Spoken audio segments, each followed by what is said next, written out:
A mercenary who cannot survive the battlefield is nothing more than third-rate trash in this world. Under a heavy, gloomy sky, the battlefield stretches out in ruin, with bodies collapsed across the wasteland, while crows circle hungrily above. And that brutal truth is exactly why people are willing to pay such a steep price for their services. On the battlefield, a knight wrapped in armor lifts his sword high, the blade bursting with a fierce glow, because men like him are prepared to throw away their lives for the lord they serve. The shining blade drives straight through a man, snuffing out his life in a single heartbeat, even if it means listening to an employer's ridiculous nonsense every day without end. A golden liquid, most likely liquor, splashes out in a heavy stream, pouring fiercely as if someone has finally run out of patience. Well, what else can a man do in that kind of life besides shrug it off with a resigned little gesture? A man tips his flask and spills every last drop onto the ground, letting the liquor soak into the dirt as if offering it to the dead.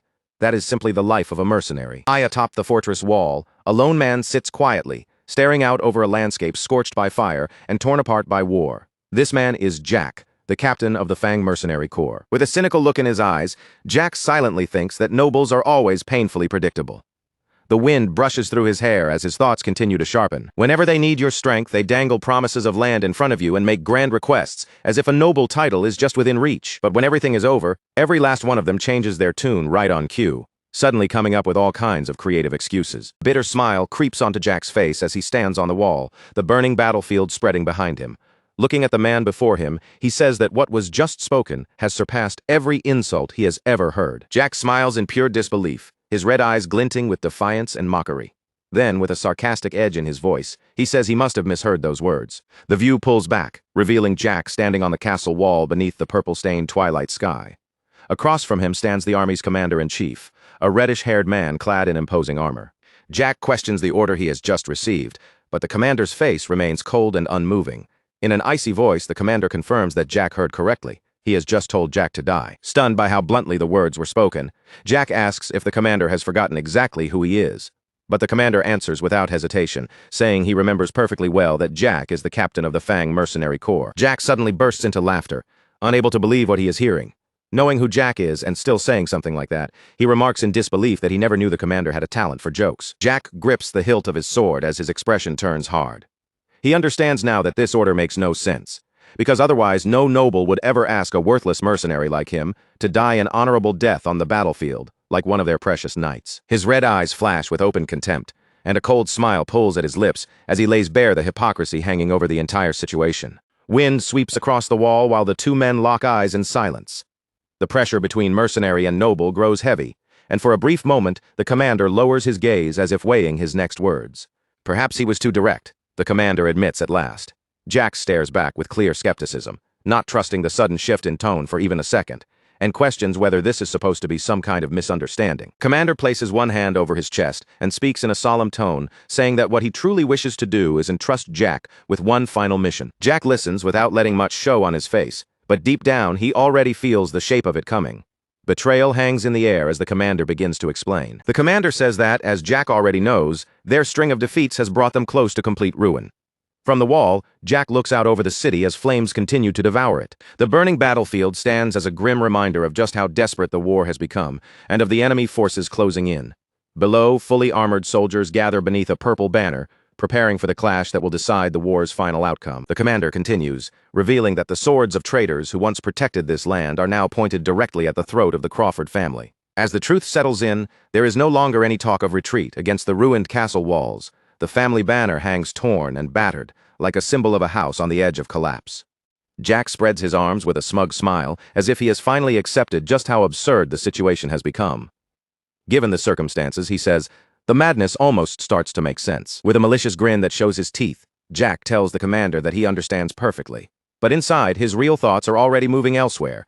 This seems like the perfect time for him to get out. In Jack's mind, the commander is a man of talent unmatched throughout the Empire. If someone like him has been pushed into a corner, that alone says how hopeless things have become. And for a noble, Jack admits, he was at least a sensible one, which makes this ending almost a shame. Even so, Jack still cannot grasp what this final mission is supposed to be. Maybe the commander wants him to scout an escape route, or something similar. If that is all, Jack figures he can treat it as one last job before collecting the rest of his pay. At last, the commander lays out the plan. The mission, he says, is simple. Tomorrow, the traitors will begin a full-scale assault, and Jack must remain by his side to stop their advance. Even if they can only delay the enemy for a short while, That time must be enough for their lord to escape safely. The commander turns his gaze toward the burning city, then corrects himself in a darker voice. No, if even that proves impossible, then Jack is to hold the line until the commander himself dies. As payment, the commander presents an enormous red gemstone, saying he will settle the rest of Jack's pay with it when Jack withdraws, though his tone carries a meaning far heavier and more sinister than the words themselves. The commander tosses the gem toward him, and Jack catches it smoothly. The moment it lands in his hand, his mind begins calculating its value. A gemstone of that size should be enough to cover the Fang Mercenary Corps' operating costs for 3 full years. The red jewel drops into Jack's possession like a symbol of all the blood about to be spilled, and the commander's expression darkens as he calmly asks what this is supposed to mean. Jack's anger finally erupts. He snaps back that he should be the one asking that question, then shouts whether the commander truly mistook him for a fool just because he is always smiling. Jack growls that the commander is ordering them to become nothing more than meat shields. From behind, Jack and his mercenaries appear like a tiny force standing before an overwhelming fate, and his face twists with fury as he says they could only hold the enemy back for a short time at best. He accuses the commander of throwing them away just to buy his master a little more time to run. And even if, by some miracle, they actually manage to hold the enemy off, Jack demands to know what happens after that. The sight of soldiers' bodies impaled on stakes serves as a brutal reminder of the enemy's cruelty. Jack turns back toward the commander on the wall and asks if he truly believes those bastards would ever let the Fang Mercenary Corps walk away alive. Jack's silhouette cuts sharply against the sunset sky as he begins his accusation, his voice heavy with anger.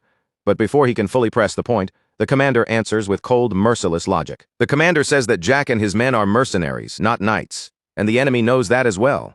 Once the commander dies, the army will collapse. Hearing this, Jack bursts into wild laughter and agrees with him completely. With a savage grin, Jack shouts that this is exactly how their line of work operates. Then his expression sharpens with a cunning edge, and he tells the commander that he already knows this truth better than anyone. The commander has missed one crucial detail to those demons. The Fang Mercenary Corps is not some neutral group for hire, but a sworn enemy they will slaughter without the slightest hesitation. The view shifts to a dark forest littered with corpses, revealing that a deadly ambush has already unfolded beneath the cover of night. Deep in that shadowed forest, one soldier coughs weakly while another man in the same armor watches him from a short distance away. The second soldier approaches with a raised hand, seeming to offer help like a comrade, but the gesture hides a lethal trap. The approaching soldier is no comrade at all, but one of Jack's mercenaries wearing the enemy's armor as a disguise. In one swift and silent movement, the disguised mercenary slams the unsuspecting knight against a tree and drives a knife deep into his back. The knight's eyes widen with shock and pain as the knight swallows the scene whole. His death becomes the quiet signal that turns the entire forest into a killing ground. The moment Ika's ambush is set in motion, chaos erupts between the trees, and the unsuspecting knights are cut down one after another by the blades of mercenaries wearing the faces and armor of their fallen allies. One knight watches his comrades collapse around him, and only then does the terrible truth sink in. This was never a reunion with allies at all. From behind his helmet, Jack glares into the darkness, his red eyes glowing as he shouts that they have walked straight into a trap. Fear spreads through the ranks like wildfire. The soldiers finally realize the men beside them are not comrades, but Fang mercenaries hiding in stolen disguises. One soldier screams out the truth, only for his voice to be cut off forever, while a furious commander on horseback roars in rage. "You bastards!" the commander snarls, his face contorting with fury as he stares at the enemy before him. "You dared to dress yourselves up as our fallen soldiers?" His anger burns hotter with every word, and he forces himself to continue. "You know nothing of honor," he spits, his voice shaking with disgust. But before the words can fully settle in the blood-soaked air, a cold reply cuts through everything. "Honor is for dogs." In the very next instant, a blade slices through the air with a sharp whistle, moving too fast for him to react. The sword cuts cleanly through his neck, severing his head in one brutal stroke. His head drops heavily to the forest floor with a dull, sickening thud. That single sound seems to swallow the last cries of battle, bringing the slaughter to a savage and merciless close. Jack stands amid the aftermath, his helmet smeared with fresh blood as he surveys the scene with frightening calm through the narrow slit of his visor. One red eye burns steadily, cold and unreadable. Back on the wall, the red gem rests silently on the stone ground, almost forgotten beneath the weight of everything unfolding around it. Jack then speaks to the commander, his tone almost casual as he reveals that he has already taken the heads of several enemy commanders. "Surely you understand now," he says, stepping closer with a mocking smile. "This is exactly how we've managed to stay alive for so long." "Right now," Jack continues, his smile sharpening, "those bastards care far more about ripping us apart than they do about chasing after your lord." The commander's jaw clenches hard, his face tightening as Jack's words sink in. He is clearly shaken, not only by the revelation, but by the sheer boldness behind the plan. Jack looks at him with open mockery and asks if he truly believed they would simply draw all the enemy's attention away without consequence. The commander forces his composure back into place, his voice turning cold as steel. He warns Jack to focus on finishing the mission because if he fails, the only choice left will be to kill him and seize control of the Mercenary Corps himself. Then, without hesitation, he prepares to strike. With one sharp, decisive movement, the commander launches his attack. The impact sends Jack flying backward, slamming him violently into the stone battlements, with enough force to rattle the wall. Jack lies injured on the ground, pain running through his body as he lifts his eyes toward the commander. Disappointment and fury twist across his face as he says he truly believed this man might be different from the other nobles, only to realize he may be the worst kind of scum among them. From across the wall, the commander offers his apology, his voice steady but heavy. "My apologies," he says, and he insists that he means it sincerely. Jack's hand tightens around the hilt of his sword as he answers that there is no need for an apology. In fact, Jack says, forcing himself back into the moment, this may actually be for the best. "As for the head of a bastard like you," he continues, his words edged with venom, "even if I handed it over to those demons lurking out there, I doubt I'd feel a single regret." The commander seems to read Jack's intention before he can act. He asks whether Jack plans to offer his head to the traitors and beg for his own life. Then, almost as if answering for him, he admits that Jack would gladly hand him over and flee, but he is certain Jack has already prepared measures to stop the mercenaries from escaping so easily. A sharp glint passes through the commander's eyes as he acknowledges just how cunning Jack truly is. Since that is the situation, he declares that he has no choice but to carry out his duty as commander until the very end. "The rebels will be satisfied once they receive the heads of 2 commanders," he says with grim certainty. "And in return, they will spare the lives of my men." Jack freezes, struck silent for a moment. 2, he repeats, staring at the commander in disbelief. He begins to ask whether the man truly intends to give up his own head to save his subordinates, and then the open box reveals the severed head of the other commander. It is the head of the commander whose forces Jack's men killed in the forest. The commander's gaze slowly drifts, growing distant and filled with melancholy. When he speaks of his soldiers, his voice carries the weight of every life following behind him. "All those people," he says quietly, "I dragged them here with me. I promised them I would prove that dreams could still be reached, even by someone who started at the very bottom." A faint light of respect enters his eyes as he continues, admitting that his men placed their trust in him and followed him all the way to this place. "So I have to carry that responsibility, Jack." With his sword in hand and the silhouettes of his mercenaries behind him, Jack understands those words more deeply than anyone. After all, he too stands there as the one responsible for the lives of his men. The commander hears the echo of his own duty in Jack's response, and for a brief moment, he can barely breathe. The realization surprises him, because beneath all their hatred and opposition, the two of them are frighteningly alike. A bitter laugh slips from Jack's lips, rough and tired. "Huh," he mutters, as if finally accepting the truth between them. "Yeah, that's right. In the end, both men are chained to the same burden, loyalty to the people who place their lives in their hands. That, the commander thinks, is the mark of a true leader." His eyes move toward the wall where their clash has reached its final point, and sorrow weighs heavily over his expression. Covering his mouth with his gauntlet, he murmurs, "What a terrible pity it all is. If only it weren't for Crawford," the commander says, his regret no longer hidden. Then, with a look of deep and genuine sorrow, he voices the final wish in his heart.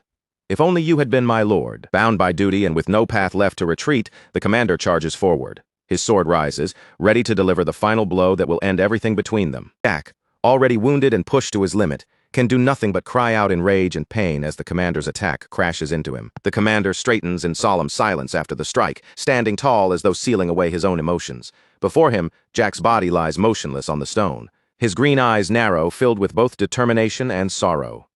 He has carried out what he believed had to be done, no matter how painful it was. His final plea hangs heavily in the air as he says, "Do not forgive me, Jack." A sudden flash cuts through the moment, marking the fatal strike and freezing that last merciless instant in place. As the light begins to fade from Jack's eyes, his thoughts drift through the pain.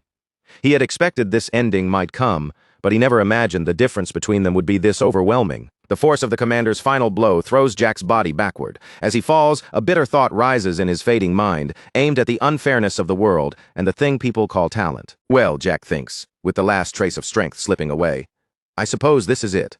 And despite everything, a faint, satisfied smile appears on his face as he finally finds a measure of peace. He had already told his men to flee at once if he failed to return by the appointed time.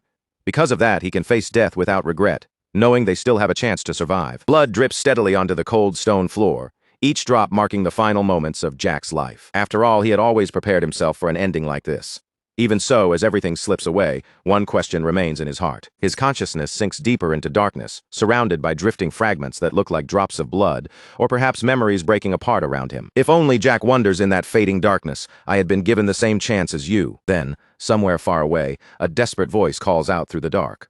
Master, please. Jack's eyes slowly begin to open, and in the next moment a blinding white light floods everything. The voice grows more urgent, pleading for him to wake up. A young man lies in an extravagant bed, surrounded by luxury, while a servant leans anxiously over him. Jack, now trapped in the body of a blonde youth, stares around in complete confusion. "Who are you?" he asks weakly, his voice unfamiliar even to himself. He slowly raises one hand into view, only to see a pale, delicate hand trimmed with lace. It is soft, refined, and completely unlike the hand he remembers as his own. Then, without warning, the desperate young servant slaps him across the face while begging him to wake up. The servant cries out with anguish written all over his face, and the sting of the slap snaps Jack fully awake. His eyes fly open in shock as his cheek burns from the impact, and all he can manage is a stunned, confused thought. What? What is going on? His thoughts spin in complete confusion as the sting burns across his cheek. A second ago, he was nowhere near this place, and now he has been slapped awake by some stranger out of nowhere. What kind of bastard does something like that? The old fury of a mercenary immediately surges back up inside him, sharp and violent, ready to explode. But before that anger can fully take over, it is broken by the sound of desperate sobbing. The young servant with orange hair is crying right in front of him, begging him with a trembling voice to please recover. Then the servant cries out the name that changes everything. "Young Master Lucian."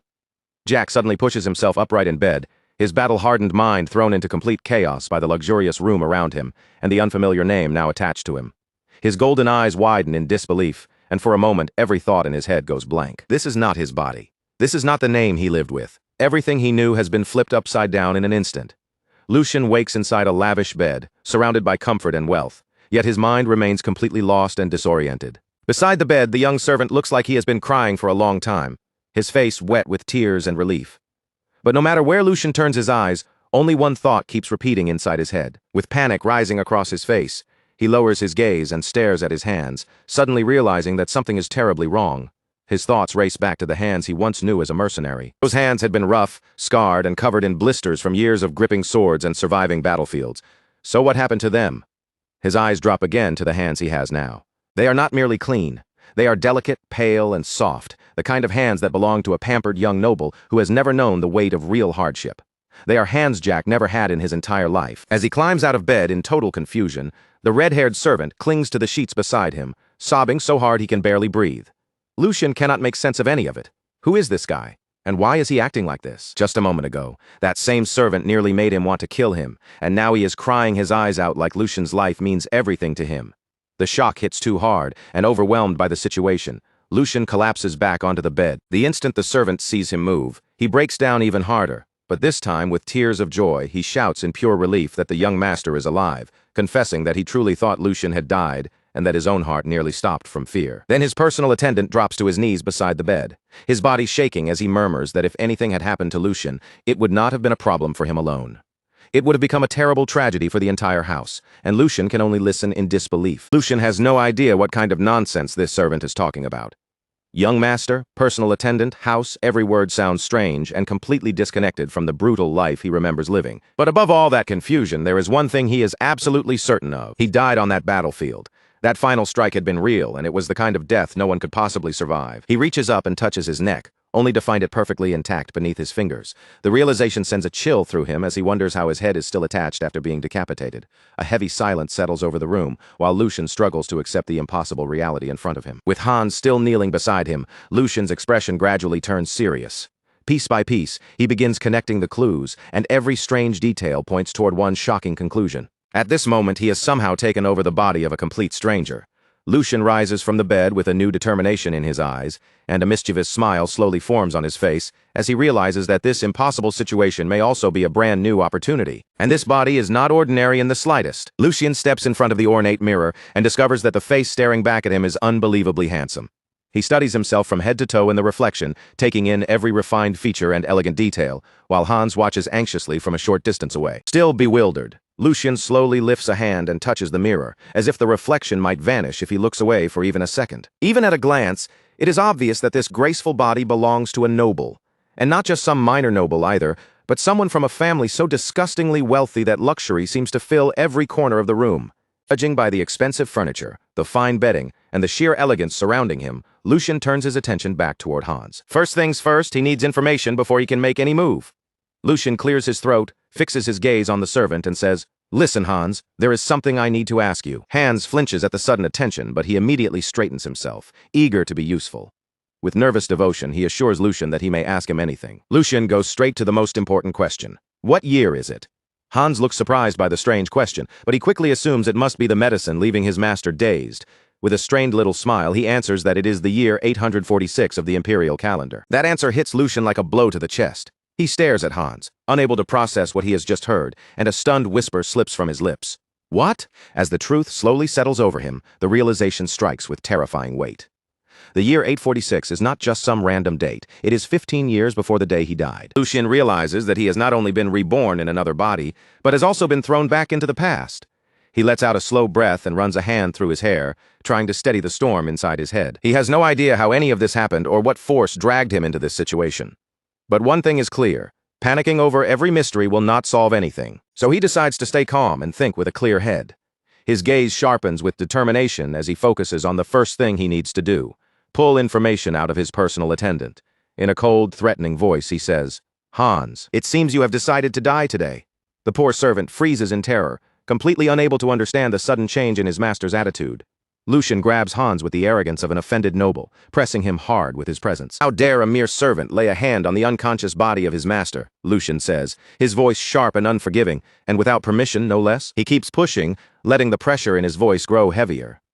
Have the rules of this place changed?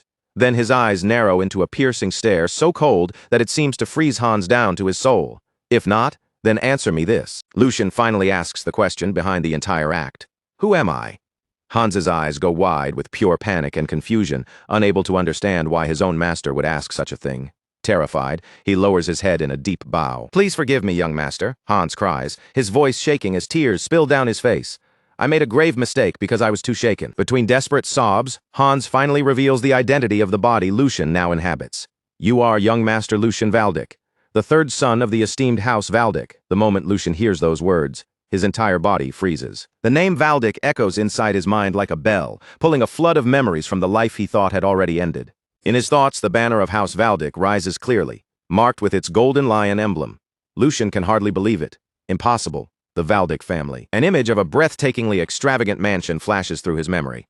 It is the very same House Valdic he once knew all too well during his years as a mercenary. The emblem of House Valdic shines vividly in his mind, representing one of the most powerful noble families in the entire empire. He remembers their overwhelming prestige. House Valdic was known as one of the pillars of the empire, a noble family that had long stood beside the emperor himself, with influence so immense that their power could even rival the imperial family. Jack, now living as Lucian, remembers the family's affairs in painful detail, because 15 years ago he had worked as a guard for House Valdic for several years. The irony is almost too cruel. He died on a battlefield only to open his eyes inside the very house where he once served. Reality crashes over him all over again. He has not simply been reborn into the family he used to protect from below. He has become the third son of House Valdic itself. A small, ironic smile tugs at Lucian's lips. Ha, he thinks to himself, unable to stop the bitter amusement rising in his chest. This is ridiculous. He remembers the life he had before, when his low status made him nothing in the eyes of nobles. He remembers being despised, humiliated, and treated like a dog by people who tossed coins at him, as if that was all he was worth. He remembers enduring hardship after hardship, carrying wounds both visible and invisible. He remembers walking alone and covered in blood through cemeteries filled with the bodies of comrades who never made it back. And now, after all that suffering, after a life spent clawing upward from the very bottom, he has been handed an opportunity. At this moment of all moments, the question returns to him with a bitter, almost mocking taste. He had always wondered how far he could have climbed if he had been given the same chances as those born above him. Now it feels as if fate itself has finally placed that answer right in front of him, giving him the chance to see just how far he can truly go. The image of his old self cracks apart in his mind, and with it, the chains that once held him down begin to fall away. Lucian accepts this impossible new reality with cold, unwavering resolve, silently making his vow to fate. If this is the chance you're giving me, he thinks, his eyes sharpening with renewed determination. Then keep watching closely. With that vow burning inside him, Lucian opens the door of his room, ready to step into the life that has suddenly become his. He walks out onto a balcony flooded with warm sunlight, the golden rays spilling over him like the beginning of an entirely new life. A confident smile rises on his face as he makes a promise, not only to himself, but to the world beyond those walls. Just watch, he tells himself, his gaze fixed ahead.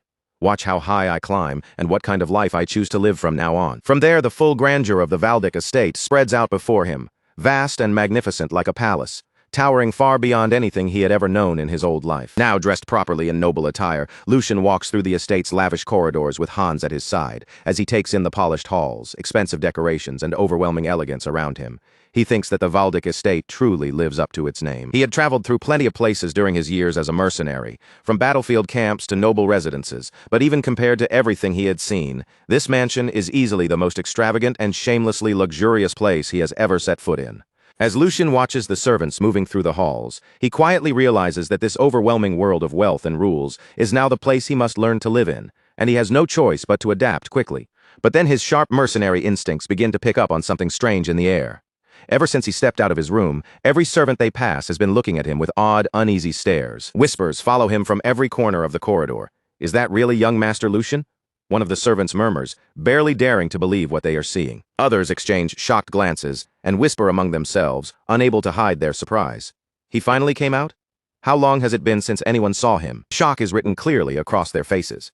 Lucian can feel the weight of every gaze pressing against him, as the household staff watches from the shadows with a strange mix of curiosity, caution, and unease. Lucian turns slightly toward Hans and asks if it is only his imagination or if the atmosphere around them feels strangely tense. Hans quickly explains that this reaction is only natural because the young master had locked himself away for a full year and 2 months, seeing no one but him. That revelation lands heavily, bringing with it a grim image of the original Lucian collapsed across the floor of a dark room, the space around him stained in red. Lucian cannot make sense of it. Locked away for more than a year? He wonders what a duke's son could possibly lack so badly that he would destroy himself in such a miserable, self-destructive way. Even if Lucian does not fully understand how nobles think, something about this still feels wrong.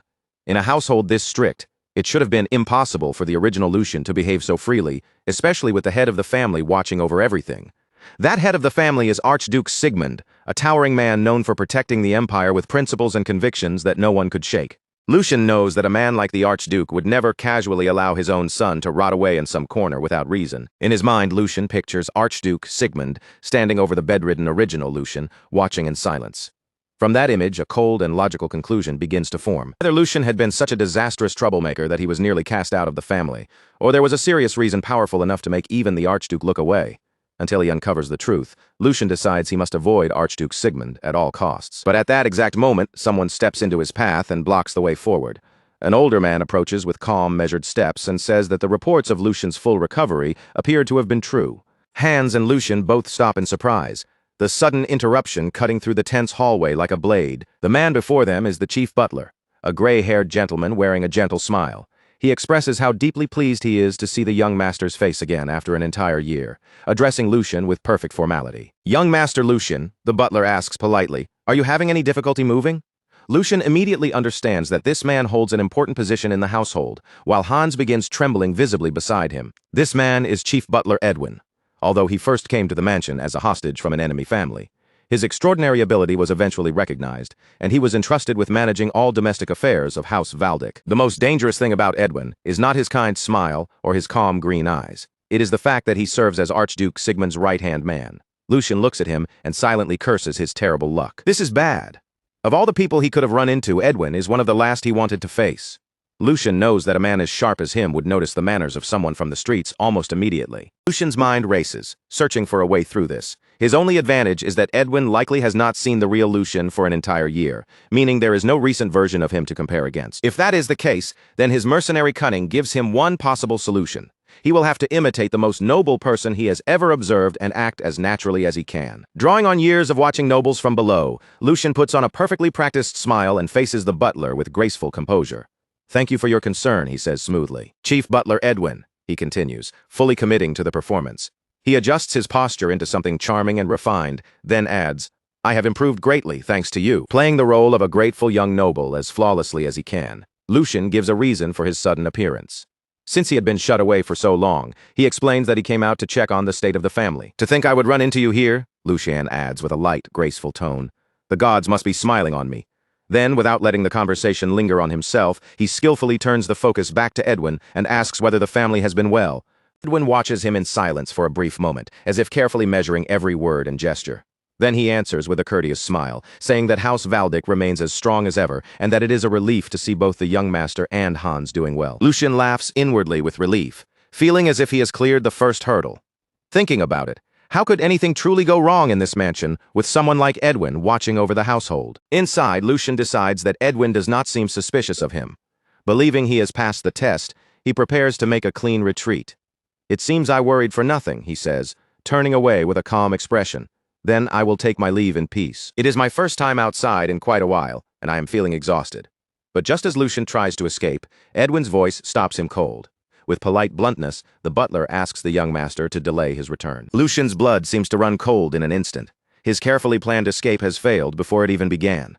Edwin's expression turns serious as he delivers the news Lucian least wanted to hear. "Archduke Sigmund wishes to see you immediately, young master." Lucian slowly turns back around, panic flashing deep in his eyes. The very person he had sworn to avoid at all costs is now calling for him. The scene shifts to a vast, imposing office where Lucian now stands alone before his father's enormous desk, the pressure of the room pressing down on him from every side. Sitting beyond that desk in a chair that looks almost like a throne is Archduke Sigmund, a terrifyingly imposing man whose mask conceals part of his face. A heavy silence fills the office before Sigmund finally speaks, his voice cutting through the room as he calls out to his son. "Young master!"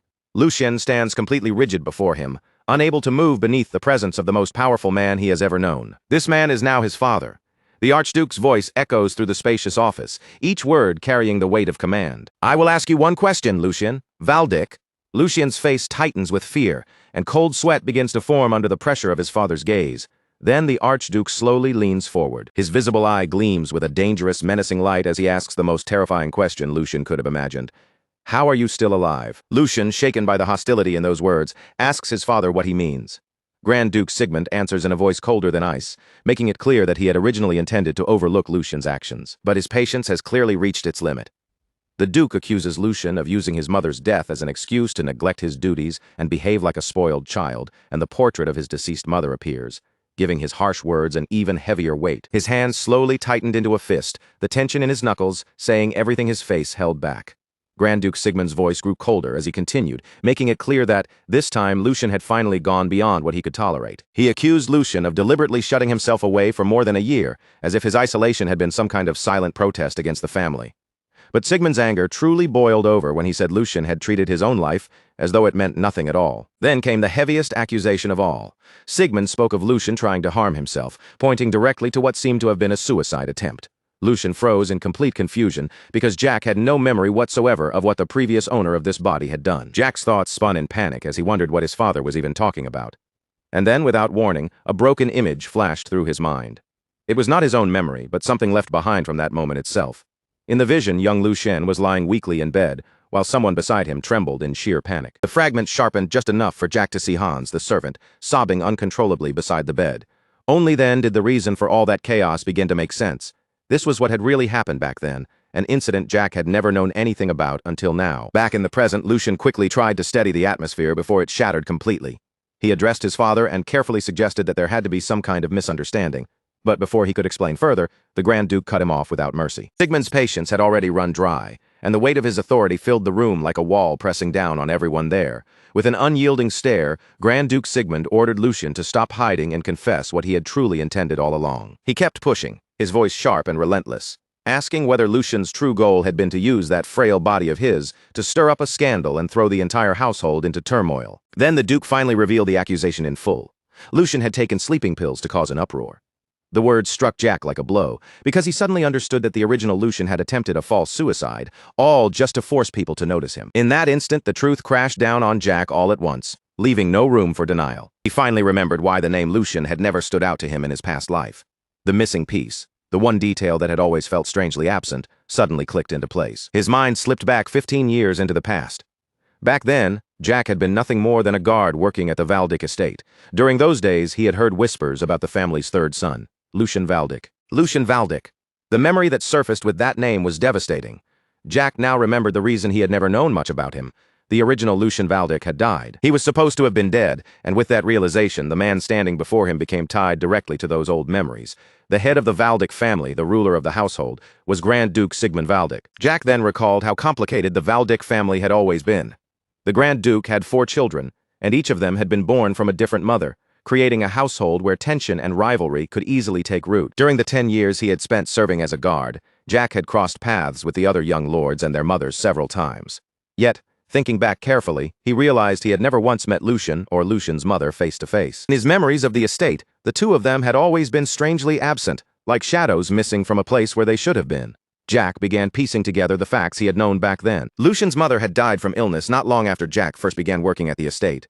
And then, shortly after her death, for reasons Jack had never understood at the time, another tragedy followed. The young Lucian had also died, as though he had simply followed his mother into the grave. Now, back in the present, Jack's thoughts raced violently. The story he had always accepted, that mother and son had simply passed away one after the other, was nothing more than a surface-level illusion. There had been something hidden behind those deaths. With the pieces finally coming together, Jack began to understand just how much pressure the original young Lucian must have been carrying alone. His mother's death, along with his unstable position inside a family filled with competing bloodlines, had become a crushing weight, far too heavy for a child his age to bear. And with that, the whole truth revealed itself, desperate for even the smallest bit of attention from his father. The fragile Lucian had swallowed a dose of sleeping pills that was nearly enough to kill him. It had not been a true attempt to throw his life away.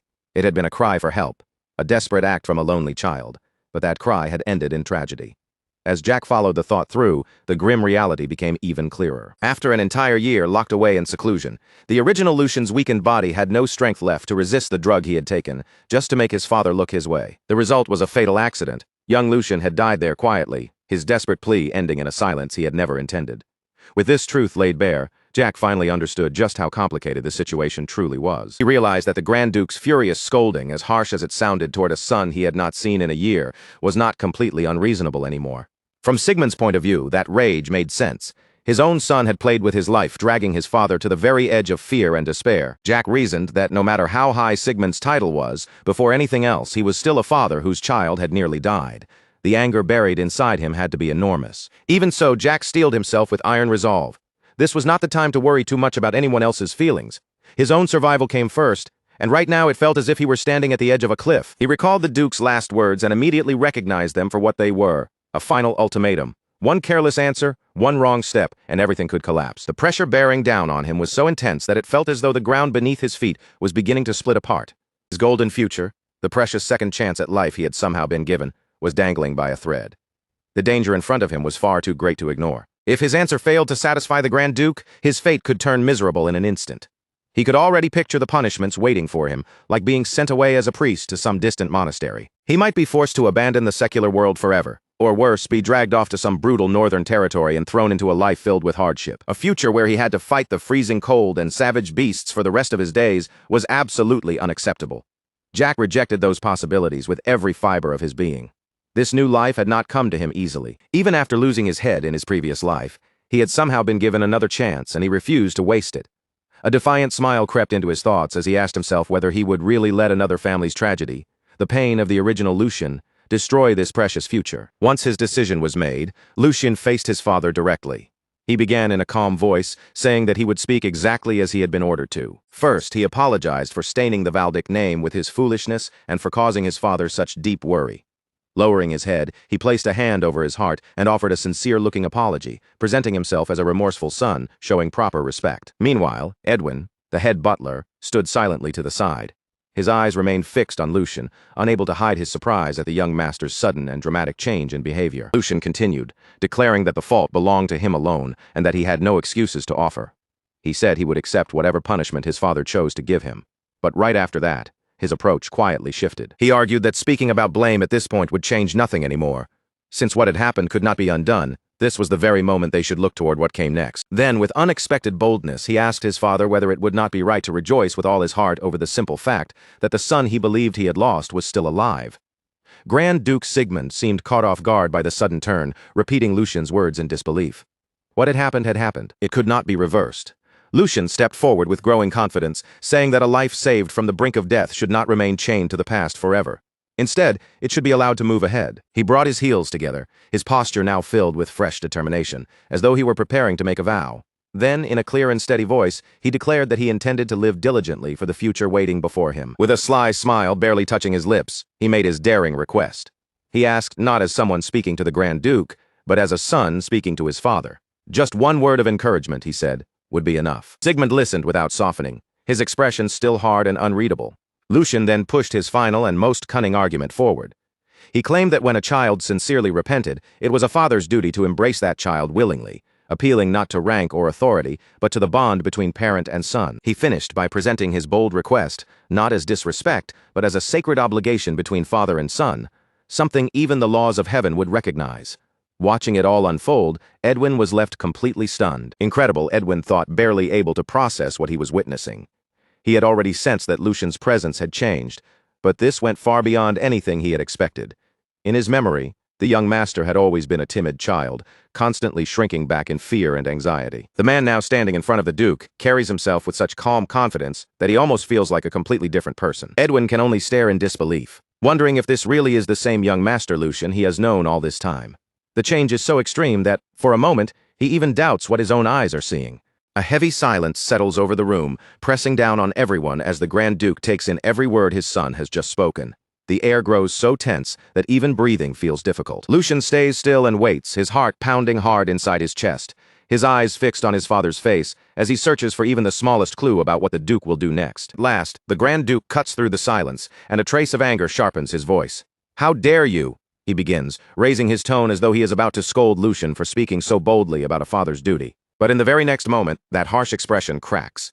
A faint smile tugs at the corner of his lips, breaking through his stern mask as the Duke leans back with a low chuckle, sounding more amused than offended. "I've lived long enough to think I had seen everything," he remarks, clearly entertained by his son's nerve instead of truly furious. Inside, Lucian finally releases the breath he has been holding, realizing his risky move has actually landed exactly where he wanted it to. The tension had been so intense that sweat slides down Lucian's forehead, but now that he senses his success, relief begins to spread through him in waves. Worked, he thinks, his heart still racing from the gamble. Looking back on his choice, he knows a weak, clumsy apology would never have moved a man like his father. Facing him head-on was the only path that had any chance of working. This was the Grand Duke Wall that Jack remembered from his previous life. A man who responded only to strength and spirit. He was the kind of man who respected a wild dog willing to bare its teeth far more than a trembling creature that only knew how to cower. A rat creeping carefully over eggshells would never earn his approval. Lucian's boldness had not been reckless at all. It was aimed directly at the part of his father that valued defiance over fear. The Grand Duke speaks again in a dry tone, saying it seems Lucian has learned to be shameless after returning from the dead. In that single remark, he acknowledges both his son's outrageous nerve and the gravity of the condition Lucian had only recently survived. "Very well," the Duke says at last, giving ground just enough to continue. "Since you were the one who brought up diligence, I will ask you first." Then he fixes his eyes on him and calls him by name, Lucian Valdic. "What exactly do you intend to do from now on?" After winning this first exchange, Lucian answers without wavering that the first thing he will do is repair his broken body, and in that instant, a memory from his past life flashes through him. He sees the image of who he once was, a powerful mercenary standing at the height of his strength, his presence completely different from the fragile body he has now. He remembers the weight of a sword in his hands, the blade shining with power as if it belonged there. That former version of himself is exactly the man he intends to become again. The vision of his old self appears like a battle-hardened warrior carved from countless fights, steady, dangerous, and overflowing with experience. That memory clashes sharply against the weakness of his current body, and the contrast only feeds the fire inside him. Returning to the present, Lucian makes his next goal clear. "I intend to properly learn the sword," he declares, and the words immediately catch the Duke off guard. "The sword?" the Duke repeats, his tone filled with doubt. Lucian confirms it directly, while also admitting that before anything else, he must solve the problem of his thin, paper doll-like body. Then, almost casually, Lucian adds that if he eats properly and sleeps diligently, his body should somehow improve. The Duke silently studies him for a moment, taking in the boldness of that answer, until a smile slowly spreads across his face.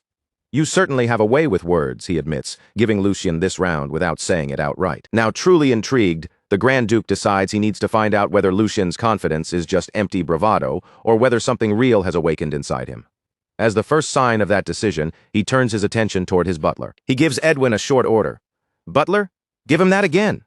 Edwin lowers his gaze slightly, and inwardly, a small smile forms as he understands what his lord means. Compared to a handful of shallow words, this would be far more practical for the young master's current situation, and Edwin knows it will help him much more than any lecture could. Lucian, however, has no idea what they are talking about. A bead of sweat rolls down his temple as he stands there completely puzzled, wondering what that could possibly mean. Edwin bows politely and confirms the command at once.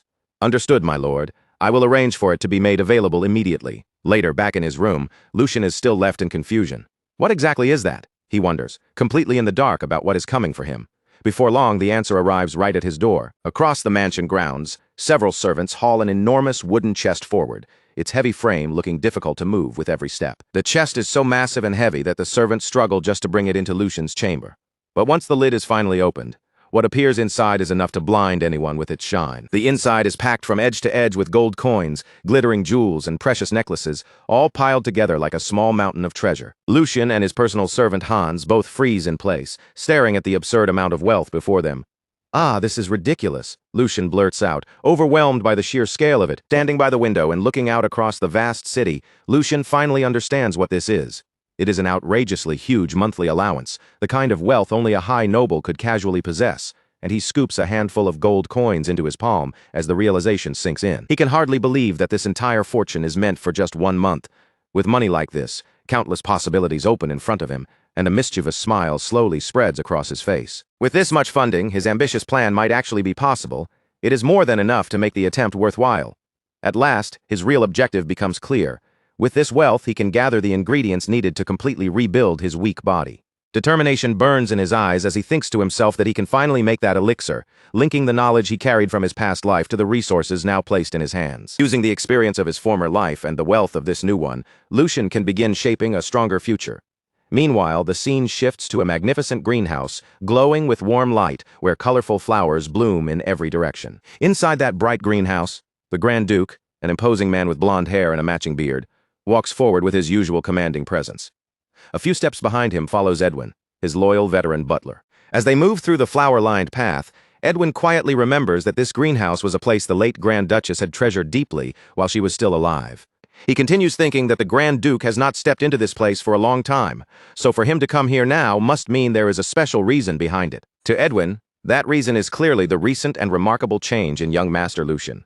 Even though Lucian had briefly lost his father's favor, Edwin knows the Duke would never cast him aside so easily, especially when he is the son of the Grand Duchess whom the Duke loved so dearly. The Grand Duke keeps walking through the greenhouse corridor with firm, decisive steps, though his mind is far from gentle. He thinks back to Lucian's former behavior and judges it as truly pathetic.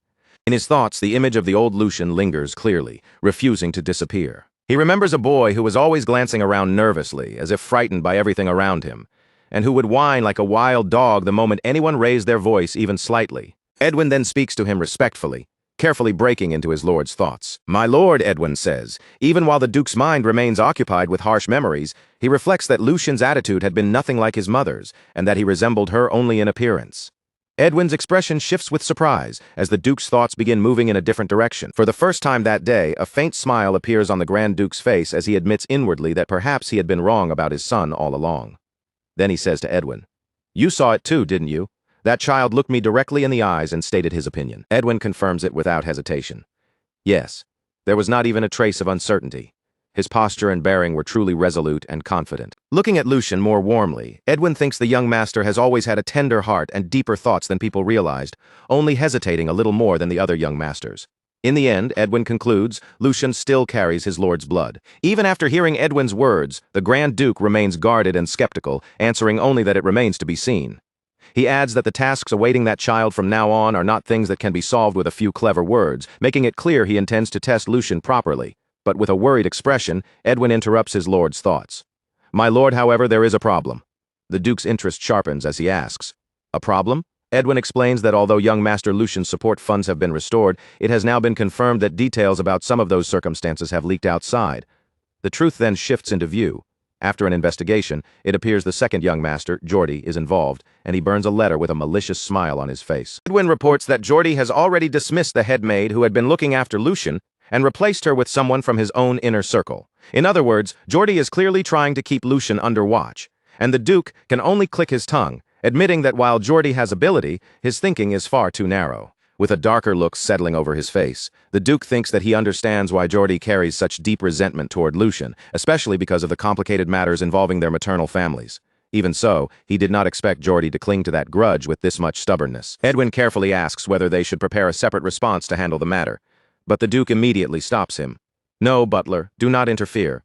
Edwin's concern becomes clear as he questions whether that might be too harsh for someone who has only just begun taking his first real steps forward. The Duke turns his gaze toward the pond, treating Geordie's little scheme as nothing more than a petty trick to him.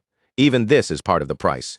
Lucian must pay for failing to come to his senses over the past year. In the Duke's eyes, this situation is also the perfect way to measure Lucian's new resolve. With a sharp, calculating stare, he decides that this inconvenience may actually serve him well.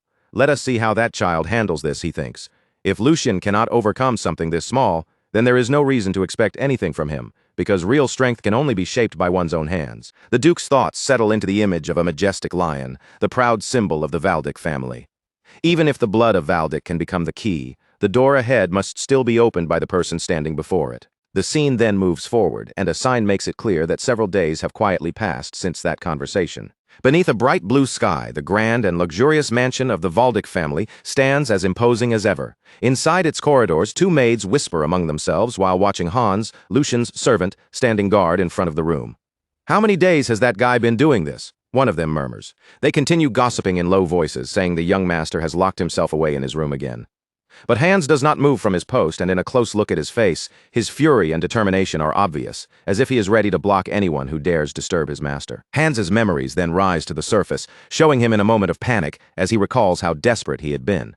It has already been 3 days since the support funds that had once been cut off finally arrived again. In that memory, Lucian had calmly assured Hans that the funds were restored because his talk with the Grand Duke had gone well. Beside the large chest, both Hans and Lucian looked visibly relieved, almost unable to hide their happiness at the sudden turn of events. A closer look inside the chest shows that it is not filled with gold coins alone, but also with expensive jewels and precious treasures worth an enormous fortune.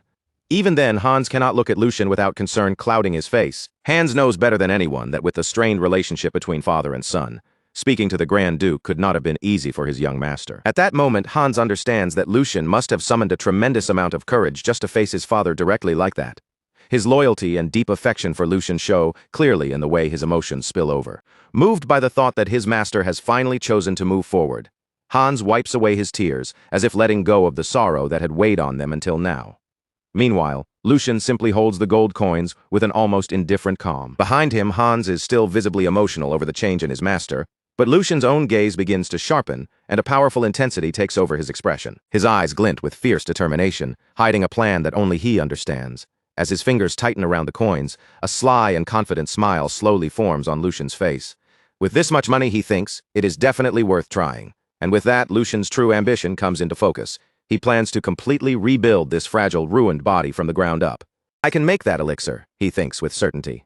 The idea takes shape through the image of a shining potion and a mysterious magical herb, both tied directly to the plan he has been holding in his mind. The scene shifts to Lucian's room, which no longer looks like a noble young master's chamber and now feels more like a small alchemy workshop. Sitting at his desk, Lucian works with relentless focus before pausing to wipe the sweat from his brow. His face is filled with pure concentration and effort, every movement showing how seriously he is taking this work. Even while pushing himself, his thoughts briefly turn toward his loyal servant outside. Hands must be burning with curiosity by now, Lucian thinks. But even so, the fact that he is still guarding the door exactly as ordered proves just how loyal that guy really is. Lucian's desk is covered with alchemy books, strange preparation tools and materials that the son of a Grand Duke would normally never bother touching in his entire life. Among all of them, one key ingredient draws the most attention. It is an extremely expensive herb, valuable because it only grows under moonlight and cannot be gathered under ordinary conditions.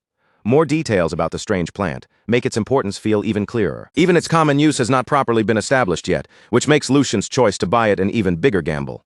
At last, the name of that mysterious plant is revealed: Moonlight Herb. Lucian remembers how he spent his entire allowance to purchase it, betting everything on knowledge from the future that no one else could possibly know. In a flashback, he is seen giving Hans one crucial order. "Hans, it is not too late. Buy all the Moonlight Herb." Lucian knows exactly how absurd this must look from the outside, and he is fully aware of how others would judge him right now. To anyone else, spending a fortune on sacks of an unknown herb would make him look completely insane. But Lucian's confidence is not based on luck or madness. It comes from the secret future knowledge only he possesses. His eyes shine with absolute certainty as he predicts that within just 1 year, the price of Moonlight Herb will rise 10 times over. No, not just 10 times, it will climb more than 20 times its current value. The thought of the massive profit waiting for him nearly overwhelms his senses. A feverish excitement takes hold, and his expression twists with a wild mixture of greed, anticipation, and almost manic delight. Lucian rejoices inwardly, convinced that the price will skyrocket without limit.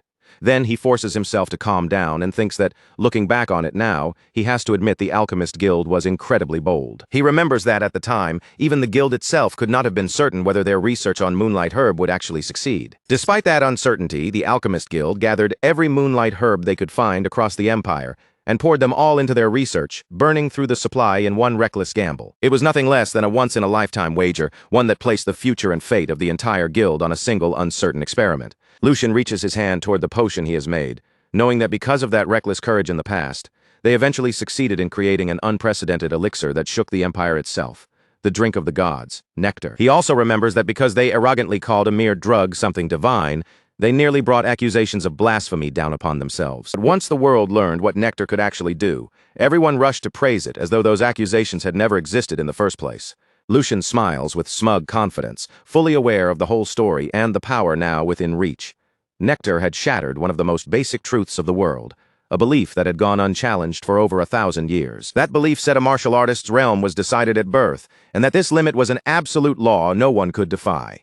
Innate nature was treated as destiny, and a person's constitution was believed to be something that could never change. It was a piece of common sense as solid as iron chains, and the thing that broke that supposedly unbreakable law was none other than nectar. By drinking nectar, a person could be transformed from the very foundation of their body, changing their essence in a way no ordinary medicine should have been able to achieve. Even someone born with no talent at all could be reshaped into a swordsman useful enough to stand on the battlefield. It was an unprecedented miracle, the kind of breakthrough that overturned what people had believed for generations. Lucian lowers his gaze and looks at the potion he has created with his own hands.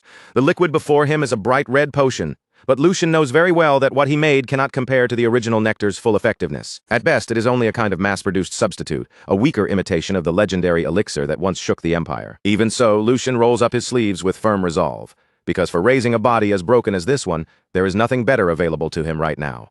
With an ironic little smile, he speaks as if addressing the former owner of the body itself. Consider yourself lucky, noble young master. He then recalls how the story of nectar eventually ended. Later, when chaos spread across the Empire, the Alchemist Guild became the first target, because the recipe for nectar had shaken the balance of power so violently that simply possessing it became far too dangerous. Because of that, the recipe disappeared from the world. But Lucian's eyes gleam with the secret advantage only he holds, because he knows something others do not. He managed to gather scattered clues in his past life and somehow create something similar. He also remembers the painful experiments from that life, where most of the test subjects died because of the side effects. But he pushes that dark memory aside and cuts off his own thoughts. Anyway, enough talk. Without hesitating any longer, Lucian raises the elixir to his lips and drinks it down in one gulp. The instant the liquid enters his body, a surge of blue energy erupts inside him, spreading violently through him like a storm. The real important part begins from this moment onward. As the potion settles inside him, the power hidden within it finally starts to awaken and release itself through his body. Thin strands of energy begin twisting and coiling deep inside him, slowly spreading through his veins. This is the first step toward taking the raw power of nature and turning it into strength that belongs to him alone. The vital force now stirring awake inside Lucian's body has a name: mana.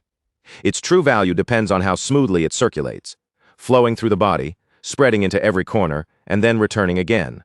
The quality and strength of the power a person can draw out can change completely depending on that process. Right now, Lucian has borrowed the force of nectar to widen the blocked pathways inside him by force, letting energy move through his astral form. But just as he prepares himself for the expected resistance, his eyes open in confusion. The pain and rejection that should come with accepting mana for the first time are nowhere to be found. Instead, the mana flows through him as naturally as breathing, spreading without the slightest obstruction, almost as if this body had been waiting for it all along. Bright currents of energy rush freely through him, strong and smooth, filling his body with a power that refuses to slow down. Lucian can only stare in shock at what is happening. His eye shifts as the realization strikes him, the look in it filled with pure astonishment that he can no longer hide. Normally, even the body of a newborn baby carries impurities that interfere with mana circulation. But as Lucian understands this impossible fact, an incredible truth begins forming in his mind. In a symbolic vision, he finds himself deep underwater, staring upward in stunned disbelief. Don't tell me this guy. The revelation crashes over him like a massive wave. Far above him, a colossal celestial whale glides through the water with majestic grace, embodying the overwhelming potential he has just discovered. This body is not ordinary at all. It belongs to the type people call a genius. Morning light spills across the city, bathing the streets and rooftops in a warm golden glow, as if announcing the start of a brand new day. Meanwhile, somewhere inside the mansion, a figure waits anxiously beside the window, unable to calm down no matter how much time passes. It is Hans. Lucian's personal servant, pacing back and forth with worry written all over his face.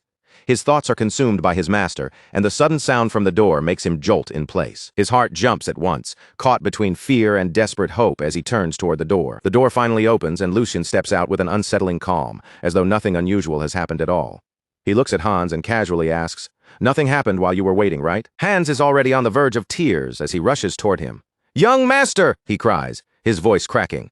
"Do you have any idea how long you were in there?" Relief, fear, and frustration all pour out of him at once. Through his sobs, Hans continues, saying Lucian never answered, no matter how many times he called. And because Lucian had strictly ordered him not to enter under any circumstances, Hans had been terrified that something terrible had happened inside. He wipes at his tears as he confesses everything, his face caught between anger, exhaustion, and the overwhelming relief of seeing his master alive. Lucian gently places a hand on his servant's shoulder, and that small gesture finally breaks Hans completely, making him admit just how worried he had been. But Lucian's face shows no guilt at all. Instead, a sly and calculating smile curves across his lips, and in a close look at his eye, the pupil appears sharp and feline. Something about the young master has undeniably changed, and the difference is impossible to ignore. Hans takes a step back, unsettled by the strange presence now surrounding his lord. "Young master?" he asks, hesitantly, watching Lucian closely while a troubling thought rises in his mind. It is definitely the young master, Hans thinks. And yet, why does it feel as if the person standing in front of him is not quite the same? Inside that body, the mercenary, now living as Lucian smiles quietly to himself. That reaction makes sense to him. After all, Hans had served Lucian more closely than anyone else, so it was only natural that he would notice even the smallest change. His instincts as a loyal servant have not failed him. Lucian places a hand over his chest, calmly examining the condition of this new body. The flesh itself will still need time, food, and proper recovery, so there are no dramatic changes on the outside just yet. What truly matters is happening within. Deep inside him, a mana heart glows with turquoise light, pulsing steadily with the power that has just awakened. A smug smile rises on Lucian's face as he senses how rapidly his inner foundation is changing.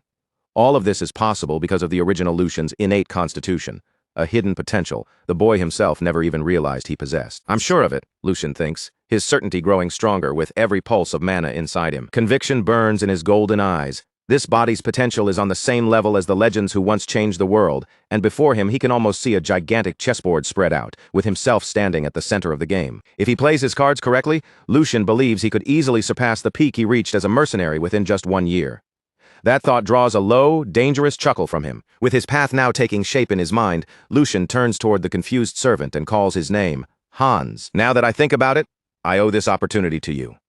Hans looks completely lost, unable to understand what his master means, but before he can even respond, Lucian grabs him firmly. "After all, rewards and punishments must be made clear," Lucian declares, his gaze intense and unwavering, as if he is about to hand down an order that will change Hans's entire future. "Listen carefully, Hans. I'm only going to say this once."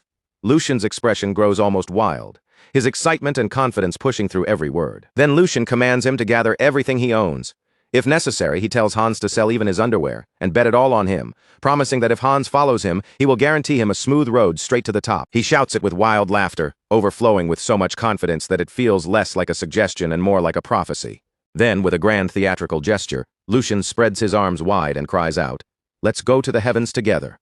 Hans is left completely dumbfounded, while the mercenary inside Lucian revels in the moment. "Ah, I'm so jealous of you, Hans," he thinks. "Back in my time, we never had nobles like this to ride alongside." Hans, meanwhile, can only stare at him in total confusion, barely managing to say, "Young master," as he tries to process what just happened. 1 week later, the scene moves to a quiet, lush forest filled with greenery, sunlight, and the calm sounds of life all around them. Lucian and Hans walk along the forest path together. For the first time in a long while, Lucian looks genuinely relaxed, strolling with his hands behind his head and whistling lightly, while Hans follows behind him with a worried expression. "This is so refreshing," Lucian thinks with a satisfied smile.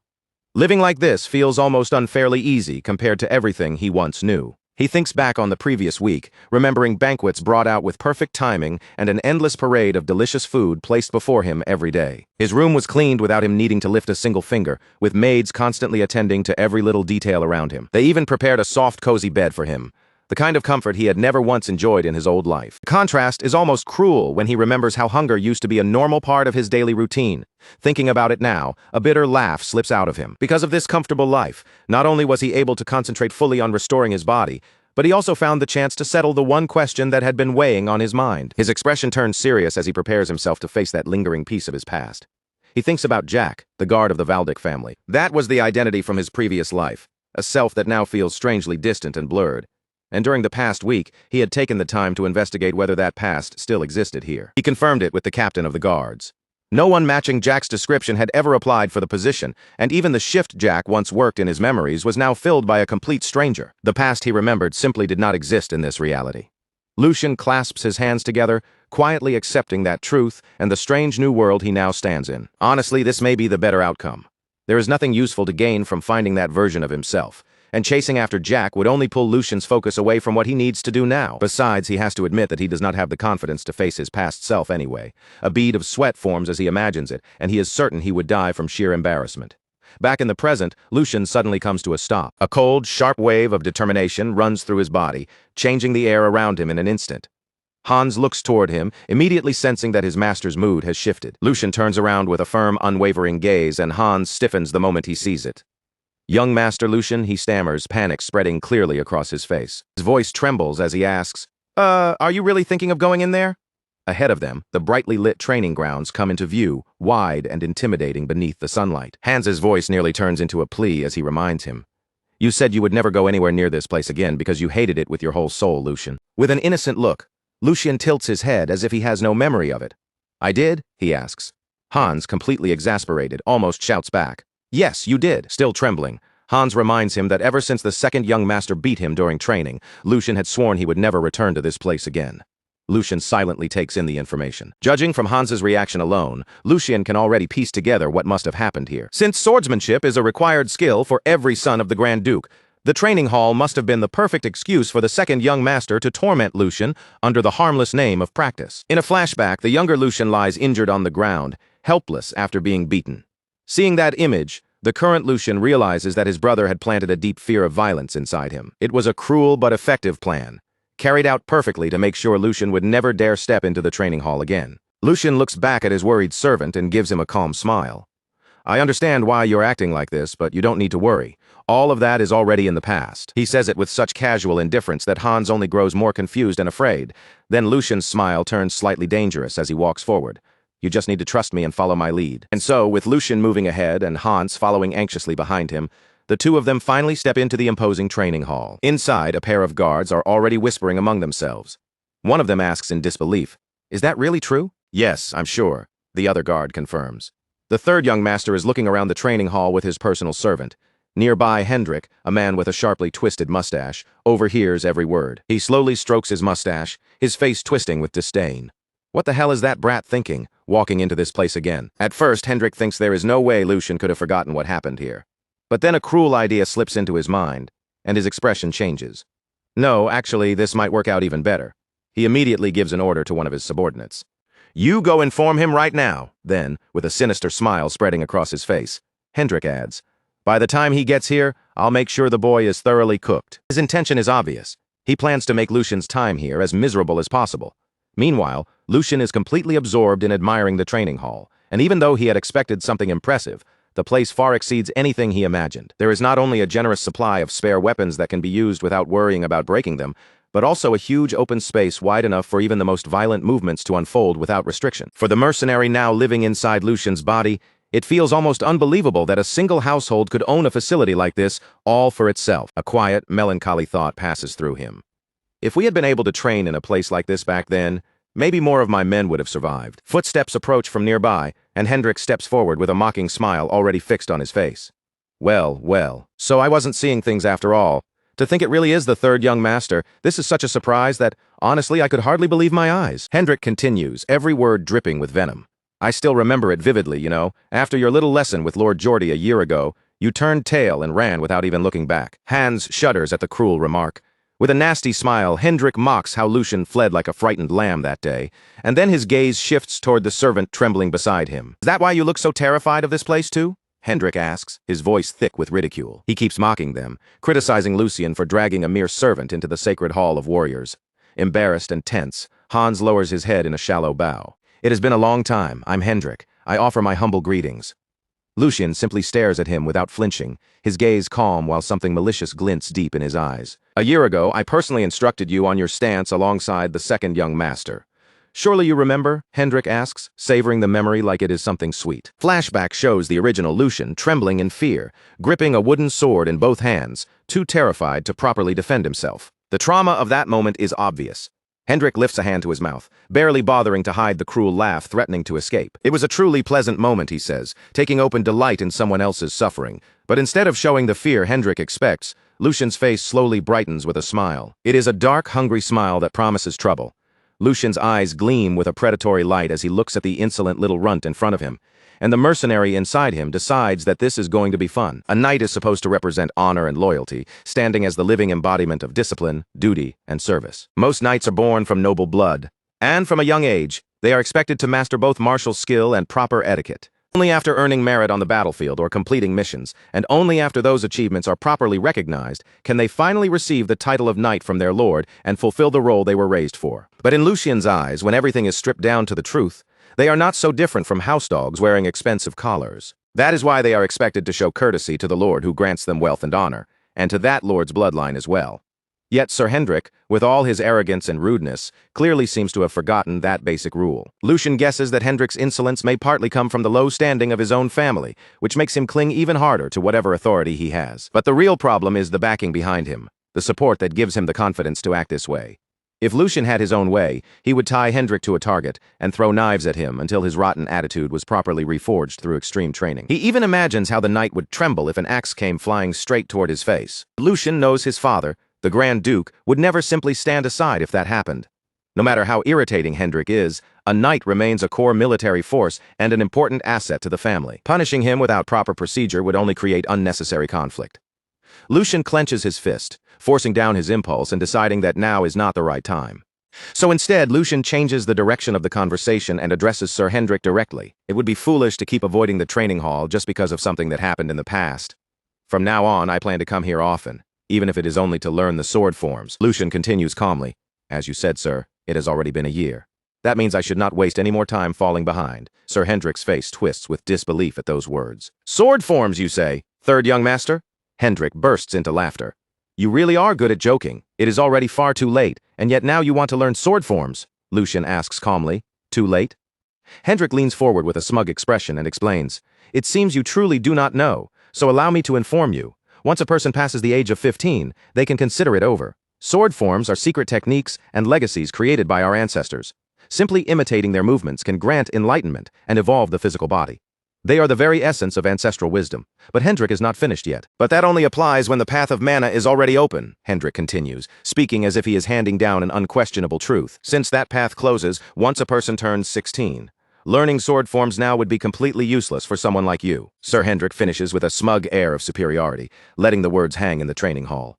Sword forms without enlightenment are nothing but an empty shell. At that point, they are no different from a dance. Then, wearing a mocking smile, he steps a little closer to Lucian and lowers his voice as if sharing some cruel joke. Now that I think about it, perhaps that would actually suit you, young master. Why not become the #1 dancer in the Empire?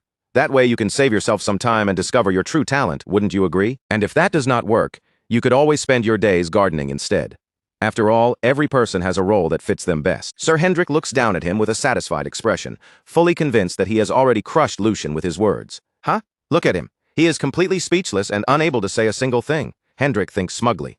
But inside Lucian's mind, the situation is playing out very differently. First of all, the claim that the mana path closes at 16 is an outright lie.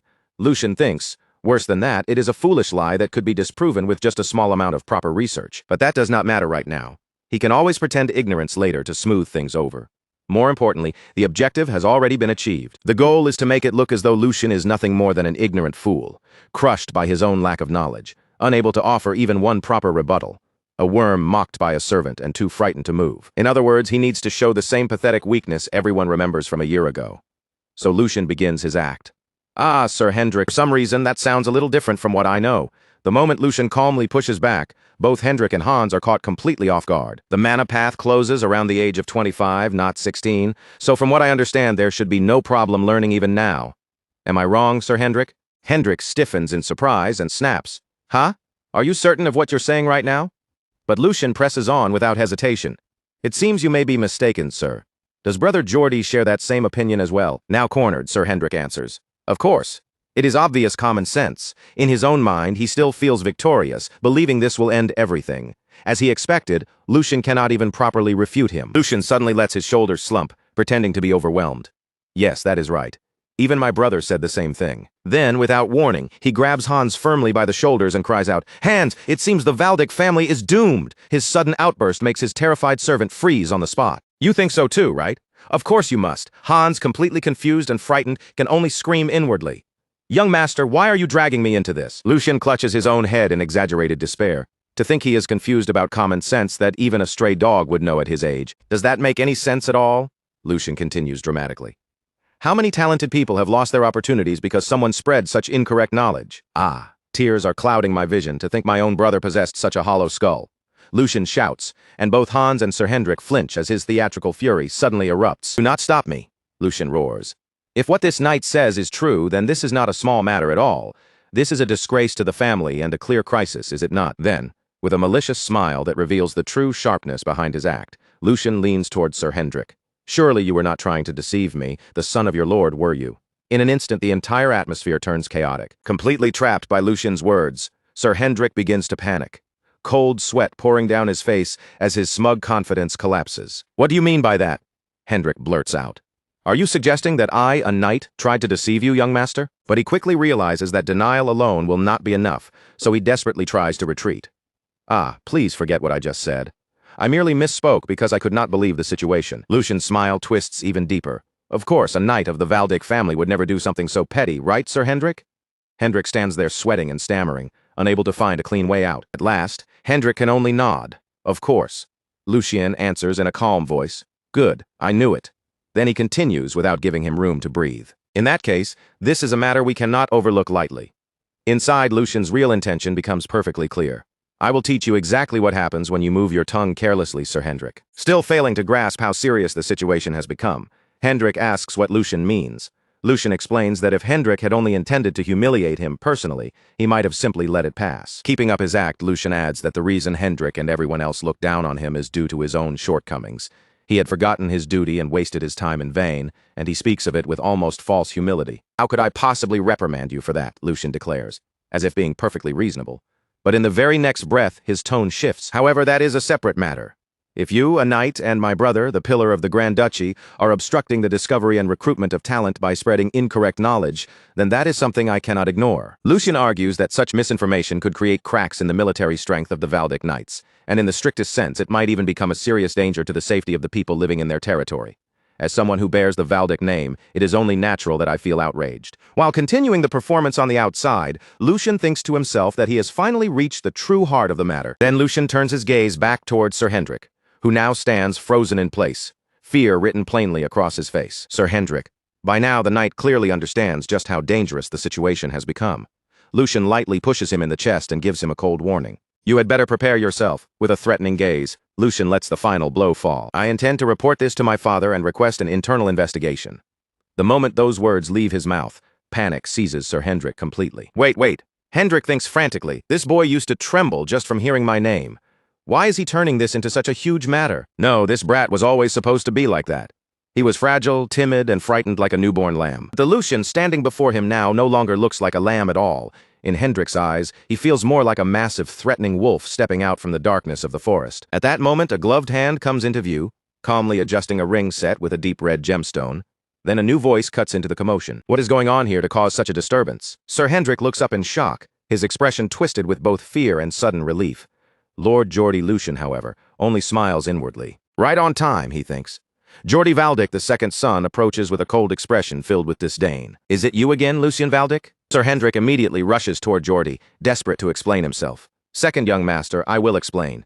He stammers in a panic, but his fear keeps tangling his words before he can form a proper sentence. "It is the situation right now, it is." Before Hendrik can continue making excuses, Geordie cuts him off with a brusque wave of his hand and a single sharp word. "Stop!"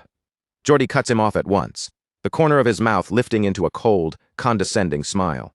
He makes it clear with that single look that he has no interest in hearing excuses or explanations from him. Then Geordie takes a slow step forward, closing the distance until he is standing far too close to Sir Hendrik. His presence presses down on him, and with a sharp, unwavering stare, he lowers his voice into a chilling whisper. "'Cause I saw that disgraceful behavior with my own eyes." The words land heavily, and Sir Hendrik's face twists in fear and humiliation as Geordie's rebuke continues without the slightest mercy. To be swayed by a child who has not even lived half as long as you. Honestly, it is beyond disappointing. Geordie's tone remains calm, but every word carries the sting of contempt. He places a firm hand on Sir Hendrik's shoulder, his fingers tightening just enough to make the warning impossible to ignore. Then, in a voice colder than before, he tells him to control his expression. At last, Geordie lets go, but instead of simply stepping back, he pulls out a handkerchief and wipes his hand as if touching Hendrik has dirtied him. Unless, he adds icily, you intend to place me in an even more troublesome position. After crushing Sir Hendrik with those words, Geordie turns away and begins striding toward the two people who have been watching everything unfold, his younger brother Lucien, and Lucien's servant, Hans. Hans is already pale with terror, trembling as he hides behind Lucien's back. But Lord Lucien, I think he's extremely angry. Hans whispers nervously from behind him, his voice shaking. Lucien, however, is nothing like his frightened servant. He simply watches Geordie approach with a faint, amused smile on his face. To Lucien, his older brother's expression is almost entertaining. His eyes narrow slightly with interest, as if he is enjoying a rare performance. Indeed, he thinks, this is quite the spectacle. This is Geordie Valdick, the second son of the Valdick family. A man considered a worthy successor of a long-standing noble house. In the eyes of many, he is the very image of aristocratic pride, a true noble among nobles. There are already rumors spreading that Geordie has begun recruiting people from outside the family because his influence has been weakened by the first son's rise. And Geordie did not even bother hiding it. He personally announced that he had brought those people in, making his intention obvious. If these new recruits prove useful, he plans to use them as pieces to shift the balance in the family's internal power struggle. Lucien keeps up the perfect appearance of respect and obedience. With a bright, polished smile, he faces his older brother and offers a graceful greeting. Greetings to my elder brother, Geordie Valdick. Geordie's face immediately turns sour at that greeting. Lucien's words are polite on the surface, but there is a faint chill beneath them, sharp enough to make the atmosphere between the brothers grow colder. It has been a long time, second young master. Have you been well? Lucien asks with flawless courtesy. But Geordie has no patience for empty pleasantries and quickly calls Lucien foolish, acting as if his younger brother's innocence is nothing more than an insult. Lucien tilts his head and asks what Geordie means by saying that all of a sudden. Then, still smiling, he reveals his own hand. As for the words exchanged between Sir Hendrik and me, I was watching everything with a smile. Geordie immediately throws the accusation straight at his younger brother. Did you truly dare to do something that damages the dignity of this family? Geordie demands. Lucien widens his eyes in a deliberately exaggerated show of surprise, as if the accusation has completely caught him off guard. Damage the dignity? Lucien repeats, his expression still innocent and curious. Could you explain it in a way that I can understand more clearly? Geordie begins speaking down to him, his tone dripping with superiority. He says that because it has been so long since Sir Hendrik withdrew from the front lines, there must have been some kind of mistake in judgment. He then points out that Hendrik's true mistake was using Geordie's name and creating unnecessary disorder because of it. For that, Geordie says, the knight cannot simply avoid responsibility. However, Geordie suddenly adopts the posture of a generous noble. He declares that he has no intention of reprimanding Hendrik, claiming that he understands better than anyone how loyal the knight has been, and how much blood he has shed for the Valdick family. By acknowledging Hendrik's service, Geordie seems to be showing respect to a faithful servant, but that very praise turns into a weapon. He casts a contemptuous glance toward Lucien, letting the contrast cut deeper before delivering his next blow. Unlike you, Geordie says, driving the words directly at Lucien. His verbal attack continues, without hesitation, as he points out that Lucien was someone who could not even endure sword training and ran away from it. Do you really think someone like you has the right to look down on him from above? Geordie lectures him openly. Lucien Valdick, before anything else, you must learn to show proper respect to the knights. A proud, arrogant smile spreads across Geordie's face as he turns his gaze over the knights gathered nearby. He appears to savor every second of the moment, as if he has already seized the crowd's favor. Because it is thanks to them, Geordie continues, sweeping one hand broadly toward the knights, that the Valdick family is able to exist.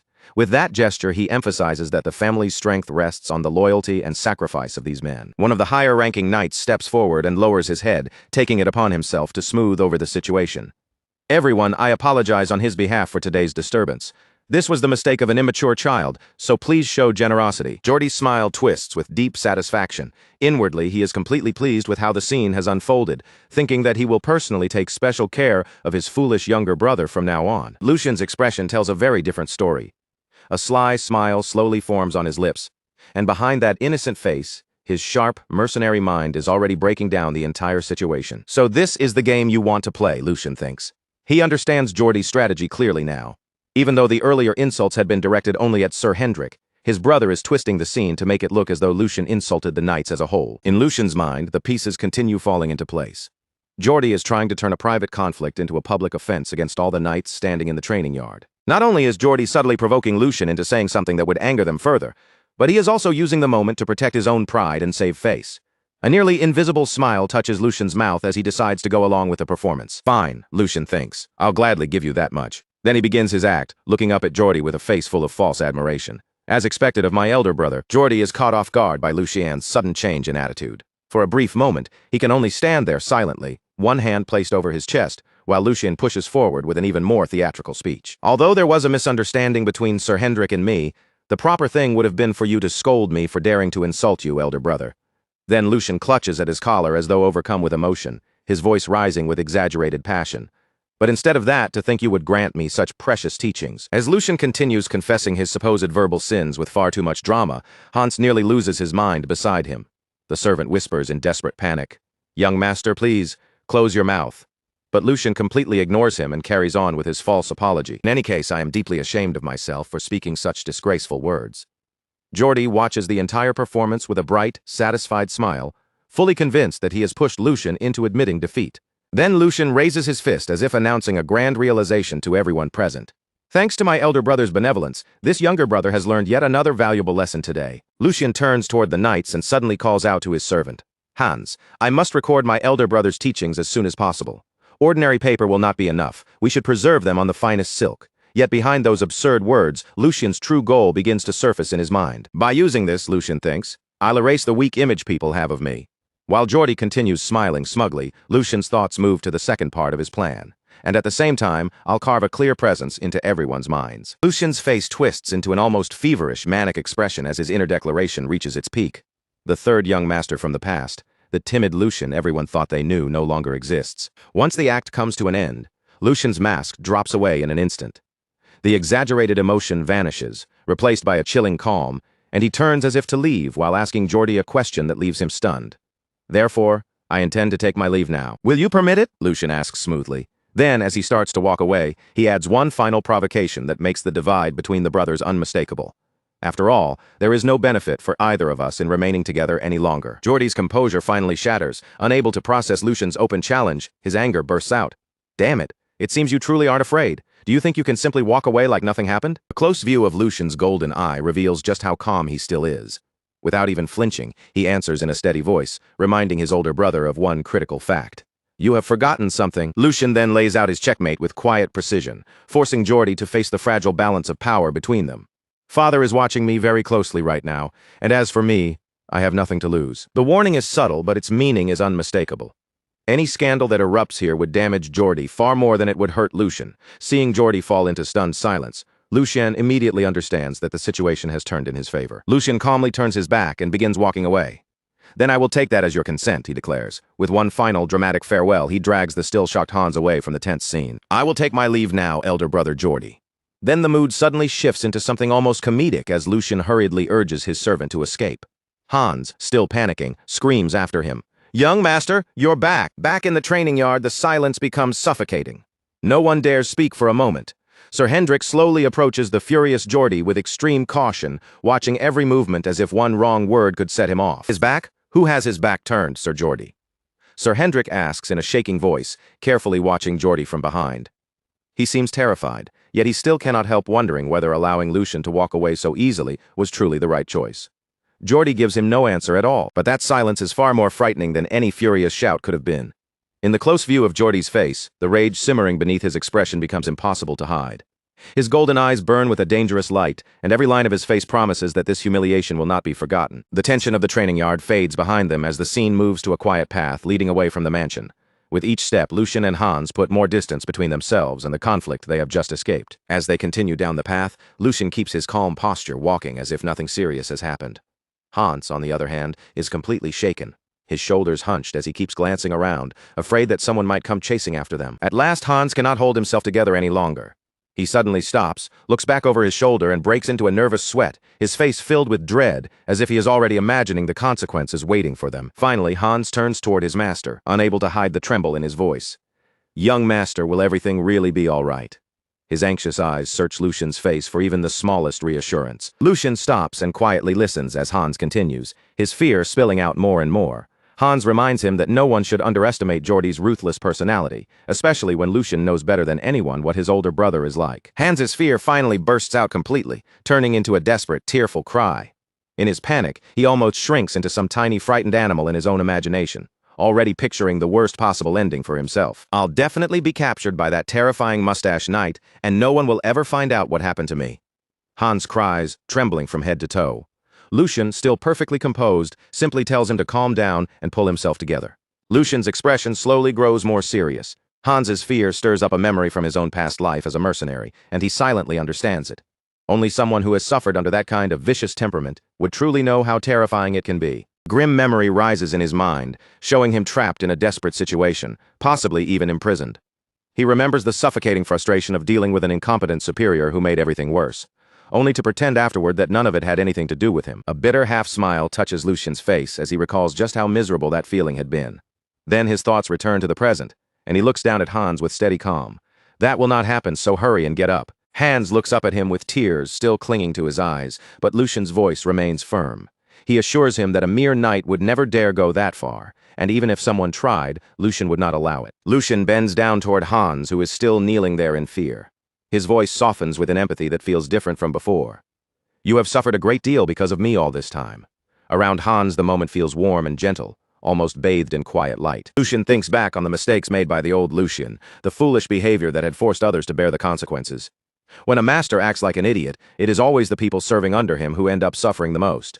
With a gentle motion, Lucien pats Hans on the head. Especially since you are my personal attendant, it must have been even harder for you. Deeply moved by those unexpected words, Hans can barely whisper, "Young master." And at that moment, Lucien's expression sharpens with firm resolve. His gaze grows intense and unwavering as he prepares to make a promise. Looking directly into the eyes of the loyal servant who has stayed beside him, Lucien begins his oath. I will promise you one thing. From now on, I will never again let my foolish actions cause the people under me to be looked down on, humiliated, or forced to tremble in fear. His voice is steady, carrying the weight of a decision he truly means. That vow lingers beneath the open sky, quiet but powerful. For Lucien and Hans, it feels like the first clear step into a new beginning, one where the old weak image of Lucien will finally be left behind. Lucien then firmly takes Hans's hand, helping him rise while sealing that promise between them. In that simple gesture, a new bond of trust and protection begins to form. On a bright sunlit day inside the palace, Lucien and Hans walk side by side through the long corridors. The light pours across the polished floor, but neither of them speaks as they move forward. Their footsteps echo faintly through the hallway, each step sounding heavier than the last. The silence around them only makes the serious expressions on their faces feel even more noticeable. Ever since the incident at the training yard, an uneasy feeling has settled deep in Lucien's chest. No matter how calm he appears on the outside, he cannot shake the sense that something is coming. The palace has become far too quiet. Not peaceful, not comfortable, but dangerously quiet, like the stillness right before someone makes their move. Lucien knows Jordy, the second young master, better than most people do. A man like him would never swallow humiliation and simply move on. He is the type who always finds a way to strike back, and as Lucien tightens his grip around a folded sheet of paper, his suspicions are finally confirmed. His eyes scan the document one more time, and disgust openly fills his face. So this is the trick you have been preparing all this time, he mutters coldly, the paper crinkling slightly in his hand. Do you have any idea how long I have been waiting for this? Beside him, even Hans, usually timid, quiet, and careful with his words, can no longer hold back his anger. His fists clench tightly at his sides and he raises his voice, insisting that this is something they absolutely cannot let slide. Lucien turns his calm gaze toward him and asks whether he is ready. Hans does not hesitate for even a second. With his anger still burning, he answers immediately that he is. How dare he, Lucien says, his voice turning sharp and icy. How dare he touch my allowance? Hans shouts right along with him, fully sharing his master's outrage. Then Hans adds, just as furious, that his own salary has been cut as well. That single detail makes the insult feel even more personal, and the anger between them rises even higher. Lucien explains that the whole problem began with the budget plan he received that very morning. At first, it had seemed like nothing more than ordinary paperwork. It was supposed to be a simple day. He had planned to replenish his funds, purchase more moonlight grass, and stock up on the supplies he needed without any unnecessary trouble. That was how things should have gone. But the instant Lucien opened the letter, his expression froze in place. The paper slipped from his fingers and fluttered down to the floor, and at the very top, the words budget summary were printed in clear, unmistakable letters. There, written plainly in the document, was the result. Lucien's allowance had been slashed by 75%, an outrageous cut meant to cripple him directly. And Hans's salary had also been reduced by 30%. The moment Lucian understood that, one cold thought rose in his mind. That bastard. Lucian says it quietly, but the anger beneath his voice is unmistakable. Geordie, the second young master, has dared to lay his hands on Lucian's allowance. He has used authority as bait, hidden a trap inside the paperwork, and turned the budget itself into a weapon. Even in noble society, embezzlement is not some minor offense that can be brushed aside. It is a serious crime, one severe enough to be punished by execution. Soon they arrive at a private room. Lucian opens the door and steps inside, his mind already settling into a cold, clear state. The only reason this ridiculous power play succeeded was because there had been a gap in his defenses. After his mother passed away, Lucian had entrusted the management of his budget to someone else. At the time, it had likely seemed natural, but now that weakness has come back to bite him. That responsibility had once belonged to Dana, the former headmaid who had served him loyally for many years and handled those matters with care. But now, the authority that should have remained in trustworthy hands has somehow ended up with an entirely different person. Someone Lucian never chose himself. A woman steps forward inside the room and offers a polite bow, her posture neat and controlled as she presents herself before Lucian. She introduces herself smoothly, saying that this is the first time she has had the chance to meet Lucian face to face. Her name is Jenny, the newly appointed headmaid who has been assigned to replace Dana and take over the duties that once belonged to her. Jenny adds that she had wanted to greet him much earlier. However, at the time, Lucian had shown no intention of leaving his room, and a faint mocking smile appears on her face as she says it. With that same subtle edge in her expression, she remarks that his long period of seclusion finally seems to have come to an end. Hans immediately bristles at her tone. His face tightens, and he steps forward as if he cannot stand hearing her speak to his master with such thinly veiled disrespect. But before Hans can go any further, Lucian quietly raises one hand. The simple gesture is enough to stop him, and Hans forces himself to hold back. Lucian remains calm as he looks at Jenny and tells her plainly that she is wrong. His voice is controlled, but the faint sharpness in it makes the air in the room tense. Then Lucian lets a small smile appear on his face and says they will keep this conversation brief. After all, there is a far more important matter that needs to be addressed first. Lucian tightened his fingers around the budget paper until the edges bent in his hand. Then he held the document out in front of Jenny and asked her directly whether she was the one who had drafted this plan. For a brief moment, Jenny looked genuinely startled, as if the question had caught her off guard. But that surprise quickly faded. A smile spread across her face, and a second later she actually let out a laugh. She said she could not understand why Lucian had gone out of his way to summon her over something as insignificant as a simple budget matter. To her, the issue clearly did not seem worth this much attention. Then, without showing the slightest hesitation, Jenny admitted it. Yes, she was the one who had written the budget plan. She calmly explained that since Lucian had once granted full authority to the former headmaid, that authority had naturally been passed down to her after the position changed hands.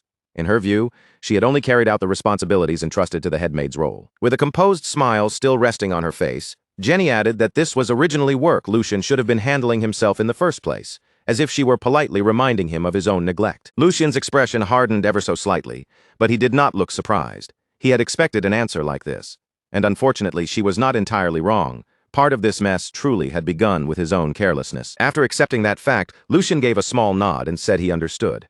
But even if that much was true, there was still one part of the situation that did not add up at all. In a calm voice, Lucian pointed out that most of the funds allocated by his father had been meant to raise the servants' wages. The purpose was to compensate them for the neglect they had suffered in the past. As those words left Lucian's mouth, the maids standing nearby began to tremble. Their eyes darted nervously from Lucian to Jenny, as if they were afraid of what might be exposed next. Then Lucian asked a question that was simple, direct, and impossible to ignore. If that is the case, he said evenly, his gaze growing sharper, then why was Hans's salary cut instead of raised? His voice stayed calm, but the pressure behind it made the room tighten. Isn't that far too blatant? Lucian pressed. Jenny, however, only smiled again, as though even that accusation was nothing more than a minor inconvenience. She put on a look of innocent surprise and claimed there must have been some kind of mistake. After all, she said, managing an entire household came with countless duties, and it was only natural for small oversights to happen. Then Jenny turned slightly toward the other staff members, her smile still fixed in place, and asked them whether they could testify to just how overworked she had been. Almost immediately, the surrounding staff began nodding one after another. None of them spoke with confidence, but every one of them moved as if they knew exactly what answer was expected. They awkwardly voiced their support, shifting the blame away from Jenny and onto themselves. One after another, they insisted it must have been a simple oversight, while Lucian remained quiet and watched the whole performance unfold. Then Lucian finally spoke. Enough.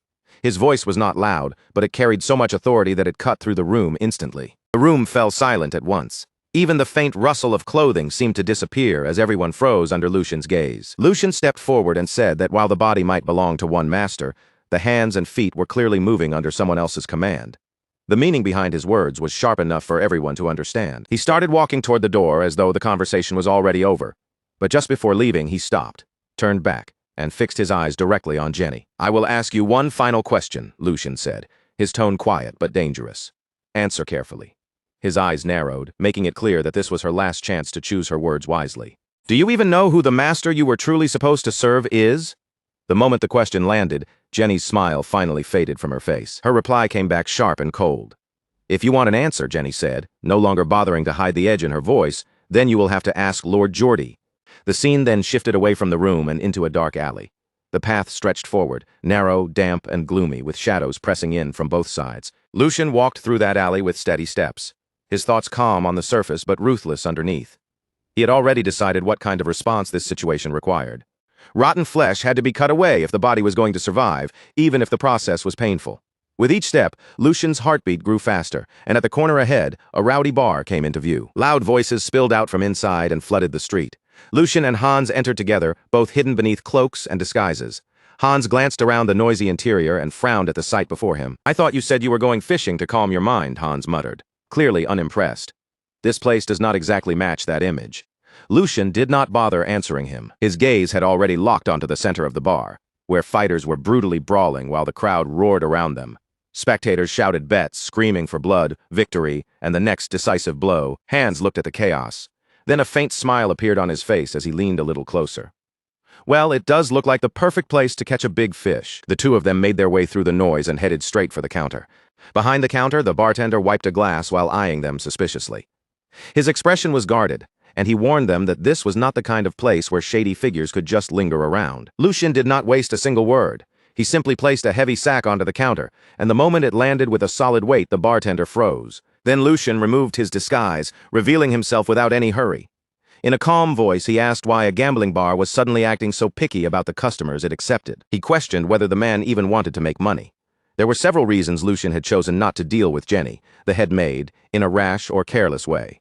First, Jenny was not an ordinary maid who could be handled without consequence. She was the daughter of the nanny who had raised Geordie ever since he was an infant.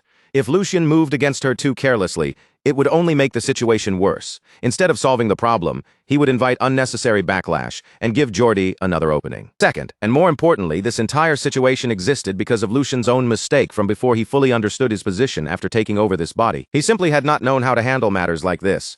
Without fully understanding the consequences, he had handed authority away and allowed someone else to control an important part of his household. He had assumed that such an unreasonable situation could never happen. But reality had already proven that assumption completely wrong. Lucian now realized that this problem could not be dealt with by ordinary common sense alone. It was tangled deeper than that, required a proper response. And this time, Lucian had no intention of being lenient. More importantly, there was no way the Archduke was unaware of what was happening behind the scenes. In other words, cleaning up this mess was not only necessary, it was also part of a test. And if that was the case, then Lucian would show the Archduke exactly how he handled it. While those thoughts passed through his mind, the same staff member from earlier guided him deeper through the bar again and seated him comfortably at a table. Cards were scattered across the tabletop, their worn edges and messy arrangement showing clear signs of countless games that had already been played there. Lucian calmly picked up a deck of cards, his expression unreadable as he weighed them lightly in his hand. Since he had already come this far, he figured he might as well make some money while he was here. Before long, the man sitting across from Lucian was visibly trembling. A large crowd had gathered around the table, watching in stunned disbelief as they wondered just how many rounds Lucian had won in a row. His opponent was supposed to be an experienced gambler, someone used to reading people and controlling the table, but now he looked completely crushed. At last, the shaking man forced the words out. "I quit." Lucian casually rolled a coin between his fingers, letting it flash in the light as the defeated man hurried to pull himself away from the table. "This is only the beginning," Lucian said with an easy smile, as if the entire game had barely warmed him up. "Things are finally starting to get interesting, so why not stay a little longer?" But the man's face went pale at once, and he refused without hesitation, saying it would be much better for him to leave now. Beside Lucian, Hans stood completely frozen, both hands clutching his head in disbelief. He could not understand when his young master had gained such a terrifying talent for gambling. Lucian, clearly bored by the lack of proper resistance, leaned back in his chair with a relaxed air and casually propped one leg onto the table. "Next round," he announced calmly, sweeping his gaze over the stunned crowd. Is there really no one else here willing to play? He had originally come to this place to spread rumors and stir the waters, but so far the whole thing felt far too underwhelming for his taste. Lowering his gaze, Lucian thought that after taking this much money from them, it was about time for the real target to finally appear, and almost as if responding to that thought, the door opened. Lucian glanced sideways, his eyes shifting toward the entrance, and saw a man walking in while calmly adjusting the buttons of his clothing. The man wore a courteous smile, polished and harmless on the surface, but the instant he stepped inside, the entire atmosphere in the bar seemed to change. "Well, well," the man said smoothly, his voice carrying easily through the room. "It seems I failed to recognize someone important. Please forgive my late greeting."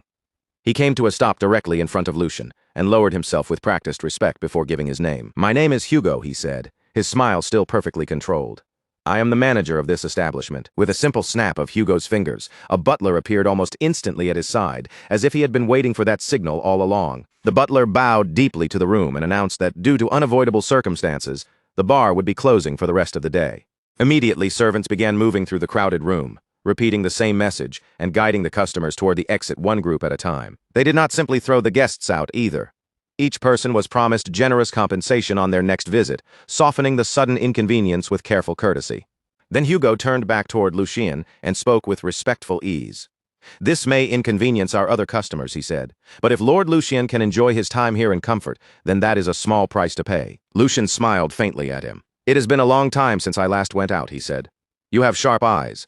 Then, as if making a casual observation, he added that such intuition was necessary for anyone who wanted to survive in this line of work. Hugo bowed once more and apologized again for greeting him so late.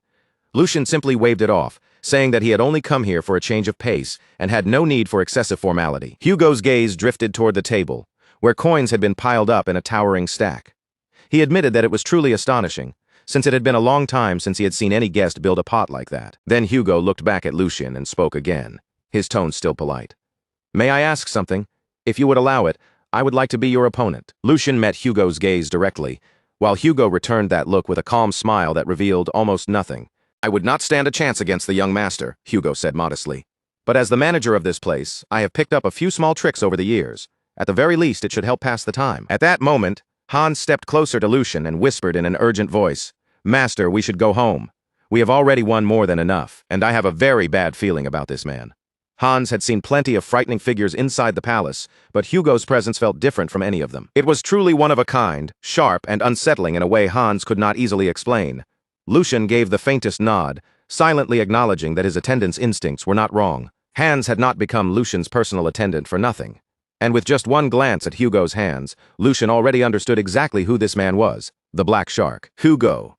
Lucian remembered that name clearly from his previous life, though back then the man had been far rougher and much more dangerous. He was more ruthless, more brutal, and destined to become a name that would one day shake the entire underground world. Hugo's path had begun in the dark back alleys of the city, where survival itself depended on strength, nerve, and a willingness to get blood on one's hands. With nothing but brute force and cunning to rely on, he had crushed every obstacle that stood in his way and clawed his way upward. From there, Hugo expanded into gambling, smuggling, and even contract killings. Eventually, he became the king of the night, ruling 5 territories from the shadows. Later, when the empire fell into instability, he would exploit the chaos, declare himself a baron, and reappear on the surface as one of its warlords. But for now, Lucian noted, Hugo was still only a rookie. Even so, that did not make him harmless. If anything, it made him even more dangerous. Lucian's lips curved into a faint smile. Today, Lucian had come to this place for one reason, to catch that shark before it could grow any larger. As the cards were spread neatly across the table, Lucian suggested that they keep the game simple and easy to follow. Hugo agreed immediately, and then he removed any upper limit on the betting. "I cannot allow the young master to become bored after coming all this way," he said. He spoke with flawless politeness, and the moment Lucian heard it, his expression brightened with clear satisfaction. "Finally," Lucian said, looking genuinely pleased, "someone who understands me." Behind him, Hans only grew more anxious, his unease deepening by the second. Hugo maintained his courteous smile, but inwardly, he had already dismissed Lucian as nothing more than a spoiled noble brat, relying on the power of his family name. What Hugo did not realize was that the polite words they had just exchanged would soon become the very foundation of his own downfall. As the dealer prepared the cards, Hugo judged that the timing could not have been better. Even though his plan involving the gambler's losses had not gone exactly as expected, he still gave the table a subtle tap with his finger. Dealer noticed the signal immediately, catching Hugo's meaning without needing a single word. Hugo believed that someone like Lucian would only sink deeper the more he lost, chasing his pride and throwing in more money with every round. He intended to devour Lucian down to the bone across the table, however. Lucian simply beamed with cheerful innocence, as if he had not noticed anything strange at all. Hugo, growing slightly suspicious of that relaxed smile, asked whether something was wrong. Lucian answered casually that it was nothing, but before they began, he said there was one question he wanted to ask. Hugo assured him with a smooth smile that he would answer honestly. Lucian leaned back in his chair, a faint smile resting on his lips as he studied the man across from him. "Although this is the first time we have met," Lucian said, "I have to admit that I have already taken quite a liking to you. After all, a leader can be judged simply by looking at the people under him. To manage an operation of this size, even if it exists outside the law, is no simple achievement." Lucian's tone remained light, but the praise carried a sharp edge beneath it. "And if you had truly crossed the line beyond recovery," Lucian continued, his eyes steady on Hugo, "you would have been eliminated long ago." Hugo's smile stayed perfectly polite on the surface, but his shoulders stiffened for the smallest moment.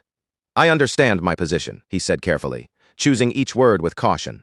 "I always make sure not to offend those above me." Lucian let out a soft chuckle, as if Hugo's tension amused him. "There's no need to be so stiff. Even though I come from the Valdic family, we're not so rigid that we can't hold a normal conversation." He lowered his eyes to the cards in his hand for a brief moment, then asked in the same relaxed tone, "So, when are you planning to begin large-scale production?" The instant those words landed, Hugo froze. "What?" Hugo's expression tightened before he could fully hide it.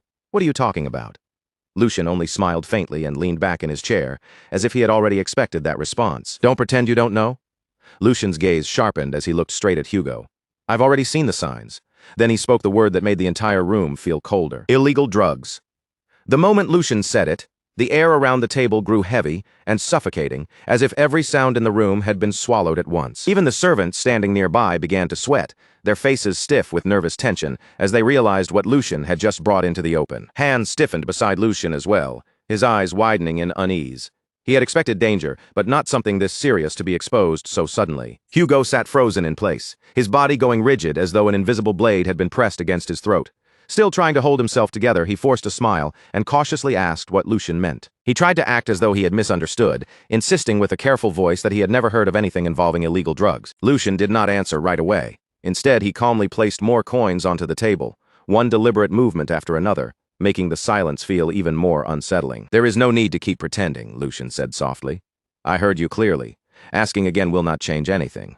His tone was gentle, but it left no room for escape. A faint, almost imperceptible smile appeared on Lucian's lips, and in that moment, he quietly revealed the truth Hugo had been trying to bury. Hugo had been commissioned by the Marcus Logren family to spread illegal drugs through Valdic territory and destabilize it from within. The accusation hung over the table like a sharpened blade. Lucian's gaze turned cold as he waved one hand lazily, yet with absolute certainty. "For a Marcus family to give such cheap and reckless orders," he said, his voice cutting straight through the tension. "There is clearly no respect behind it.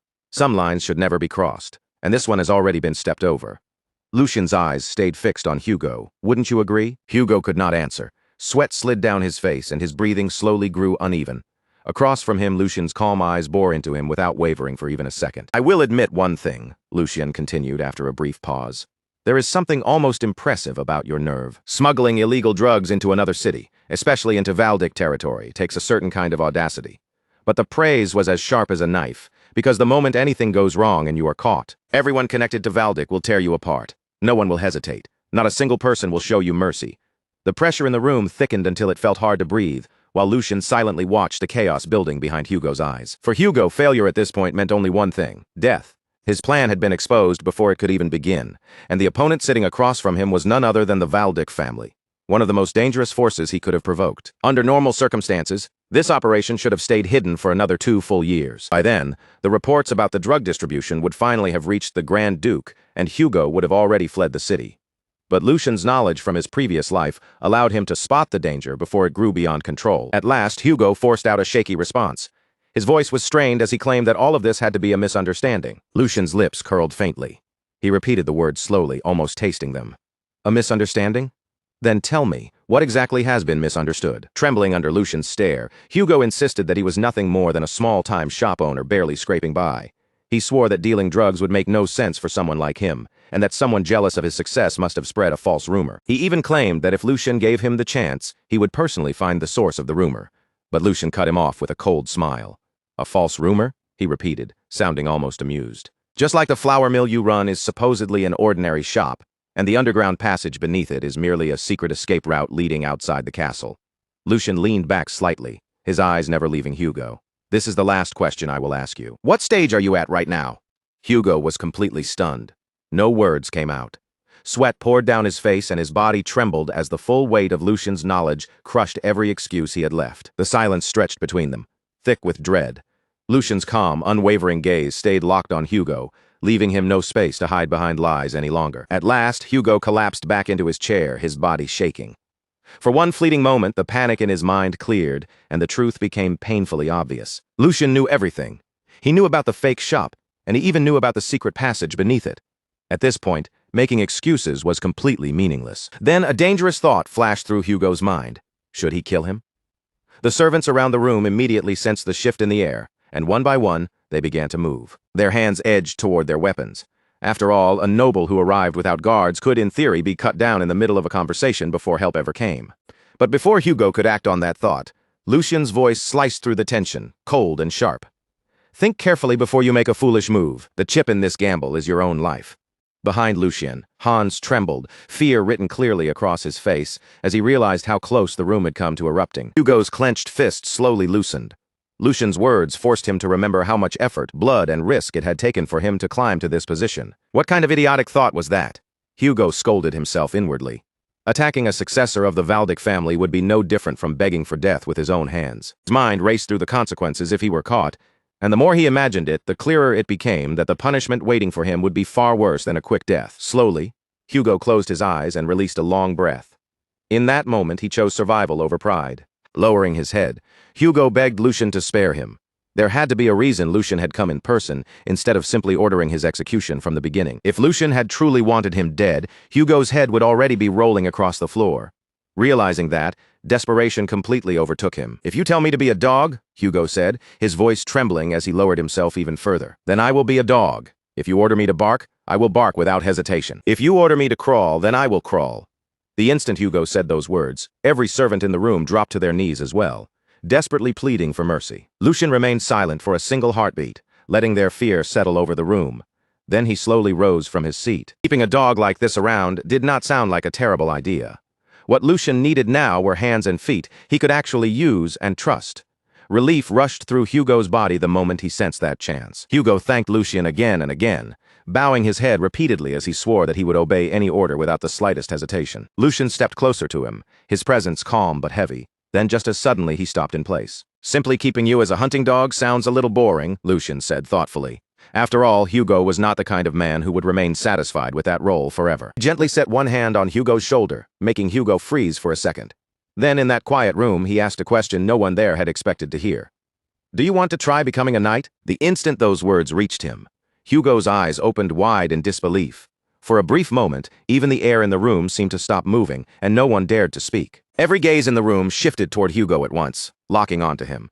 Because becoming a knight was not just some random idea to him, it had once been the dream he held tighter than anything. It was something he had chased with everything he had, almost desperately, as if his whole life depended on it. But over and over again, the cold weight of reality had crushed that dream beneath his feet. No matter how much effort he poured into training, and no matter how sharp his skills became, nothing ever seemed to truly change for him. In the end, he had always been forced to put his life on the line for someone standing above him, serving a master who could discard him at any moment. To the nobles, he was nothing more than a tool that could be used until it broke, then thrown away without a second thought. And his low birth had always stood before him like a wall that could never be climbed. So when that question echoed in his ears, Hugo could only repeat it inside his mind. Did he want to become a knight? Hugo lowered himself until his forehead pressed hard against the floor.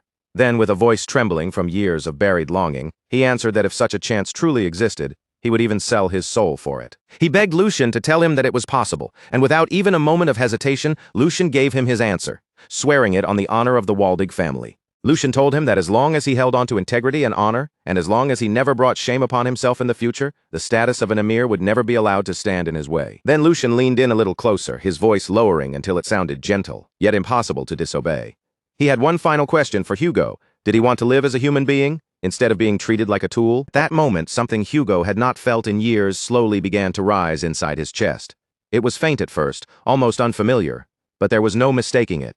It was hope. A few days later, inside the palace, the servants were gathered together in one place, their faces tense and their eyes filled with curiosity about why they had been called. Before long, Lucian appeared at the front of the room, taking his place where everyone could clearly see him. He sat there with an almost lazy confidence, one leg casually resting on the table, while Hans and Hugo stood quietly behind him like two silent pillars. Lucian slowly turned his eyes toward Hugo, and in a calm but unmistakably commanding tone, he told him to introduce himself. Hugo's body tightened for a brief instant, but he quickly steadied himself, clasping both hands behind his back with disciplined control. Then he stepped forward and spoke in a composed, measured voice.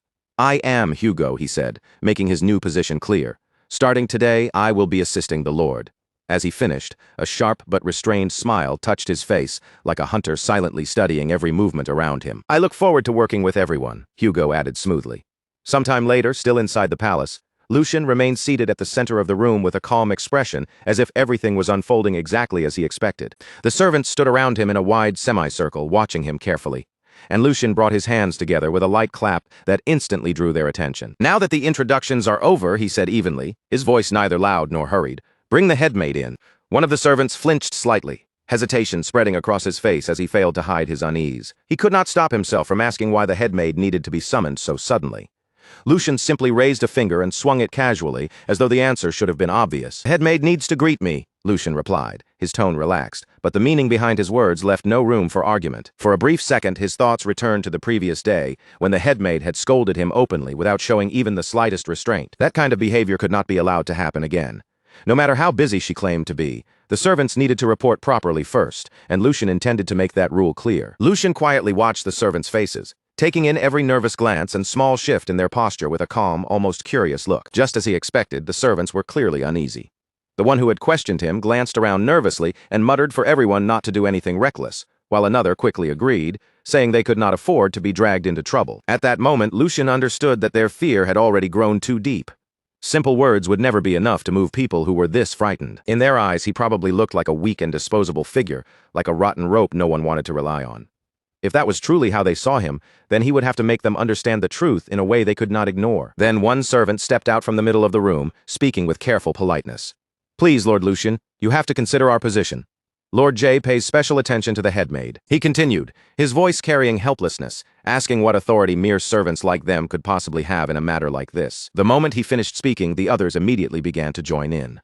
They nodded one after another, murmuring their agreement and begging Lucian to understand why they were afraid. Why would he deliberately fan the flames? It was what they kept asking, their voices overlapping as they said they only wanted to leave quietly, just like before.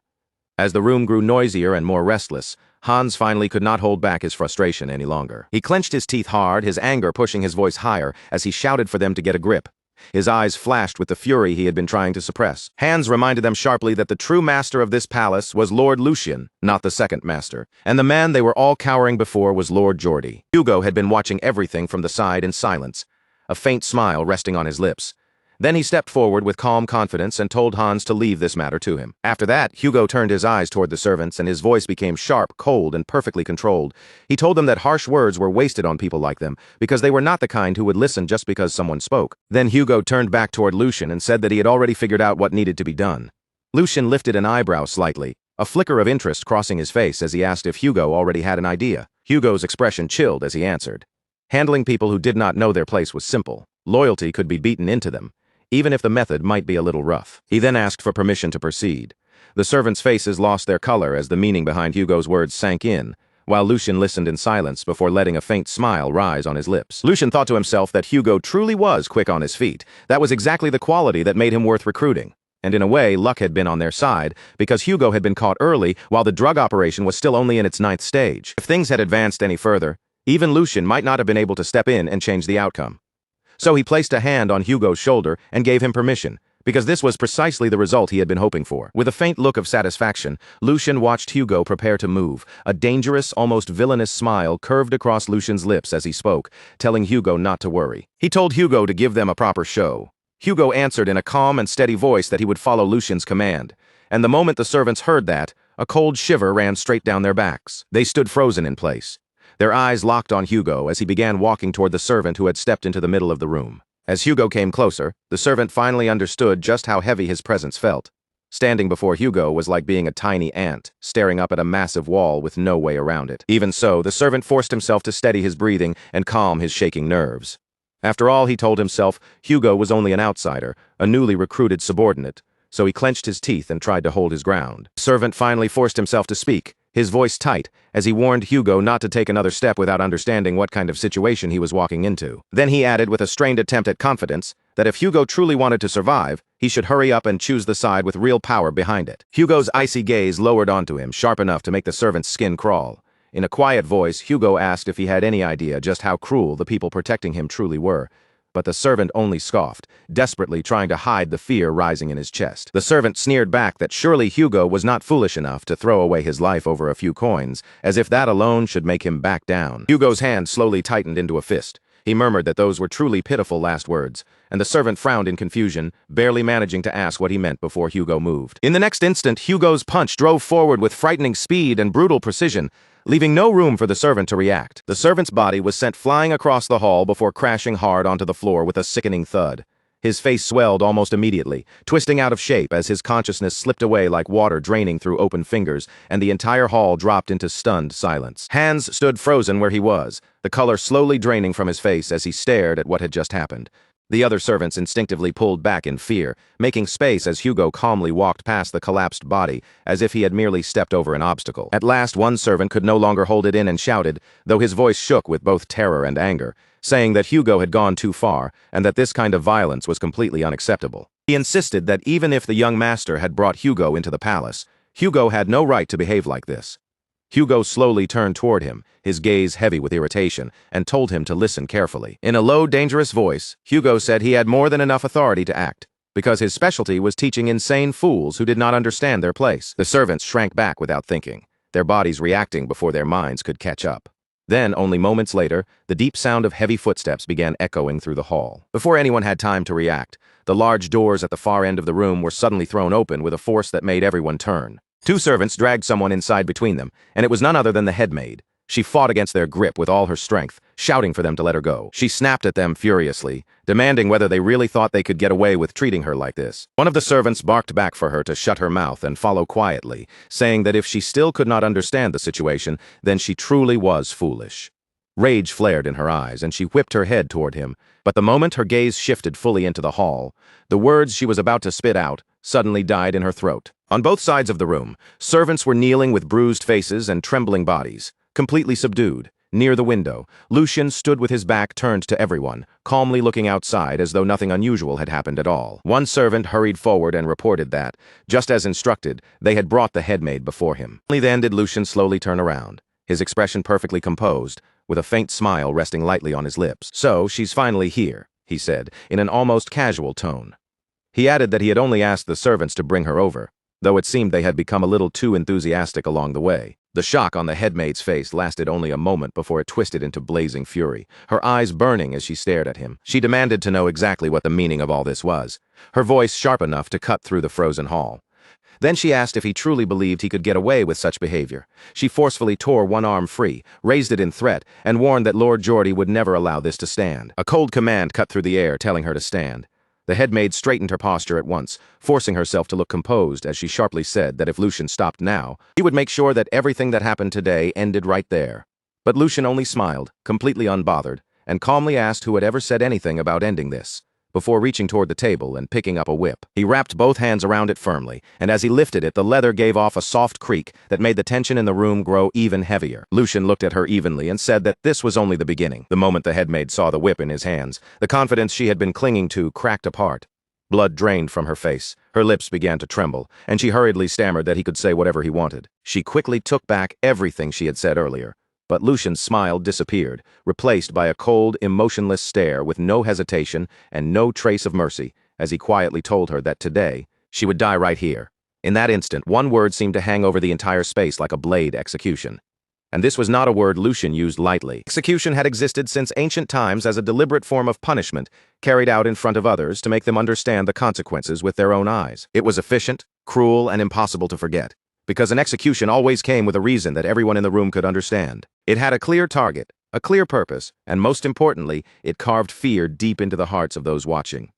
For Lucian, that alone was enough. At the same time, Lucian began walking straight toward Jenny, each step steady and unhurried. Instinctively, Jenny took a step back. The two of them locked eyes, standing face to face in a silence so complete it felt unnatural. A strange, airy calm settled between them, but it was heavy enough to make the room feel frozen, as if even breathing too loudly would shatter the moment. Even though Jenny tried to keep her face steady, the tension in her expression was impossible to hide. Her lips parted and she spoke again, forcing her voice to stay firm. "With this," she said, "I can inform the Grand Duke that the weak, worthless third prince no longer exists." Lucian gave her no answer. Instead, he simply lifted one hand and made a calm gesture. A servant immediately came to his side, and the meaning behind Lucian's order was clear to everyone present. He wanted Jenny to be taught properly and painfully how a servant was supposed to stand before her master. Without hesitation, the guards moved in, seized Jenny, and forced her down. Her knees struck the floor with a dull, heavy thud, and the pressure on her shoulders did not loosen as they held her firmly in place. Even then, Jenny still refused to panic, lifting her head just enough to speak again. "Young master," she said, her voice low and controlled, "you should think this through carefully. You said you would kill me, but if you so much as harm me, do you really believe Lord Geordie will stay quiet?" There was almost no fear in her tone, only a cold and strangely indifferent calm. Then she continued slowly, making every word deliberate, adding that her mother was Lord Geordie's wet nurse. And because she was that wet nurse's child, Jenny claimed that, technically speaking, she was like a sibling to him. The words hung heavily in the room, dangerous and bold. It was a single sentence meant to challenge everyone there and stop them from taking another step. After listening to her, Lucian finally responded, asking if that was all she had to say, and noting that even in her final moments, she was still repeating the same thing. As Lucian spoke, his voice grew colder by the second, the sharp chill in his tone unmistakable. He asked if bringing up her brother even while she was dying was not simply pathetic. Then he told her that if she had anything else left to say, she had better say it now.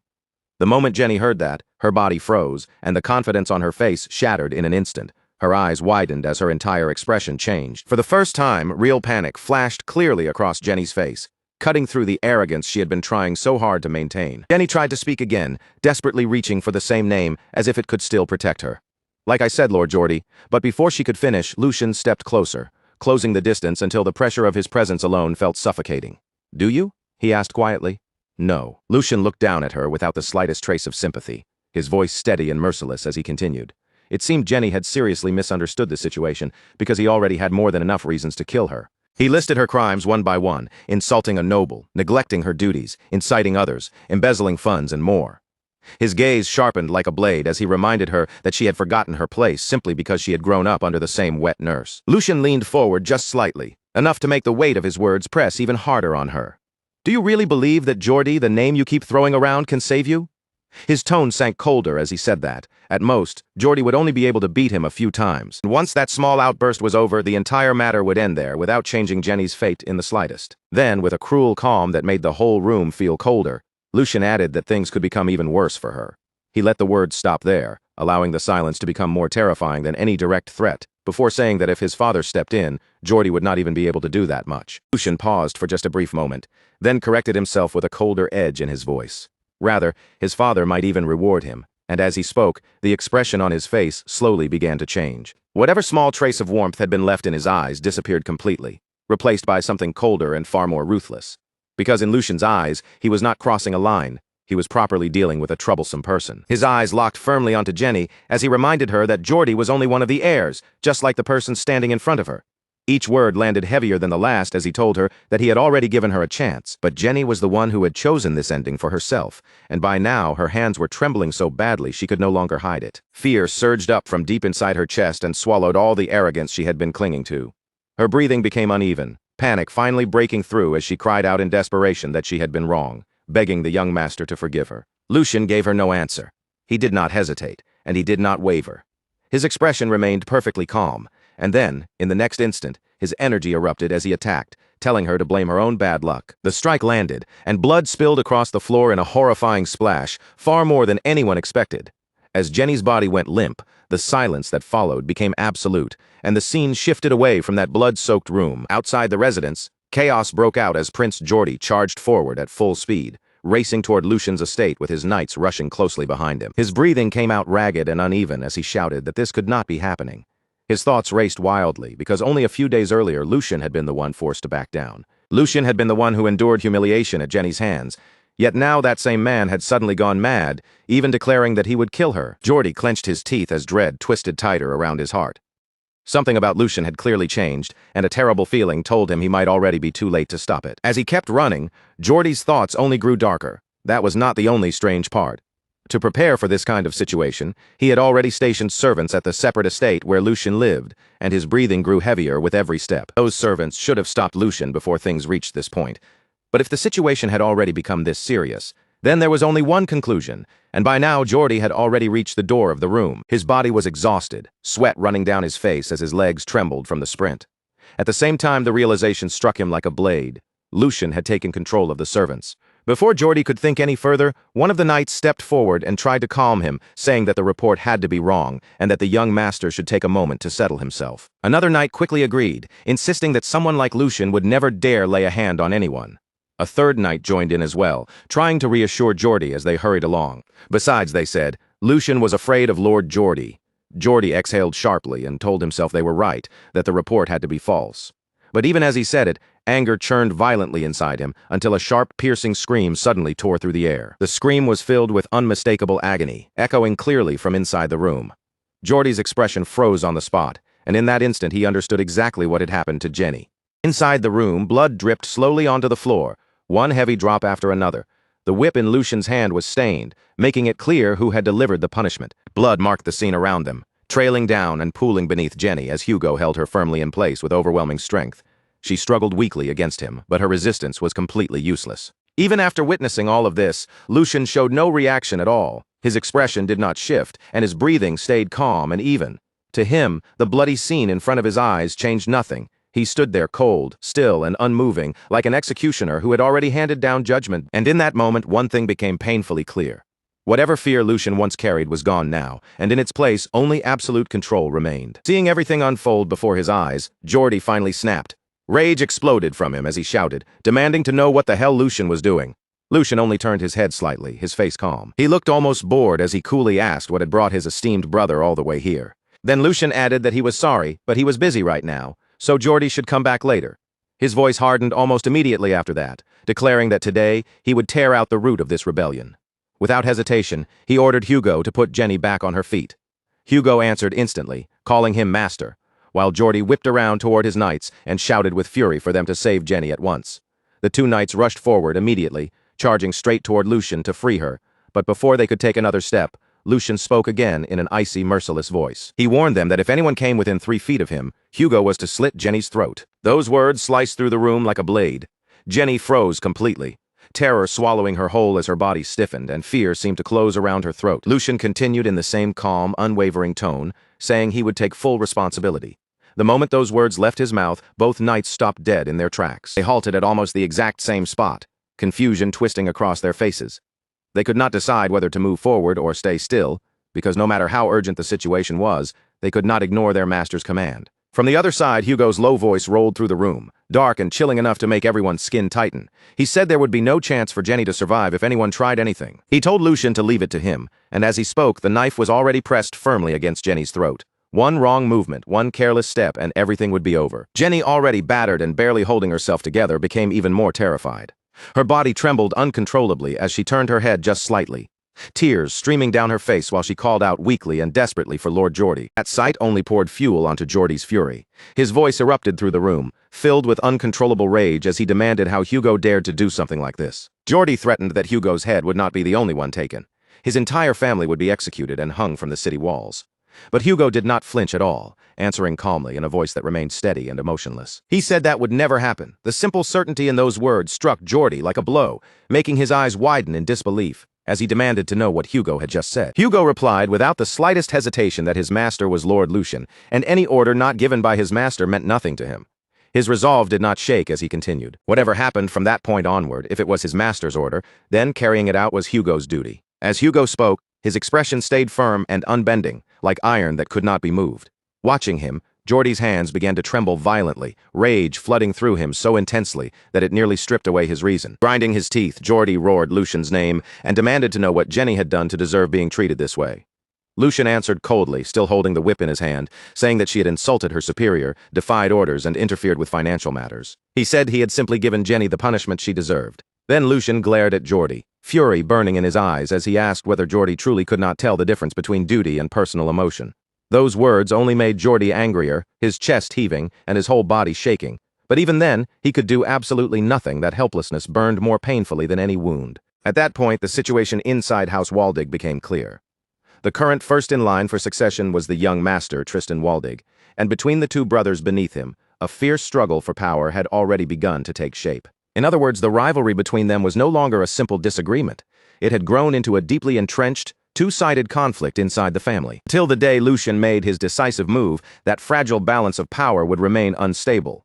For now, the most important task in front of him was obvious. He needed to strengthen his own faction and secure it firmly. But right now, his reputation had just suffered a devastating blow, and that damage would not be easy to ignore. Geordie had been humiliated in front of everyone by Lucien, the brother he once dismissed as someone who could never threaten him. And after losing his loyal knight, Sir Hunter Pecaria, Geordie could only clench his jaw as the pressure tightened around him. If he failed to protect Jenny now, someone who served him as closely as his own hands and feet, then his standing would be shaken at its very core. This single failure would inevitably become a turning point. From that moment on, distrust would begin spreading among the people who followed him. Geordie's fist tightened in frustration, because the truth was painfully clear. He was completely trapped, with no path left to escape. With no other choice remaining, Geordie was forced to yield. From where he stood, he finally surrendered and shouted that Lucien had won, ordering him to let Jenny go. The moment those words left Geordie's mouth, one of Lucien's men broke into a smug smile, while Geordie's own followers were left staring in stunned disbelief. The young servant standing beside Geordie could not hide the shock and despair on his face as he watched his master admit defeat, and the reason behind that surrender was Jenny, Geordie's loyal maid. Hugo, the man Lucien had brought in, was holding Jenny hostage with a dagger pressed tightly against her neck while she trembled and cried in terror. Lucien, the one who had arranged this entire humiliation, stepped away with an air of complete superiority. A malicious smile spread across his face as he mocked Geordie's surrender. He said it was not even funny, then asked if Geordie truly believed a single word of surrender would be enough to sweep everything under the rug. Lucien continued pressing the accusation, speaking as though Jenny's crime was already undeniable, claiming she had plundered another person's precious livelihood. His eyes gleamed with open contempt as he scoffed at his brother's attempt to settle the matter. Did Geordie think his tongue was coated in gold simply because he was a noble? Then Lucien turned toward Geordie with biting sarcasm, pretending not to understand. "What are you talking about, brother? Winning?" Geordie ground his teeth in fury as Lucien continued his little performance, calmly insisting that he had only fulfilled his duty as the third young master. Besides, Lucien added, embezzlement was a crime no one could escape from, no matter their status. He stomped his foot against the floor, making his authority ring through the hall. If they simply covered this up and moved on, what would everyone think? Lucien looked at his defeated brother and spoke with the false passion of someone pretending to uphold justice. Since his respected brother was begging so desperately, Lucien claimed he would love to end the matter there. But the sinister smile spreading across his face made his real intentions painfully obvious. With an expression full of fake regret, Lucien delivered the final blow, saying that unfortunately, he lacked the proper justification to let this matter go. Geordie clenched his fist so tightly that his knuckles turned white, his suppressed rage nearly bursting out of him. Unable to endure the humiliation any longer, he finally demanded to know Lucien's price. He snapped at Lucien to stop beating around the bush and speak plainly, because he wanted to know exactly what Lucien was after. Before revealing his outrageous demand, Lucien first hinted at the punishment waiting for Jenny. He lifted the whip and coldly said that since ancient times, those who laid their hands on another person's property had often received punishments like this. Jenny trembled in terror, and when Lucien demanded that several times the supposedly stolen amount be returned as compensation, Geordie could only clench his teeth in powerless fury, completely humiliated. Lucien stood surrounded by the glitter of gold coins, smiling triumphantly as he mocked his brother. With that smug look still on his face, Lucien asked Geordie what kind of price he had expected to pay. The scene then shifted to the majestic palace of the Grand Duke, the true center of power within House Waldig. Inside a luxurious study, the man who ruled the family, Grand Duke Waldig, waited with a stern and calculating gaze. As the father of Lucien and Geordie, the Grand Duke watched everything unfolding within his domain, from the shadows of absolute authority. Later, Chief Butler Edwin appeared before the Grand Duke to deliver his report, explaining how the incident had ultimately been resolved. The Grand Duke looked over the written report with an expression that revealed nothing. Then he fixed his loyal servant with a piercing stare and asked whether the contents of the report were truly accurate. Chief Butler Edwin bowed respectfully and confirmed that he had personally verified everything. Then he began explaining the humiliating outcome for the second son, saying that Master Geordie had paid young Master Lucien. The compensation amounted to 10 times the original sum involved, and Edwin also added details about how quickly Lucien had acted afterward. He reported that young Master Lucien had recruited an outsider named Hugo, who swiftly eliminated the spies planted inside his annex. The Grand Duke listened in silence as the report neared its end. Because of Lucien's actions, his annex was now guarded more tightly than any other area. The Grand Duke turned his gaze toward the window, where Lucien's reflection seemed to overlap with his own. Quietly considered the bold moves his youngest son had made, his expression thoughtful as he evaluated the sudden shift in the family's internal balance of power. After hearing the full report, the Grand Duke reached a decision and gave the order to summon his son before him. He spoke in a low, firm voice, telling Edwin to bring Lucien in. The doors opened soon after, and Lucien stepped into the study like a man entering a lion's den, presenting himself before his father. The Grand Duke turned to face him, his expression carrying the weight of authority and sharp scrutiny. Lucien stood in the vast study while the tension between father and son thickened in the air. Almost immediately, he sensed that something between them had changed. He wondered silently what this feeling was, because his father's gaze felt completely different from the way it had before. For the first time, his father was truly looking at him as a player in the family's struggle. Then the Grand Duke spoke first, his voice carrying unmistakable authority. He said Lucien had caused quite a stir recently. Lucien, however, remained calm and replied that it was nothing extraordinary. He had merely disciplined servants who failed to recognize their own master. The Grand Duke placed one hand on his desk, his gaze growing harder as he pointed out that, as a result, Lucien had disgraced his brother. Then he challenged him directly. He warned Lucien that Geordie would not forget this humiliation for a long time, then asked whether Lucien was truly prepared to bear the consequences. From across the room, Lucien's answer came as cold and firm as steel. He said there was nothing for him to handle. With unwavering confidence, Lucien justified everything he had done as a simple matter of restoring the proper hierarchy. Standing straight, with a defiant smile, he framed his ambition as duty. He said that if he avoided such an obvious responsibility simply because he feared retaliation, then he would have no right to claim the name of Waldig. The Grand Duke listened silently to his son's bold declaration, as Lucien added that he had merely made a decision that would not bring shame upon their family name. A faint smile appeared on the Grand Duke's face, as if he were either impressed or amused by the audacity of his youngest son. Then the Grand Duke laid out the rules of the succession struggle, revealing the family crest as though he were opening the board for a much larger game. He told Lucien that if Geordie continued to provoke him, then Lucien was free to strike back. With those words, the Grand Duke officially gave Lucien permission to fight for his place. But that freedom came with a harsh condition, and Lucien listened carefully as his father continued. The Grand Duke warned him that if the conflict escalated too far and caused damage to the family, he would side with Geordie regardless of who was right or wrong. Lucien was visibly taken aback by such an unfair and biased condition. In disbelief, Lucien blurted out, extending a hand as he tried to question his father's logic. "Father, what the hell?" But the Grand Duke cut him off at once, his expression almost mocking. The Grand Duke looked at Lucien, as if his reaction itself was strange. "Why are you so surprised?" he asked, before laying out his reasoning with cold clarity. Geordie might have a reckless streak, but over the years he had still made real contributions to the family. Then he contrasted that directly with Lucien's own past, the image of his once weak and idle self hanging heavily between them. Unlike Geordie, Lucien had spent an entire year doing almost nothing, wasting time while others worked. As the head of the family, the Grand Duke said, choosing the son who had actually contributed was only natural. Lucien fell silent for a moment, quietly absorbing the weight of his father's ultimatum. But then, instead of shrinking back, a sly smile slowly began to form on Lucien's lips. He had caught the deeper meaning hidden underneath his father's words. To Lucien, that was not simply a restriction meant to hold him down. If he was reading it correctly, it sounded more like an order to crush his brother beneath him and rise higher. His father's next words only seemed to confirm that interpretation. He told Lucien to build his strength and become someone useful to the family. Once he reached that point, the answer to his question would reveal itself. The message behind it was unmistakable. Lucien had to prove his own worth. And with his sharp mind, Lucien quickly began piecing together the situation. He realized his father was deliberately increasing the pressure on him, using that sense of crisis to push him forward. And if the Grand Duke was speaking so firmly, then there had to be a deeper reason behind it. That could only mean the structure of the succession would be decided soon. As that conclusion settled in, a confident smile spread across Lucien's face. He understood the game his father was playing perfectly. And instead of fearing it, he found it almost amusing. His father wanted him to move quickly and seize the opportunity before it slipped out of reach. Lucien found himself wondering, with a faintly ironic smile, whether all fathers were this manipulative with their sons. Then he reached into his jacket and pulled out a document, thinking that if his father cared so deeply about him, he might as well live up to those expectations. Drawing the Grand Duke's attention again, Lucien called to him and boldly placed the document on the desk. "What if I've already prepared my move?" Then, with a triumphant smile tugging at his lips, Lucien added that it was not just any move, but a very big one. Without warning, Sigmund snatched the paper from his son's hand, his movement sharp enough to cut through the tension in the room. The instant his fingers closed around it, he crushed the document into a tight ball, then tore it apart without the slightest hesitation. The torn fragments scattered down to the floor like pale snow, but the atmosphere only grew heavier. An overwhelming authority radiated from Sigmund as he demanded to know whether the contents of that report were truly accurate. If this was nothing more than a foolish, overzealous attempt to pretend at public service, then Lucian needed to admit it immediately, before the matter went any further. Sigmund's voice remained calm, but every word carried the weight of a command that left no room for lies. Lucian did not flinch. He met his father's gaze directly and answered evenly that there was not a single falsehood in the report. Under Lauren's guidance, the investigation had already moved far beyond its earliest stage.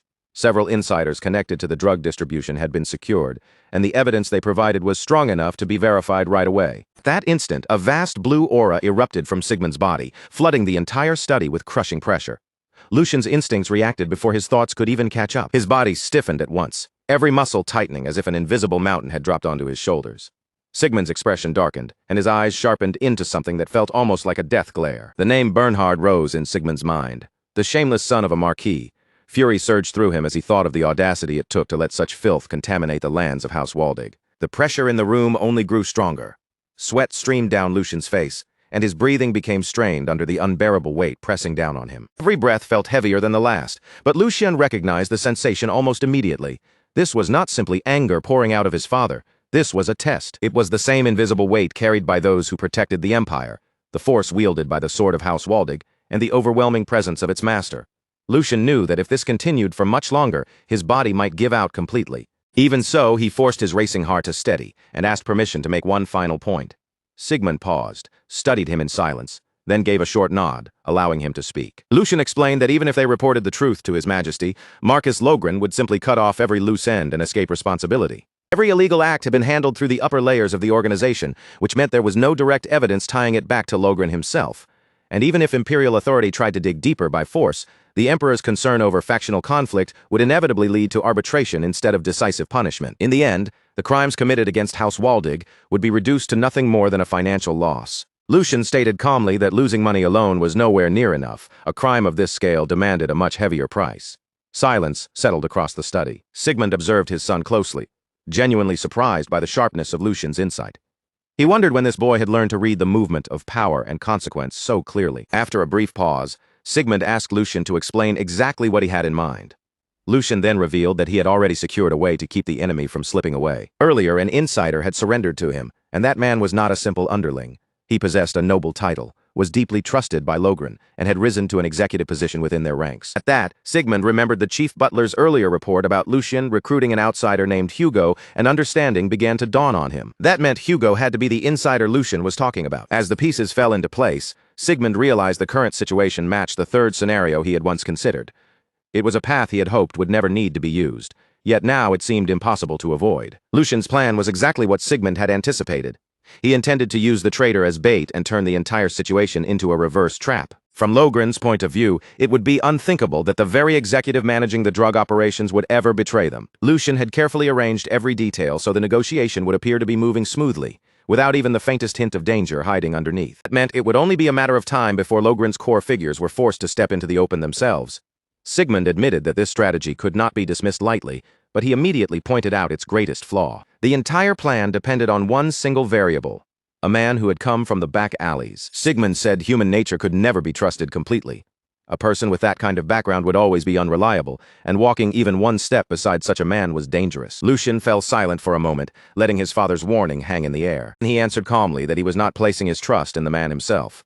What he trusted was the man's desire, and that desire was a burning ambition. Hugo wanted to become a knight, to spread his name across the empire, and to carve proof of his existence into history. Sigmund was struck by how familiar those words sounded. They were old words, almost forgotten, tied to something Sigmund himself had once believed in. Lucian explained that a dream like that was powerful enough for any man to cling to with obsession. He had chosen to believe in that dream, just as he had done in his previous life. To Sigmund, the reasoning sounded sentimental, but there was a sincerity in it that could not be ignored. That sincerity explained why Lucian was willing to stake so much on this gamble. Sigmund then asked what Lucian would do if everything failed. Lucian answered without hesitation. He had no intention of running from responsibility. If there was a mistake, it would be his alone to bear, and he was prepared to pay the price himself, even if that meant putting his own title on the line. After hearing that, Sigmund finally gave his decision. Once Lucian's body had fully recovered, he was to report to the training ground. Lucian accepted the order immediately, without a single word of complaint. Then Sigmund revealed what would come after that. making it clear that Lucian's next trial would begin the moment he stepped onto that training ground. He would take Lucian under his own guidance and personally pass down the lion's heart sword to him. With that single decision, Lucian was no longer just the third son standing at the edge of the family. He had now been officially recognized as one of the candidates who could inherit the household. Night settled quietly over the estate, wrapping the grounds in a heavy, still silence. Inside his chamber, Sigmund stood alone by the window with a document in hand. Pale moonlight poured through the glass, stretching across the floor and softly lighting the shadowed corner of the room. The head butler stepped inside without making a sound, then lowered himself in a deep, ashamed bow. In a strained voice, he lamented that something so disgraceful had happened in Melheim, the very center of the Valdic family's power, right under their own watch. Sigmund stopped him before the apology could go any further and placed the responsibility on himself instead. He admitted that he was the one who had ordered the butler to devote all attention to the border situation, and because of that, the defenses inside their own house had grown weak. The fact that his third son had uncovered the truth before anyone else was not something they could call skillful management. In Sigmund's eyes, it had been nothing more than luck. Bernhard's plan had been built with extreme care, designed from the beginning to slip past ordinary detection. The head butler then added that Bernhard had never been chasing simple profit or more land. His real purpose had been far more poisonous. He wanted to drag his master's honor through the mud. Sigmund gave a quiet response, agreeing with that judgment. In his eyes, Bernhard had planned to keep this incident hidden until the right moment, then use the family's disgrace as a blade pointed directly at him. Sigmund believed Bernhard's final intention was to turn the incident into leverage when dealing with His Majesty. As he reflected on it, his expression darkened, realizing that the Marquis had become so blinded by fear for his own safety that he could no longer see the true state of the Empire. After a moment, Sigmund shifted the topic to Hugo, the man who was now standing at the side of his third son. The head butler explained that, on the surface, Hugo was known only as a gangster who controlled a gambling house, but the truth beneath that reputation was far more impressive. Hugo was actually the leader of a newly formed organization that had already sent waves through the underworld. He was not the kind of man who would casually bow his head and serve someone else. The head butler had even gone to meet Hugo himself in private, and Hugo had informally welcomed him as a subordinate. Remembering that, the butler could not hide his admiration as he praised how astonishingly much the young master had grown. Sigmund softly repeated the word growth, as though weighing its meaning in his mouth. His thoughts naturally turned to Hugo, a man who had survived in a world ruled by schemes, cruelty, and sharpened instincts. Someone like Hugo could never have lived this long by trusting empty promises in that harsh underworld. A man that sharp and ruthless would have been crushed long ago if he lacked the judgment to recognize what was truly valuable. And Hugo had seen something in Lucien. He had recognized Lucien's potential and found in him the image of a lord worth staking his life on. That one fact alone said more about Lucien's value than any ordinary praise could. Sigmund then told the head butler that although this was happening earlier than he had originally intended, he had decided to open the path for his third child. Lucien had already shown abilities that could no longer be brushed aside or ignored. The head butler immediately understood just how heavy those words were. This was not simple approval from a father. It was a declaration that could change the entire future of the household. Sigmund then added that, starting the very next day, he would begin passing down the family's visions to Lucien. The head butler's expression softened into a small, approving smile as he said it was a proper and decisive choice. Then, with a careful tone, he asked whether Sigmund had already selected a swordsman to instruct the young master. Sigmund answered without hesitation, saying that Lord Eason was to be summoned. The moment he heard that name, the head butler's body stiffened, and shock flashed across his face. Sigmund calmly remarked that it would be a shame to let such a fine horn break apart from old age. If anything, this opportunity would become a meaningful new chapter in Lord Ison's life as well. When Hans heard that Lucien had officially become a successor candidate, he completely lost control of himself. Laughter burst out of him uncontrollably, even as tears streamed down his face. Those two emotions tangled together so chaotically that it was as if his heart could not decide whether to celebrate or break down, overwhelmed by what he had just learned. He kept shaking his head and repeating over and over that this could not possibly be some kind of joke. Every time Hans opened his mouth, he repeated the same point, almost like he was trying harder to convince himself than anyone else. Lucien had truly become an official successor candidate. At last, the strength drained from his body, his hand slipped from his knees, and he collapsed onto the ground, sitting there in plain sight while crying without even trying to hide it. Lucien, clearly annoyed by the dramatic reaction, tried to shut it down with a firm voice. He reminded Hans that he had already confirmed the matter several times, then demanded to know how many more times he needed to say it before Hans would finally believe him. When it became clear that Hans was only spiraling further instead of calming down, Lucien turned his gaze toward Hugo and told him to deal with the kid. Hugo stepped forward at once, lifted Hans up as if it required no effort at all, and asked him to calm himself in a respectful but steady tone. Then he explained that considering the young master's abilities, this result was only natural. Looking toward the road, Lucien would walk from this point forward. Hugo added that it would not be proper for a senior who served as the young master's right-hand man to be shaken this badly by such news. Those words struck Hans like a sudden blow. Hans froze on the spot as the meaning of those words slowly sank in. He had just been acknowledged as the right-hand man. The shock lingered across his face for a moment before a clear smile began spreading over it. A wave of unmistakable pride rose inside him. Still, Hans tried to play it off, giving an exaggeratedly casual shrug as though the title were nothing worth making a fuss over. After a brief pause and a light gesture of his hand, he tried to downplay himself, saying that although he had served the young master longer than anyone else, he was still lacking in many ways. With someone as outstanding as Hugo standing beside them, Hans claimed there was no way he could boldly take that position for himself. Hearing that, Hugo smiled with calm composure and remarked that Hans was as humble as ever. He added that such modesty was exactly what one would expect from Senior Hans, and Hans smiled back at him. Then Hans teased Hugo in return, asking why he kept saying things like that, and mockingly calling him the left-hand man, Junior Hugo. Watching the two of them trade remarks so naturally, Lucian smiled quietly to himself. Experience really did make a difference. Their calm, their understanding, and the effortless balance between them were on a completely different level. After that brief thought, Lucian crossed his arms and spoke to Hans in a more serious tone. He said that what Hugo had mentioned earlier was not wrong. Before the matter was officially announced within the house, it only made sense to inform the two of them first, and the reasoning behind that decision was sound. As Lucian spoke, his eyes moved toward Hans, who still looked visibly thrilled and could barely keep his excitement under control. Observing that reaction closely, Lucian's thoughts began to grow more measured and analytical. Hans was timid by nature, and his physical frailty could easily become a weakness in the wrong situation. Even so, Lucian could clearly see that Hans genuinely cared about him. More importantly, Hans had the grit to stay firmly at his side, even when circumstances were harsh and completely unfavorable.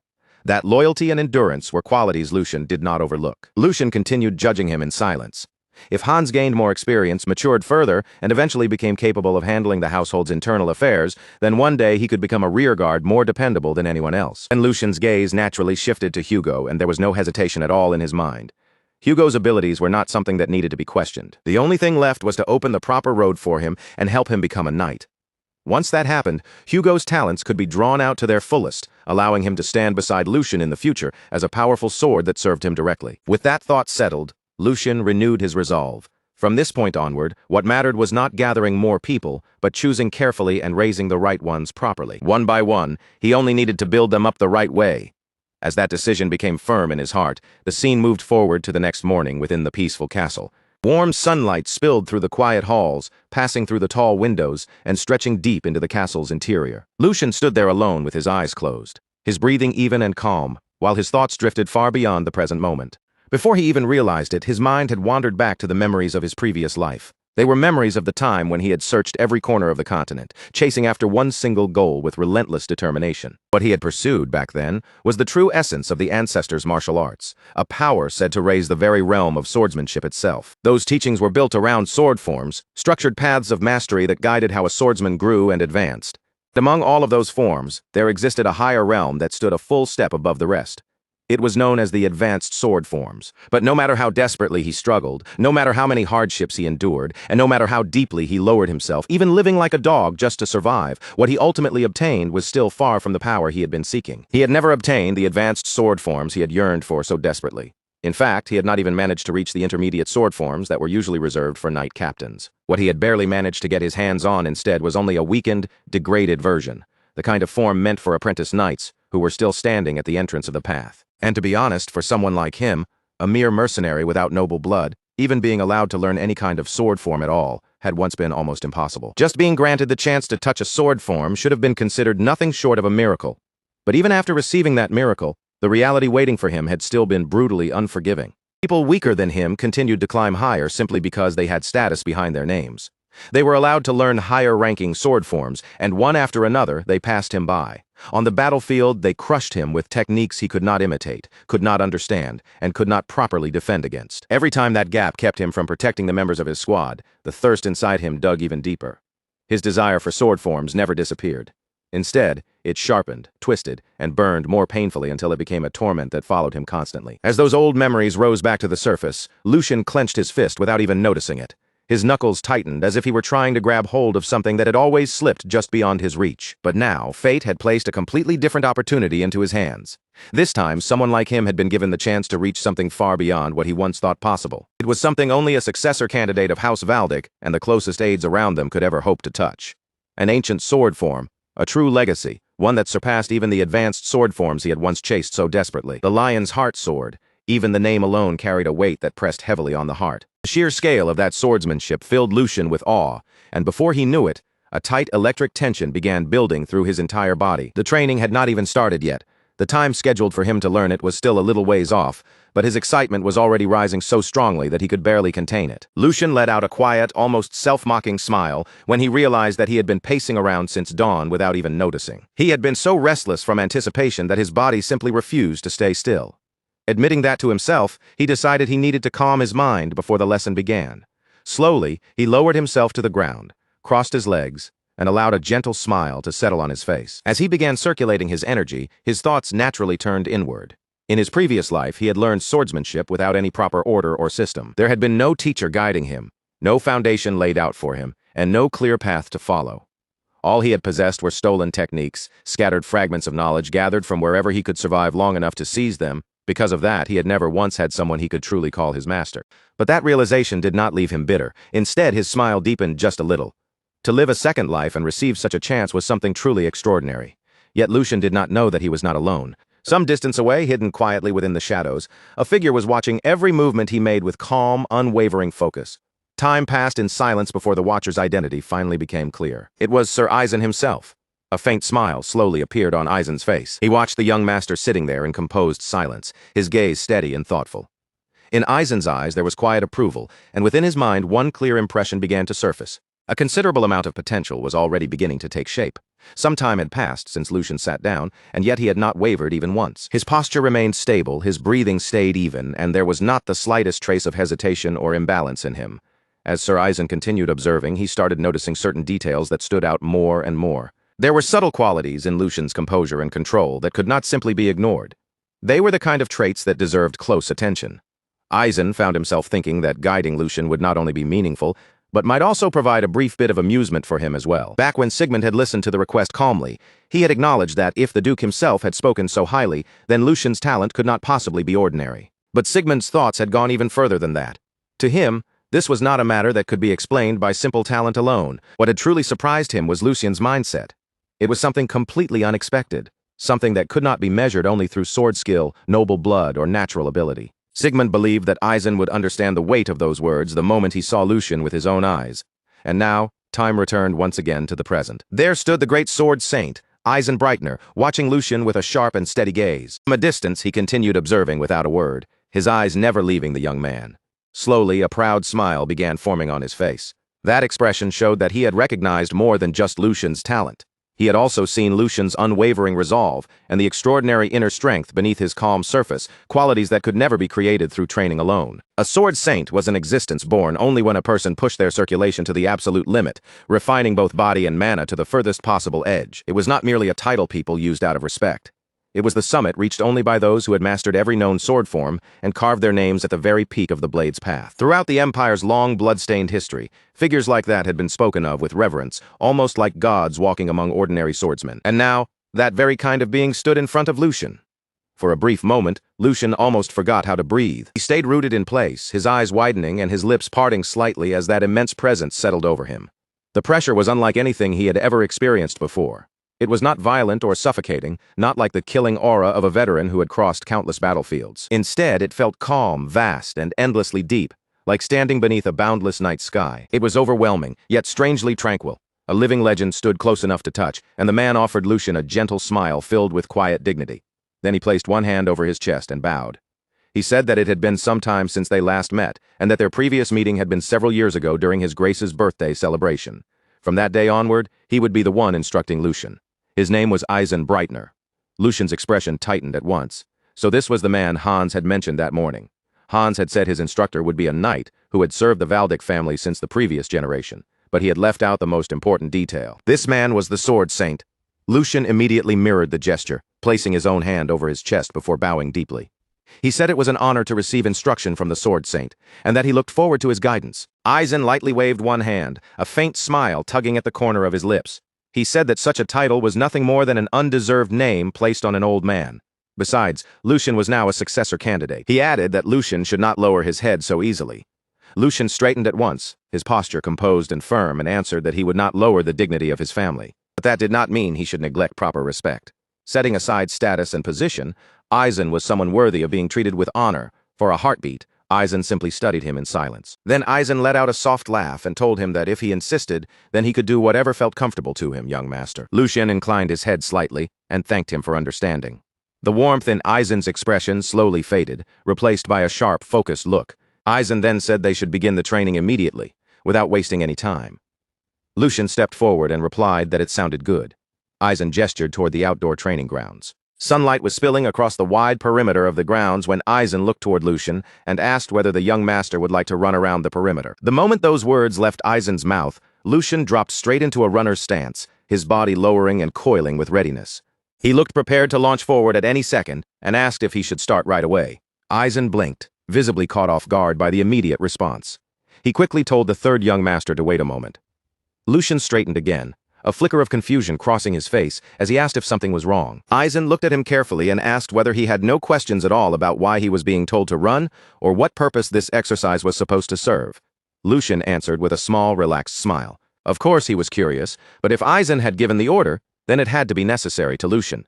That simply meant there was a reason Eisen had chosen not to explain it yet. Lucian placed one hand firmly over his chest, and when he spoke, his voice carried a steady conviction that did not waver. A student receiving instructions simply had to follow. To him, the master's words were enough. That answer made Eisen's gaze sharpen slightly, because the clarity in Lucian's eyes was completely different from what he had seen in other young masters. There was no hesitation in him, no injured pride from being given such a simple command, and no childish demand for an explanation. What remained in his eyes was only a pure, straightforward longing for the sword itself. A faint smile slowly curved across Eisen's lips as he finally understood. So this was what the Duke had been talking about. With that realization settling in, he nodded and told the young master that they would begin. The instant Eisen finished speaking, Lucian shot forward like a streak of lightning across the training ground. Excitement surged through his entire body as he ran, the wind slicing past his ears while his feet carried him faster and faster. From above, Eisen watched him closely without missing a single movement. With both arms folded behind his back, Eisen continued observing in silence. Lucian's speed did not weaken at all. If anything, with every lap around the grounds, he only became faster. His strides grew lighter and smoother, each step flowing into the next with an almost effortless rhythm. It looked as if the ground itself were pushing him forward from beneath his feet. Even while running, Lucian's thoughts remained sharp, calm, and completely deliberate. There was another reason he had obeyed without asking questions. This run was not just ordinary training. It was an evaluation, a test meant to judge whether he had the qualifications to become a disciple. In his previous life as a mercenary captain, Lucian had used the same method before. Back then, he had often tested new recruits in exactly that way. He would give them a task that looked simple and almost meaningless, then watch how they reacted, how they thought, and whether their resolve could hold under pressure. Lucian had already shown his attitude through his answer. Now there was only one thing left for him to prove his tenacity. So he decided that he would keep running until his body finally collapsed. Just like that, an hour quietly passed. Lucian's brows drew together ever so slightly. Something felt strange. He had been running non-stop for all that time, and yet the fatigue he expected still had not come. Instead of exhaustion weighing him down, a strange lightness spread through his body. Every breath came easily, without strain, and every step felt almost weightless beneath him. His speed climbed even higher until faint afterimages began trailing behind his body like flickering shadows left in the air. None of it made sense. He had done nothing special to rebuild his body, aside from consuming mass-produced nectar. Recently, his only real activity had been light walks. By normal logic, he should have been drenched in sweat by now. From above, Eisen's expression gradually began to change. This run had only been meant to measure Lucian's general physical condition. Eisen had not expected much from him in terms of raw bodily ability, and yet there was not a single drop of sweat visible on Lucian's skin. His breathing remained steady and calm, as smooth as the surface of a still lake. Even a knight would struggle to maintain mana output at that intensity for so long.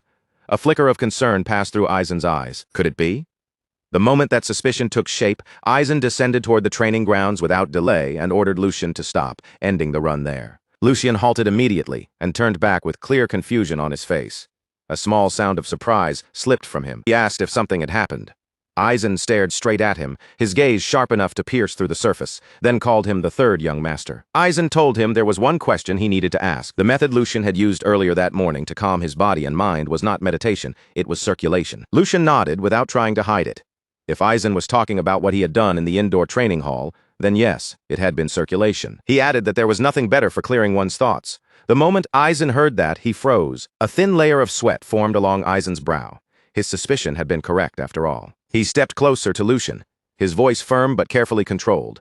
He apologized first, then said that he needed to examine Lucian's physical condition, and that even if something felt strange, Lucian must not move. Aizen placed one hand on Lucian's shoulder and carefully guided his mana into the young master's body. Slowly and with absolute care, he began tracing the internal flow inside Lucian. He followed the pathways of circulation with the precision of a master craftsman inspecting a priceless blade, checking every subtle movement and every hidden current. A tense silence passed. Then Aizen's eyes widened with disbelief, as if he almost feared what his own examination had just confirmed. Lucian had already reached the very end of circulation. It was the absolute limit that most martial artists spent their entire lives trying to reach, but even that was not the end of what shocked him. What lay within Lucian was not merely the perfected state Aizen himself had once attained. It went even beyond that. The sensation was so overwhelming that Aizen could hardly process it. It felt like standing before an endless ocean with no horizon in sight, or beneath a roaring waterfall powerful enough to swallow the world. The flow inside this child was not just complete, it was still expanding, pushing outward into a territory Aizen had never reached before. Lucian was not simply walking a known road. He was opening an entirely new path. Sir Aizen held the third young master's hands and examined them in silence, his fingers pressing lightly along the veins as he sensed the smooth, powerful flow moving beneath the skin. His sharp eyes narrowed as he tried to understand what he was feeling. Then, in a low voice, he asked Lucian when this had started. The sudden question caught Lucian completely off guard. He had expected training and instruction, not doubt-filled questions about his body. Before Lucian could answer, Aizen asked again, this time even more directly. He asked exactly when Lucian had reached the end of circulation. Lucian's expression went blank. The end of circulation. Lucian did not understand what Aizen meant by that, so he asked him to explain it more clearly. Aizen answered in a calm voice, explaining that he had just examined Lucian's body himself. The purity of Lucian's mana was like fresh snow spread across a winter field, untouched, clean and flawless. The internal structure of his body allowed mana to move with perfect efficiency, like a water wheel turning without the slightest resistance. This was not ordinary talent. It was a realm that only a small handful of martial artists could reach after devoting their entire lives to cultivation.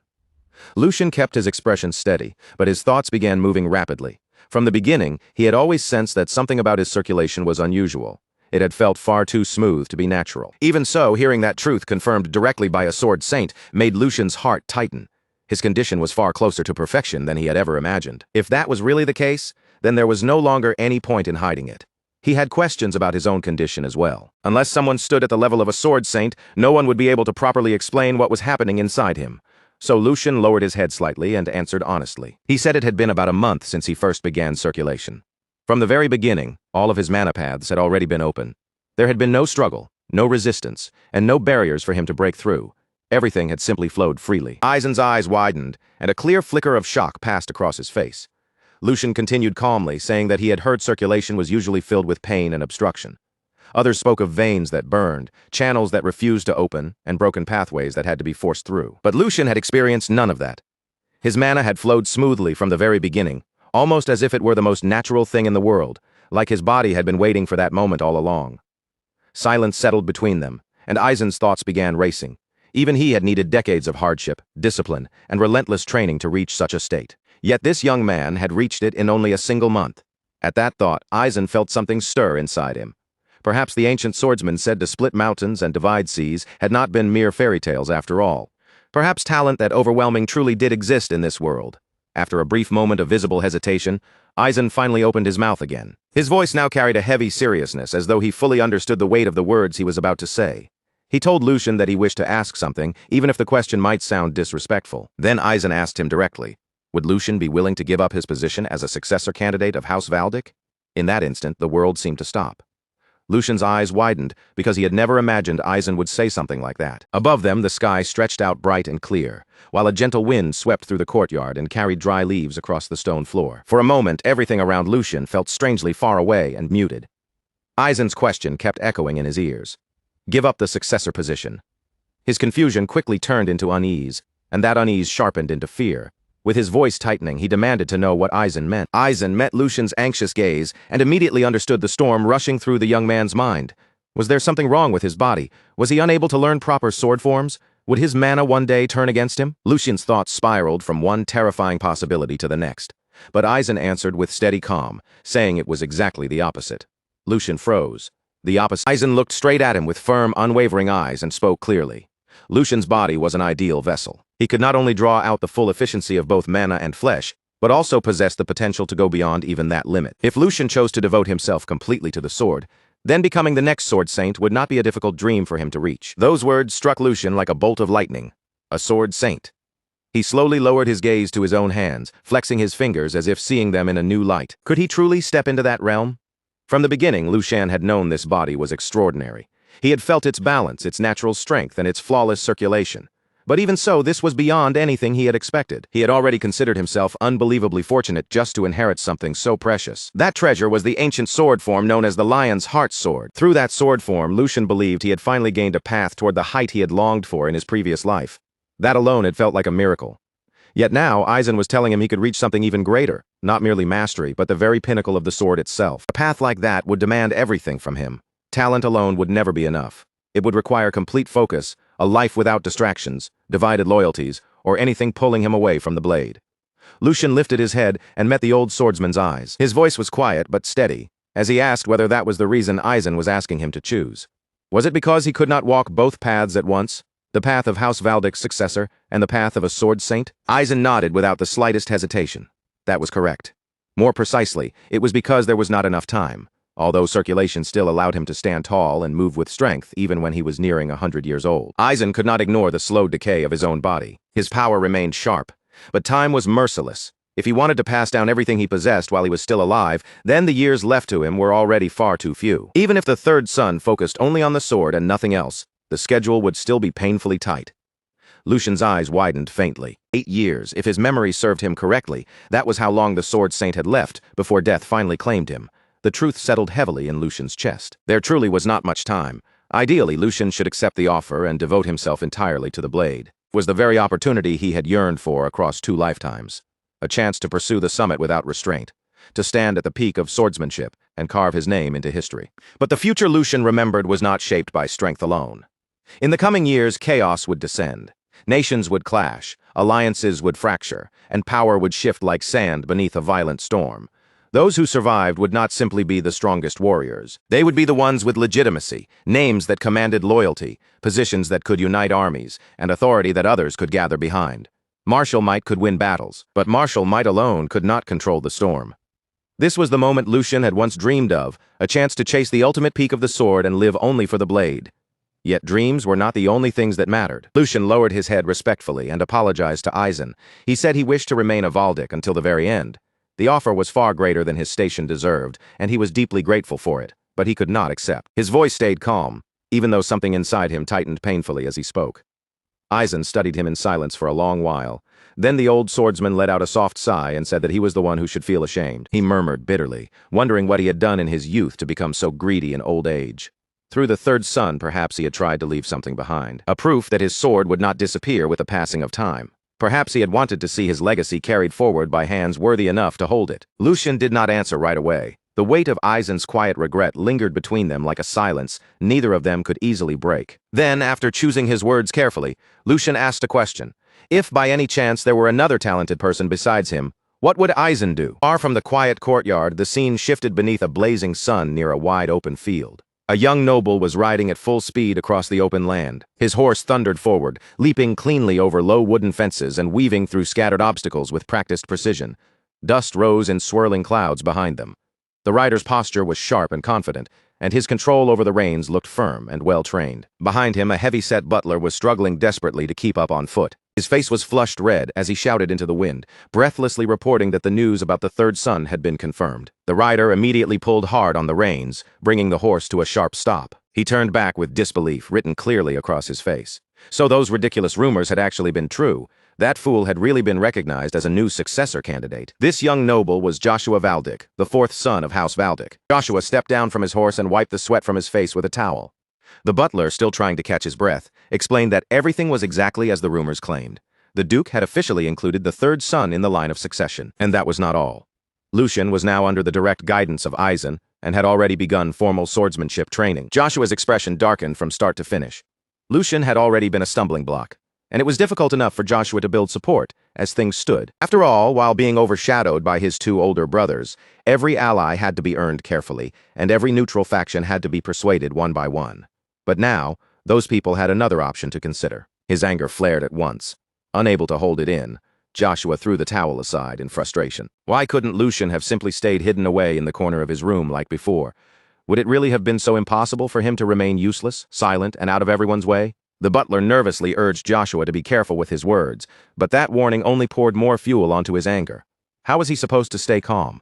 What if the fragile loyalty he had barely managed to gather started wavering because of Lucian? Political support was like glass. Once even a single crack appeared, it could never be restored perfectly to its original shape. And the very thought of calling Lucian his brother was enough to make Joshua's blood boil. They were only a few months apart in age, yet now that small and meaningless difference had suddenly gained political weight. Joshua forced himself to breathe, because rage alone would not solve anything. He lightly bit at his nail, his thoughts turning quickly. He could not simply sit still and watch this happen. There had to be a way to deal with it.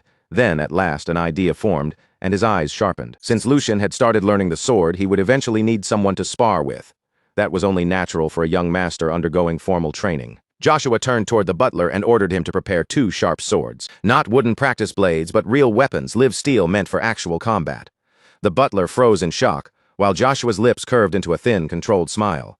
He only needed to teach his dear brother one very simple lesson. Back with Lucian and the Sword Saint, Lucian looked at Aizen calmly and asked what he would do if someone with genuine talent appeared before him. Lucian made it clear that he meant someone besides himself. It might take some time to find that person, but he was certain the talent was enough to make up for the delay.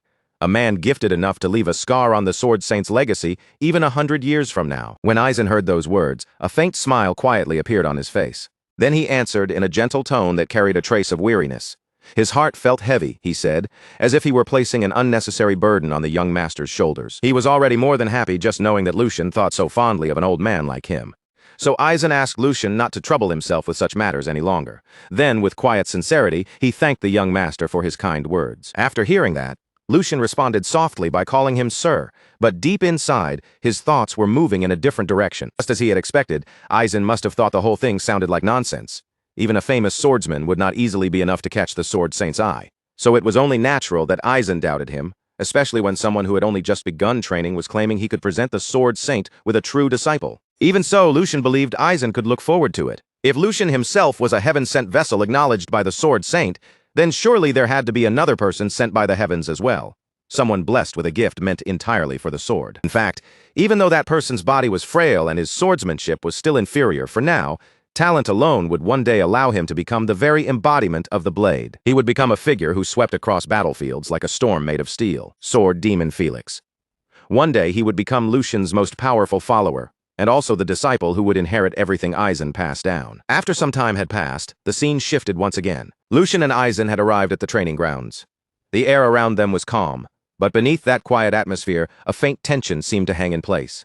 Aizen began speaking in a steady, instructive voice. Before beginning the lesson on swordsmanship styles, Aizen said they would first check how much Lucian had improved. He directed the young master toward the wooden training dummy. He told Lucian to perform vertical, horizontal, and diagonal strikes. And since Lucian had truly practiced circulation, he should also be capable of manipulating mana. Aizen explained each point carefully, making sure Lucian understood exactly what he needed to demonstrate and leaving no important detail unsaid. Then, after a brief pause, he added one final requirement. He wanted Lucian to show him a strike infused with mana. Hearing that, Lucian turned his thoughts inward. This would be the first time he had ever held a sword using Lucian's body, so he needed to control his strength carefully. But Lucian had studied swordsmanship before, and with that thought steadying his mind, he prepared himself. His fingers tightened around the hilt, settling into a firm grip. His stance lowered and stabilized, and without hesitation, he brought the sword down in a clean vertical strike. The wooden dummy trembled lightly from the force. Right after that, he followed with a precise horizontal slash, and then a sharp diagonal cut, each movement flowing a little more naturally than the one before it. Finally, Lucian drew in a quiet breath and focused his mind, channeling mana into the blade. A powerful surge of energy began gathering around him, and it was not only the sword that reacted. An intense light seemed to flare within Lucian's eyes as well, as though the energy itself were burning behind his gaze. In the next instant, he stepped forward and unleashed the final attack. The mana-infused blade cut through the air with overwhelming force. The training statue in front of him could not withstand the impact. It shook violently, then collapsed down onto the ground. Struck down by the sheer power of that blow, the wooden dummy lay fallen before him. Lucian looked at it with a faint smile slowly spreading across his face. In that moment he felt as though he had performed remarkably well. After all, this was his first attempt using this body, and inwardly, he reflected on the result with quiet satisfaction. Since it was his first attempt in this body, his movements had still been a little lacking, but surely his form had been decent for a beginner. Then he wondered whether Sir Eisen had perhaps expected even more from him. A small flicker of doubt began creeping into Lucian's mind, although he still believed he had performed fairly well. Standing a short distance away, Eisen watched him closely, his gaze calm and unreadable, as if he were measuring something far deeper than simple technique. After a brief silence, Eisen finally spoke. He said that he had suspected Lucian possessed ability, but once again the young master had managed to surprise him. For one fleeting second, Lucian felt a spark of pride at those words, only for it to be crushed by Eisen's very next sentence. To put it simply, Eisen said, "It was pathetic." The blunt judgment struck harder than any blade. Lucian's eyes widened in complete shock, and his earlier confidence shattered in an instant. Unable to hide his disbelief, he asked Sir Eisen what he meant. Eisen met his gaze without hesitation, his expression unchanged, and told him that he had not misheard. The Sword Saint continued, his voice steady but mercilessly honest. He did not know the reason, but terrible habits were clouding every swing of Lucian's sword. By ignoring the fundamentals, Lucian wielded it like a mercenary fighting, desperately just to survive. He was focusing only on power and speed, with no true balance between his body and his mana. Because of that, even a sharp sword would become dull in his hands, and gaps would appear in every movement he made. Furthermore, Eisen asked how long Lucian thought it had taken him to coat the blade in mana for that final blow. Lucian listened carefully, feeling the weight of each word pressing down on him. After a short pause, Lucian answered honestly. Since he had been channeling mana into the sword, he said it seemed to have taken about 1 or 2 seconds. Hearing that, Eisen repeated those words in a low, pointed tone. When Eisen repeats those 1 or 2 seconds that Lucian had mentioned so casually, Lucian blinks in clear confusion.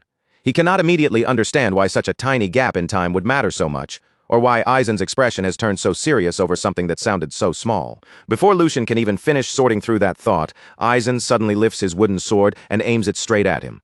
The movement is sharp, clean, and deliberate, as if the blade itself is forcing Lucian to recognize just how dangerous those 1 or 2 careless seconds can truly become. Eisen keeps the wooden sword held perfectly steady, the tip fixed right at Lucian's throat without the slightest tremble.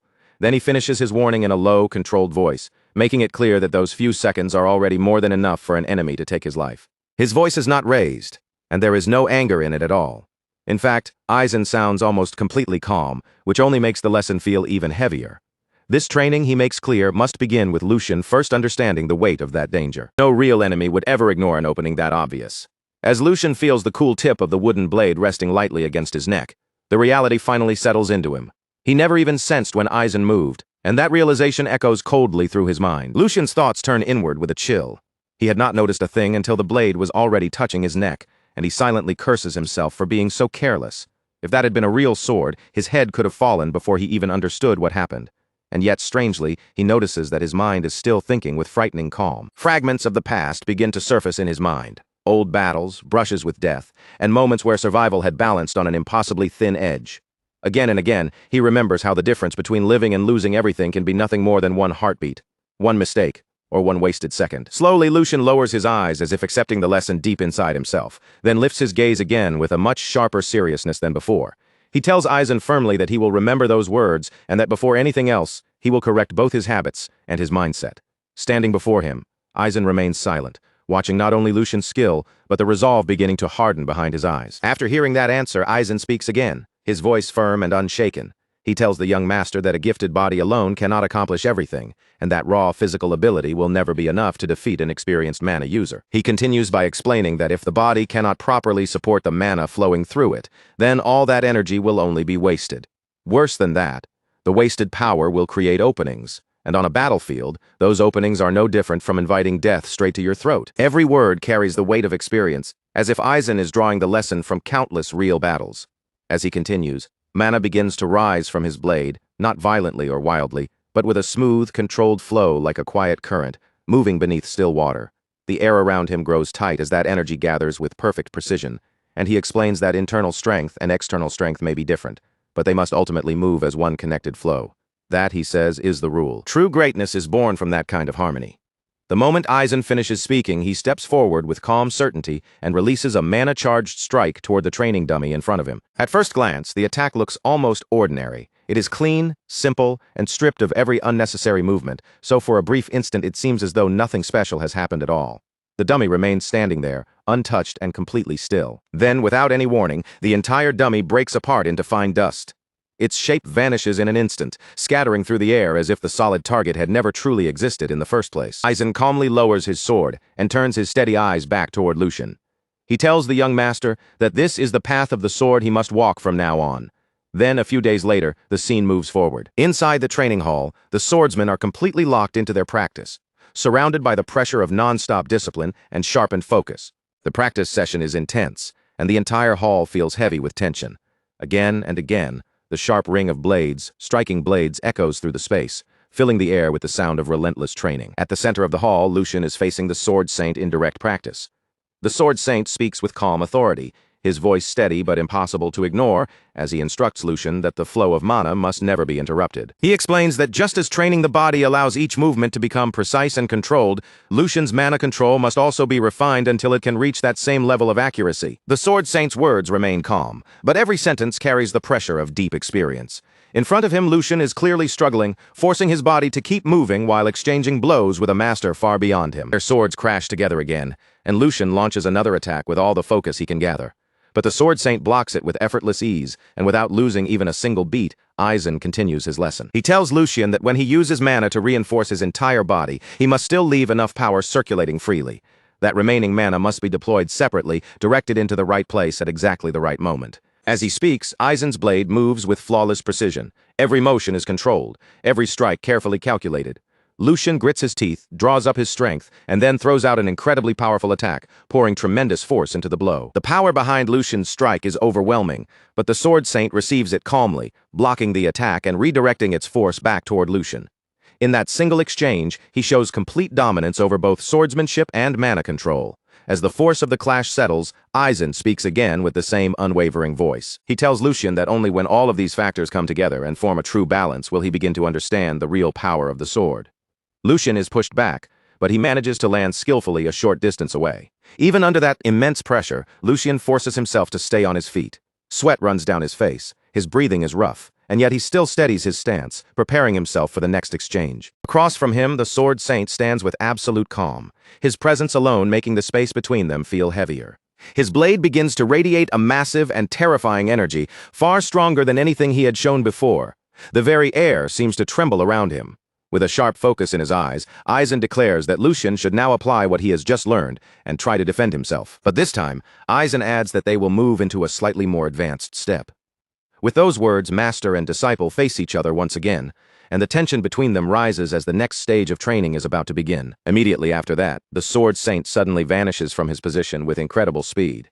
His movement is so fast that following him with the naked eye becomes almost impossible. In the blink of an eye, Aizen appears directly in front of Lucian.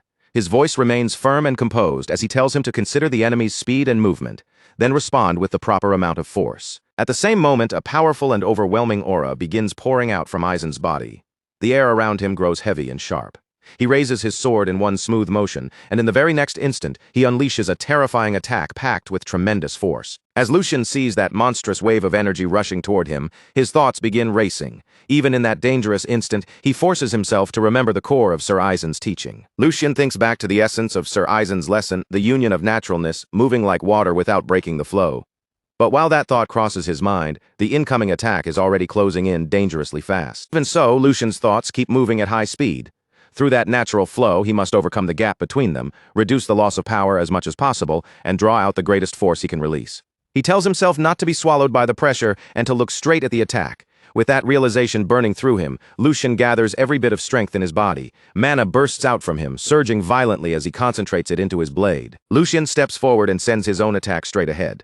Their swords collide with tremendous force, and at the very instant the blades meet, an explosive shockwave erupts from the impact. The collision releases a massive, destructive force that ripples through the entire training hall, shaking the space as if the walls themselves are about to give way. From the other side of the clash, the Sword Saint watches Lucian with perfect calm. Judging from his expression, it looks as though he has not used even the slightest bit of true effort in this exchange. Lucian, on the other hand, is visibly struggling. Just blocking the attack and enduring the overwhelming pressure bearing down on him is already taking everything he has. After holding the clash for a short moment, the Sword Saint finally draws his sword back and lowers it. His voice returns to its usual calm, composed tone. He says that they can end today's training here and tells Lucian to carve the sensation he felt during that exchange deep into his body. The Sword Saint looks at Lucian one final time and adds calmly that remembering that feeling alone will be enough to help him become a first-rate swordsman. When Lucian hears those words, he cannot stop a smile from appearing on his face. His body is completely exhausted. His breathing is heavy, and both of his arms are still trembling from the intensity of the clash. Even so, there is a clear satisfaction in his eyes. Though he is struggling just to steady himself, the lesson has settled into him, and he can feel that something important has changed. Lucian bows his head respectfully and thanks Aizen for the lesson, his voice carrying both fatigue and sincere gratitude. With that, the day's training finally comes to an end. The servants quickly move in to clean up the hall, which has been badly damaged by the violent shockwaves and powerful collisions.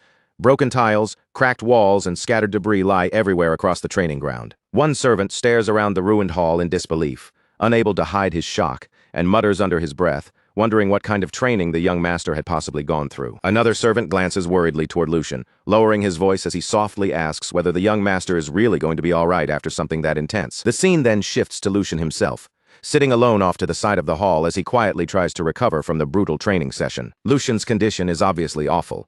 His clothes are completely soaked with sweat. His muscles throb with pain, and even drawing a single breath feels heavy in his chest. But strangely enough, despite how battered his body looks, his face carries an unusual calm. He quietly thinks to himself that he has somehow managed to survive today's training as well. And as absurd as it feels to admit it, he understands that Aizen's harsh method is meant to carve away the bad habits left over from his past life. Still, Lucian cannot really complain.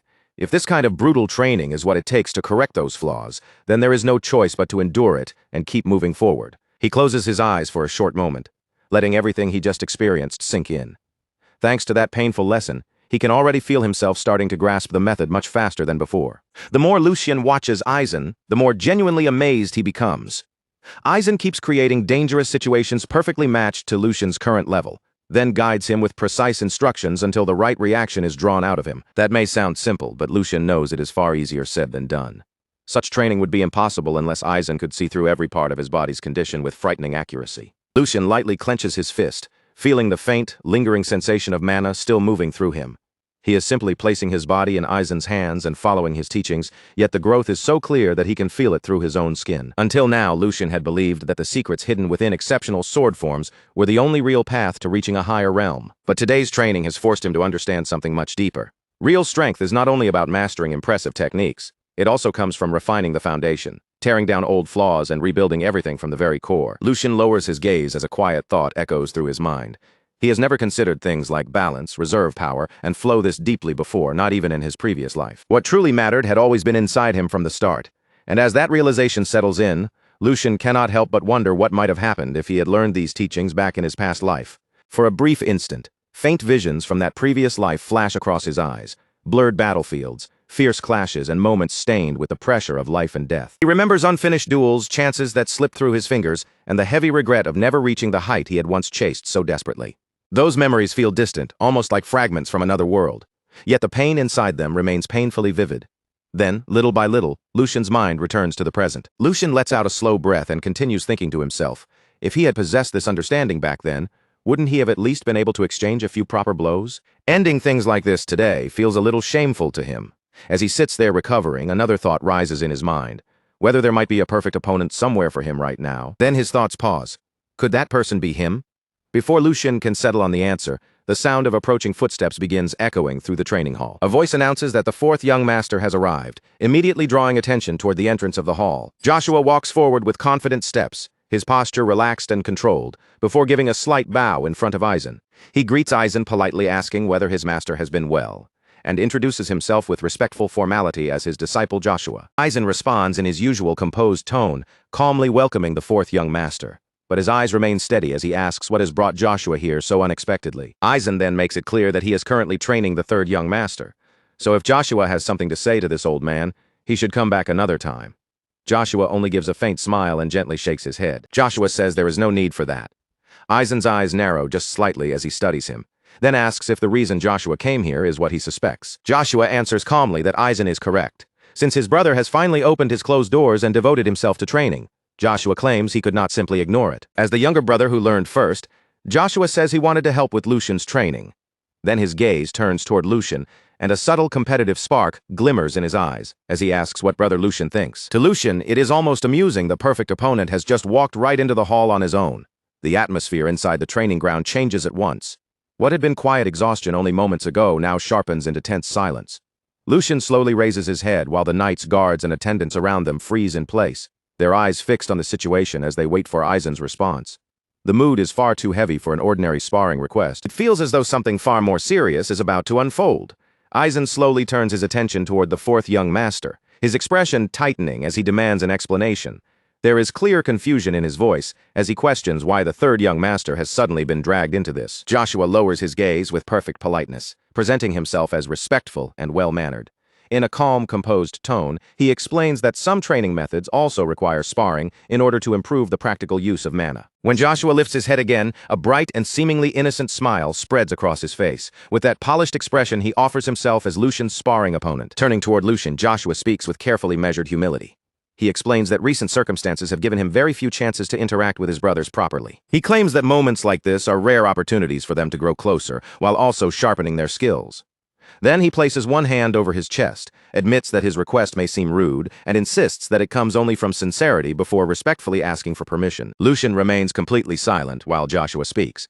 His head is tilted slightly downward, giving the impression that he is listening without much reaction. But deep inside, a faint smile quietly forms. Lucian, the children of this household, are truly impressive in their own way. They are remarkably talented at twisting pretty words until those words serve their own hidden purposes. On the surface, Joshua's explanation sounds noble and considerate, but the intention buried underneath is painfully obvious. Lucian's gaze drifts toward Joshua's side, where a real sword is carefully wrapped in cloth. Lucian's thoughts sharpen the moment he notices it. Bringing a real blade against someone who has barely trained for a week leaves almost no room for misunderstanding. Joshua's goal is clear. He wants to crush his supposedly weak older brother in front of everyone here, then use that victory to strengthen his own position inside the family. Lucian slowly raises his eyes and meets Joshua's smiling face. The challenge has been disguised as helpful concern, which makes refusing it difficult without creating consequences. So Lucian weighs the situation carefully. If Aizen officially acknowledges this spar, then the match will carry real significance. And if Lucian backs down now, Aizen, who has already been pressuring him to withdraw from the succession, will be placed in an awkward position. After a brief pause, Lucian steps forward. The simple movement is enough to draw every eye in the training hall toward him at once. With a calm voice and steady posture, Lucian asks Aizen to accept Joshua's proposal and allow the spar to take place. Aizen's eyes widen slightly in surprise. He clearly did not expect the third young master to accept the challenge so easily. Lucian makes a light gesture, then begins explaining his reason. He says that his younger brother's enthusiasm for training is certainly admirable. However, behavior this disrespectful cannot simply be overlooked. As he says this, his gaze shifts directly toward Joshua. Since that is the case, Lucian declares that he will personally teach his immature younger brother a proper lesson. The moment those calm words leave his mouth, Joshua's expression stiffens. Lucian's words strike directly at Joshua's pride. Anger immediately begins to rise inside him, but he forces it back down, struggling to keep his face under control. Lucian continues in a steady voice, telling Joshua that today will be the last time he tolerates this kind of childish behavior. Causing more trouble, he adds, will only put Aizen in a difficult position. As the exchange continues, Aizen watches both brothers carefully. He understands Joshua's intentions perfectly, and yet the third young master has still chosen to step directly into the trap. After thinking it over for a moment, Aizen grants permission, but only under strict conditions.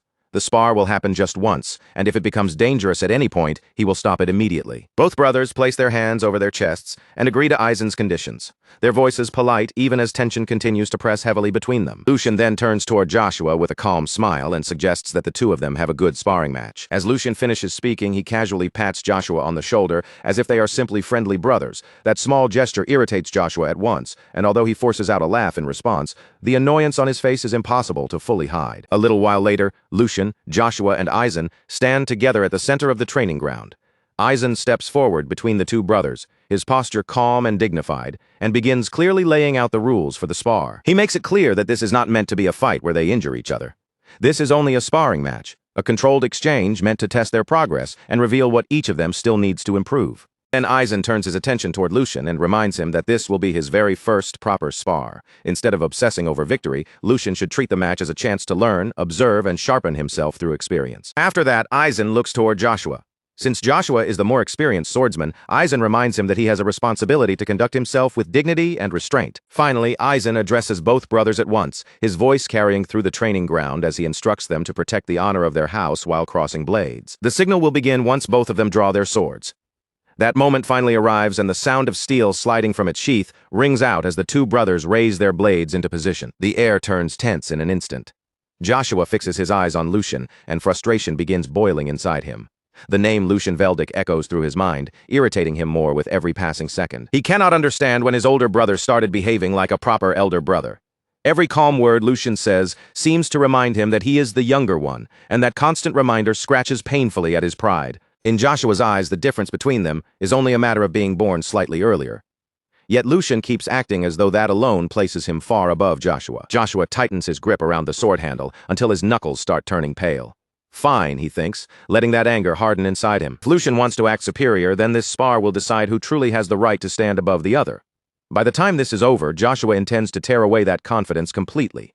His rage grows so intense that even his reflection in the blade seems twisted and distorted. To Joshua, today will prove once and for all who is truly superior.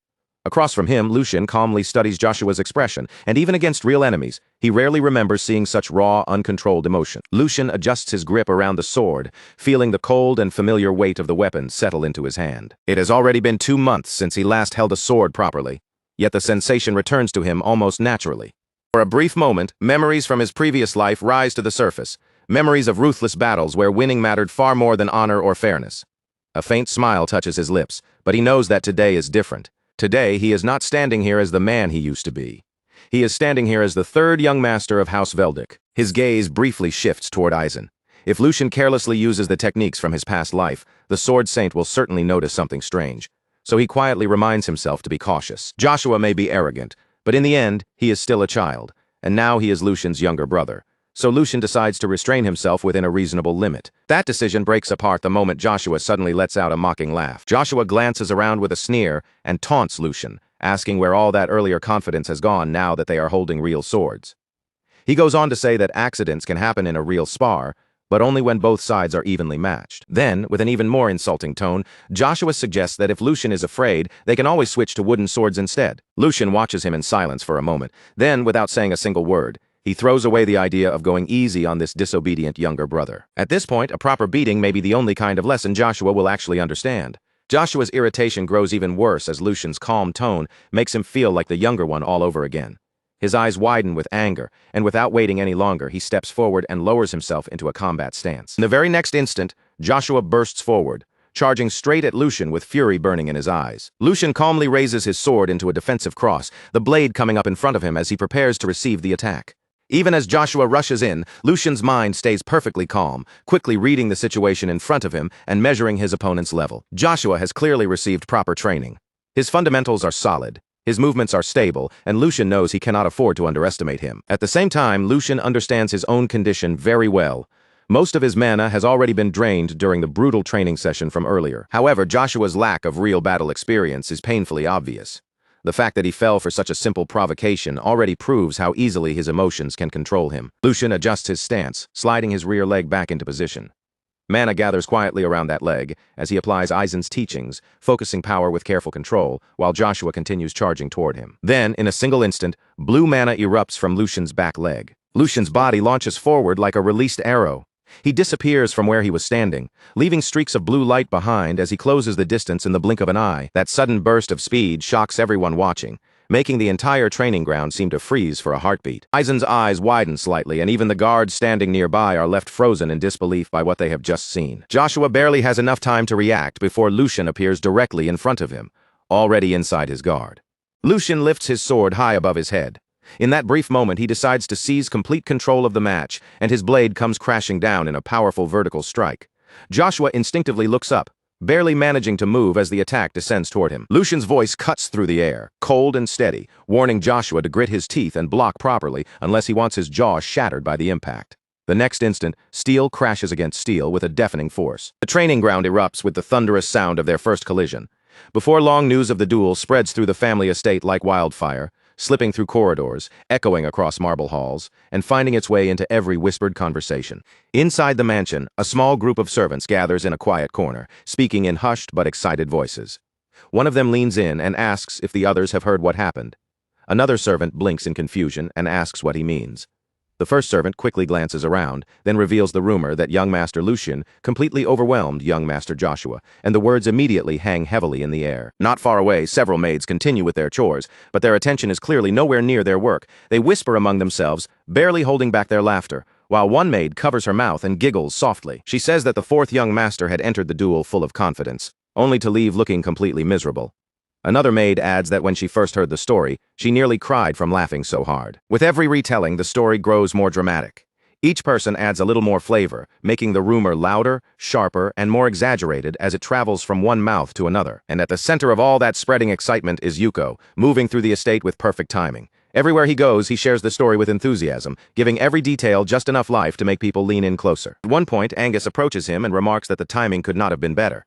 He has already heard whispers that even the Sword Saint acknowledged Lucian's talent. Yuko then leans in closer, lowering his voice as if he is about to reveal a forbidden secret. Since the story has already spread this far, he says, he might as well tell them what really happened, but he warns them that it is strictly confidential, which of course only makes the rumor spread even faster. Soon enough, Angus is retelling the story with even greater excitement, describing how Lucian utterly crushed Joshua and casually took his sword as if it were nothing, leaving everyone who witnessed it completely stunned. Meanwhile, far away from all the noise, gossip, and excited chatter, Lucian stands quietly beside the window in his room. A faint hum slips from his lips as he looks outside, his expression calm and almost indifferent. He knows very well that rumors are swirling through the mansion, and because of that, a subtle smile slowly forms on his face. For rumors like these to spread, today is truly the perfect day. As Lucian stands by the window, his thoughts slowly drift back to the duel. Lucian could still picture Joshua from that moment, looking up at him from below with fear carved all over his face. Only after being cornered did Joshua finally call out to him as his brother, his voice trembling as if that word could save him. Back then, Lucian had lifted his sword high above him, his expression cold, firm, and completely unyielding as he stared down at Joshua. So now Lucian had said sharply, with no warmth in his voice at all, he was finally being treated as Joshua's brother. Only after being driven into a corner did Joshua remember that relationship. And the very next moment, Lucian's blade came crashing down in a powerful vertical strike. Joshua panicked at once, shouting apologies in desperation, and repeatedly calling him Brother Lucian. But by then, Lucian's sword was already falling, and it was far too late to stop it. The strike landed cleanly, cutting straight through Joshua's weapon with overwhelming force. Joshua's blade split apart and shattered into two broken pieces. Lucian slowly lowered his own sword afterward, looking down at Joshua with quiet authority as he warned him never to try something like that again. Next time, Lucian told him the result would be far uglier.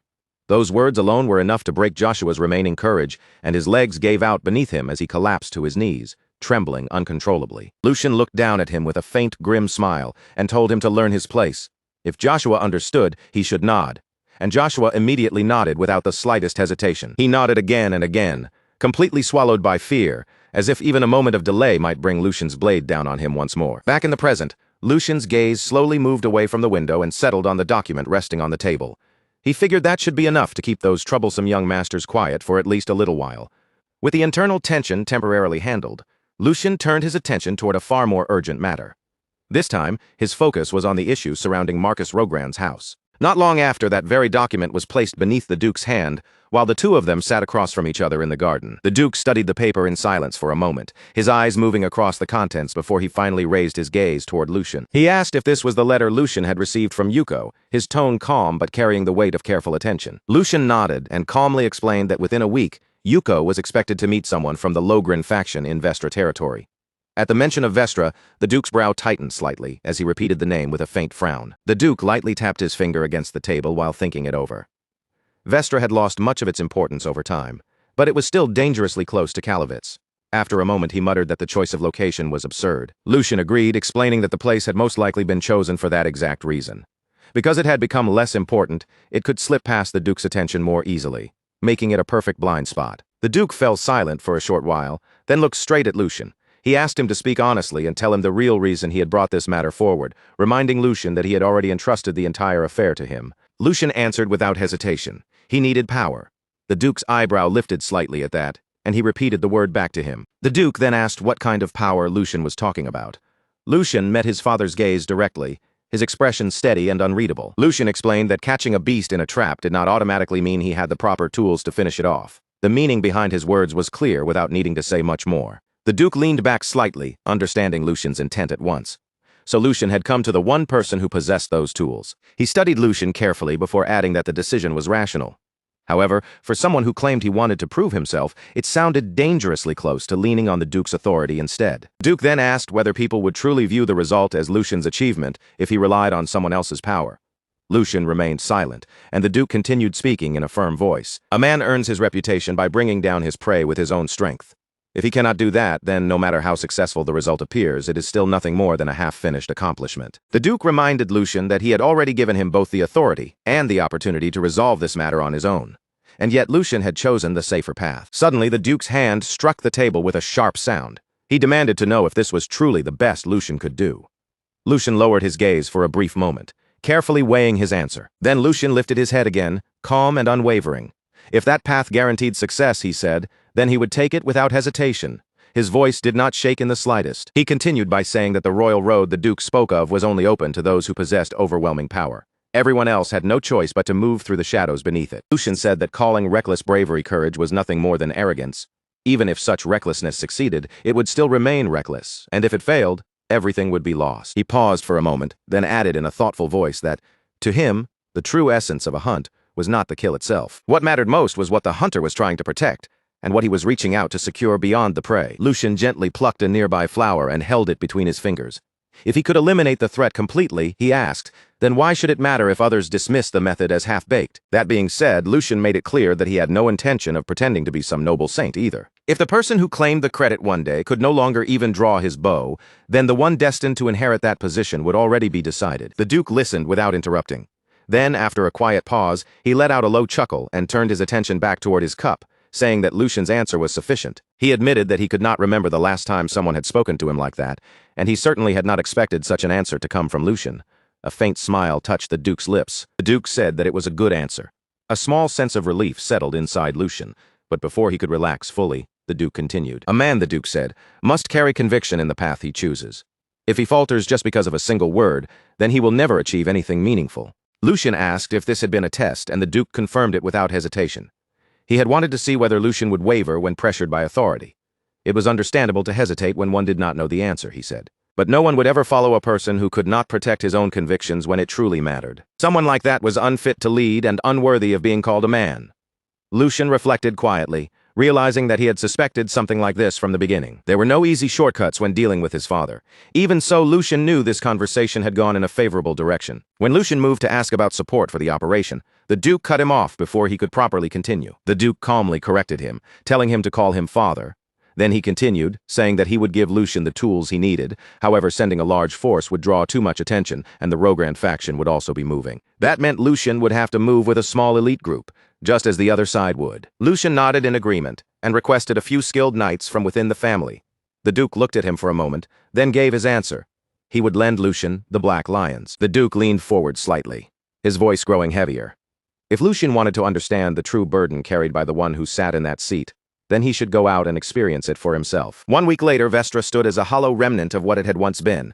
The city had long since lost its purpose, its empty streets buried beneath a heavy silence, while neglected buildings slowly crumbled with time, even though the territory sat dangerously close to Kalavitz. Vestra no longer had any real value left to its name. There were no resources worth protecting, no thriving people, and no reason for anyone to defend its existence. It had once been prepared as a reserve city, but time had swallowed that purpose, leaving it abandoned except for the occasional vanguard passing through. Now the place felt less like a city and more like a graveyard wearing the shape of one. The silence hanging over it was too deep, too unnatural, and that unsettling stillness made it the perfect stage for schemes that needed to stay hidden. As Lucian and Yuko walked through the deserted streets, their footsteps echoed faintly against the cracked stone beneath them. Lucian's eyes moved calmly across the ruined surroundings, and he quickly noticed that there was not a single person in sight. Something about the emptiness felt wrong. It was too quiet, even for a forgotten place like Vestra. Sensing the unease in Lucian's gaze, Yuko explained, without waiting to be asked, that Vestra had lost its strategic importance long ago, and that was precisely why this location had been chosen. No attention, no interference, and no one passing through at the wrong moment. In other words, it was the ideal place to set a trap.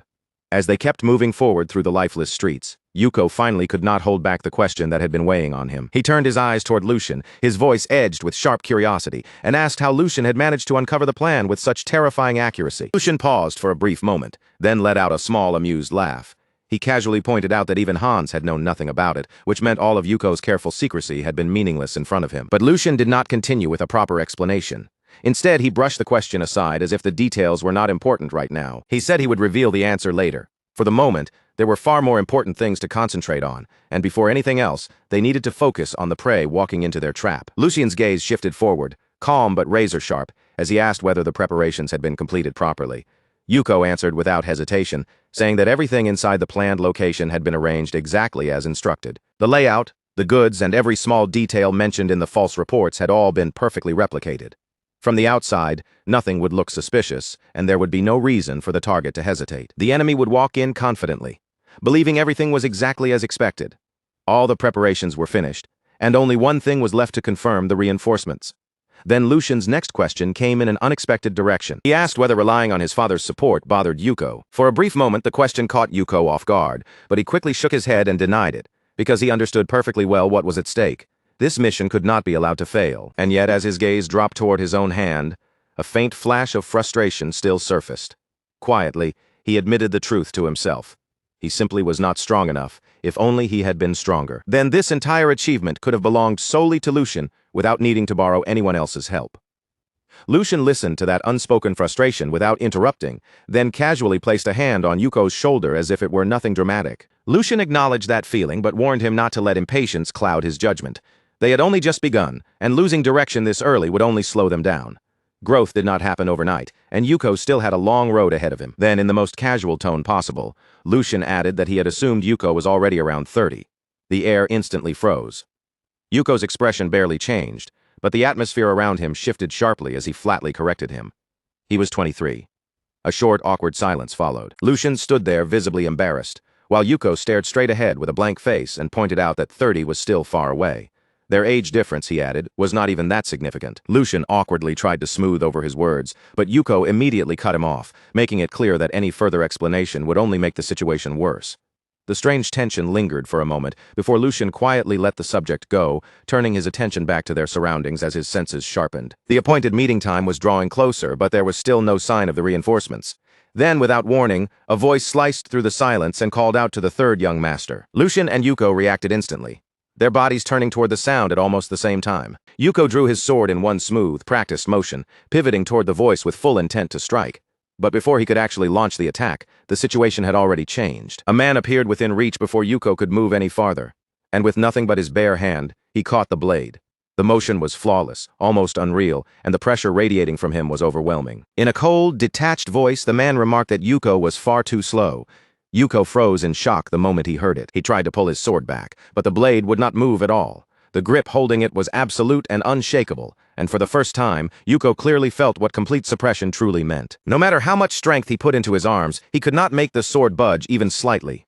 The realization struck him hard. He was being overpowered with terrifying ease. Before the tension could rise any further, Lucian calmly stepped in. His voice remained steady as he assured Yuko that the man standing before them was not an enemy. Yuko hesitated for a moment, then slowly lowered his guard. Confusion still lingered in his eyes, but Lucian had already stepped forward. Lucian's gaze was sharp and unyielding as he questioned the man's intention. The killing aura surrounding him was impossible to ignore, and an approach like that demanded a proper explanation. Then, almost casually, Lucian identified him with a single phrase. He was one of the Black Lions. The moment those words left Lucian's mouth, the atmosphere changed completely. Yuko took a step back as understanding finally dawned on him. These were the reinforcements Lucian had mentioned, the Black Lions, the hidden force of the Veldic family. They were warriors who operated from the shadows, mobilized only under direct authority, as if they existed to answer a silent command from the family's true power. One after another, more figures emerged from the surroundings, appearing without a sound as if they had been part of the ruins all along. Within seconds, they had formed a complete perimeter around Lucian and Yuko. Every one of them carried a presence that was perfectly controlled, yet terrifying enough to make the air feel heavier. An older man stepped forward from among them, his posture composed and his bearing clearly marking him as their captain. Placing one hand over his chest, he greeted Lucian respectfully as the third young master. He explained that the brief clash from earlier had only been a test, meant to evaluate their reactions and readiness. There had never been any true hostility behind the move, only a cold and efficient way to measure them. Lucian observed the Black Lions carefully, his mind remaining sharp. Even in his previous life, their existence had always been uncertain, spoken of only in whispers like ghost stories. But now that they stood right in front of him, There was no room left for doubt. He had not sensed them at all before they chose to reveal themselves, and even now, while they were standing nearby, their presence remained almost perfectly concealed. Their auras were completely suppressed, impossible to read from any angle. Each one of them was a monster hidden beneath absolute control. Lucian quietly acknowledged just how overwhelming this level of support truly was. His father had not merely sent ordinary reinforcements. It sent something far more dangerous. Something that could change the entire weight of the operation. Some time passed, and they gathered inside a ruined house that had been repurposed as their temporary base. Lucian sat calmly while the Black Lions stood around him. Every one of them focused on his words. Yuko remained nearby as well, still processing the overwhelming scene he had just witnessed. Lucian began explaining the mission with quiet clarity. House Logren had already taken the bait and was on its way, which meant the trap had worked exactly as planned. From this point on, the objective was simple. Capture the leader alive, and eliminate everyone else if necessary. Lucian's tone stayed calm, but the meaning behind his words was absolute, leaving no room for mercy. The enemy had crossed the line first, so whatever happened next would be nothing more than the consequence of their own actions. After laying out the plan, Lucian entrusted the rest of the operation to the captain and gave him full authority to act as needed. The captain watched Lucian closely as he listened. At first, he had assumed this mission was merely an easy achievement being handed to the young master. But now he understood that assumption had been wrong. Lucian was not depending on luck or hiding behind protection. He was calculating every step, observing the strength of the people around him, and preparing for every possible outcome before the enemy even appeared. There wasn't a trace of hesitation in him, not even the smallest flicker of doubt. This wasn't the clumsy reaction of someone acting on impulse. Every movement, every choice, carried the calm precision of someone who had everything under control. A thin smile slowly appeared on the captain's face as he understood exactly what he was seeing. This was not just a simple order being carried out. Something new was beginning to move in the shadows, and a fresh power was quietly taking form. Without wasting even a breath, he accepted the command. And as the sun slowly sank beyond the horizon, staining the edges of the sky with the last light of day, the final phase finally began. A carriage crept into the dead city of Vestra at a slow, heavy pace, its wheels grinding against the abandoned streets and disturbing the silence that had swallowed the place for far too long. The carriage door opened, and a young noble stepped down from inside. The moment his shoes touched the ground, he raised a hand to his face, covering his nose with obvious disgust. Even the air around him seemed to offend him. His brows tightened, his lips curled, and his entire expression twisted as if simply breathing in this place was an insult. A maid hurried forward at once, moving with practiced speed, as she presented him with a handkerchief.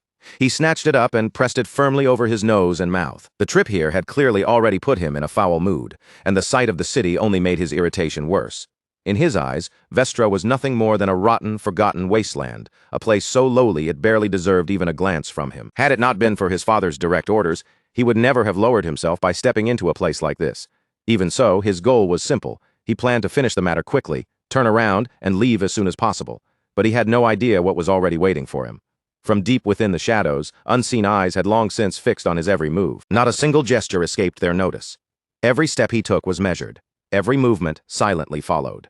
The trap had been prepared long before his carriage ever arrived, and now he had walked right into the center of it. The fourth son of House Logren, Philip Logren, had finally arrived, and with that, the hunt had truly begun. Lucian moved forward with quick but carefully controlled steps, then bent his posture into a deep, respectful bow as he spoke with almost exaggerated humility. "Oh, my lord, please forgive me. I have committed a terrible discourtesy by failing to recognize such a noble presence the moment you arrived." His voice carried the perfect blend of panic, urgency, and fear, all shaped to match the harmless image he wanted them to see. But before he could draw any closer, one of the knights reacted sharply. The man raised his sword in a single cold motion, aiming the blade directly at Lucian's chest. His voice came out flat and merciless. "Take one more step and I'll cut you down. State your identity now." Lucian instantly recoiled, his shoulders shrinking as though the threat alone had crushed him. His face tightened with fear, and his voice began to shake as the words spilled out in a clumsy rush. "Please forgive me, Sir Knight. I was only sent here on Boss Hugo's orders. I am nothing more than a guide, just a miserable, low-born wretch. I would never dare cause trouble for my lord." A heavy pause followed, hanging in the air for a moment before the young master finally spoke. Philip Logren's voice was filled with open contempt. "Put your sword away. It's beneath you to even waste words on something like this." The knight paused for only a brief second before lowering his weapon and obeying. Lucian immediately dipped his head even deeper, as if he had just been spared by overwhelming mercy. "Thank you for your mercy, my lord," Lucian said in a soft, trembling voice. Then, without losing another moment, he turned and began guiding the group forward, exactly along the route he had prepared from the very beginning. Yet behind that frightened, submissive appearance, his mind remained sharp, cold, and completely different from the act he was putting on. So this was an even bigger catch than expected. That arrogant way of speaking, and that complete lack of caution, even after stepping into hostile ground, made it obvious. There was no doubt about it. This spoiled young man had to be one of the Marques's own sons. Someone raised that high would never even imagine that danger could be waiting for him in a place like this. As Lucian continued walking ahead of them, he quietly took in everything around him. There were fewer guards than he had expected, roughly a dozen in total, and they were not ordinary soldiers either. At the very least, they had the training of apprentice knights. They were disciplined, but if the situation unfolded the right way, they still would not be enough to pose a serious threat. Lucian's eyes shifted ever so slightly. He absorbed each detail without turning his head too much or giving away what he was doing. That man, standing beside the brat, was different among all of them. He was the only one Lucian needed to be careful of. His presence carried a weight the others did not have. And then there were the maids. He had actually brought maids into a place like this? Lucian almost found it absurd. Just how careless could this noble brat possibly be? Why have you stopped? Philip's irritated voice suddenly cut through Lucian's thoughts like a blade. Lucian immediately started walking again, lowering his head slightly as he answered in a nervous, apologetic tone. Forgive me, my lord. It is my first time standing so close to someone of your noble stature. I must have become nervous without even realizing it. Philip clicked his tongue, his annoyance plain on his face. Pathetic. Lucian kept his head lowered, never breaking the timid image he had created. But for one brief moment, his gaze slipped backward. His eyes landed on one of the maids, and something about her face made his thoughts hesitate. That face. Why did it feel so familiar? For a moment, the thought lingered in his mind. But then he rejected it just as quickly. No, that could not be it. It was only a resemblance. Nothing more than that. Lucian pushed the thought away before it could distract him any further and continued forward, forcing those unnecessary doubts to the side. Before long, they finally arrived at the main location, the place where everything had been prepared. The moment they stepped inside, Philip's expression crumpled with even stronger disgust. This place is even worse on the inside. The smell alone is unbearable. That commoner, Hugo, did he misuse the funds from my house?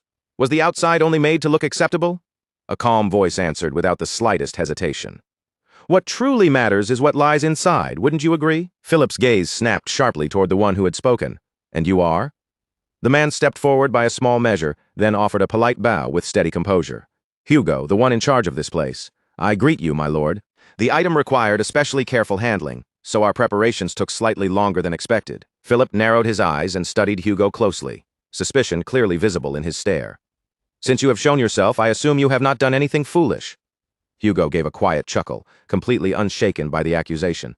Would I really throw away the Logren family's leash over something as small as profit? After all the reports I sent, the fact that you came all the way here personally proves just how curious you were. As Hugo spoke, the curve of his smile grew a little deeper. There was a faint sharpness beneath his polite tone, something that did not fully match the words coming out of his mouth. Curious about the item capable of rotting Rockelheim from its very core. For a short moment, silence settled over the room. The air turned heavy, tight, and uncomfortable before Hugo finally lifted a hand and gestured forward. Please, allow me to show it to you. From the side, Lucian watched the exchange carefully, and a faint sense of approval moved through his thoughts. Hugo had been the right person to trust with this role. The way he lied so naturally, without the smallest crack in his expression or the slightest hesitation in his voice, was genuinely impressive. Meanwhile, Philip's already thin patience began to wear away completely. His face hardened, and the disgust in his eyes slowly shifted into anger. What an insolent dog. If this turns out to be a disappointment, you will regret making me come here. Then he turned his head sharply, his cold gaze landing directly on Lucian. You, go and bring it. Lucian bowed at once, keeping his voice obedient. Yes, my lord. Without the slightest delay, Lucian stepped toward Hugo and spoke as if he were merely carrying out an order. Boss, please bring out the item we prepared. Hugo handed the object over without saying a single word. For one brief second, their eyes met. No words passed between them, but the meaning was clear. Everything was moving exactly according to plan. Lucian turned back toward Philip's group, holding the object firmly with both hands. His posture stayed low and humble, his expression perfectly obedient. I have it right here. And then, with one smooth and precise motion, everything was set into motion. Lucian's words had barely finished settling in the room when something about him suddenly changed. It was subtle, so faint that it was almost impossible to point out, yet everyone could feel it. His posture remained humble, and his voice still carried that same submissive tone, but underneath it all, something else had surfaced. There was arrogance there now, a calm confidence that did not belong to a frightened guide. That small shift was enough to unsettle everyone present. The knights stiffened by instinct. their fingers tightening around their weapons, while even Philip felt a strange, creeping dread coil deep inside his chest. And before anyone in the room could fully understand what was happening, Lucian moved. "I'll make sure it's delivered." In the very next instant, he hurled the object straight toward them, and the entire situation exploded at once. "You bastard! What do you think you're doing?" Philip's voice broke into a furious shout, but panic was already tangled inside his anger. "Have you lost your mind? Do you even know what that thing is?" But the moment had already passed beyond anyone's control. As the object cut through the air, something struck it mid-flight with flawless timing. The hit was so fast, so clean, and so precise that it was almost impossible to see with the naked eye. The item shattered instantly. From within, an overwhelming burst of light detonated outward, flooding the entire space in one violent surge and swallowing everything within reach. The guards reacted purely on instinct, throwing themselves in front of Philip and forming a protective wall around him. "Young master, stay behind us!" The light doesn't fade. Instead, it grows even stronger, swelling brighter and brighter until the glare becomes almost impossible to endure. It burns straight through closed eyelids, swallowing every shape, every shadow, and every sense of direction at once. In only a few seconds, sight becomes completely useless, as if the entire world has been erased by white fire. "Can't see. What's happening?" Panicked voices rise from every direction, crashing over one another as confusion spreads through the room. But no one can understand what is unfolding around them, because the chaos has already swallowed every trace of order. In the middle of that blinding confusion, Philip drops his body lower, desperately trying to steady himself and figure out where he is. His voice shakes with fury, but beneath that rage is unmistakable fear. "You useless fools! I'll have every last one of you punished when we return." Why is no one answering me? But no reply comes back to him. There is only that suffocating brilliance pressing in from every side, and with it, the slow, horrifying realization that something has gone terribly wrong. Then, cutting through the chaos, a voice suddenly calls out. "Young master!" Philip reacts instantly, shouting back with desperation already taking over. "Yes, I'm here! Hurry up and protect me!" His voice cracks as he demands help, clinging to the protection he had always taken for granted. He forces his eyes open even though the pain is sharp enough to make him flinch. The glare still overwhelms his vision, but little by little, faint shapes begin to appear, blurry and twisted like shadows trying to crawl back into form. Right in front of him, he can barely make out a figure standing there, indistinct and almost ghost-like in the fading light. The face is impossible to see clearly, but the voice is much sharper, urgent, and strained as it shouts something toward him. That voice is telling him to run, telling him to get away while he still can. At the same time, another voice tears through the room, filled with shock and furious disbelief. "He betrayed us." Before Philip can even understand what those words mean, a man collapses right in front of him. The heavy thud of the body hitting the floor sends a cold jolt of terror straight through him. His breath catches in his throat, and his thoughts begin spiraling wildly, but he has no time to gather himself or react. All around him, one guard after another begins to fall. In the blinding aftermath of the light, movement is impossible to follow, but death is clearly moving through the chaos with frightening speed and absolute certainty. The members of the Black Lion group strike with brutal precision, cutting down the disoriented knights before they can recover their sight or raise their blades properly. Philip's mind races, and broken pieces of understanding begin forcing their way through his panic. A flash magic stone, tool that releases blinding light the instant it takes an impact. It is rare, costly, and difficult to handle, but for stealing someone's sight in a single moment, there is almost nothing more perfect. Even so, to wipe out all of the Marquess's guards within that tiny opening should have been impossible. But before Philip can finish that thought, it is violently cut short. A man steps forward out of the chaos, his presence calm and completely controlled, untouched by the fear spreading around him. His voice remains steady, carrying a quiet authority. "All threats have been neutralized. I will escort the women and the one in charge to Kelheim." Not far away, Lucian stands silently, his expression unreadable and his gaze distant. In that stillness, his thoughts turn inward, and his father's words echo through his mind with a heavy clarity. "The weight of the seat you occupy. Bear it yourself." Lucian exhales slowly, as if releasing something he had carried inside for a long time. "I think I finally understand." On the other side, Philip has lost the last scraps of composure he had left. He staggers backward, his legs giving out beneath him until he collapses onto his knees, his voice shaking uncontrollably as fear swallows his pride. Don't come any closer. I said stay back." Even now, he desperately clings to the authority of his name. "Do you even know who I am? I am the fourth son of Logren, a noble." A knight steps forward, his expression cold and completely unmoved. "Your fate will be decided by His Highness, Grand Duke Valdic. Submit quietly." Philip freezes in place, and the name strikes him like a physical blow. "What?" His voice crumbles as the realization begins to sink in. "House Valdic?" His eyes dart wildly around the room before finally locking onto Lucian. His voice drops into a trembling whisper, every word dragged out by disbelief. "Then don't tell me. The one disguised as a commoner is a son of House Valdic? Panic surges through him all at once. If that is true, then allowing himself to be captured is no longer an option. He whips around desperately and screams at the top of his lungs. "What are you all doing? Guards outside! Get in here and protect me! Are they all dead too?" Lucian steps forward with complete calm, his voice steady and almost indifferent. It's over. There are no more threats. But then he suddenly stops. In the middle of speaking, his eyes widen, and his gaze snaps sharply toward one of the maids. At that exact moment, Philip, still clinging to the last pieces of control he has left, shouts in desperation, "I grant you permission to take up the sword. You should be able to handle this." And then the maid moves. At first, it looks like nothing more than a single step, but there is something wrong with it. Something far too composed, far too deliberate for an ordinary servant. Lucian watches her without blinking as she walks toward the fallen weapon. His thoughts begin to spiral, and the realization crashes into him all at once. That face, that resemblance he noticed earlier, that faint sense of familiarity he had tried so hard to dismiss. And now, even the atmosphere around her changes the very moment her hand reaches the blade.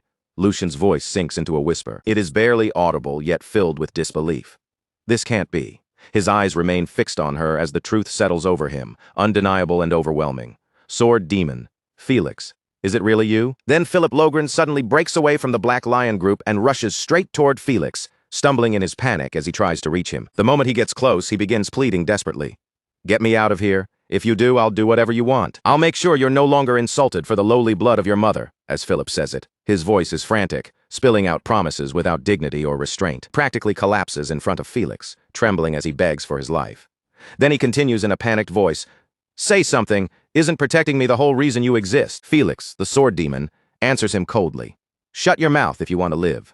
His body steadies as he prepares himself for battle, his attention already shifting toward the enemy ahead. Then, with unmistakable irritation in his voice, Felix adds one more cutting sentence. "I'm sick and tired of your stupidity, young master." The words land coldly, without even the slightest attempt to soften them. Watching this unfold, the white-haired knight speaks with a strange mixture of disdain and respect. Unbelievable. To think you would hide behind a woman without even a shred of dignity. Still, I commend your will to fight. His eyes remain fixed ahead, but his voice carries a warning edge. However, do not throw your life away. Do not mistake foolish bravado for courage. This is a mercy I offer to a child and a woman. Then the white-haired knight turns his gaze forward, focusing entirely on Felix as the air between them grows heavy. At that moment, an overwhelming and terrifying energy begins surging from Felix's body, pressing into the room like a storm about to break. Sensing that power, the knight mutters quietly, "So, that is your choice. Very well." In the next instant, the white-haired knight launches forward with incredible speed, closing the distance between them almost before anyone can react. Their swords collide in a sharp, ringing clash, the impact cutting through the room like metal striking lightning. The knight's blade flashes dangerously close to Felix's eyes, stopping just short as the deadly exchange begins. Yet even with the knight's blade flashing so close, Felix does not show the slightest trace of fear. His eyes remain steady, and his body refuses to shrink back. With clean, precise footwork and control so perfect, it almost looks effortless. Felix shifts his stance at the exact right moment. He catches the attack and deflects it smoothly, guiding the force away from his body instead of trying to take it head-on. A faint smile begins to form on Felix's face as he pushes the white-haired knight's strike off its path. He turns the blade aside with complete composure, as though he had already seen the attack coming from the start. And in that very instant, Felix launches a sudden counterattack straight toward the white-haired knight, catching him off guard. For the first time, even the knight's expression shifts with visible surprise, and before that surprise can fully settle, the next exchange begins. A thin spray of blood flickers through the air as their clash grows even fiercer, the battle sharpening with every movement. Then the sword demon drops from above with a powerful descending strike, cutting down with terrifying force, yet somehow still emerging from the exchange completely unharmed. Watching everything unfold, Lucian is left stunned. His thoughts race as he follows each movement, realizing that Felix's reactions are so fast, they almost border on foresight, and his movements are strange, free, and completely unbound by ordinary swordsmanship. There is no mistaking it. As Lucian continues to watch, his gaze falls on Felix's stance, and in that instant, something buried deep in his memory suddenly stirs. Fragments of the past rise back to the surface, and realization slowly dawns on him. This is the sword demon, Felix. Even back then, Lucian remembers clearly, Felix carried a kind of grace and presence that never truly fit the rough, bloody world of mercenaries. Brief flashes from those old days passed through Lucian's mind one after another, each one confirming the same thought. Felix had always been different from everyone around him. That slender frame, those delicate features, and that sharp, unforgettable presence had always made Felix impossible to overlook. Then the moment snaps back to the present. The panicked young master pushes forward again, desperately trying to hide behind Felix and use him as a shield. At the same time, Lucian finally puts every piece together in his mind. Now he understands. The illegitimate child, Felicia, left her family behind and lived in disguise as a man named Felix. The focus returns to the white-haired knight, who steadies himself after the exchange and looks at Felix with a much more serious expression. If my defense had been even a moment slower, my head would already be rolling on the ground. I still have a long way to go. I underestimated her without even noticing the hidden fangs beneath the surface. His tone changes as he speaks, his pride giving way to a colder, sharper resolve. Then he declares with rising intensity, "I will swallow my pride and treat you as a true enemy." In that moment, a terrifying surge of energy begins pouring from the white-haired knight, and his presence grows heavier with every passing second. Across from him, Felix continues facing the knight head-on. But even he cannot hide the trembling in his body under that crushing pressure. Deep down, Felix accepts the harsh truth in front of him. This opponent is a master several levels above him, someone he cannot defeat with his current strength. He can no longer rely on a lucky opening or a sudden surprise. And worse than that, there is another swordsman of the same caliber waiting upstairs. His gaze instinctively shifts upward toward the leader above, and the weight of the situation becomes even clearer. Beyond those two, there is still someone who surpasses them entirely. There is no realistic chance of surviving this. For one brief moment, the outcome feels absolute and inescapable. And yet, instead of falling into fear, a calm resolve settles inside Felix. If this is the final strike he is allowed to make, then he will put everything into it and leave behind no regrets. That thought fixed in his heart, Felix steadies his breathing, tightens his grip on the sword, and prepares himself for what may be his final attack. From above, the leader watches with sharp interest, and his voice cuts through the tension with clear admiration. Amazing. She still isn't wavering even in this situation. The man beside him agrees without hesitation, adding that she is taking Nixon's killing intent head-on. Even they begin preparing themselves, fully aware that the next exchange could decide everything in a single instant. Below them, both fighters move at blinding speed, charging straight toward each other with unstoppable force. Their movements become so fast that the eye can barely follow them, leaving only flashes of motion and the sharp pressure of their killing intent. In the next instant, their swords collide, and a violent surge of energy bursts outward, rippling through the area around them. Every eye nearby locks onto the two of them, unable to look away as the clash becomes more intense by the second. When their blades meet fully, the sheer force of the impact causes the surrounding energy to spike even higher, shaking the very air around them. And just as the battle reaches its most dangerous point, Lucian suddenly shouts with everything he has, his voice echoing across the battlefield. "Stop! Both of you, stop!" The moment Lucian's voice rings out, both Felix and the white-haired knight freeze for a brief instant. The pressure of their clash fades as they instinctively pull back from one another, creating distance between their blades. Lucian steps forward and finally reveals himself clearly as the young master in command. Both fighters withdraw slightly, acknowledging his presence, while his expression remains firm and filled with authority. With restrained anger tightening his voice, Lucian declares, "That's enough. I will not tolerate any more bloodshed." But the white-haired knight is still burning with frustration. He immediately protests, his voice sharp as he addresses Lucian. "Third young master, you gave us full discretion. If she is left alive, she will grow into a major threat to Valdek." His concern is obvious, but so is his unwillingness to accept the sudden order to stop. Lucian's gaze hardens, and he answers without hesitation, his tone carrying command. "Black Lion, have you forgotten who gave you that authority?" His words carry a weight that leaves no room for argument. "I fully understand your concerns. However, if this continues, someone will certainly die." Lucian steps forward and formally declares his identity, his presence taking control of the entire scene. "I am the third young master of House Valdek, Lucian Valdek. As the one in charge of this mission, I have a proposal for you, Felicia."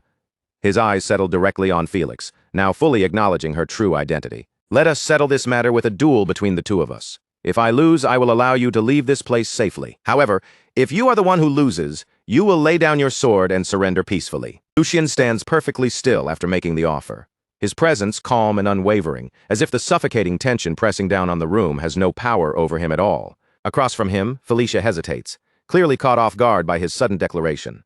Her brows draw together and confusion flickers in her eyes as she tries to understand what he is truly aiming for. "A duel with you, young master?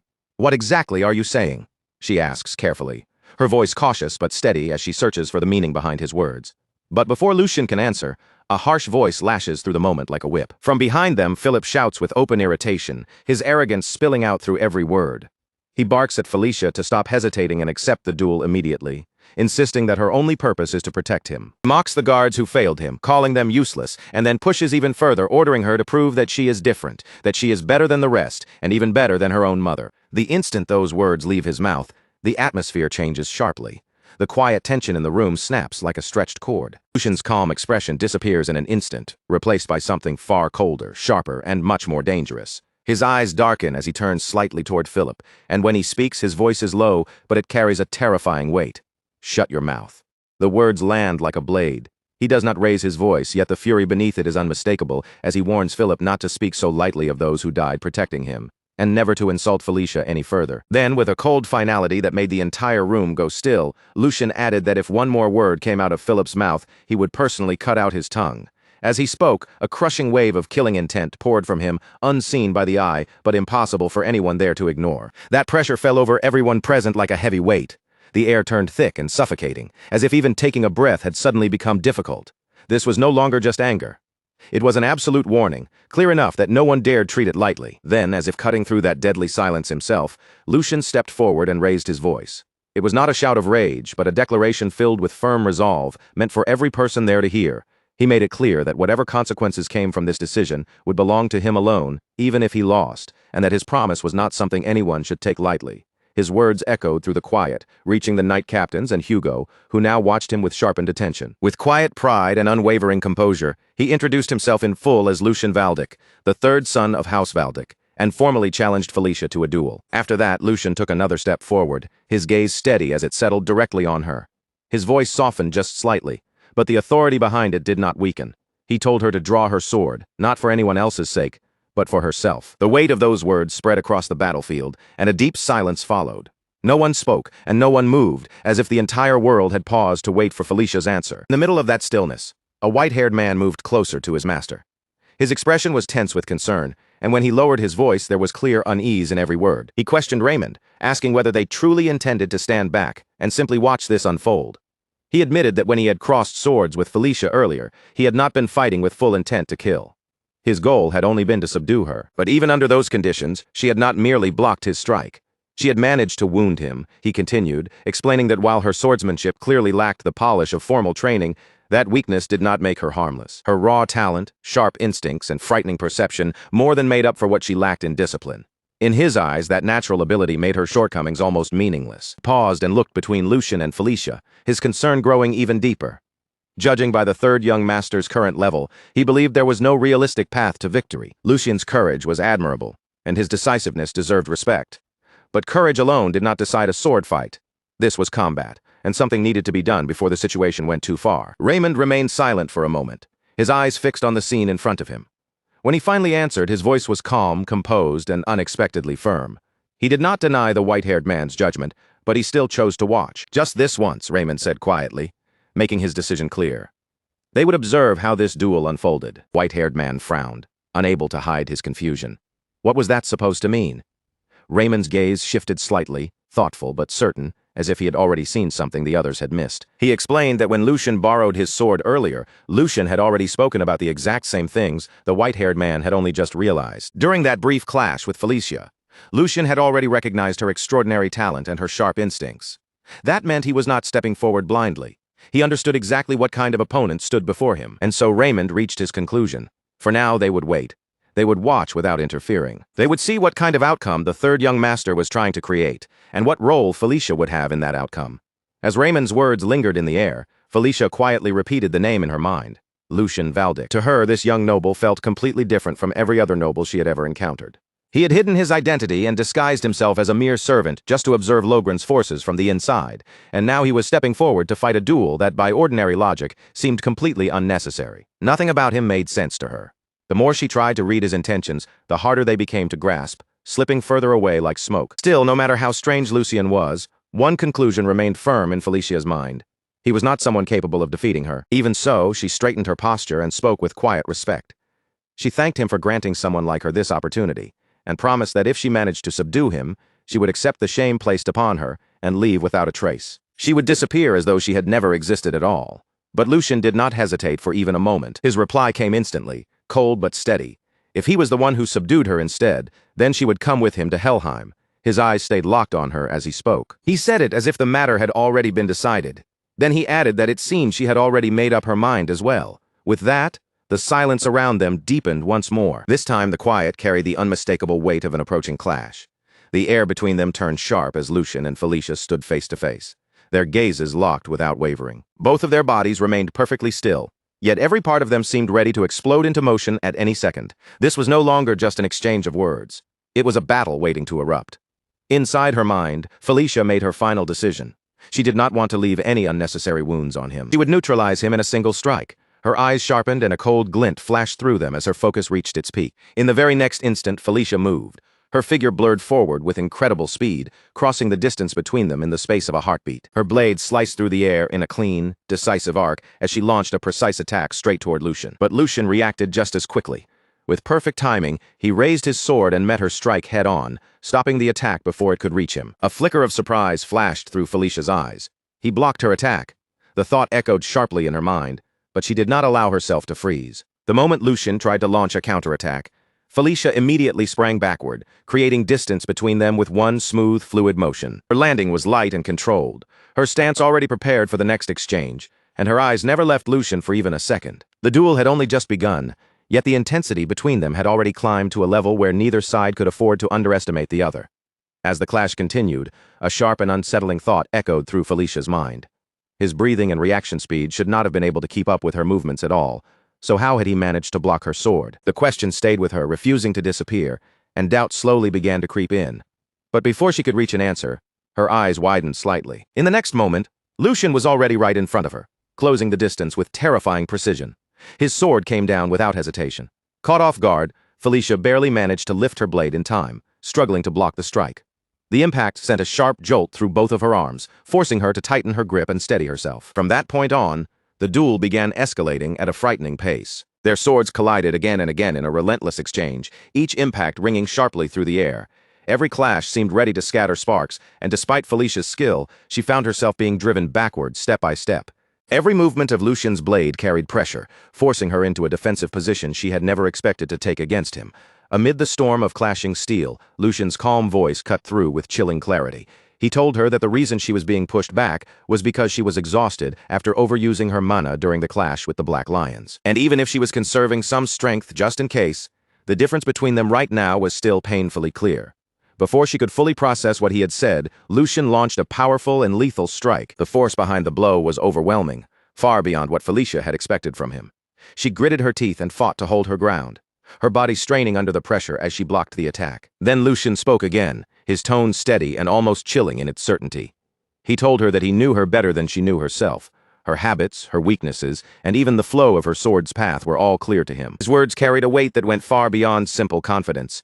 It felt as though he was not merely fighting her, but reading her, predicting her, and taking control of the rhythm of the battle itself. In the past, even though his encounter with her had been brief, as those words echoed between them, the present seemed to overlap with fragments from long ago. Back then, just like now, the two of them had faced each other with blades drawn, meeting each strike without hesitation. They had crossed swords fiercely, taking what the other possessed and making it their own. It had not been only a fight. It had been a silent exchange of skill. Instinct, movement, and understanding had all passed between them in that fleeting clash. In those brief moments, they had learned from one another, absorbing each other's motions, reading each other's intent, and sharpening themselves through the collision of steel. "Felicia," Lucian said, his gaze fixed on her with unwavering certainty. "My body remembers you, and you alone." The memory faded away, and reality rushed back in all at once. In the present, the result had already been decided. Felicia's sword was broken, its shattered blade leaving no room for denial. The fragments of the blade caught the light, reflecting the stunned faces of everyone watching. A heavy, absolute silence spread across the battlefield, pressing down on them like a weight. The knight captains, Hugo, and even Philip stood frozen in place, their eyes wide as they struggled to accept what had just happened before them. Lucian stood firmly in front of Felicia, his feet planted and his posture steady, as he pointed the tip of his sword directly toward her. As that image settled into place, fragments from the past surfaced again. Back then, Felicia had looked at him with quiet sincerity and said that, of course, the time she spent with him could only be called a fleeting moment of sparring. Even so, he had generously taught her the way of the sword, despite knowing that one day, the two of them might stand on opposite sides as enemies. And because of what he had given her back then, she had been able to survive. Those words echoed inside her mind now, colliding painfully with the reality standing right before her. Felicia remained completely stunned, unable to move or speak. She had never once imagined that she would lose like this. And more than that, she had never imagined she would lose to him. The very person she had once crossed swords with, the one she had learned from, had now surpassed her in a way she could not understand. Meanwhile, inside Lucian's mind, a calm and resolute thought quietly surfaced. With this, he would repay at least a small part of the debt he owed her from back then. There was no arrogance on his face and no mockery in his eyes, only a quiet sense of closure, as if this duel had been waiting to happen for a very long time. After that, night settled over the Duke's castle. The air inside its walls was calm, but there was a heaviness beneath that calm, as though an important decision was being made in silence. In a grand chamber, the Duke stood alone with his back straight and his gaze distant, as if his thoughts were fixed far beyond the room in front of him. After a short stretch of silence, he finally spoke. His voice was measured, steady, and filled with authority. So, how was it? That boy, Lucian. Does he have what it takes to uphold House Valdic in the distant future? At that moment, a man stepped forward from the shadows. It was none other than the captain of the Black Lion, offering proper respect as he appeared. The captain lowered his head slightly before answering in a calm but firm voice. He possessed an unwavering core. Hearing that, the Duke turned his gaze toward him, and a faint trace of surprise crossed his otherwise composed expression. I thought it would already be a relief if he simply avoided being swept along by your pace. But to think I would hear such an unexpected answer from you. The Black Lion captain hesitated for only a brief moment before speaking again. Your Highness, could my assumption be correct? In response, the Duke slowly stepped forward, and with each step, his presence seemed to grow heavier. The reason I deployed all of you for this mission was because the matter was that serious. It is still too early to make judgments regarding the succession. Realizing he had gone too far, the captain immediately bowed his head even deeper. I misspoke. The Duke dismissed the apology with a calm expression.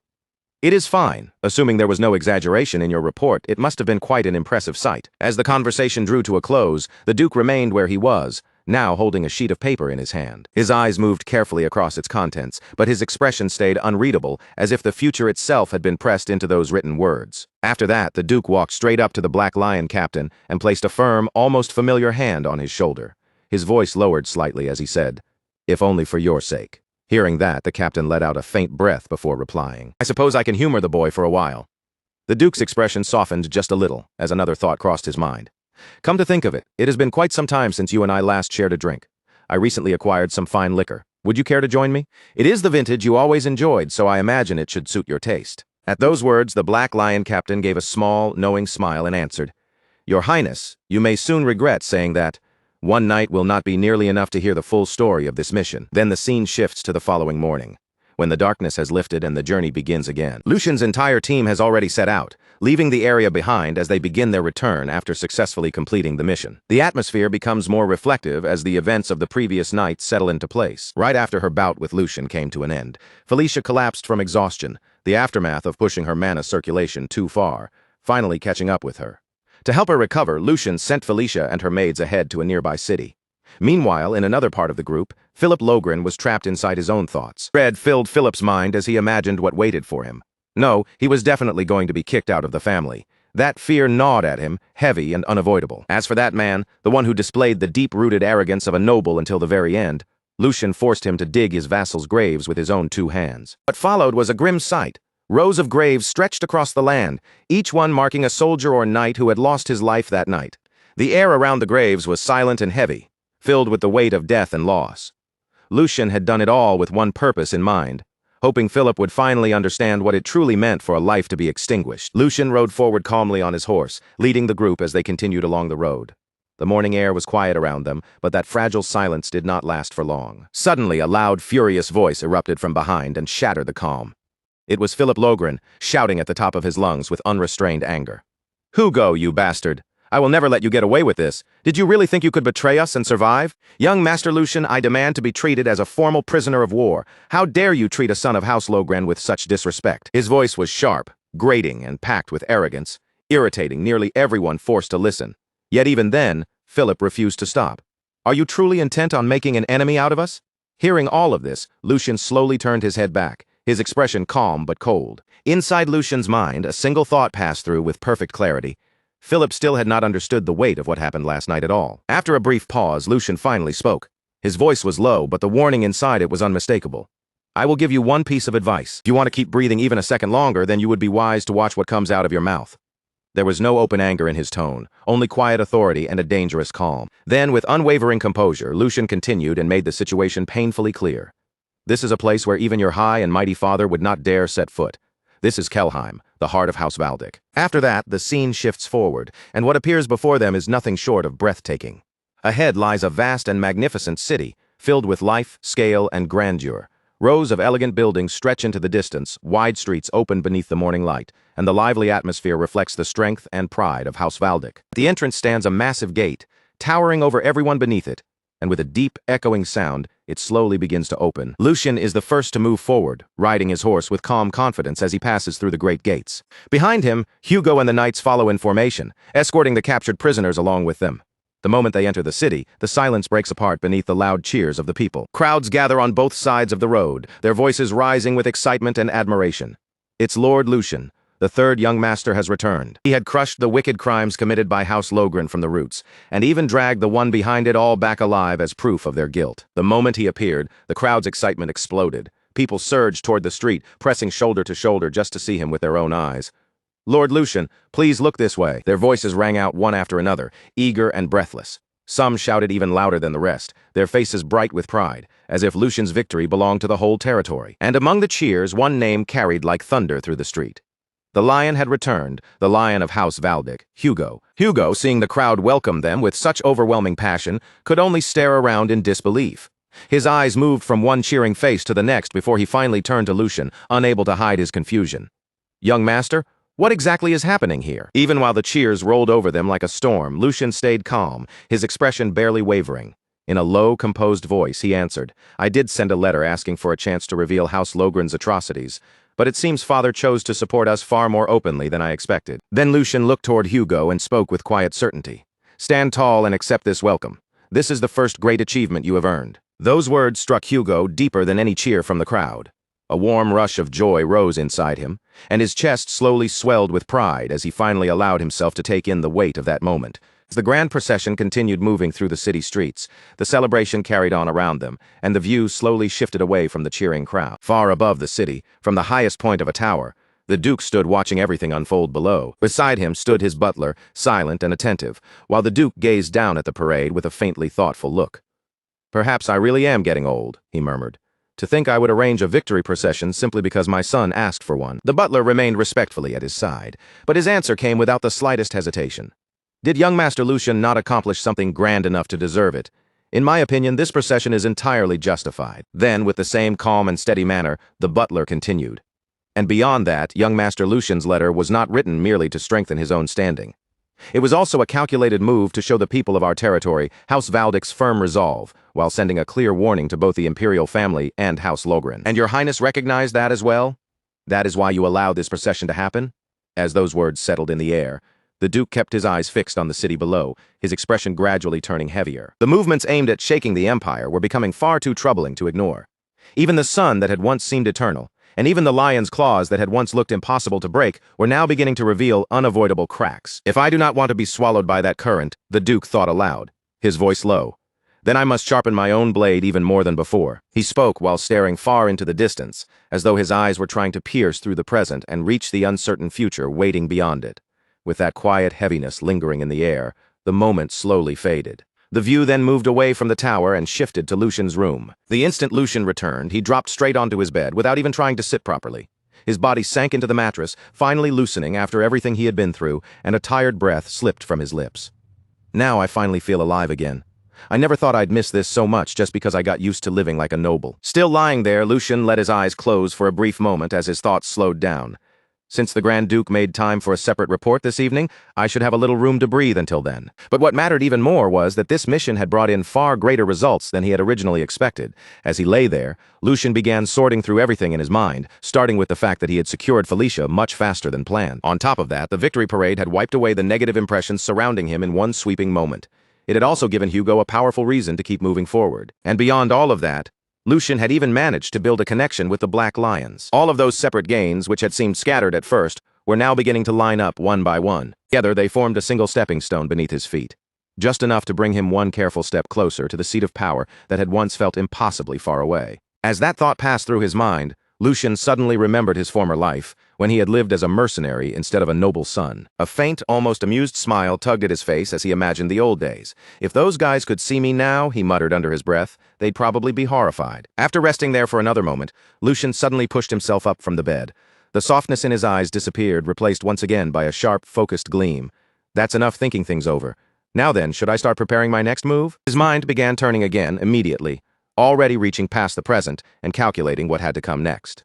With a slight edge of calculation in his voice, Lucian murmured to himself, "First, I need to figure out exactly what I'm going to squeeze out of the Grand Duke. That comes first." After that, the scene shifted again, this time to an elegant dining room where the Grand Duke and Lucian sat down for dinner across from one another. The room was calm and refined, with a quiet dignity hanging over the table. Yet beneath that polished atmosphere, there was a clear sense that this was not an ordinary meal. As they faced each other, the Grand Duke spoke in a composed, authoritative voice and praised Lucian for the mission he had completed. He told Lucian that he had been blessed with remarkable luck on his very first assignment. After carefully comparing and verifying the information, they had confirmed that the child Lucian captured alive truly was the offspring of the Marquis family. According to the Grand Duke, there could be no stronger evidence than that. Recognizing the success, the Grand Duke gave a simple but weighty commendation. "Good work, Lucian." Lucian lowered himself with humility and replied that his father was giving him too much honor, because this outcome had only been possible thanks to the Grand Duke lending him the sharp blade known as the Black Lion's. But the conversation soon moved to a more troubling matter, and Lucian's expression turned more serious as he asked what would happen to Philip Logren. He pointed out that after seeing his own child die in such a manner, it was hard to believe the Marquis would simply sit quietly and do nothing. The Grand Duke, however, did not appear shaken in the slightest. He simply remained calm and answered that they would have to wait and see.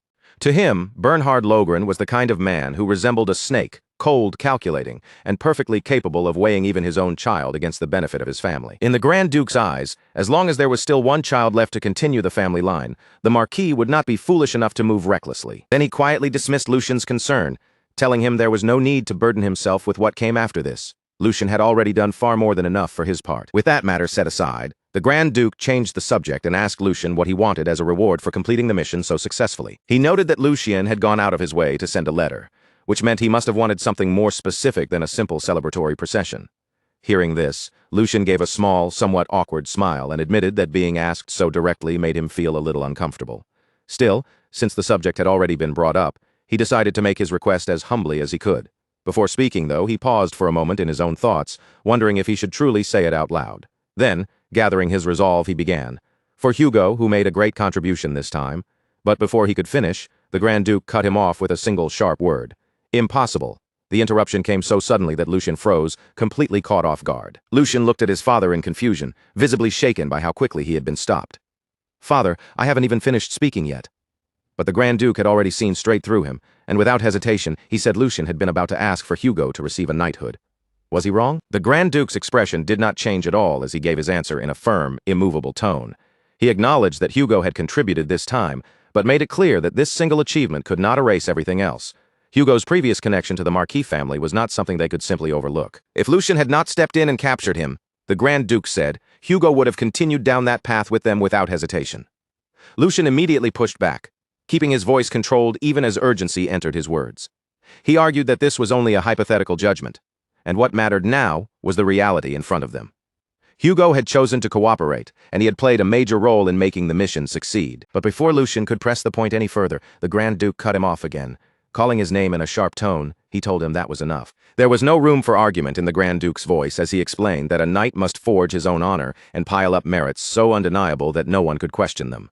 Then, fixing his gaze directly on Lucian, he asked whether Lucian truly believed Hugo already possessed those qualifications. At that question, Lucian fell silent. A faint trace of disappointment passed over his face, though he managed to keep his composure. Deep down, he had expected this answer from the beginning, but hearing the rejection spoken so bluntly still left a sting in his chest. Inwardly, he admitted that the answer really was no. Meanwhile, the Grand Duke continued in the same measured, practical tone and offered other possibilities.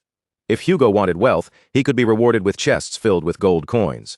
If needed, the Grand Duke could even prepare an entirely new identity for him. But making Hugo a knight was impossible, at least for the time being. The Grand Duke made it clear that the timing simply was not right. Lucian, realizing there was no room to push any further, quietly lowered his expectations and swallowed his disappointment. In his heart, he apologized to Hugo, thinking they would have no choice but to wait for another chance later. On the outside, Lucian gave a calm nod and accepted his father's judgment. He admitted that the Grand Duke was right, and that perhaps he had been too impatient in making such a request. Seeing that Lucian had backed down, the Grand Duke told him to ask for something else instead, something more reasonable this time. Lucian stayed silent for a short moment, as if carefully choosing his next words. Then he lifted his gaze again and said that, in that case, he had one very small request to make. Then, with a smile that looked just a little too bold to be called innocent, Lucian made his request. Please allow Felicia to meet the Sword Saint. The instant those words left Lucian's mouth, even the Grand Duke was caught completely off guard. For the first time during their conversation, his steady composure visibly cracked, and he stared back in genuine surprise, as if asking Lucian to repeat what he had just said. Before the heavy silence in the dining room could settle completely, the view suddenly shifted away from them. The next place was entirely different, a guarded prisoner camp where the air felt colder and much more tense. Outside, 2 guards stood watch near the entrance, while inside the room, Felicia sat quietly by herself. Felicia slowly looked around the space, taking in every detail with cautious eyes. The more she observed it, the more certain she became that this was not an ordinary prison. If anything, the place seemed more like a special holding facility prepared for nobles. And what confused her even more than the room itself was the way she had been treated since arriving there. She was supposed to be nothing more than a maid, yet she had been placed in a facility like this. Not only that, she had been given proper meals and even medical care for her condition. No matter how much she thought about it, Felicia could not understand their real purpose. Why would they go this far for someone like her? But after thinking for a while, the tension in her face softened just a little. Perhaps, she told herself, this might actually be better than the fate she had expected. As she sat there in the quiet room, her eyelids slowly lowered and her expression became calmer as her thoughts drifted inward. In that stillness, memories of her past rose up one by one. With a feeling that was both exhausted and strangely relieved, Felicia admitted to herself that at the very least, she had finally escaped from that hellish place in the end. She remained seated in silence, her hands resting quietly as her thoughts continued to flow, almost like she was whispering one last wish only to herself. She thought that before she died, it would be nice if she could hold a sword one final time. And if she allowed herself to be just a little greedier, even for a single moment, then there was something more she wanted. As that desire formed in her heart, the quiet room seemed to give way to a vivid memory, the intense sparring match she had once shared with Lucian. The sharp clash of their blades, the fast footwork, the pressure in the air, and the tension of each exchange all returned to her mind as clearly as if she were standing there again. Seeing that moment replay inside her memories, Felicia quietly admitted what she truly wanted. She wanted another chance to cross swords with him, just one more time. But almost as soon as that thought appeared, she rejected it herself. She called it absurd, as if such a wish could never possibly come true. Then, right at that moment, a voice suddenly broke through the silence from outside. According to the physician, the voice said, her mana control was still unstable. The voice continued, and by then it was clearly Lucian speaking. In the same calm tone, he added that she was also suffering from severe malnutrition and fatigue. His voice stayed measured, but his words went straight to the point as he asked whether her body felt any better now, and whether she was well enough to hold a sword again. The question struck Felicia so suddenly that her eyes widened in surprise. Completely caught off guard, Felicia stared at him in confusion. Before anything else, she asked what he even meant by saying she could hold a sword again. Lucian looked at her with his usual composed expression and answered with a question of his own. Did she truly intend to stay in this place forever? Then, with a faint trace of dry irony, he added that, surprisingly enough, prison life seemed to suit her rather well. After that, Lucian stepped closer and gestured toward the bed nearby, making it clear that he had not gone through all that trouble just to leave her here like this. Dropping any roundabout wording, he spoke to her directly and asked if she really did not want to let her talent with the sword bloom in this place. Lucian stated firmly that he had no intention of letting her remain as some ordinary sword fighter. Then, without softening the weight of his words, he revealed what he had planned for her. He intended to recommend Felicia as a disciple of the Sword Saint. The moment those words reached her ears, Felicia froze in place, utterly stunned. Her disbelief showed immediately on her face. She looked at Lucian sharply and asked if he was making fun of her. To Felicia, the very idea sounded ridiculous. So ridiculous that it felt almost cruel to even say out loud. She pointed out that even becoming a sword fighter was already an unbelievable thing for someone like her, a mere maid and a woman, but becoming the disciple of the Sword Saint was far beyond that. In her eyes, it was a dream so unreasonable that it barely made sense. Frustration finally spilled out, and her voice grew firm, almost trembling from the emotions she had been holding back. She declared that her status might be low, but she was not such a fool that she failed to understand her own place. Seeing her react so strongly, Lucian quietly realized that he may have rushed things too much. Inwardly, he admitted that he had been a little too hasty, and that Felicia's response was only natural. After all, even though she carried the blood of the Marquis, she had been born an illegitimate child, and a woman on top of that. Because of that, she had never even been allowed to hold a sword, much less receive proper training in how to wield one. Instead of being given a chance, she had been surrounded by envy, jealousy, and constant persecution from her own siblings. Those circumstances eventually gave birth to the person later known as the Sword Demon, Felix, the one who abandoned House Logren. Bringing his thoughts back to the present, Lucian faced Felicia again and spoke in a calmer voice. He told her that he understood why she could not trust him and that she did not have to give him an answer right away. She could take as much time as she needed to think it through. Felicia looked at him with clear confusion in her eyes and asked what exactly he meant by that. Lucian answered without hesitation, explaining that he was leaving the choice entirely in her hands. He even told her that if she wished, she could leave as soon as today. But before ending the conversation, Lucian left her with one final thought. She should never give up on the sword. He told her that the moment she held a sword in her hand was when she became her truest self. Those words remained in the air long after he spoke them. Felicia, shaken by what she had just heard, repeated those words softly to herself.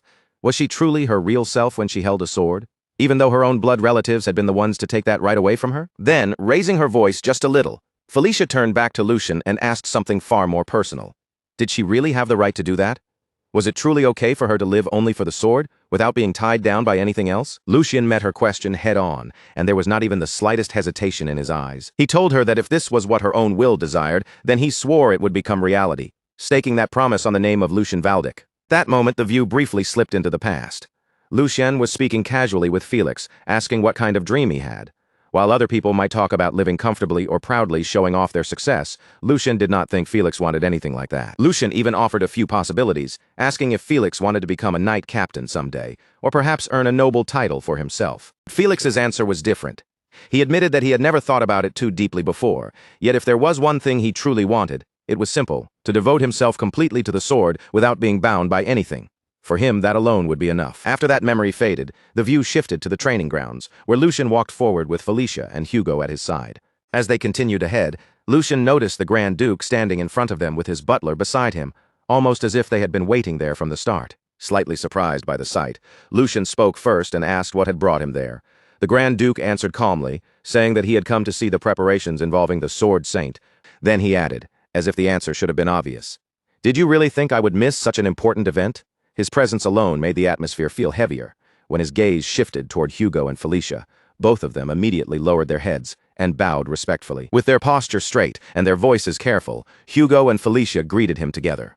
"Greetings to His Excellency, the Archduke." The Grand Duke's eyes rested on Hugo for a moment, studying him in silence before he spoke again. His voice was calm, but there was no softness in it. "So you are Hugo. I heard you performed quite well during the recent incident. However, the merit you earned is still buried beneath the weight of the mistakes you made in the past." Hugo accepted those words without even trying to defend himself. He lowered his head even deeper and answered with complete respect. "That is undeniable, Your Excellency. It was my mistake." The Grand Duke continued, his gaze unwavering. "And yet, even knowing that, your master still insisted that you be made a knight." At that moment, Lucian tried to step in, as if he wanted to stop the conversation before it went any further. But the Grand Duke did not give him the chance, and his words continued without pause. He even went as far as giving up his own reward to make it happen. The moment Hugo heard that, his eyes widened slightly. Deep inside, emotions stirred violently as he realized the young master had done all that for him. Lucian truly intended to keep the promise he had made. Even so, Hugo forced himself to remain steady on the outside. And the Grand Duke delivered his decision in a clear, decisive voice. "Hugo, this may disappoint you, but I rejected that request. The reason is simple. I do not believe you are ready yet to carry such a burden." His words were not spoken with cruelty. They were simply absolute. "So from now on, focus on building more achievements until the day comes when I can personally guarantee your honor." The training ground fell into a heavy silence, the weight of his judgment pressing down on everyone present. "I will be waiting for that day." The instant those words ended, Hugo raised his head and declared in a loud, determined voice, "I will definitely meet your expectations." His voice rang across the training ground, filled with resolve. Only then did the Grand Duke turn his attention toward Felicia. "Felicia," he called. She was still bowing respectfully in front of him, her back stiff and her entire posture tense with nerves. Startled by his voice, she answered carefully, Yes, Your Excellency."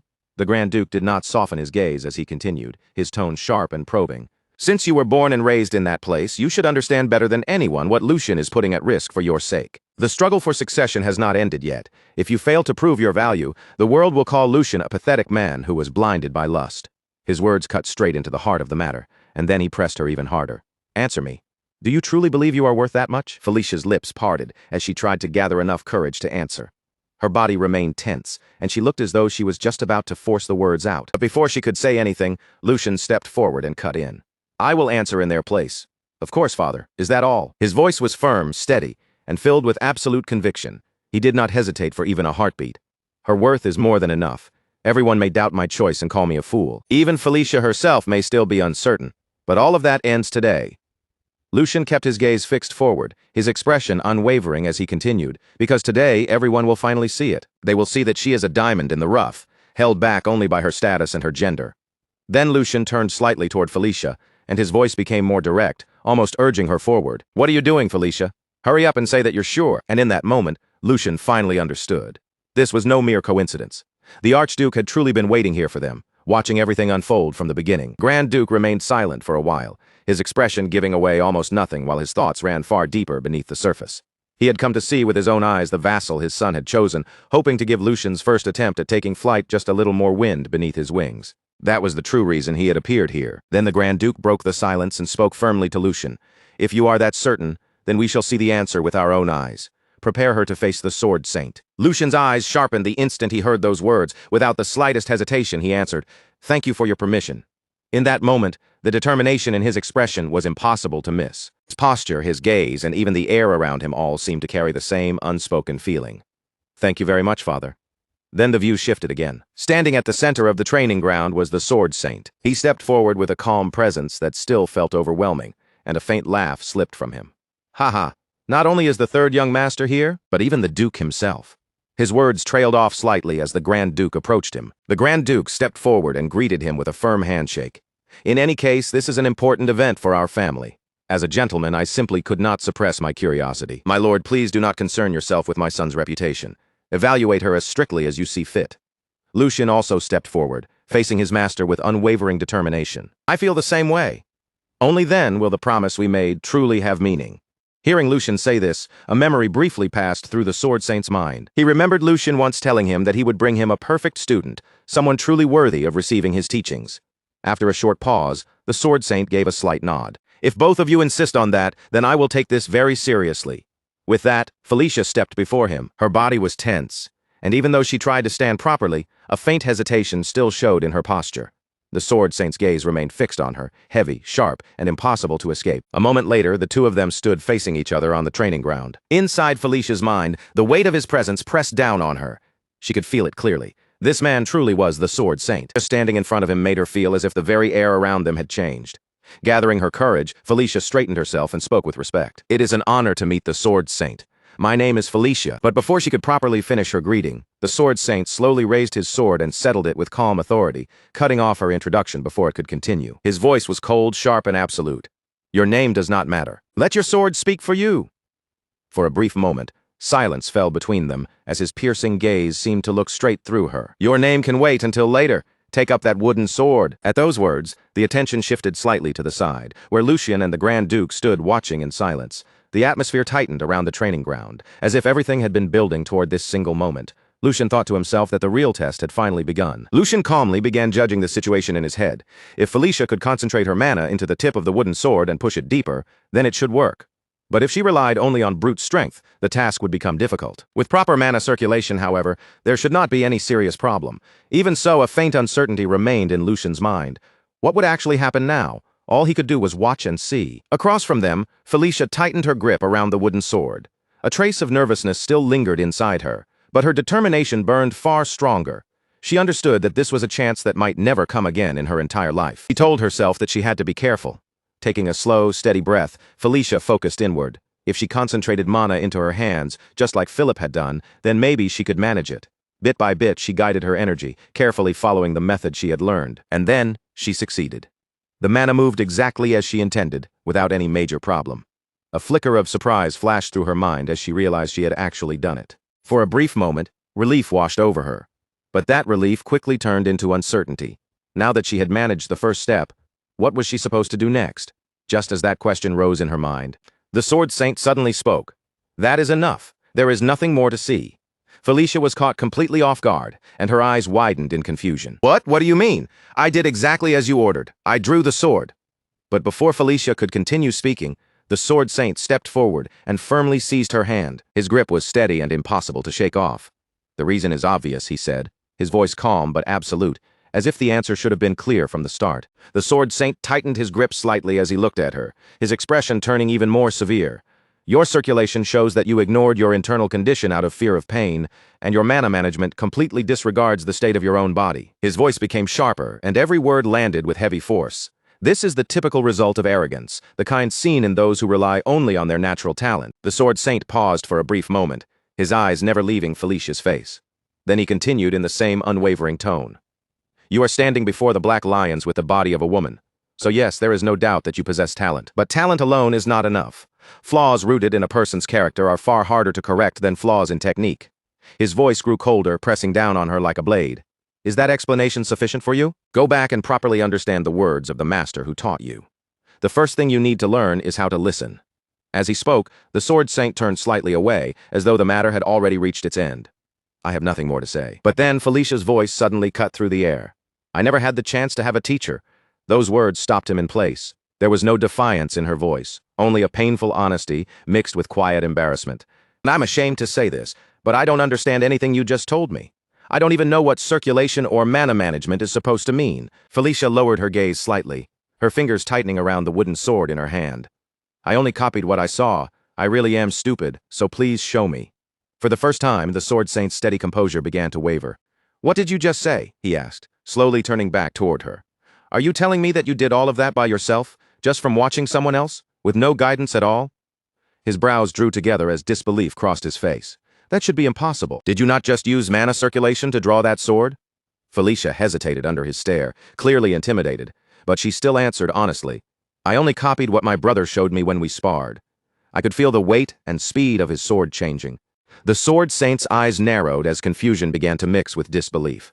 Felicia continued, doing her best to put the sensation into words. When that blue energy inside my brother's body pulsed strongly, but to the sword saint what she was saying sounded completely absurd. Nonsense, he thought, unable to accept what he was hearing. Inner mana was not something a person could simply see whenever they wanted. At that moment, his gaze slowly lifted toward Lucian. His thoughts were still unsettled. Even he could not perceive inner mana without making physical contact. So how could this girl recreate something close to a sixth sense purely through her own will? As that question took shape in his mind, his eyes narrowed even further. Third young master, the sword saint said at last, his voice carrying a new weight. Who exactly is this girl? Lucian met his master's gaze calmly, with confidence already settled in his expression. Didn't I tell you?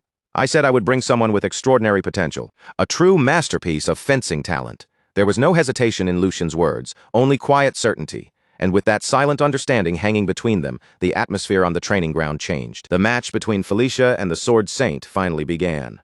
Felicia was the first to move, launching herself forward with startling speed. She circled around the sword saint in rapid bursts, her eyes searching every angle for even the smallest opening. Her movements were sharp, desperate, and relentless. Every step she took carried urgency and determination. But at the center of it all, the sword saint remained completely still, calm and unmoved, as if her speed meant nothing to him. Then, for one brief instant, Felicia saw a gap. She did not waste even a heartbeat. Felicia lunged straight toward that opening, driving forward with everything she had in a single decisive strike. But in the very next moment, her attack came to an abrupt stop. The sword saint blocked her strike with effortless precision, not even bothering to look directly at her as he stopped the blow. Your movements are filled with openings, he said coldly. Your blade is dull and your resolve is even weaker. Only then did he turn his gaze toward her, his eyes sharp enough to cut. Was that all your despair was worth? Felicia clenched her teeth, frustration surging up inside her chest, no matter how many times she attacked, and no matter how carefully she tried to aim for the slightest weakness. Every single strike was intercepted and erased as if it had never posed any threat at all. It felt as though the sword saint could read every movement before her body even made it. Inside Felicia's mind, helpless thoughts began to echo. She had already pushed herself as far as she could. Her grip tightened painfully around the sword as doubt began creeping in. And yet, even after giving everything, her blade could not so much as graze him. In her mind, Felicia kept speaking to herself, her thoughts trembling but refusing to break. And the sword saint had not taken a single step. So this was what it meant to stand at the pinnacle of the sword, a vast abyss, so deep and overwhelming that she could not even begin to measure it. The gap between them felt suffocating, almost impossible to cross. Even so, Felicia had no intention of giving up there. Her eyes suddenly shifted downward, her gaze locked onto a loose tile beneath her feet. And in that instant, something sparked inside her mind. A plan formed almost immediately. Without hesitation, Felicia kicked the loose tile up from the ground, using it as a sudden distraction. The tile shot upward, creating a momentary opening as she slipped into motion at the same time. Felicia moved to strike from behind, her attack fast and completely unconventional. It was not polished technique guiding her, but instinct, desperation, and raw fighting sense. Watching her attempt unfold, the sword saint spoke again, and this time there was the faintest trace of interest in his voice. A fighting spirit that refuses to die even after crashing into a wall, unorthodox ideas as well. Free from the weight of experience, he paused briefly, as if silently acknowledging the persistence she was showing. But you are not finished yet, Felicia. For one fleeting moment her plan seemed to work. Let it all out, he continued, every bit of resentment you have held inside until now. Then, using only a single finger as though it were a sharpened blade, the Sword Saint sliced through the flying tile and cut it cleanly into two separate pieces. The movement was so effortless that it almost did not look real. Even after seeing that, Felicia did not stop. She forced herself forward, refusing to back away, her body still moving under that crushing pressure. But the instant she advanced, her eyes widened in shock. Right in front of her, an enormous surge of power began to take shape, gathering into the image of a massive lion, fierce, vast, and terrifying. The sheer presence of that force froze Felicia for a split second, as if even the air around her had begun to tremble. Then, without warning, a hand reached toward her sword. The sudden movement startled her, and a sharp flicker of fear rose in her chest. But even with that fear pressing against her, Felicia forced her body to react. She gripped her weapon with all her strength and struck forward with everything she had left. At the same time, the Sword Saint stood before her like an unmoving wall, his entire body radiating overwhelming energy. A faint smile appeared on his face as that power continued to surge outward, spreading through the training ground like a storm that had finally been unleashed. Then, just as abruptly as it had erupted, everything fell silent. Fierce energy faded away, the air grew still again, and the training ground returned to calm as if nothing had happened. Yet the weight of that single exchange continued to hang heavily over everyone watching. From above, Lucian and the Grand Duke silently watched the entire clash unfold, their eyes fixed on the scene below. After a brief moment, the Grand Duke finally opened his mouth to speak. The Grand Duke's voice remained calm, but every word carried a heavy meaning. "Lucian, do you know what makes a swordsman truly reliable?" He did not wait for Lucian to answer, as if the answer had already been carved into his heart long ago. "It is someone who has engraved the cost of relentless training deep into their very soul. Someone who has polished the fundamentals through endless, tedious repetition and gained experience on battlefields where even one small mistake can mean death. It is a cruel and unforgiving road," the Grand Duke continued, his gaze steady. "But that very road is the root of what makes a true swordsman." Lucian listened without interrupting, his expression calm, even as his thoughts moved quietly beneath the surface. That was exactly why, until now, his father had only kept people like that by his side. People tempered by hardship, discipline, and blood. Then the Grand Duke's tone shifted ever so slightly, as though he was now speaking of something that existed outside ordinary rules. "However, in this world, there are also people who can leap over that mountain of effort, in a single bound." His eyes sharpened as he looked down toward the training ground below. People who shine so fiercely that they resemble a blazing sun. They possess talent so overwhelming that the world itself has no choice but to acknowledge them. Like a rising tide, they can swallow everything in their path. For a brief moment, his words hung heavily in the air. Just like that girl, the view returned to the ground below where Felicia stood frozen in place. Her sword still firmly caught in the Sword Saint's grasp. Even after she had poured everything she had into that strike, the Sword Saint held it effortlessly, as though her blade carried no weight at all. From above, the Grand Duke's voice echoed down with quiet certainty. "You made the right decision, Lucian." Lucian kept his eyes fixed on Felicia below and answered in a steady voice filled with conviction. "If you had not trusted her, father, if you had not given her this chance, that light would have gone out before anyone ever saw it." There was no doubt in Lucian's words. Talent was not truly rare in this world. More often, it simply stayed buried in the dark because no one ever gave it a chance to shine. Back on the training ground, the stillness around Felicia deepened. Despite the force of their clash, not even the faintest scratch could be seen on the Sword Saint's hand. And yet his thoughts were no longer dismissive. That unwavering gaze of hers, that way she refused to break, it was clear to him now. She had been born for the sword. No matter what trials had tried to crush her, that truth had not disappeared. The Sword Saint's eyes narrowed slightly as his realization grew deeper. More importantly, she could actually see it. She could see beyond the limits of common sense, toward the endless path of the sword stretching far into the unknown. Standing calmly before her, the Sword Saint finally loosened his grip. Then he looked at Felicia with an expression completely different from the cold one he had worn before. "Tell me your name once more." His voice was no longer dismissive. This time, it carried the weight of acknowledgement. "Today, you proved your courage with your sword. From this moment onward, no one here will doubt the name you speak. Say it with pride." Felicia stood frozen for a brief second, overwhelmed by how suddenly his attitude had changed. Then she steadied herself, lowered her voice just slightly, and answered with firm resolve. "Then I will say it again, Sword Saint. My name is Felicia." She paused for a moment before continuing, her voice quieter but still clear. "I have no surname from my mother's side, and House Logren, the family of my father, refused to grant me theirs. Felicia is the only name I have." The Sword Saint listened in silence, then gave a slow nod, as if all the pieces had finally fallen into place. "I see. So that is how it was." He looked at her with a faint trace of approval in his eyes.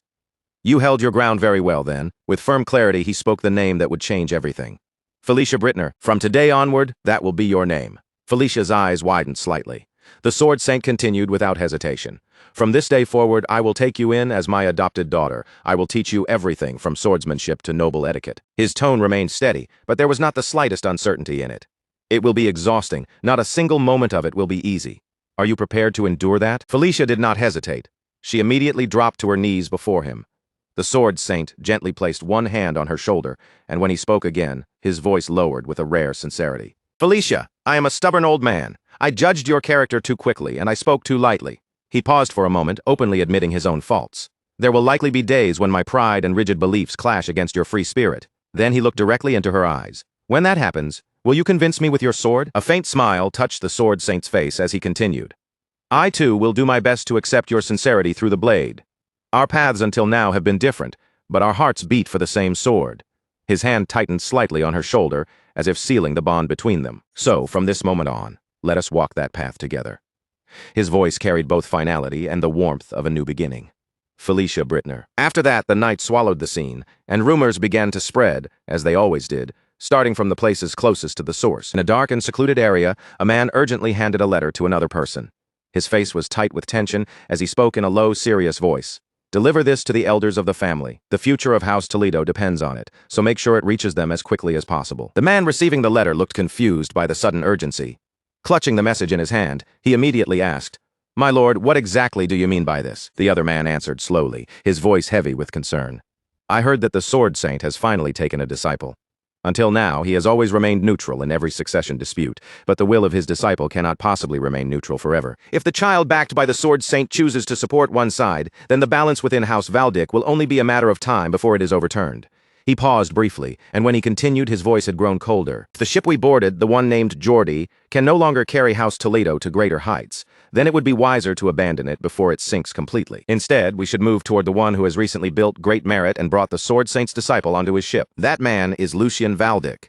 The instant Lucian's name was spoken, the view shifted again without pause. This time, the scene moved into a room inside the Valdic mansion. Inside the luxurious chamber, the Grand Duke sat calmly, his presence steady and imposing. Nearby, his butler stood respectfully as he delivered his report.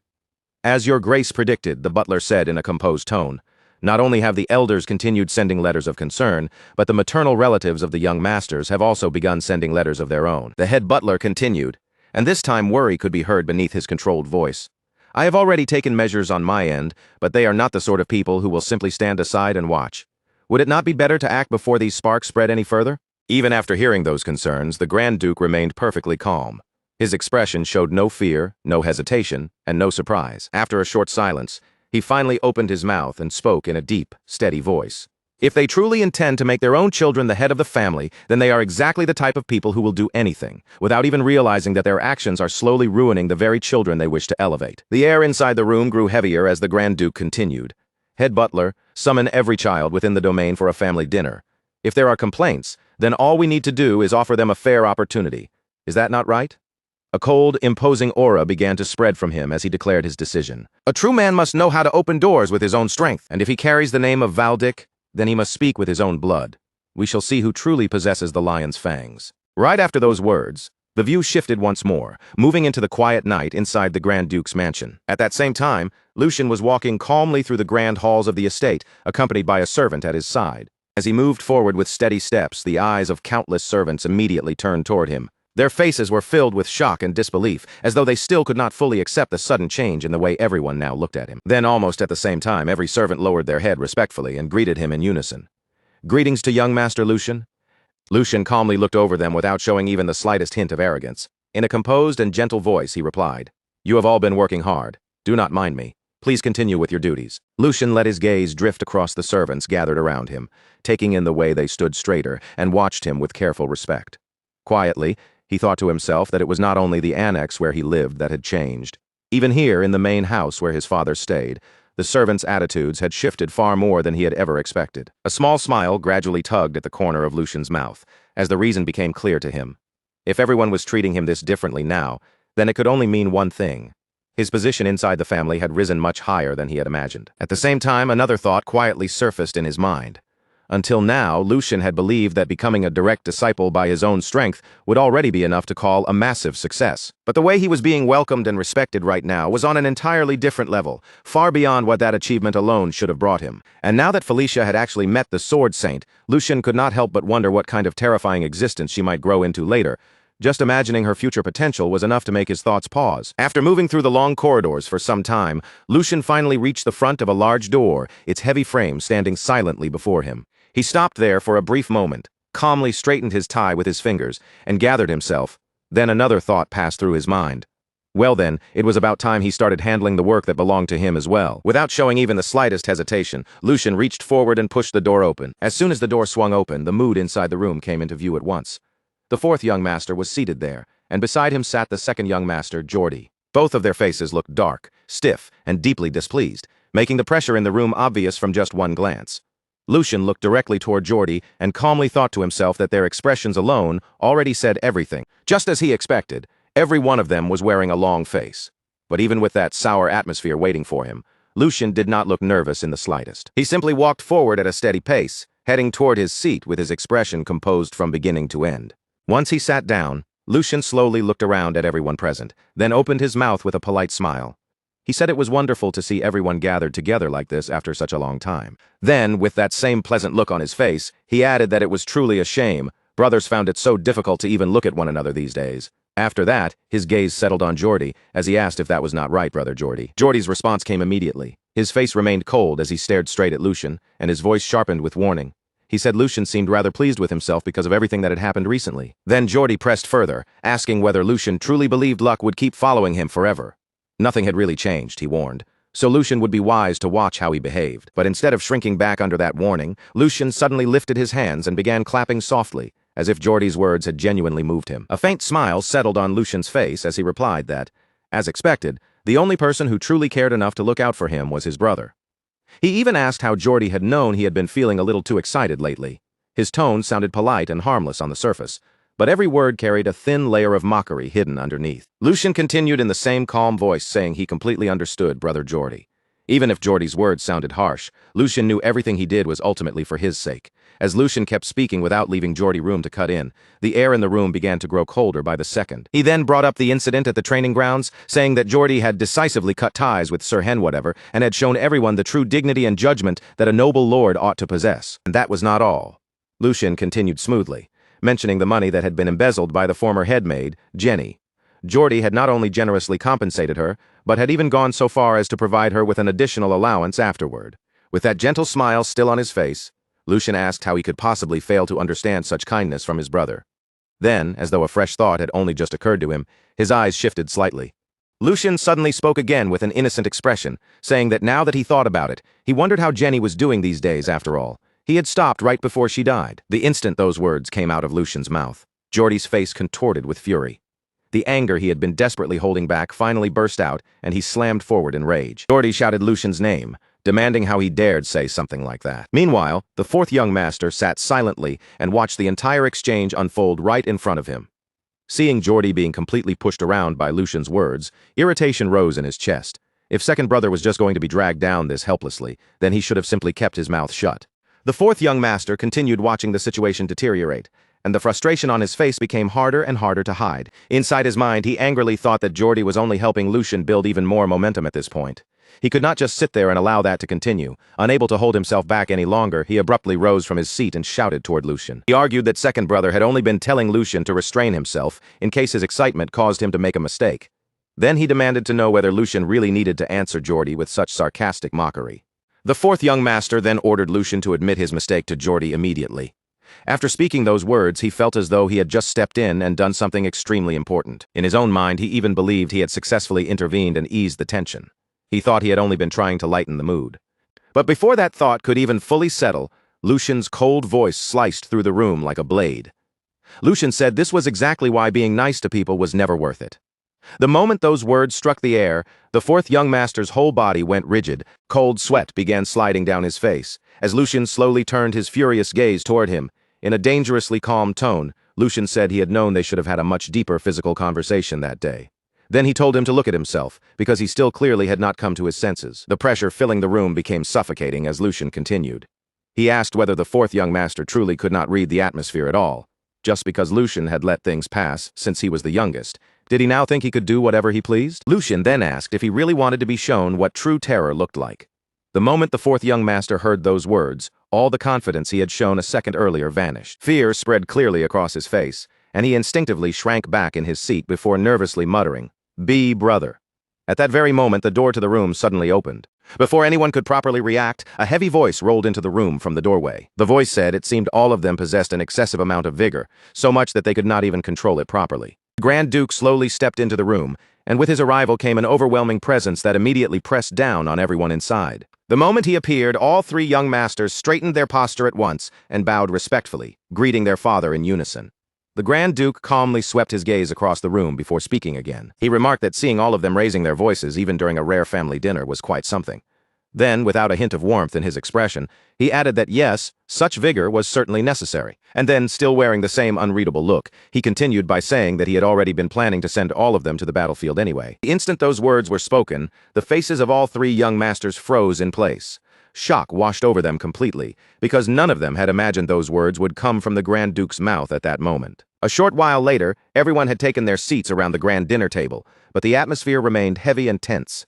Candlelight flickered across the polished silverware and reflected faintly on the faces of the nobles gathered there, yet not a single person dared to speak first. At the head of the table, the Grand Duke calmly looked over the young masters before finally breaking the silence. He asked if they were all aware of the Empire Liberation Alliance. The moment that name left his mouth, the mood around the table turned even more serious. The Grand Duke continued in a cold, steady voice, explaining that they were remnants of former vassal states. They were rebels who had gathered together across different regions with the goal of breaking free from the Empire's rule. He explained that they had been stirring up local rebellions and spreading unrest wherever they appeared. They had even gone so far as to assassinate nobles without hesitation. To the Empire, they were like a thorn buried under a fingernail, small enough to seem minor at first, yet far too painful and dangerous to ignore. Everyone at the table listened in complete silence while the Grand Duke continued laying out the situation. A few months earlier, traces of the Alliance's activity had been discovered in the border region of Bornholm. Because of that, he had dispatched the firstborn, Tristan, to crush the rebellious movement before it could spread any further. Since then, countless clashes had taken place, both large and small. However, none of them had yet been serious enough to throw the entire region into complete chaos. As the Grand Duke spoke, the expressions of the three young masters slowly became stiffer. Among them, the second and fourth young masters looked especially uneasy, as if they had already begun to sense that this matter was far more dangerous than it sounded at first. Even so, the Grand Duke's face did not shift in the slightest. His expression stayed as cold and unmoving as stone, giving away nothing of what he was truly thinking. Then his voice dropped a little deeper as he said that recently, however, he had received a report that could no longer be ignored. The entire table went utterly silent. Only then did the Grand Duke reveal the real reason behind his concern. Signs of a monster migration had begun appearing in Bornholm. The instant Lucian heard those words, his eyes widened before he could stop himself. A cold shiver ran straight down his spine as the meaning settled in. A monster migration. Just repeating those words in his mind was enough to make his unease rise. This situation was far more dangerous than he had first imagined. A monster migration was no ordinary disturbance. It was a disaster that happened when one species of monster multiplied far beyond normal limits. Once their numbers grew too large for their established territory, they would abandon their usual habitats and move together in enormous swarms, searching for food, prey, and new land. When that happened, entire regions could be swallowed by chaos. The true danger of a migration depended heavily on both its size and the kind of monsters involved. If the scale was small, a village might vanish overnight without anyone arriving in time to save it.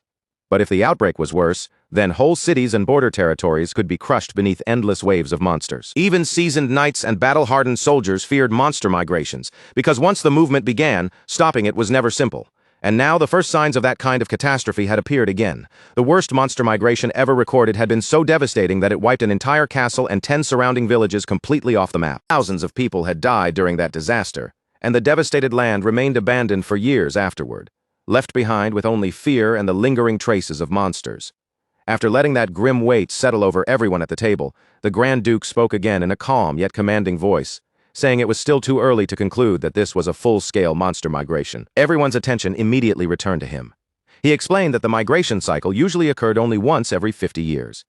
The previous outbreak in Bornholm had been suppressed just 20 years ago, so by ordinary logic, another migration should not be happening this soon. Lucian quietly listened to his father's explanation, then narrowed his eyes as the situation became clearer in his mind. Even so, he carefully pointed out that if there was even a chance of such an unpredictable factor appearing, then eldest brother must be carrying an enormous burden right now, especially while he was already dealing with the rebels at the same time. The moment he finished speaking, Lucien seemed to understand the real meaning hidden behind his father's words. So that was it. That was why his father had said he intended to send one of them to the battlefield. Seeing that his third son had reached the correct conclusion on his own, the Grand Duke's lips slowly curved into a faint smile. Then he gave a simple reply, saying that Lucien was exactly right. The Grand Duke then said one of them would have to go and clear away the dark clouds gathering over that land. His gaze moved across the table as he asked whether anyone was willing to help their eldest brother resolve the matter. That single question made the air around the dinner table tense in an instant, as if the silence itself had suddenly become heavier. Geordie, the second young master, became visibly uncomfortable the moment the word willing entered the conversation. His brows drew together while countless thoughts rushed through his head.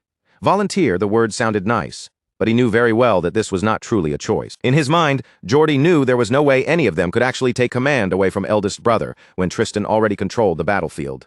At best, they would only become supporting figures with no real authority, and even if they somehow managed to achieve something valuable, the glory would naturally be credited to Tristan in the end. After sorting through his thoughts, Geordie finally opened his mouth in front of the Grand Duke. In a respectful tone, he asked whether it was truly necessary for one of them to step forward personally, since none of them had proper battlefield experience yet. Rather than involving themselves directly in such a dangerous situation, Geordie said he believed it would be far more efficient to send their knights to support eldest brother instead. Then he turned his head toward the youngest sibling seated nearby and pulled him into the conversation. Geordie asked whether the youngest agreed with him. The fourth young master hesitated for a moment, clearly nervous beneath the pressure at the table, before carefully answering yes to their father. The fourth young master added that if he could genuinely be of help, then of course he would want to step forward. But even so, he also believed second brother's suggestion was the more reasonable choice. Before the discussion could continue any further, however, Lucien suddenly cut in. Lucien calmly said that such a plan would probably be impossible. He then explained that if they deployed additional troops from the main house now, the lords surrounding Bornholm would be the first ones to react. And if they were not careful, Lucien continued, those lords might begin suspecting that House Valdic was using the rebel situation as an excuse to hide some other motive. The moment he said that, the fourth young master's face immediately tightened with dissatisfaction. He clearly disliked what Lucien was implying. With a sharp edge in his voice, he repeated the words ulterior motives, then asked whether Lucien was saying they would actually think such a thing. The fourth young master then voiced the suspicion directly, asking whether those people would dare believe House Valdic was using the rebels as an excuse to invade their territories. His tone was filled with disbelief and irritation. How could they look at House Valdic and harbor such absurd doubts, even if they spread those ridiculous complaints? Would a simple warning from their side not be enough? He saw no reason for them to walk on eggshells around people like that. Lucien, however, remained perfectly calm. In an even voice, he admitted that the fourth young master was not entirely wrong. However, he said they still had to consider every possible outcome. As he spoke, his gaze became slightly sharper. Then Lucien asked what would happen if His Majesty the Emperor himself came to hold those same suspicions, even for a brief moment. And beyond that, what if the Marquis's faction seized this chance to twist the situation and use it for their own benefit? Those words made the atmosphere around the table grow heavy all at once.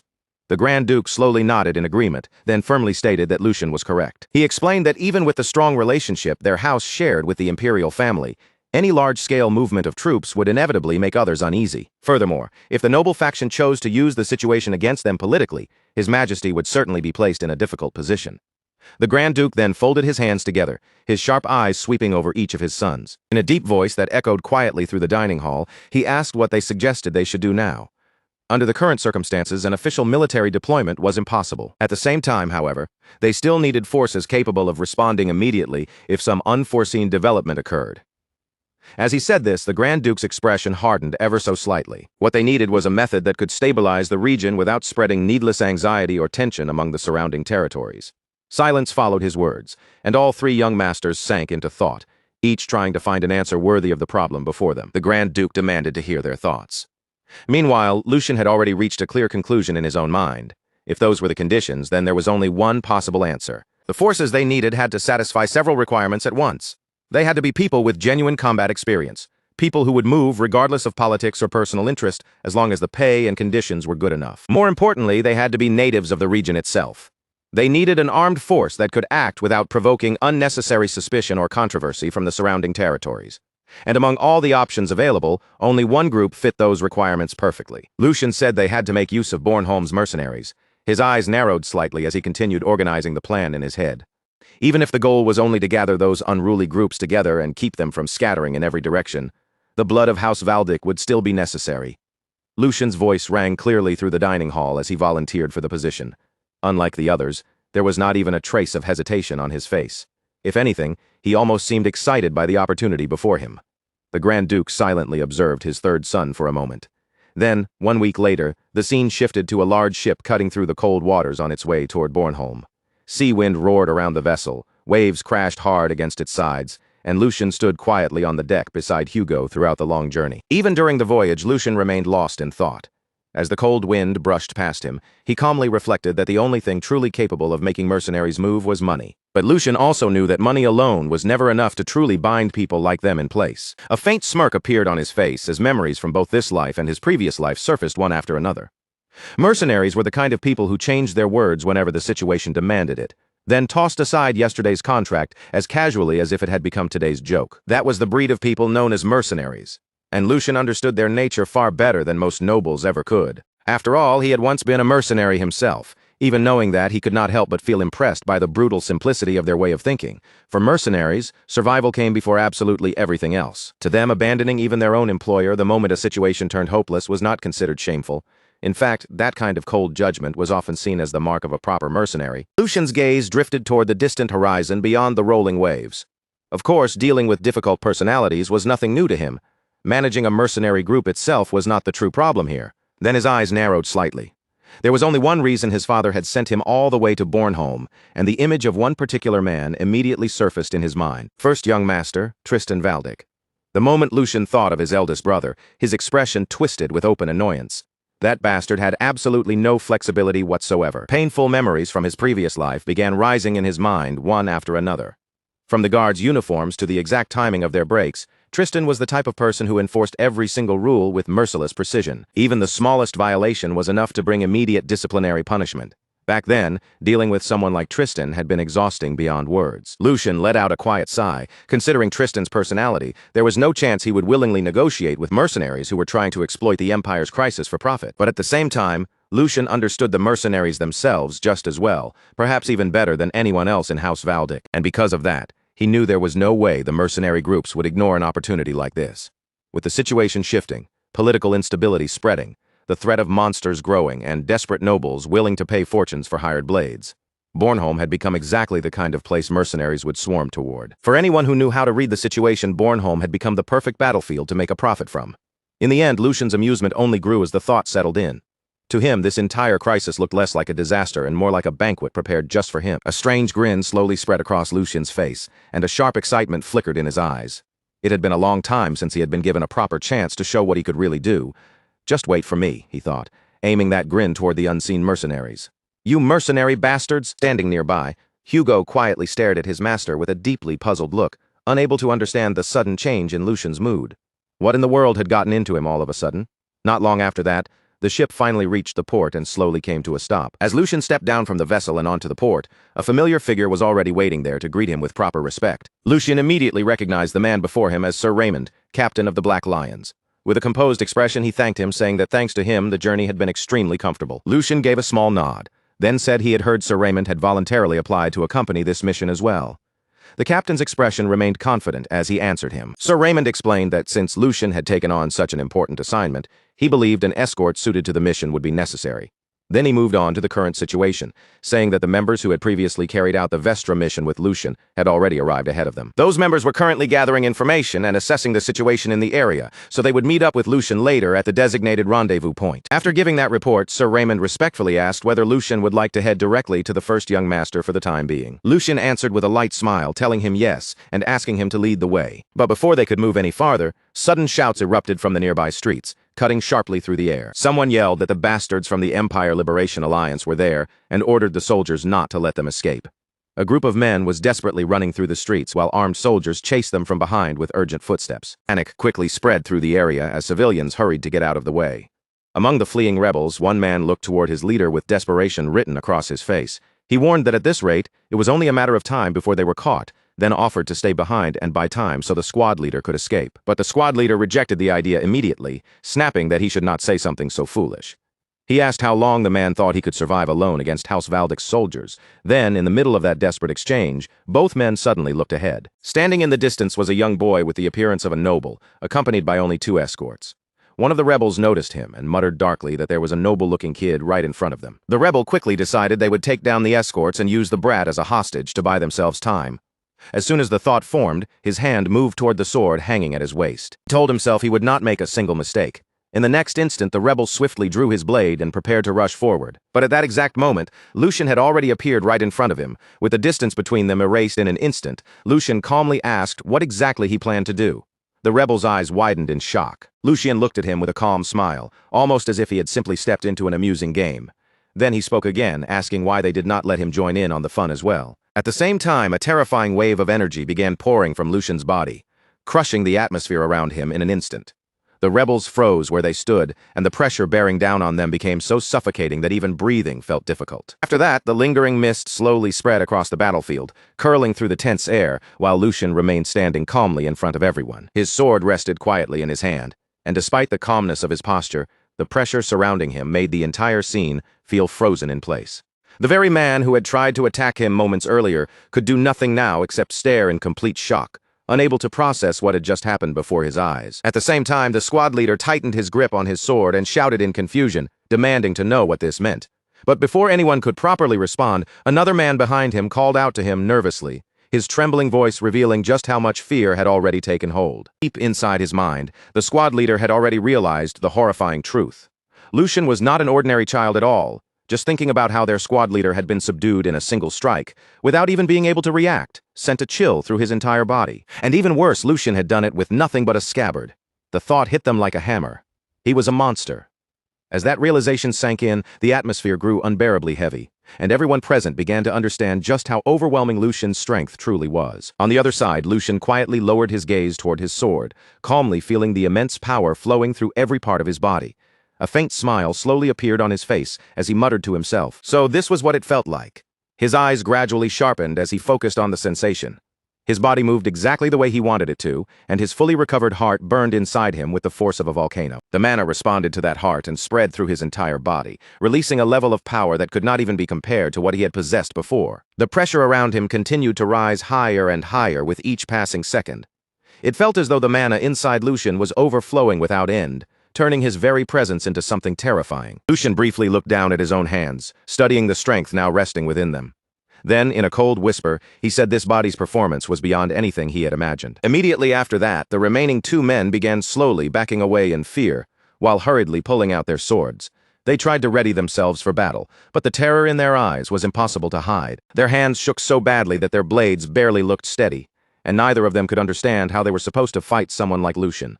Seeing that fear spread across their faces, Lucian slowly raised his gaze toward them and asked, in an overwhelmingly intimidating tone, whether they still failed to grasp the situation. The instant those words left his mouth, an incredibly powerful aura exploded from his body.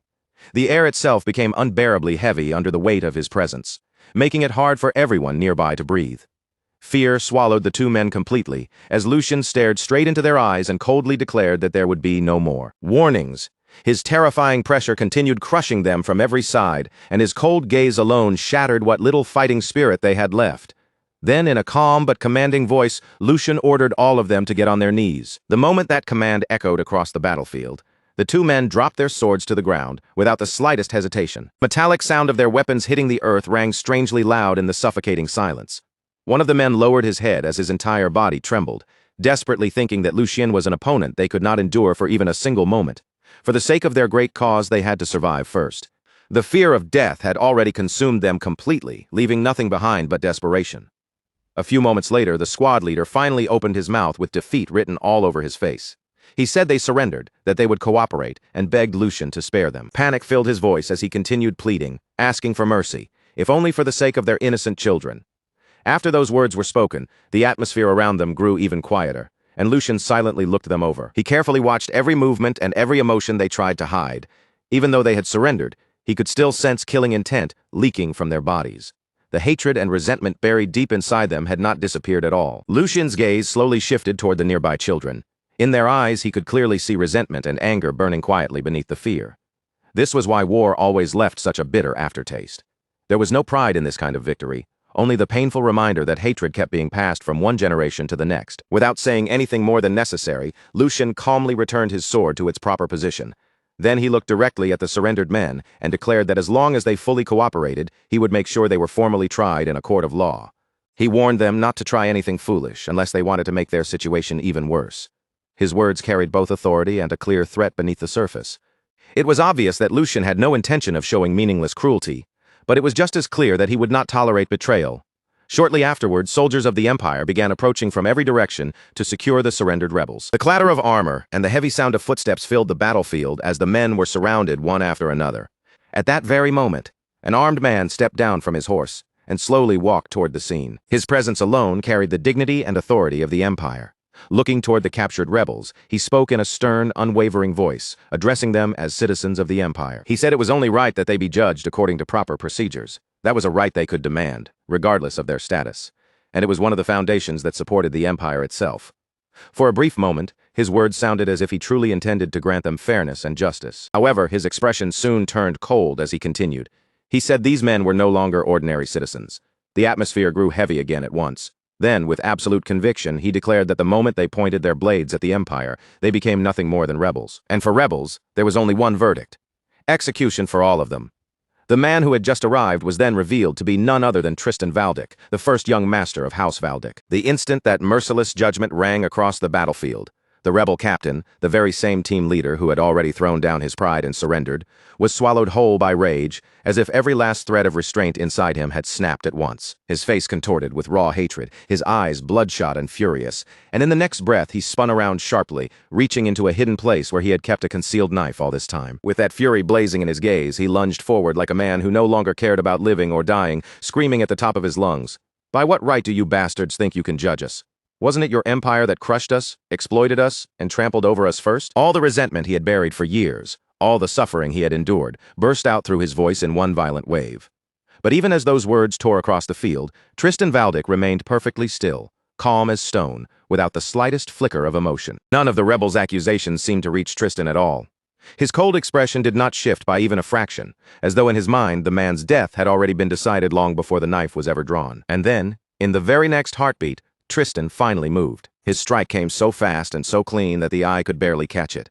A brutal flash sliced through the air, and before anyone could even react, blood sprayed out across the battlefield. For one short moment, everything went deathly quiet.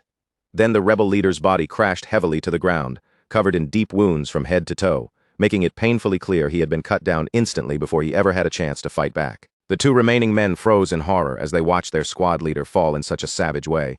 Terror flooded their faces, and they cried out desperately, their voices cracking with panic, "Squad leader." But before either of them could rush forward, or even properly lift their heads, the surrounding soldiers forced them down with brutal strength, slamming their faces against the ground and pinning them there. A suffocating silence settled over the battlefield, thick with fear and the weight of what had just happened. After that, Tristan turned away from the corpse and slowly approached his younger brother, Lucian. In a voice as cold as the blade he had just used, he said, "Lucian, burn this clearly into your mind. This is the standard we are required to uphold, and this is our principle." His words carried the harsh doctrine of the Empire itself, leaving no room for doubt, pity, or mercy toward anyone marked as an enemy. But Lucian did not look convinced at all. His face tightened with visible discomfort, and his expression made it clear that he could not simply accept the bloody reality Tristan was trying to carve into him. Not long after that, the focus moved away from the blood-stained battlefield and toward the massive stronghold known as Bornholm Fortress. Inside the fortress walls, the air felt tense and unsettled, as if everyone there was waiting for something terrible to happen. Soldiers hurried back and forth through the area without rest, while the nearby citizens wore exhausted, anxious expressions, their faces showing that fear had already spread deep through the territory. In the middle of that uneasy atmosphere, Lucian stood quietly by himself, lost in heavy thought. His expression had turned sharp and serious as question after question rose in his mind. Remembering everything that had happened earlier, he silently murmured to himself, "Tristan Valdic." At the same time, memories from his previous life began to surface one by one. He had been a stubborn man in my previous life too. But I never saw him do anything as extreme and violent as what he did today. Lucian could not hide the confusion weighing on him. The Tristan he remembered had always been strict, rigid, and unyielding, but the brutality he had just witnessed went far beyond anything in his past memories. As that thought continued to gnaw at him, Lucian's face darkened even more. Come to think of it, I have no memories of Bornholm from my past life, even though I was serving on active duty during this very period. The moment he realized that, a deep unease rose in his chest. An incident this large should not have slipped past him. If something on this scale had truly happened back then, there was no way I wouldn't have known about it. So what is it? Is there something here that I still don't understand? The more Lucian considered it, the more suspicious the whole situation felt, almost as if a crucial piece of history had been erased from his memory. While keeping a careful eye on the fortress and everything happening around it, Lucian calmly spoke his assessment aloud. The atmosphere here is worse than expected, with the Empire Liberation Alliance running rampant and the citizens of the territory drowning in anxiety. This situation seems far more serious than the reports made it sound. His sharp gaze continued moving across the surroundings, checking the soldiers, the empty spaces, and the exposed pathways before he added, "This is not just a simple manpower shortage. Isn't the security perimeter practically empty?" From one glance, it was clear that the fortress defenses were dangerously thin for a crisis of this level. The shortage of soldiers around key areas made the entire fortress feel exposed, as if it was only barely holding itself together. Hearing Lucian point this out, Tristan answered immediately in a calm but grave voice. "You're right." He did not try to soften the truth or deny how bad things had become. "Most of our main forces are currently locked in a standoff with the rebel main forces.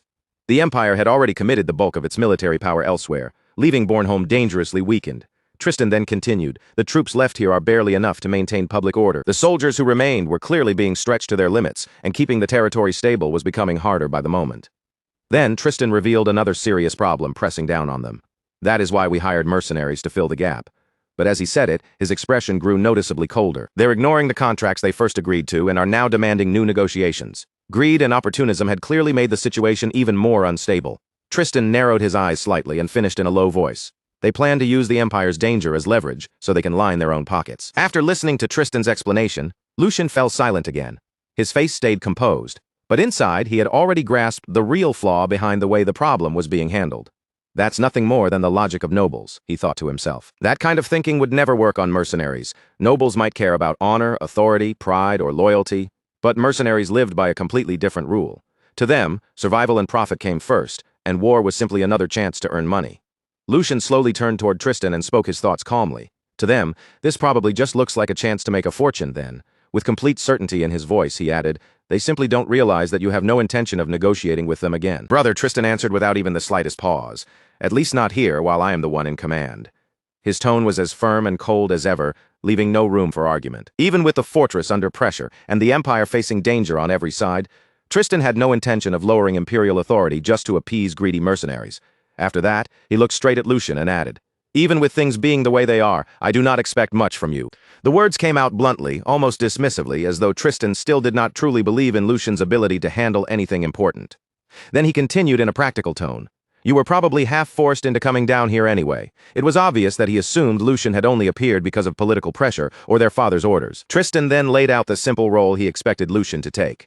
"Just keep watch over the mercenaries and make sure they don't run away if things take a turn for the worse." The Empire's situation was already unstable enough, and if the mercenaries abandoned their posts in the middle of battle, the fortress could collapse into total disorder. Tristan continued, "As long as you are nominally in command, they will not be able to act too recklessly. That is all I am asking from you." In Tristan's eyes, Lucian's presence was mainly useful as a symbol of authority, something that could keep the mercenaries restrained by name alone. But after hearing everything, Lucian simply looked back at his older brother with steady eyes and replied, "You seem to be mistaken about something, eldest brother." Tristan's eyes narrowed slightly. "Mistaken?" Lucian did not flinch as he began to explain. "First, I was not forced to come here. I volunteered to go." The moment those words left his mouth, the air between the brothers shifted, because there was no hesitation or uncertainty in his voice at all. Then Lucian continued in the same calm tone. "Second, I know how to resolve this situation." At that very moment, he took out an official letter and held it forward, the document carrying a weight of authority that could not be ignored. Looking directly at Tristan, Lucian declared, "Since Father has delegated full authority over the mercenaries to me, from this moment onward, their negotiations and control fall under my jurisdiction." His calm confidence made it clear that he had not come unprepared, and that his plan had already been set in motion before this conversation ever began. Then, with absolute assurance, Lucian finished, "So please, put your mind at ease." Immediately after that, the focus shifted again, and Lucian's silent thoughts rose clearly within him. His eyes sharpened with determination, and one firm conviction echoed through his mind. "Because I will definitely resolve this." After that, the scene moved to a completely different place, where a large group of mercenaries had gathered together and were spending the night in loud celebration. Food and drinks were scattered everywhere. Cups clinked together one after another, and the mood around them grew louder, roadier, and more cheerful with every passing moment. At the center of the gathering, a red-haired mercenary lifted his drink high into the air and shouted with a broad grin, "Eat and drink as much as you want, because we can squeeze plenty of money out of that noble lord." The moment he said that, the mercenaries around him burst into roaring laughter and excited cheers. They raised their cups again and again, shouting, "Long live the captain! Long live the captain!" Their voices echoing through the night as they celebrated without the slightest sense of danger. In the middle of all that excitement, a green-haired mercenary looked at the captain with clear admiration in his eyes. Unable to hide how impressed he was, he grinned and said, "Captain, you're seriously incredible. To have the nerve to pull something like this against House Valdic, there probably isn't anyone else in the entire empire who could do it." To him, openly provoking such a powerful noble house was the kind of gamble most people would never even dare to imagine. And yet their captain was handling the whole thing as casually as if it were nothing more than another job. Hearing the praise, the captain calmly lowered the cup in his hand, his posture relaxed and his expression full of confidence. "Because we are not the ones sweating bullets right now. The people above us are already on the verge of clashing with the current Empire Liberation Alliance. On top of that, with demonic beasts moving so strangely these days, an unprecedented boom has arrived for mercenaries like us." His words were calm, but they carried complete certainty. The Empire was being pressured from several directions at once, and because of that, hired fighters had become more valuable than ever. The nobles needed manpower badly, and the mercenaries understood exactly how much bargaining power that gave them. Green-haired mercenary quickly caught on to what the captain was getting at. Leaning forward with interest, he asked, "So that means all we have to do is keep holding out until they can't stand waiting anymore?" The captain's expression immediately curled into a satisfied smile, as if the man had finally understood the heart of the plan. With a slow nod, he replied, "Right on. When they finally come to us carrying bundles of money, that is when we slowly start opening the door for them. I've already spoken with the other mercenary groups stationed around this area, so now all we have to do is wait." The confidence in his voice made it obvious that in his mind, everything was moving exactly according to plan. The mercenary groups had already formed their own agreement behind the scenes, and all of them were simply waiting for the nobles to grow desperate enough to accept their demands. But just outside the entrance, two silent figures stood in the darkness. The campfire light barely reached them, only outlining their shadows from a distance. Those two figures were none other than Lucian and the captain of the Black Lion. A moment later, the green-haired mercenary suddenly sensed that something was off and turned his head with a puzzled look. His gaze shifted toward the entrance, but before he could even speak, a slow, deliberate clapping sound rang out through the noisy gathering. The cheerful mood instantly began to fade as several mercenaries turned toward the source of the sound. One of them frowned, narrowing his eyes at the entrance as he muttered, "What's with that crazy bastard? There are some guys at the door I've never seen before." The sudden appearance of strangers immediately put the entire group on guard. Before the mercenaries could make their next move, the newcomer calmly stepped into the light, ignoring every suspicious stare aimed at him. Lucian walked into the gathering with the relaxed confidence of someone entering his own hall.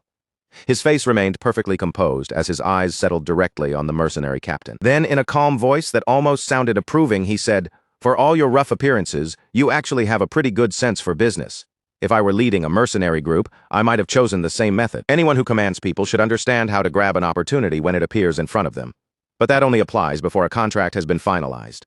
As he spoke, Lucian moved until he was standing directly in front of the captain. There was not even the smallest trace of fear in his posture. His words may have sounded like praise at first, but every mercenary there could feel the hidden blade beneath them. Without looking away from the captain for even a second, Lucian continued, "Once you've already accepted the money, you should at least pretend to do the work. Red Blade Sven." The moment that name left Lucian's mouth, the captain's expression changed at once. The relaxed look he had been wearing began to vanish. For one brief instant, the smile slipped from his face completely, and what replaced it was a far sharper, far more serious expression.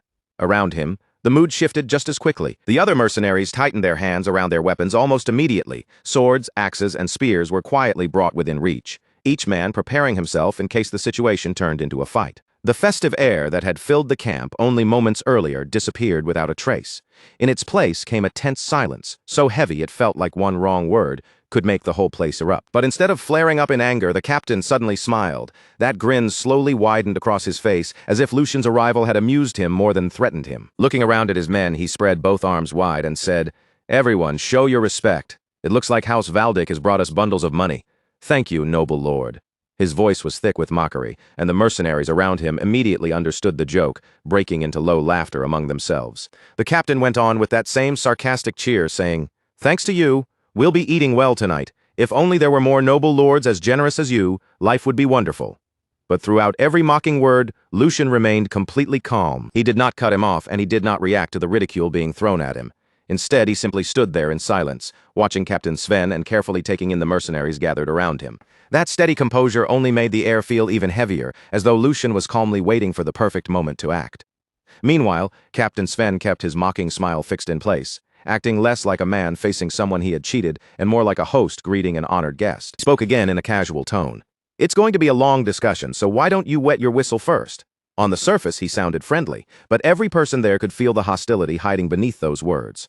What had begun as a celebration had now turned into a direct confrontation. Captain Sven's smile stayed firmly on his face as he continued speaking, pretending to keep the mood light and friendly.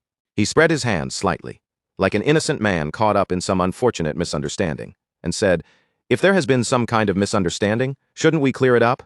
I've been waiting anxiously for your arrival." The words were polite, but the mocking edge behind them was impossible to hide.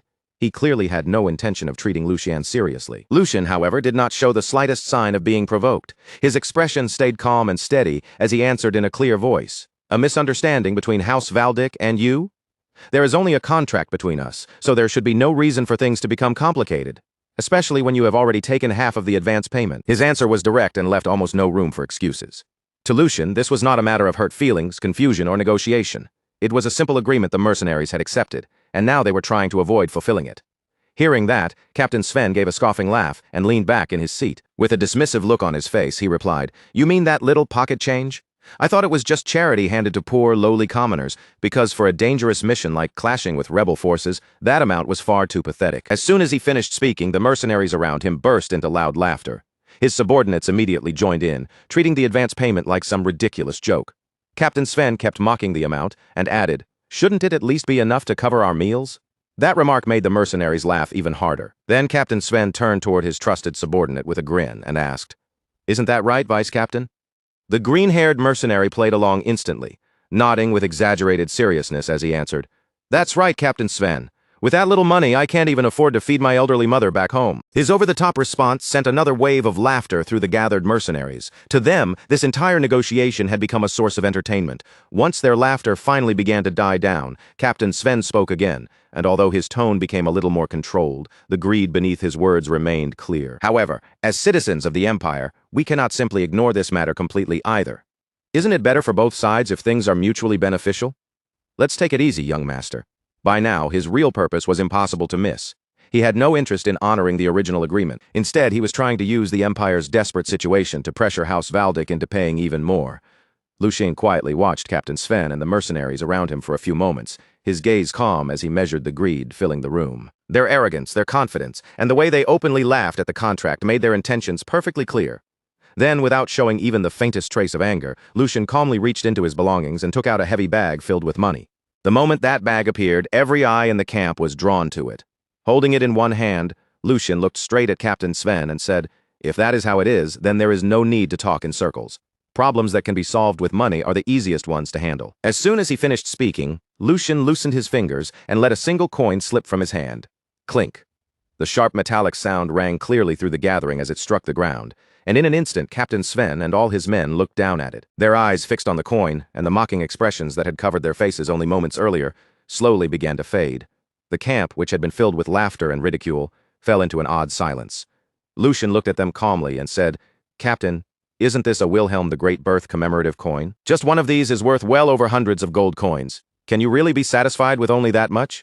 His voice stayed even and composed, as if he were merely discussing something ordinary. His words hit the mercenaries immediately. They stared at the coin in disbelief, unable to take their eyes off it. Before anyone could respond, Lucien casually dropped another coin to the ground.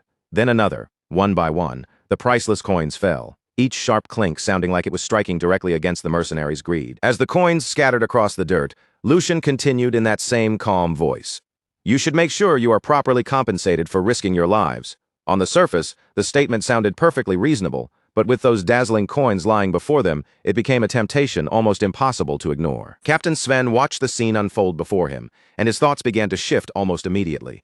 The arrogance and confidence he had shown earlier started cracking under the weight of pure greed. Deep inside, he thought to himself, "This guy is a complete pushover. With that much money, we could live even more luxuriously than the lord of a small castle."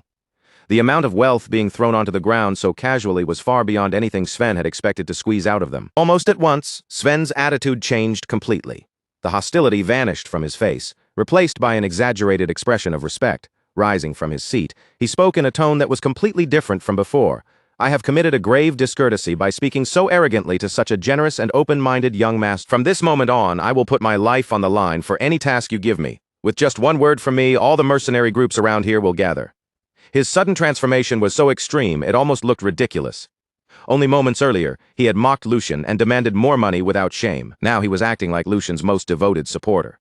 As he spoke, Captain Sven even reached his hand forward, as though he intended to shake Lucian's hand and seal their cooperation. But before he could actually do that, he suddenly bent down toward the ground. His eyes remained glued to the scattered commemorative coins, unable to look away as he greedily reached toward them. While lowering himself, he said, "But first, allow me to tidy up these precious coins." Captain Sven had only just managed to pick up one of the platinum coins when Lucian's calm voice rang out clearly through the entire gathering. "In the name of Valdic, I issue a request to all of you. Kill Red Blade Sven. The reward will be all of these platinum coins." The moment those words landed, the entire camp fell into complete silence. For a moment, not a single person moved. Every mercenary stared at Lucian in disbelief, as if they were trying to decide whether they had truly heard him correctly. Then Lucian swept his gaze across the crowd and continued in the same composed voice. "You all clearly heard me stake my family's name just now, didn't you? And not just any name, but the name of House Valdic." The meaning behind his words was unmistakable. Lucian had made an official declaration in public under the authority of House Valdic. This was not a joke, and it was definitely not an empty promise. The mercenaries slowly looked at one another, then their eyes drifted back to the platinum coins scattered across the ground. A heavy, dangerous silence settled over the camp. The temptation lying right in front of them was overwhelming. The moment Captain Sven realized what was happening, the color drained from his face. The greed that had filled him just seconds earlier instantly twisted into panic, and he glared at Lucian in disbelief as he shouted, "What kind of trick are you trying to pull? What kind of trick are you trying to pull here?" Sven shouted again, his voice cracking with alarm. Lucian met his gaze without the slightest trace of emotion. "What trick? I am simply solving this with money, just as you wanted. Use this chance to learn the lesson properly. Mercenary without credit is nothing more than a..." He paused for a brief moment, letting the words hang in the air before finishing coldly. "And you have already lost your credit." Those words struck Sven harder than any blade, because for a mercenary, reputation was their most valuable possession. Contracts, trust, and reliability were the foundation that allowed mercenaries to survive in their profession.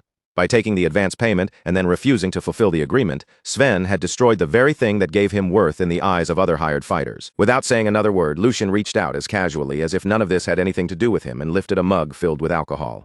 His gaze stayed calm as he brought it near his lips. "You have until I finish this drink. The second this mug is empty, the reward gets cut in half." The mercenaries instantly shifted their eyes back and forth, looking from Sven's tense face to the ridiculous mountain of platinum coins scattered across the ground. Little by little, the looks in their eyes began to change. The hesitation faded first, and in its place, a much uglier desire rose up. The same greed that had swallowed Sven only moments earlier was now turning straight toward him. When Sven saw those murderous stares closing in around him, his heart almost froze in his chest. "You idiots, this is you. You don't actually believe him, do you?" His voice shook as he tried to force authority back into it. "I am Red Blade Sven. The first person who dares come near me dies. But even after that threat, not a single mercenary stepped back.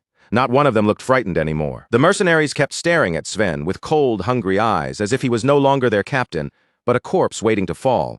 And while that pressure crushed down on him from every side, Lucian simply kept drinking at his own pace.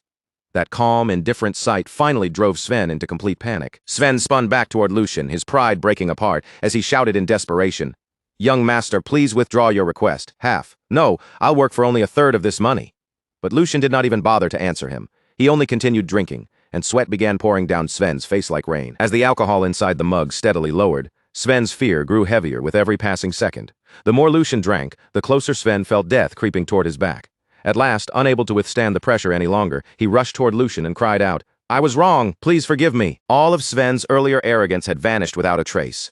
The proud mercenary captain now looked desperate enough to throw away anything. "I'll become your loyal dog right now," he pleaded. But Lucian only tilted the mug and calmly swallowed the final drop. After emptying the drink, Lucian set the mug down with a quiet, steady motion. Then he looked at Sven and said calmly, "There's a reason you're in that position."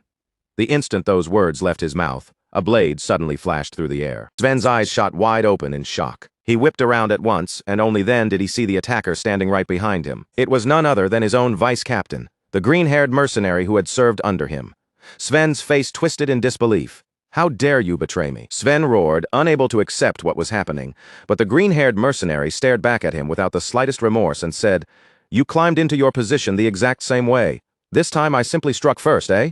A cold smile slowly spread across his face. You've worked hard all this time, Captain? In the very next instant, he ended it. His attack landed cleanly, and Captain Sven's body lost its strength before collapsing to the ground. Sven's lifeless body slammed against the floor with a heavy thud. The feared leader of the mercenary group had not died in battle against some powerful enemy. In the end, he was cut down by the very greed festering inside his own subordinates. For several long moments, silence filled the area. No one spoke, and no one moved carelessly. All that remained in plain sight was the glittering pile of platinum coins scattered around Sven's corpse. The green-haired mercenary calmly wiped the blood from his weapon, then turned toward Lucian with a respectful bow of his head. "Young master, I handled it swiftly. The promised reward will still be honored, right?" His voice carried obvious expectation. After all, he had just murdered his own captain for the sake of that reward. Lucian quietly looked at him for a moment, his expression unreadable. Then he answered, "Of course." A faint smile appeared on his face as he added, "Congratulations on your retirement." The words sounded strangely ominous, as if they carried a meaning the mercenary had not yet realized. Right after that, the green-haired man moves without hesitation, snatching up the heavy bag packed with money before turning sharply and bolting straight for the door. He doesn't waste a single second looking back. The moment he gets out, he tears away from the building as fast as his legs can carry him, desperate to put as much distance as possible between himself and that place, because he has already sensed it. Whatever comes next will be nothing but trouble. The air has grown too heavy, too dangerous, and if he stays there any longer, he knows he'll be dragged right into the middle of it. Lucian watches him flee with a faint, almost amused smile tugging at his lips. Then he lightly remarks, "Oh my," and here I was about to offer him a celebratory drink. But it looks like he's got somewhere to be. In that case, why don't we at least take a generous share for ourselves and raise a toast to our retired vice captain? Around the room, every mercenary stays rooted in place, silently watching the situation unfold right in front of them. No one speaks for a moment. The room falls into a strange, uneasy quiet as they all try to understand what they have just witnessed. Lucian then lowers himself into a seat with complete composure, acting as though he has all the time in the world, before speaking again in a calm voice filled with relaxed confidence. "Don't look so disappointed. Everyone, I have no intention of letting this night end here. As you can plainly see, when a mission is handled properly, I'm more than willing to give out the rewards that are deserved. In fact, I don't mind paying far more than expected. Now that I think about it, your former captain wasn't exactly wrong. This is dangerous work, after all, going up against the Empire's most heinous criminals." Lucian lets the words hang there for a brief moment, giving every person in the room time to feel the weight behind them. The mercenaries keep their eyes fixed on him, listening carefully to every word that comes from his mouth. Then Lucian's smile slowly widens, and as his gaze moves across the crowd, he finally reveals the offer he has been holding back. He says, however, starting from this moment, every one of you will be determined to track those bastards down. 1 platinum coin for each head. The instant those words are spoken, the entire mood inside the room begins to shift. Lucian remains seated in front of them, smiling calmly at the gathered mercenaries, already knowing exactly what kind of fire his offer is about to light inside them. A reward that enormous immediately gives them a reason strong enough to move. For men like these, the promise of platinum is more convincing than any command, and in that moment, the night suddenly feels far from finished. Lucian continues speaking without losing that calm smile. Looking over the mercenaries gathered before him, Lucian adds, "And if you bring them back alive, there will be a bonus." As soon as those words leave his mouth, the men begin glancing at one another, their eyes widening with disbelief and excitement. For one brief moment, silence settles over them again as they try to process just how unbelievable the reward in front of them really is. Then, almost all at once, the entire crowd explodes into cheers. Their voices ring through the space as the mercenaries begin shouting with excitement, "Long live the young master!" The energy in the room surges so high that none of them can hold it back anymore. What had started as a stunned, uneasy atmosphere quickly turns into noisy excitement. Conversations break out all across the room as the mercenaries crowd together, throwing around ideas, making guesses, and talking over one another about what they should do next. They begin discussing how they will track down the targets, where they might search first, and how they can be the ones to claim the massive rewards now waiting for whoever succeeds. Lucian watches the whole scene unfold in front of him with a quiet smile. Everything is moving exactly according to the path he had set. Then the scene shifts away from the excited mercenaries and turns toward the captain of the Black Lions. Raymond sits off to the side by himself, quiet and still, reflecting on everything that has just taken place.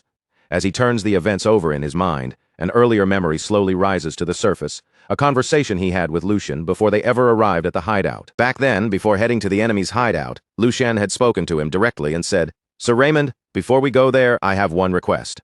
No matter what those bastards say or do, just stay quietly by my side and watch. At this point, when they won't even listen to the eldest brother, what we need isn't bloodshed. What we need is honey sweet enough to rot them from the inside out." As those words echo again inside Raymond's mind, he finally starts to see what Lucian had been aiming for from the very beginning. After thinking through everything that has happened, Raymond quietly realizes, I thought he was simply trying to buy them with money. But from the start, his real plan was to use their greed against them. Men who can throw away trust that easily are the kind of people who might betray anyone the moment the situation changes. The third young master had already understood that. So, along with a warning, he placed a temptation in front of them so overwhelming that they would end up tearing out the root of the problem with their own hands, driven forward by their own desires. The more Raymond thinks about it, the clearer Lucian's strategy becomes. This was never just about handing out rewards. From the very start, Lucian had looked straight through the mercenaries and understood exactly what kind of people were standing in front of him. He knew their loyalty had a price. He knew they valued profit far more than trust. And he knew that if the reward was tempting enough, they would abandon whatever principles they pretended to have. Instead of threatening them with fear or forcing them to obey through authority, Lucian chose a far sharper method. He placed a reward before them so irresistible that their own greed would become the force pushing them forward. With that single move, he transformed them into willing hunters. They would chase the targets with far more hunger and determination than any direct order could ever create. Without drawing his blade or shedding even a drop of blood, Lucian had guided them exactly where he wanted them to go. Now those mercenaries were eagerly walking down the road he had prepared for them from the very beginning. As that realization settles in, Raymond quietly mutters to himself, the third young master. He is far more intriguing than I expected. Rougher and cruder than I imagined. Yes. But at the same time, he is chillingly meticulous. As the words leave Raymond's mouth, his expression grows more serious. He gazes off into the distance, and the scene changes once more. Now, spread across the ground, the aftermath of greed is laid bare. Platinum coins lie scattered inside pools of blood, their cold shine standing out against the brutal mess around them. The sight alone tells a grim story without anyone needing to say a word. Standing in the middle of that aftermath is the green-haired vice captain. To secure everything for himself, he has slaughtered every companion who followed him there. The greed Lucian had carefully fed has now reached its inevitable end. But even though the green-haired man has seized the treasure, his hands are trembling uncontrollably. His breathing comes out uneven and strained, and bit by bit, the full weight of what he has done begins pressing down on him. Trying to convince himself that everything was worth it, he slowly sits down among the bodies and mutters, finally, I did it. Finally, it's over. A smile slowly spreads across his face, twisted and unstable, as he starts speaking to the corpses around him as if they can still hear him. It almost sounds like he is trying to justify the blood on his hands. Did you really think I'd just lie down and accept it like the captain did? Do I look like the same kind of brainless meathead as him? If you were going to die this pointlessly, you should have just taken one platinum coin each and walked away. But no, you didn't know your place. You let yourselves get blinded by useless greed. His words hang heavily over the blood-soaked ground. Yet while he condemns the others for being swallowed by greed, he fails to see that he has become the greatest victim of that very same hunger. At that exact moment, a shadow falls behind him. The figure standing there is Hugo. The green-haired mercenary senses the presence almost instantly. His entire body stiffens before he can even turn around. And before he has the chance to react, Hugo calmly answers the words he had just spoken. I tend to agree with that. The green-haired man's smug confidence disappears in an instant. The crooked smile on his face collapses, replaced by raw fear. Realizing that he is completely trapped, and at Hugo's mercy, he begins pleading desperately for his life. Spare me. I'll give you half. Even half of this is still an enormous amount of money. I don't even know who you are, but it's not like you have some personal grudge against me. So please, just let me live. Hugo does not move an inch at the desperate offer. His expression stays cold and unchanged as he answers without hesitation. I've never entertained such soft thoughts. The moment he hears that, the green-haired mercenary understands that there is no way out. A bitter smile creeps across his face as he accepts what is about to happen. So I messed with the wrong person, huh? Figures. There was no way my life would actually turn out this well. In the very next instant, Hugo strikes. The confrontation ends almost as soon as it begins, leaving the green-haired mercenary with no chance to fight back or resist. With the last obstacle finally dealt with, Hugo calmly collects the scattered money and gathers the recovered belongings together, making sure nothing is left behind before quietly leaving the bloodstained area. A little while later, Hugo reaches his destination and sets the recovered money bag down on the table with a solid thud. Waiting there in silence is Lucian, who has clearly been expecting his return. Everything has gone exactly according to plan, and the mission has been brought to a clean finish. As Lucian looks down at the returned bag, his expression softens slightly, and he speaks with genuine gratitude in his voice. I owe Hugo a great debt. The words are brief, but they carry real weight. Lucian's plan had successfully pushed the mercenaries to betray and destroy one another through their own greed, but in the end, it was Hugo who stepped in and made sure the entire matter was wrapped up without leaving any loose ends. The greed Lucian had dangled before them as bait had swallowed every last victim whole, and after all the bloodshed, all the betrayal, and all the desperate scrambling for wealth, The very money that had caused everything returned to the hands of the man who had set the entire trap in motion. In the end, the very money that had dragged so many people into bloodshed and chaos quietly circled back to the man who had planned the entire scheme from the very beginning. The scene soon shifted back to the fortress, where the entire place was already alive with movement. Soldiers marched through the grounds, workers hauled supplies from one area to another, and mercenaries carried out their duties with sharp focus, filling the fortress with a tense but orderly sense of purpose. From a higher vantage point overlooking the fortress, Tristan and Lucian stood side by side in silence, their eyes fixed on the busy scene spreading out below them. After observing the flow of activity for a while, Tristan was the first to break the quiet between them. His tone stayed calm, steady, and full of authority as he acknowledged that the work had been handled exceptionally well. Then he continued, making it clear that if Lucian had let his hunger for recognition or personal achievement interfere with his judgment and cause the operation to fall apart, Tristan would not have hesitated to make him answer for the consequences. But since everything had gone according to plan, and the outcome had met his expectations, there was no need to take things that far. And then Tristan said something Lucian never thought he would hear from him. From this point forward, the command of the mercenaries would be placed in Lucian's hands. The moment those words reached him, Lucian lowered his head at once and answered with proper respect. He replied calmly that he understood, addressing Tristan as his brother. On the surface, Lucian looked composed, obedient, and perfectly controlled, but deep inside, his thoughts were already spinning in complete disorder. One thought after another rushed through Lucian's mind as he tried to make sense of what had just happened. It was almost hard to believe that the day had finally arrived when Tristan, the very person whose approval he had chased for so long, would openly acknowledge his ability. But instead of feeling pure satisfaction, Lucian found himself unsettled. He could not help wondering if Tristan truly believed that giving up part of his own achievements was acceptable, as long as it eventually led to an even greater gain. The more Lucian thought about it, the stranger the whole situation felt.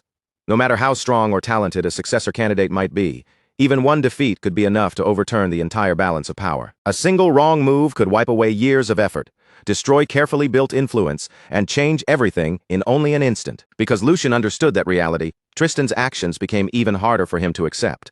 Not only had Tristan handed over authority over the mercenaries, he had done it at a time when the situation was unstable and the stakes were unusually high. The longer Lucian turned it over in his mind, the less he could grasp what his brother was truly planning.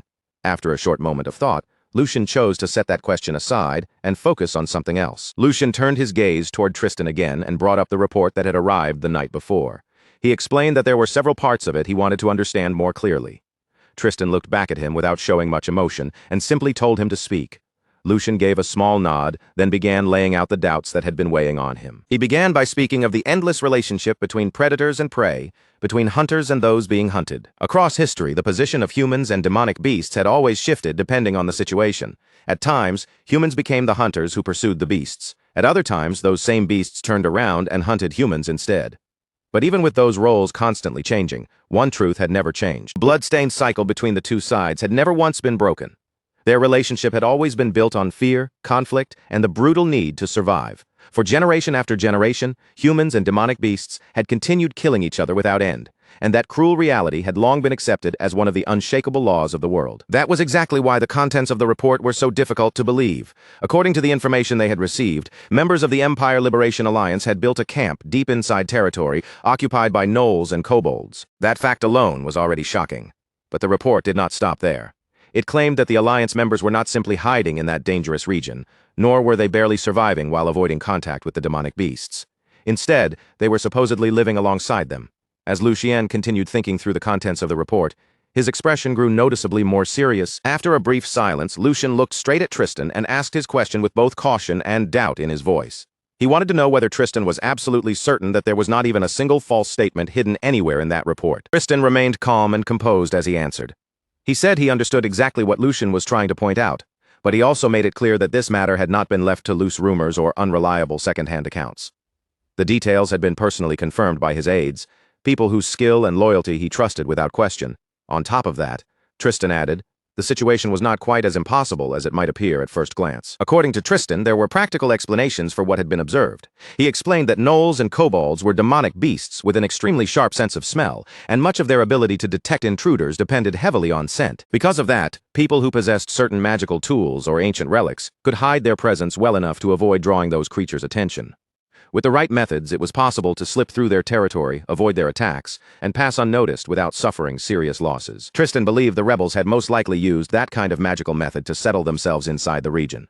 But his explanation did not end there. He went on to point out that although it was rare for different species of monsters to mix together, it was not completely unheard of during large-scale monster migrations. As an example, he mentioned orcs and goblins, two species that could sometimes be seen moving together under certain conditions.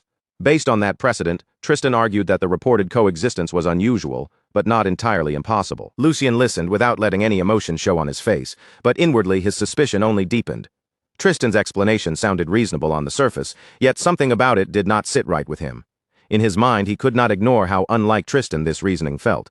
His brother was usually meticulous, sharp, and unwilling to let even small inconsistencies slip by unnoticed. Now Tristan seemed strangely prepared to accept a scenario that should have been highly unlikely. Lucien carefully turned over the examples Tristan had used. Orcs and goblins might be different species, but the relationship between them was very specific. Their groups often operated under a clear master and servant structure, which allowed them to move and function together. Even then, those cases were exceptions, not the standard rule. What the report described was something entirely different. Gnolls and kobolds did not share that kind of relationship at all. They held completely different places in the natural order and belonged to separate food chains. Their instincts, habits, and ways of surviving were fundamentally incompatible. In reality, coexistence between them should not have been possible. If those two groups crossed paths in the wild, they would not calmly ignore each other or live side by side. They would attack, tear into each other, and try to kill one another immediately. The more Lucien thought about it, the more certain he became that something important was being overlooked. At last, he gave voice to his thoughts. He said that putting those two species together was no different from placing a starving predator next to a defenseless human child. Anyone could see how that would end. No matter what precautions were taken, creatures like that could never truly be kept in the same cage. Their very nature made peaceful coexistence impossible. And as Lucien said those words aloud, his mind began moving toward a completely different conclusion. If ordinary explanations could not account for what was happening, then perhaps the answer had to be something far from ordinary. His eyes narrowed just slightly as a new possibility rose in his thoughts, one with consequences that could reach far beyond this single report. After a short pause, Lucien looked toward Tristan again and spoke in a more careful, measured tone. In that case, there was another possibility they could not afford to ignore. If creatures that should have been natural enemies were somehow living together without ripping each other apart, then perhaps there was a force behind them that could control or influence their instincts, a force powerful enough to twist the natural order itself. With that possibility pressing on his mind, Lucien finally asked the question that had been forming inside him. Could mages be involved in this rebellion? The moment that suspicion appeared, the true weight behind Lucien's words became clear. Magic was not simply another kind of strength. It was a forbidden art that rejected the natural order and forcibly bent the causality of the world. It was a power that stood outside the ordinary laws that governed life, nature, and reality itself. Only an extremely small number of people were even capable of understanding its principles. Those born with extraordinary spiritual sensitivity, along with a rare ability to perceive the flow of natural energy, could grasp the hidden chances and principles needed to wield magic. And the power held by a true mage was terrifying beyond normal imagination. Once a mage reached a certain level of mastery, they became a living disaster, powerful enough to destroy an entire castle on their own. Their presence alone could shift the course of wars, overturn military plans, and bring ruin to entire regions. 300 years earlier, mages had thrown the empire into one of the darkest eras in its history. A rebellion led by them had pushed the empire all the way to the edge of destruction, nearly collapsing the very foundations of imperial rule under the chaos they unleashed. Only after enormous sacrifice and desperate struggle had the empire finally managed to crush that uprising and survive. From that day onward, the empire never forgot just how dangerous mages could be. For 3 full centuries, mages had been officially treated as enemies of the state, no different from the leaders of subversive plots against the empire itself. Their very existence was seen as a direct threat to imperial stability. Because of that, any matter connected to mages was handled with extreme seriousness. If even the smallest trace of evidence suggested that mages were involved, the empire would not hesitate to mobilize every resource it had. Armies would be sent out, noble houses would be called upon, and entire regions could fall under military control.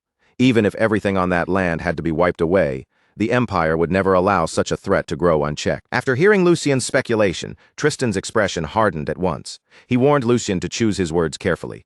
His voice remained calm, but beneath that calm tone was a clear and unmistakable warning. If Lucien carelessly voiced a suspicion with no solid proof, he could bring down a disaster far beyond anything he was prepared to handle. The severity in Tristan's tone made it obvious that this was not just a simple scolding. He was warning his younger brother about the consequences of letting such suspicion spread. The entire empire was already unstable and filled with unrest. In a time like this, even one tiny spark could turn into a raging fire.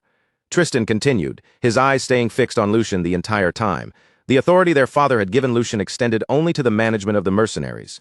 His duty was simple: lead them properly, and make sure the fortress could be defended if an emergency broke out. Then Tristan's words grew even firmer. He made it clear that whatever happened here would be resolved under the name of Valdic, no matter what. The meaning behind his words was obvious. Anything that occurred within this territory would remain under the control of House Valdic, and no outside force would be given an excuse to interfere. Finally, Tristan asked Lucian if he understood. But for several moments, Lucian did not answer him at all. He simply stood there, staring at Tristan in silence. The quiet between the two brothers stretched longer and heavier, turning the air around them tense and uncomfortable.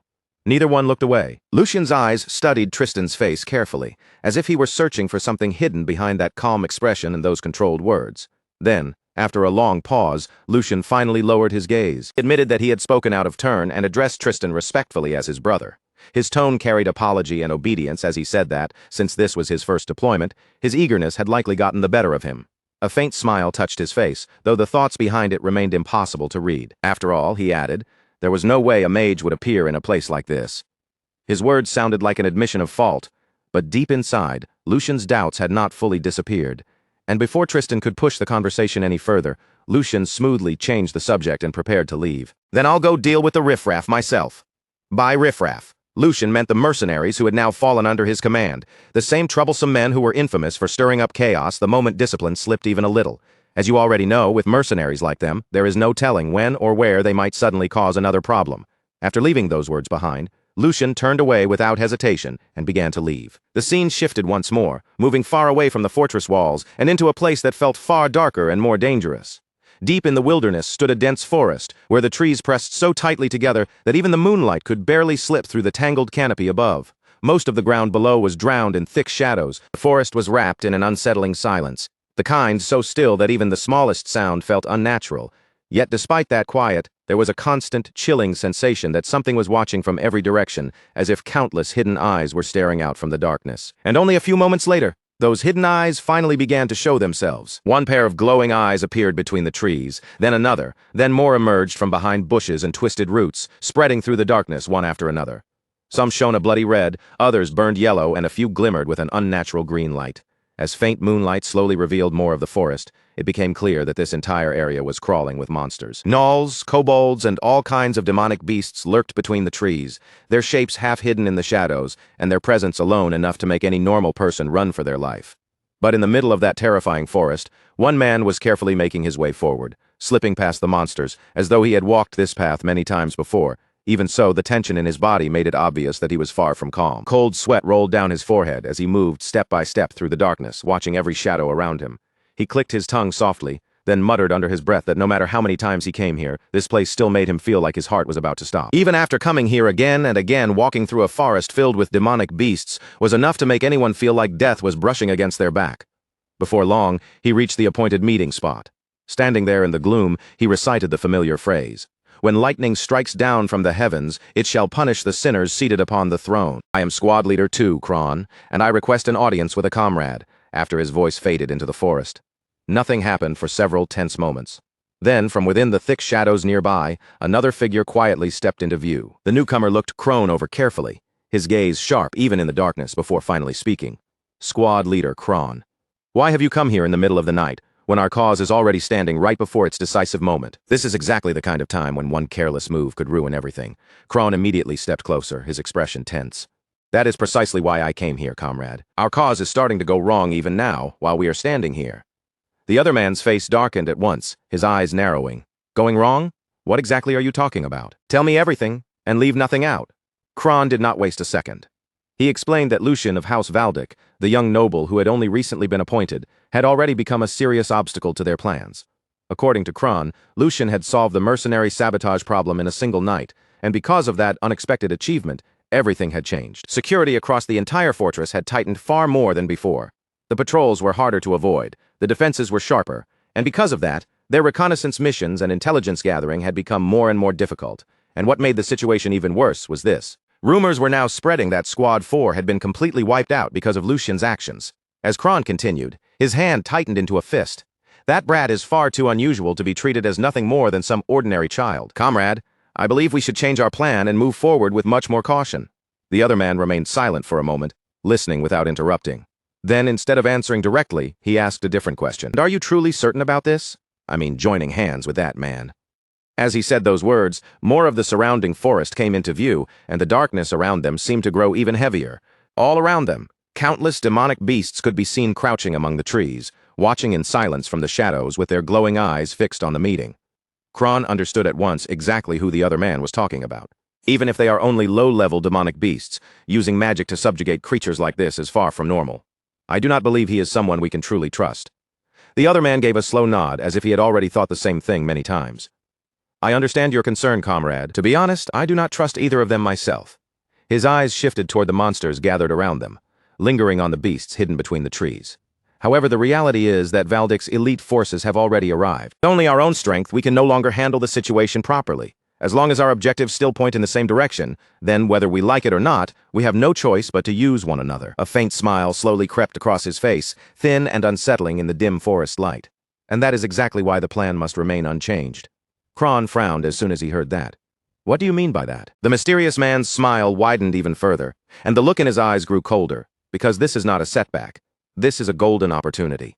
A dangerous gleam flashed through his gaze as he spoke. A golden opportunity to get rid of Valdic's 2 lion cubs at the exact same time. But the moment those words left his mouth, a completely new voice suddenly echoed through the forest, cutting straight into their secret conversation. The voice was calm and casual, almost relaxed, yet the instant it rang out, it sent a chill down everyone's spine. I thought this might be simple, but of course it would not be that easy. There was even a faint trace of amusement in that voice. Bad feelings really never miss their mark. Both men froze where they stood. Kron's eyes shot wide open in shock, and he spun toward the direction of the voice almost immediately. How in the world did someone get here? Panic spread across Kron's face as he looked around the dark forest. I was extremely careful to make sure no one followed me. Even the other man could no longer keep his composure. How did he get past the gnolls and kobolds guarding this place? His voice quickly filled with anger. You bastard! Stop hiding like a rat and show yourself! For a brief moment, the forest sank back into silence, with only the monster's eyes glowing in the darkness. Then, from behind a massive tree, a figure slowly stepped out into the open. Moonlight slipped through the branches and fell across his face, revealing Lucian. Somehow, he had infiltrated the very heart of the enemy's secret meeting place without alerting the countless monsters guarding the area. Even while standing surrounded by enemies and demonic beasts, his expression stayed completely relaxed. You do not need to rush me. Lucian continued walking forward as if he were taking a casual stroll, not stepping into a deadly trap. I have business with you people as well. His eyes moved across the 2 men standing before him, calm but sharp. Though I suppose there is no need to waste time talking to both of you. A cold smile touched his face. First come, first served. One person should be enough. At that exact moment, an intense aura began pouring out from Lucian's body. The energy gathered and took the shape of a wolf around him, looming with a terrifying pressure that made the air itself feel heavier. At the same time, Lucian lifted his arm and pointed his dagger straight ahead. At the very same moment, he slowly raised his dagger and pointed the sharp blade straight ahead, his posture steady and completely fearless. By then, the fight between Lucian and the squad leader had already erupted into full force, the atmosphere around them instantly turning tense and violent. Right from the opening exchange, Lucian kept giving ground step by step, sliding backward, while the squad leader aggressively pushed toward him with one brutal attack after another. Even so, every single strike the squad leader threw out was intercepted flawlessly by Lucian, who mirrored his movements with astonishing accuracy and composure.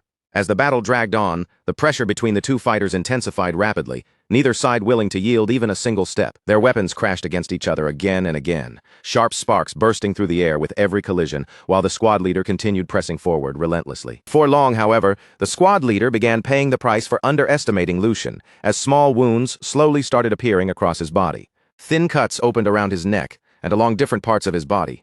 None of them were fatal, but they were more than enough to infuriate him. The moment he noticed his own blood dripping down, the expression on his face immediately darkened with rage and humiliation. His attacks instantly became faster and far more savage than before, but that exact moment was precisely what Lucian had been waiting for all along. The instant the squad leader pushed himself too far and overextended during his assault, Lucian's eyes flashed sharply. In a blur of movement, Lucian shot forward like lightning itself, so fast it was nearly impossible to follow with the naked eye. Then, in one devastating motion, he unleashed a deadly strike without the slightest hesitation. The blade flashed through the air and severed the squad leader's hands instantly. Agonizing pain exploded through the man as a loud scream escaped his mouth, and for a brief second, he completely lost his composure. Lucian had no intention of wasting that opening. The moment the squad leader faltered, he surged forward immediately without slowing down. Before the man could recover even slightly, Lucian followed with another attack. Within mere seconds, the battle ended completely as the squad leader collapsed lifelessly onto the ground. Not far away, Karan watched the entire fight unfold with his own eyes, and disbelief spread across his face. Squad Leader 1, one of their strongest fighters, had been utterly overwhelmed from start to finish. This makes no sense. Who exactly is this man? Karan stared at Lucian in shock, while Lucian himself remained perfectly calm. Deep inside, Lucian knew everyone would panic if they discovered he had come here alone. But this was something he considered absolutely necessary. There was no better way to sharpen one's senses than true combat fought on the edge of death. And considering the danger that was approaching, he knew this was not something that could be handled while pretending to be noble and cautious. The threat ahead was far too serious to brush aside lightly, and Lucian understood that hesitation would only lead to disaster. After hearing those words, Karan fixed his eyes directly on Lucian and spoke with a cold voice. So you're just a hunting dog raised by House Valdic. But do you honestly think you can stop the cause with this alone? You'll never get anything out of me. His tone was stubborn, filled with defiance despite the situation. Lucian let out a faint laugh at those words, almost as if he found them absurd. The cause? He muttered coldly. You fools have no idea how that so-called noble cause of yours is going to swallow this land whole. The confidence in Lucian's voice sent a chill crawling down Karan's spine. His expression trembled slightly as he stared at him and asked in an uneasy, shaken voice, "What exactly do you mean by that?" Lucian's eyes immediately turned ice-cold as he answered him. What is about to happen in Bornholm from this point onward is nothing less than hell itself. The moment the Imperial family discovers the existence of the mages, the Imperial army will move without hesitation. Under the excuse of eliminating the source of chaos, they'll erase an entire city from existence. Lucian kept staring directly at Karan as he continued speaking, his voice remaining steady the entire time. Every word carried crushing weight despite his calm tone. The Empire's hatred toward mages goes far beyond anything you can imagine. Even if by some miracle your plan succeeds, it still won't change the ending. It'll be no different from walking straight off a cliff. The collaborator hiding behind all of you as a shield only cares about achieving their true objective. And once that black mage gets what they want, every single one of you will disappear without leaving behind even a trace. Those are beings feared even by other mages. Do you really think a monster like that is truly cooperating with you? Lucian's voice grew colder. To them, you're nothing more than prey waiting to be devoured. After those words, the surrounding air itself seemed to grow unbearably heavy, yet Karan still refused to retreat. Karan glared fiercely at Lucian while clenching his fist tightly. You're trying to deceive me with smooth words, he shot back. I'll admit I'm surprised you even discovered the existence of the mage, but we're nothing like your empire. We only joined hands with a mage for the sake of liberation. We haven't fallen so low that we'd rely on something as disgusting as a black mage. Even while saying those words, however, a trace of hesitation quietly hid beneath Karan's confidence. Lucian noticed it immediately the moment it surfaced. Lucian slowly stepped forward, his cold gaze locking directly onto Karan's eyes. Stop looking away and face reality, he said sharply, his voice cutting through the silence like a blade. Those totem magic circles, do you honestly believe methods like that are enough to control demonic beasts on such a massive scale? Magic is not omnipotent. Every miracle, every mystery, every impossible power comes with a price, and when that power is connected to life itself, Lucian's expression darkened further. The cost becomes unimaginably enormous. He continued speaking without pause, his eyes fixed firmly on Karan. If you still can't believe it, then think carefully. If such an easy solution truly existed, why did all of you have to suffer and spill so much blood until now? Why struggle for so many years? Why sacrifice so much? If finding a single mage could solve everything so easily, then none of this would have been necessary from the very beginning. Those questions struck Karan heavily. The words pierced through him like invisible arrows, forcing him to confront doubts he had desperately tried to bury deep inside his mind. Lucian continued relentlessly. I can guarantee it, that bastard approached you first. They came claiming your goals aligned with theirs. They offered you power. They whispered exactly the things you wanted most to hear. They promised you the strength needed to achieve your dreams. For the first time, Karan's confidence visibly shook. Lucian narrowed his eyes and delivered the final blow to his beliefs. That bastard didn't choose you because they respected you. And they certainly didn't choose you because they believed in your cause. They chose you because you were useful. Lucian's voice became mercilessly cold. You were nothing more than pawns incapable of refusing their offer. Tools that could be manipulated whenever necessary, and discarded the moment you stopped being useful. A suffocating silence filled the area after those words. It simply happened to be your turn this time. The crushing weight behind Lucian's words finally shattered the last resistance remaining inside Karan. As the horrifying truth sank deeper into his mind, the strength gradually left Karan's hand. His grip loosened until his sword slipped free completely and dropped downward. The weapon hit the ground with a heavy metallic sound that echoed through the tense silence surrounding them. Karan's face had already turned pale with disbelief as he stared blankly at Lucian. So, we were being manipulated from the very beginning. What exactly are you trying to do here? Karan asked in confusion and frustration. Why are you telling me all of this when I'm supposed to be your enemy? If things keep going like this, then we're doomed to destruction either way. Lucian remained silent for a brief moment. Then, without rushing, he slowly revealed his face before Karan. The instant Karan saw him clearly, his eyes widened violently in complete shock. His entire expression froze as though he could not believe what was standing in front of him. That revelation struck him even harder than every argument Lucian had made until now. Looking directly at Karan, Lucian spoke again in a calm yet unwavering voice. Because that isn't the ending I want. Lucian's voice remained firm. Now make your choice. Will you continue being used until you disappear in misery? Or will you work with me and stop the disaster that's about to engulf Bornholm? The question lingered heavily between them, leaving Karan completely speechless. While he stood there struggling to process everything he had just learned, the scene abruptly shifted elsewhere. A moment later, the story moved away from the battlefield entirely and transitioned to a completely different location. Inside a massive building, Lucian stood quietly in place. Lucian stood quietly beside the window, the scenery outside stretching far into the distance beneath the dim light. Several sheets of paper rested tightly in his hand, each one filled with the information he had painstakingly gathered piece by piece. His eyes remained fixed beyond the glass, but his mind was racing endlessly as every clue, every report, and every strange incident began linking together inside his head. The silence around him only made his concentration feel heavier. As he stared into the distance, countless thoughts continued connecting one after another, weaving together into a single conclusion. All the scattered fragments that once seemed unrelated had finally aligned perfectly, forming a complete picture at last. At that moment, Lucian finally understood everything. The truth behind this entire incident had revealed itself to him completely. His eyes narrowed sharply as his grip tightened around the papers in his hand. "I've figured it out," he said in a cold voice. The true enemy hiding behind the Empire Liberation Alliance. A dangerous intensity filled his gaze as the realization settled in. "We're going to catch that bastard." The instant those words left Lucian's mouth, the members of the Black Lion standing nearby reacted immediately. The mood inside the room shifted all at once. Their leader stepped forward with a grave expression, clearly shaken by the weight behind Lucian's declaration. "Third young master, could you explain what you mean?" he asked carefully. "What exactly do you mean by the real enemy?" Before Lucian could answer, Hugo suddenly froze as an old memory resurfaced in his mind from a conversation they had some time ago. Back then, Lucian had made a strange request that hadn't made much sense at the time. "Could you get me some relics that can ward off kobolds and gnolls?" The memory flashed vividly through Hugo's head, and his eyes widened the moment the pieces connected together. "Young master, don't tell me," Hugo muttered in disbelief. "That request for those relics, was it so you could personally infiltrate the forest where those Empire Liberation Alliance bastards were hiding?" Shock spread clearly across his face as he stared at Lucian. "Why would you do something that reckless?" Hugo demanded, unable to hide his frustration. "You could have simply ordered me to handle it. If necessary, you could have even hired mercenaries for the job instead." His voice carried both anger and genuine concern over how dangerous such an act had been. But Lucian showed almost no interest in defending himself.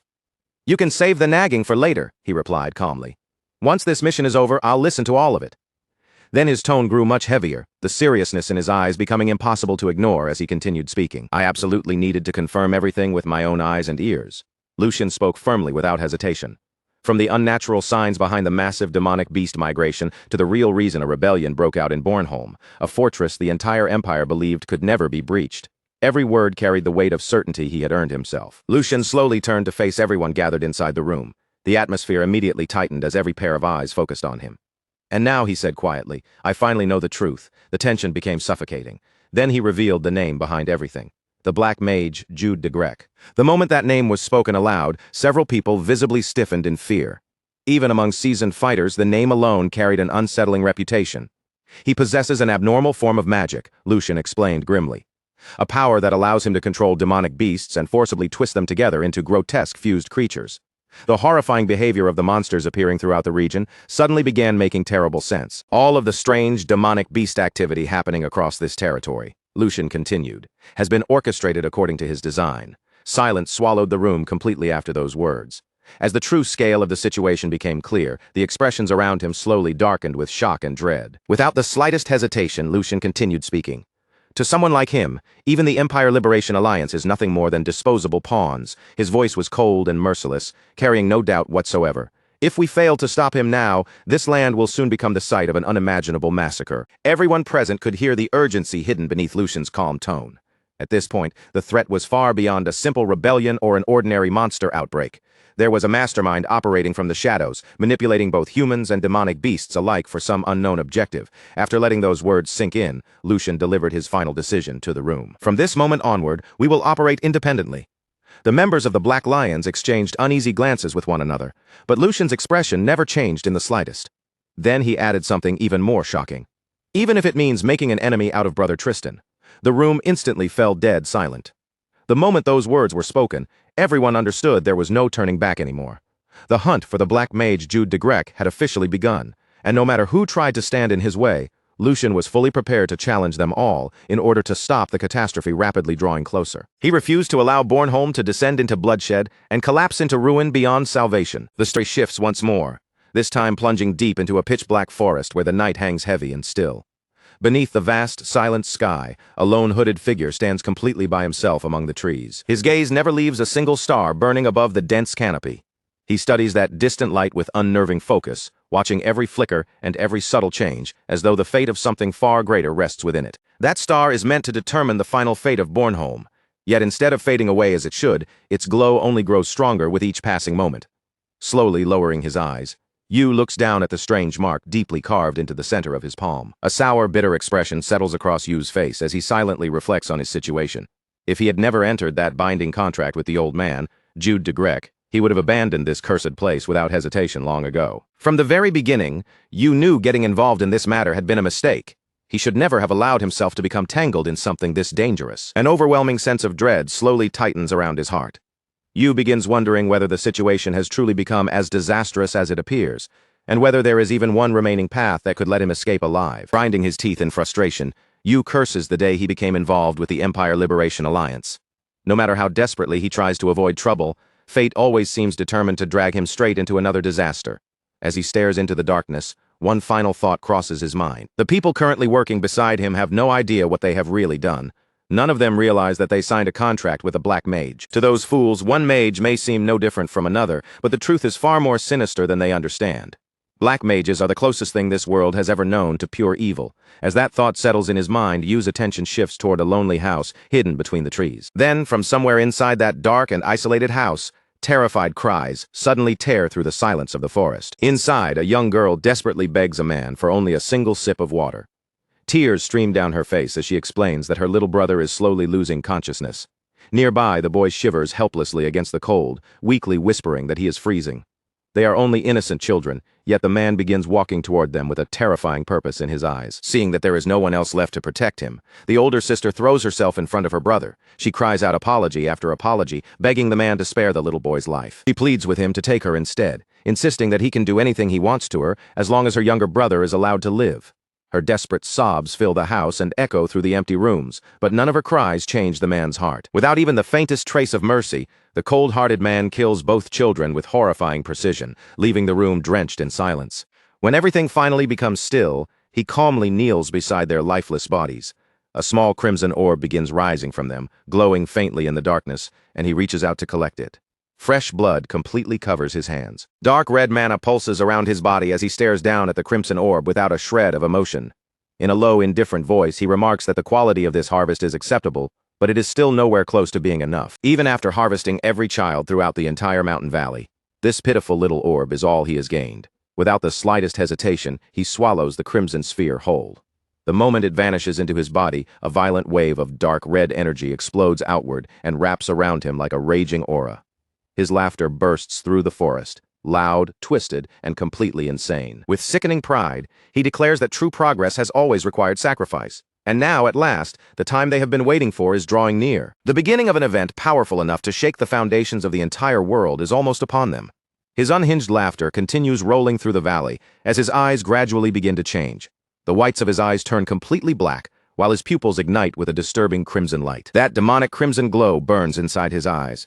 The following day, the story shifts dramatically to the harsh borderlands known as the Holian Front, where an enormous military encampment sprawls across the barren, unforgiving land. Inside the commander's tactical tent, a military aide stands respectfully before Tristan. With his posture straight and his voice carefully controlled, he begins delivering the latest intelligence report. He informs Tristan that every remaining member of the Valdic Knights stationed at Bornholm Fortress has officially departed. According to the report, they are expected to reunite with the main army in exactly 3 days. The aide then brings up another critical development. The third young master has recently been buying unusually large quantities of specialized relics, all of them specifically designed to repel gnolls and kobolds. Their investigation also reveals that the young master has personally contacted numerous local mercenary captains, Through those meetings, he has assembled a fighting force far larger than anything that would normally be needed for simple peacekeeping work. Everything he has done points to the same conclusion. He is acting entirely on his own. After reviewing all the evidence, it has become painfully clear that the young master has already discovered the hidden truth. Tristan absorbs every word without showing even a flicker of surprise. After a long pause, he calmly remarks that the boy managed to uncover that much after all. To Tristan, it is only natural. The young master carries the proud blood of the Valdic family, and someone born with that blood could never have the submissive nature needed to return home empty-handed. Tristan then gives a calm and simple order. Leave the third young master alone. In his eyes, the more recklessly the boy moves, the more useful he will eventually become. The young master is nothing more than a perfect stepping stone for the greater objective Tristan has in mind. Hearing that, the aide respectfully lowers his head in understanding. But Tristan soon turns his sharp eyes back toward him and quietly asks whether he still has any doubts lingering in his mind about the entire operation. The aide hesitates for a brief moment before honestly admitting that he still cannot fully grasp Tristan's true intentions. He carefully lays out his concerns, explaining that a rebellion on such an enormous scale is far beyond anything the Empire Liberation Alliance could accomplish through its own strength alone. Their investigation has already uncovered deeply abnormal movements among both the Gnolls and the Kobolds. Entire tribes are behaving in ways that completely ignore the long-established balance of power across the region, strongly suggesting that a massive war is about to erupt. Every clue they have gathered points toward the direct involvement of powerful mages. The aide continues, explaining that the Empire Liberation Alliance has clearly joined hands with those dangerous mages and is now preparing to strike the main castle while it remains unprotected. Yet even with all of that information in hand, Tristan never ordered troops to defend the castle. Instead, he commanded the entire army to launch an all-out offensive against the rebellion's central force. The aide admits that eliminating the rebel leaders is important, but warns that leaving the castle exposed under these conditions will almost certainly turn it into a living hell. The moment those final words leave his mouth, Tristan's expression turns cold as ice. He looks directly at his subordinate and calmly calls him by name, Edwin. Then, with his face giving away nothing at all, Tristan asks him a single quiet question. Tristan fixes his eyes on Edwin and asks in a calm and emotionless voice why any of those concerns should matter in the first place. The coldness behind those words sends an immediate chill through the entire tent. Edwin instantly catches the terrifying flash in his commander's eyes. Before Edwin can even organize another thought, Tristan slowly rises from his chair. The pressure radiating from him becomes almost unbearable, crushing the air inside the tent. Edwin instinctively drops into a deep bow, his entire body trembling as he hurriedly apologizes for speaking beyond his place. He desperately begs Tristan to forgive him, terrified that he has crossed a boundary he never should have touched. Tristan begins walking toward him without any hurry, but every step carries an invisible weight that makes the silence inside the tent even more suffocating. When Tristan finally stops in front of his subordinate, he calmly admits that Edwin's strategic assessment is completely reasonable. His concerns are logical, well-founded, and not wrong in the slightest. But then Tristan's expression grows colder than before. He quietly adds that every one of Edwin's arguments would only matter if the current Bornholm still possessed any value worth protecting. Without softening his tone, he begins explaining the brutal political reality. Bornholm is blessed with vast natural resources, hugely profitable sea routes that support international trade, and an extremely valuable strategic position. It stands as one of the Empire's most important border regions, a place whose location alone gives it enormous military and political significance. Because Bornholm holds such importance, the Empire poured endless wealth, military strength, and constant support into the region for countless years. Every bit of that investment was made with one expectation in mind: Bornholm would stand as an unbreakable shield against hostile foreign nations. Instead of protecting the Empire's interests, the local lords betrayed the trust placed in them. Behind closed doors, they joined hands with one another and used every piece of imperial support only to strengthen their own position. They used that support to expand their influence and feed their endless greed. According to Tristan, peace has lasted for far too long. When peace continues without resistance, corruption inevitably spreads, and collusion eventually gives birth to dreams of independence. Those greedy nobles have become no different from the rebels themselves. While the rebel army attacks from beyond the borders, these selfish lords have been slowly devouring the empire from within. That is why Tristan declares that the time has finally come for a complete and merciless purge. Once their lands are devastated and their people are driven into unbearable suffering, those arrogant nobles will lose every scrap of political power they possess. Then they will have no choice but to accept whatever chains the imperial throne decides to place around them. Tristan openly admits that countless innocent people will die, but to him, those lives are simply the unavoidable cost of reaching a far greater goal. With absolute conviction in his eyes, Tristan gives this ruthless strategy one chilling name: total purification. The story suddenly shifts away from the military camp and moves to an entirely different place. High above a magnificent coastal city, a lone man stands silently on top of a windswept hill. Far below him, endless green forests and wide-open fields stretch toward the sparkling sea, creating a breathtaking view across the distant horizon. Strong winds sweep over the hill as the man watches the city without saying a word. A few moments later, several hooded figures quietly emerge behind him, moving so silently through the grass that they seem more like shadows than people. They stop a short distance behind the lone man. Then one of the hooded figures respectfully steps forward, preparing to deliver an important report. He reports that the mission assigned to them has been brought to a successful close, and most importantly, every single member of the group has made it back safely. Following their orders to the letter, they personally passed the vital intelligence to Raymond of the Black Lions. At the same time, they made one condition unmistakably clear. Their organization's involvement must remain completely hidden. The man gives a simple nod in response, calmly thanking them for handling the assignment so swiftly and carrying it through without any trouble. His gaze never leaves the far-off horizon, standing quietly in place. He lets his thoughts drift through everything that has unfolded up to this moment. The roads chosen by the two young masters have now split beyond repair. One has willingly taken up the weight of bloodshed, convinced that sacrifice is the only price that can lead him to his desired end. The other, however, has turned his back on that same road entirely and stepped toward a future of his own choosing. Silence lingers between those thoughts for a long moment. Then he reminds all of his subordinates of the sacred responsibility they have carried from the very beginning. They are His Grace's eyes and ears, hidden in the darkness and existing only to watch. Above all else, they must never directly interfere in the personal conflict unfolding between the two rival sons. Even so, there is one small thing he believes they can still allow themselves to do from the shadows, without ever revealing their presence. They can quietly wish both young masters well, as each continues down his own path toward destiny. At last, the mysterious man's identity comes to light. He is Edwin, the legendary head of the Valdic Intelligence Organization, a figure feared throughout the world by the name Golden Eye. Edwin was the legendary chief of the Valdic Intelligence Organization, a man whose name inspired fear across the world. To allies and enemies alike, he was known by one unforgettable title, the Golden Eye. Several days before Lucien was officially dispatched to Bornholm, Edwin arranged one final private meeting with Sigmund, hoping to settle the matter before the operation was set in motion. With his gaze fixed on Sigmund, Edwin quietly admitted that the situation had developed exactly as the older man had predicted, without the slightest deviation from his expectations. Just as Sigmund had foreseen, Lucien had been chosen to command the mission to Bornholm. Yet when Edwin delivered the news, Sigmund's expression remained completely unchanged, as though the outcome had never been in doubt. Still perfectly composed, Sigmund explained that neither the second nor the fourth son stood to gain anything meaningful from the current crisis. Because of that, neither of them had much reason to involve themselves or interfere with the mission. The third son, however, faced an entirely different situation. His influence was expanding at a remarkable pace, and with that momentum carrying him forward, he would naturally seize this opportunity to increase his power, strengthen his position, and secure a firmer place in the struggle for succession. Edwin listened without interrupting, then raised another possibility. What if the third son's ambition caused him to destroy himself instead? There was, after all, a hidden truth buried beneath the entire operation, a truth known by almost no one.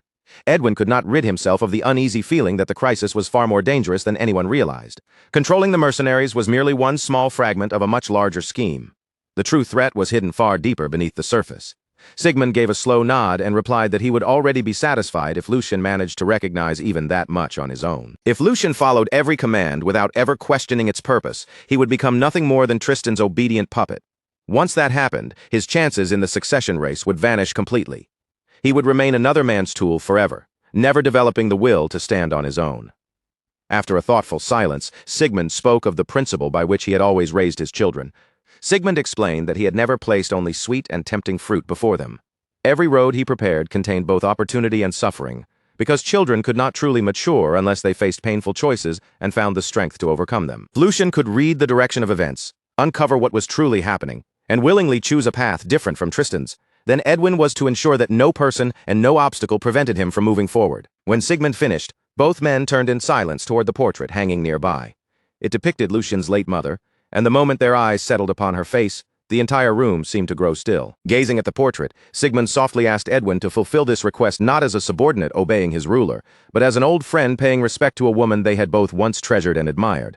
The history shared between the three of them required no further words. Edwin understood immediately. He lowered his head with solemn respect, then accepted the responsibility in a firm voice, confirming that Sigmund's orders had been received and would be carried out. When dawn finally broke across the horizon, the massive gates of the city slowly groaned open, revealing the pale morning road beyond the walls. The soldiers soon began to march out in long, disciplined columns. Row after row of armed men passed through the gates, leaving the safety of the city behind as they prepared to advance toward the front lines. Mixed among the regular troops were numerous companies of mercenaries, their mismatched armor and weapons making them easy to distinguish as they joined the enormous military operation. Before the army departed, countless soldiers were forced to endure painful farewells with the families and loved ones who had come to see them off. Mothers wrapped their arms around their sons and held them for as long as they could, struggling desperately to keep their tears from falling during what might be their final embrace. Wives clung tightly to their husbands, terrified that this departure might be the last time they ever felt those familiar arms around them. Nearby, children stared up at their fathers with innocent, confused eyes, unable to understand why they had to march away. Grief, fear, and whispered prayers filled the ground outside the city gates. Families remained rooted in place, watching helplessly as the people they loved disappeared farther and farther down the road. From the window of their room, Lucian and Hugo silently watched the departure below. As the seemingly endless river of troops flowed through the gates, Hugo observed that nearly every soldier available had been sent toward the battlefield. Only the smallest force necessary to defend the city had been left behind. The moment Lucian heard that, he understood that the worst possible outcome was no longer merely a fear. It had already begun. His features tightened, and a dark wave of frustration slowly spread across his face. His thoughts returned to everything he had already attempted. Lucian had personally delivered every scrap of intelligence in his possession to Tristan, including the information obtained from the Liberation Alliance and every separate conclusion he had uncovered through his own investigation. He had used every method available to him, exhausting every possible argument in an effort to stop this reckless military operation before the first soldier ever left the city. Tristan, however, had rejected each warning without the slightest hesitation. He had insisted that the danger was nothing more than a diversion fabricated by the rebels, designed only to distract them from their true objective. That single response had completely reshaped Lucian's understanding of the entire crisis. In that instant, all the scattered clues came together, forcing him to accept one horrifying conclusion. Tristan Valdick had known the truth from the very beginning. He had not been deceived, nor had he misunderstood the enemy's intentions. Fully aware of the consequences, he had deliberately chosen to proceed down this path. Tristan truly intended to allow Bornholm to fall into enemy hands. In his distorted view, the destruction and sacrifice of the city would eventually serve some greater purpose. To Tristan, preserving his personal vision of order and balance mattered more than the survival of thousands of innocent people. Even if Bornholm burned to the ground and entire families were massacred, he would regard their deaths as an acceptable price for the ideal world he wished to create. Lucian reflected on that truth with deep bitterness. Despite all the cruelty and violence he had witnessed throughout his life, he had never imagined that a person could coldly accept slaughter on such an enormous scale. To those who stood at the very summit of power, thousands of living people had become nothing more than figures written across a report. Their fears, families, and futures carried no weight whatsoever. Once Lucian reached that conclusion, the final traces of hesitation vanished from within him. There was no longer any reason to restrain himself. Hugo, standing quietly at his side, gave a small nod of agreement. At that same moment, several familiar figures entered the room behind them. The newcomers were the same informants who had once operated under Edwin, secretly moving through the shadows while gathering valuable intelligence on his behalf. Lucian turned toward them, his eyes cold and his resolve unshaken. After studying each man in silence, he calmly issued his command. They would proceed tonight exactly as planned. There would be no postponement and no alteration to the strategy. Their purpose was clear before the night ended. They would hunt beasts. Deep within the vast forest, an enormous tower rose far above the surrounding treetops. A suffocating darkness poured from the structure, spreading an oppressive aura through the woods as though the tower itself were poisoning everything nearby. Even the forest beneath its shadow had fallen into an unnatural silence. Around the outer perimeter of the tower, guards patrolled continuously in pairs, scanning the trees and thick undergrowth for the slightest sign of an intruder. As two guards followed one of the narrow paths through the woods, one of them released a long, exhausted sigh and began complaining to the companion walking beside him. He muttered that only a few more miserable days remained before he could finally leave this wretched hellhole behind and never have to look at the place again. Of all the assignments he could have received, he had somehow been chosen to guard that cursed mage. The terrifying screams leaking from inside the tower never seemed to stop, no matter how many hours passed. The cries continued through both day and night, while no one stationed outside had any idea what kind of gruesome experiments the old mage was performing behind those walls. Worse still, his requests for rare and outrageously expensive materials arrived without end. No matter how many supplies were delivered, the old man always demanded more. The guard spat bitterly onto the forest floor, then covered his nose with a disgusted expression. Even so, he claimed that the endless requests were not the worst part of serving there. True horror was the thick stench of blood that permanently surrounded the tower. It was so strong that anyone passing nearby could tell the mage must have slaughtered hundreds of people inside. His bald companion gave him a light pat on the shoulder, then quietly urged him to watch what he said. The bald guard admitted that he understood the frustration. Everyone assigned to the tower felt the same revulsion and unease. Still, regardless of how horrifying the place was, they could not risk speaking recklessly. because the success of the entire operation depended upon those mages. Until the operation was complete, they had no choice but to endure the screams, the smell, and the endless demands, while continuing to perform their duty. With that, the two guards moved deeper along their patrol route through the dark and deeply unsettling forest. As they pushed farther through the brush, the bald guard explained the larger plan. While their main forces occupied the allied army, the mages were expected to break through the castle with their magic and capture its lord, giving them their only bargaining chip against the Empire. For the mission to succeed, the tower had to remain perfectly protected. He then reminded his partner that he had personally witnessed the mage's terrifying power. They had both seen the old mage commanding those grotesque monsters, as well as the younger mage who could drag a meteor down from the sky. The bald guard admitted that he despised them just as much as anyone else did, but for the sake of their greater cause, they had no choice except to endure it. However, as the bald guard continued several steps ahead, the companion following behind him was suddenly seized from the shadows. Before he could make a sound, Lucian's hidden men dragged him silently into the darkness. Completely unaware of what had happened behind him, the bald guard continued speaking and finished his sentence. At that very moment, Edwin's soldiers looped a rope around his companion's neck and pulled it tight before he could cry out. With one swift motion, they hauled the captured guard high above the forest floor. His legs kicked soundlessly in the darkness as the rope crushed his throat, allowing Lucian's men to suffocate him without alerting anyone near the tower. Bald guard suddenly comes to a halt when he realizes the man behind him has stopped answering. Unease flickers across his face as he slowly turns around and demands to know what that strange noise was. Before the bald guard can even understand what is happening, one of Edwin's soldiers slips silently out of the darkness behind him. In a single smooth movement, the soldier presses the razor-sharp edge of a dagger firmly against the man's exposed throat. Panicking, the bald man reaches desperately for the sword at his waist, but he is already far too late. Edwin's soldier moves without hesitation, dragging the blade cleanly across his throat before the weapon can ever leave its sheath. The sudden burst of violence sends a flock of nearby crows exploding from the trees. Their wings beat wildly through the air as their harsh cries fill the forest with a loud and chaotic racket. At that very moment, attention shifts to another pair of guards making their usual patrol through a nearby section of the perimeter. One of the guards glances toward the trees and complains that those damn crows are making far more noise than usual today.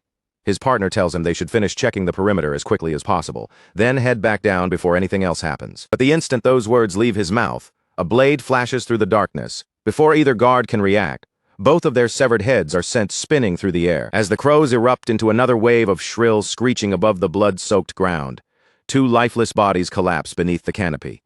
Standing calmly over them is the man who eliminated both guards without the slightest effort, Lucian himself. Meanwhile, the Liberation Alliance's main army remains trapped in a tense standoff against the combined forces of Valdick and Bornholm along the front lines.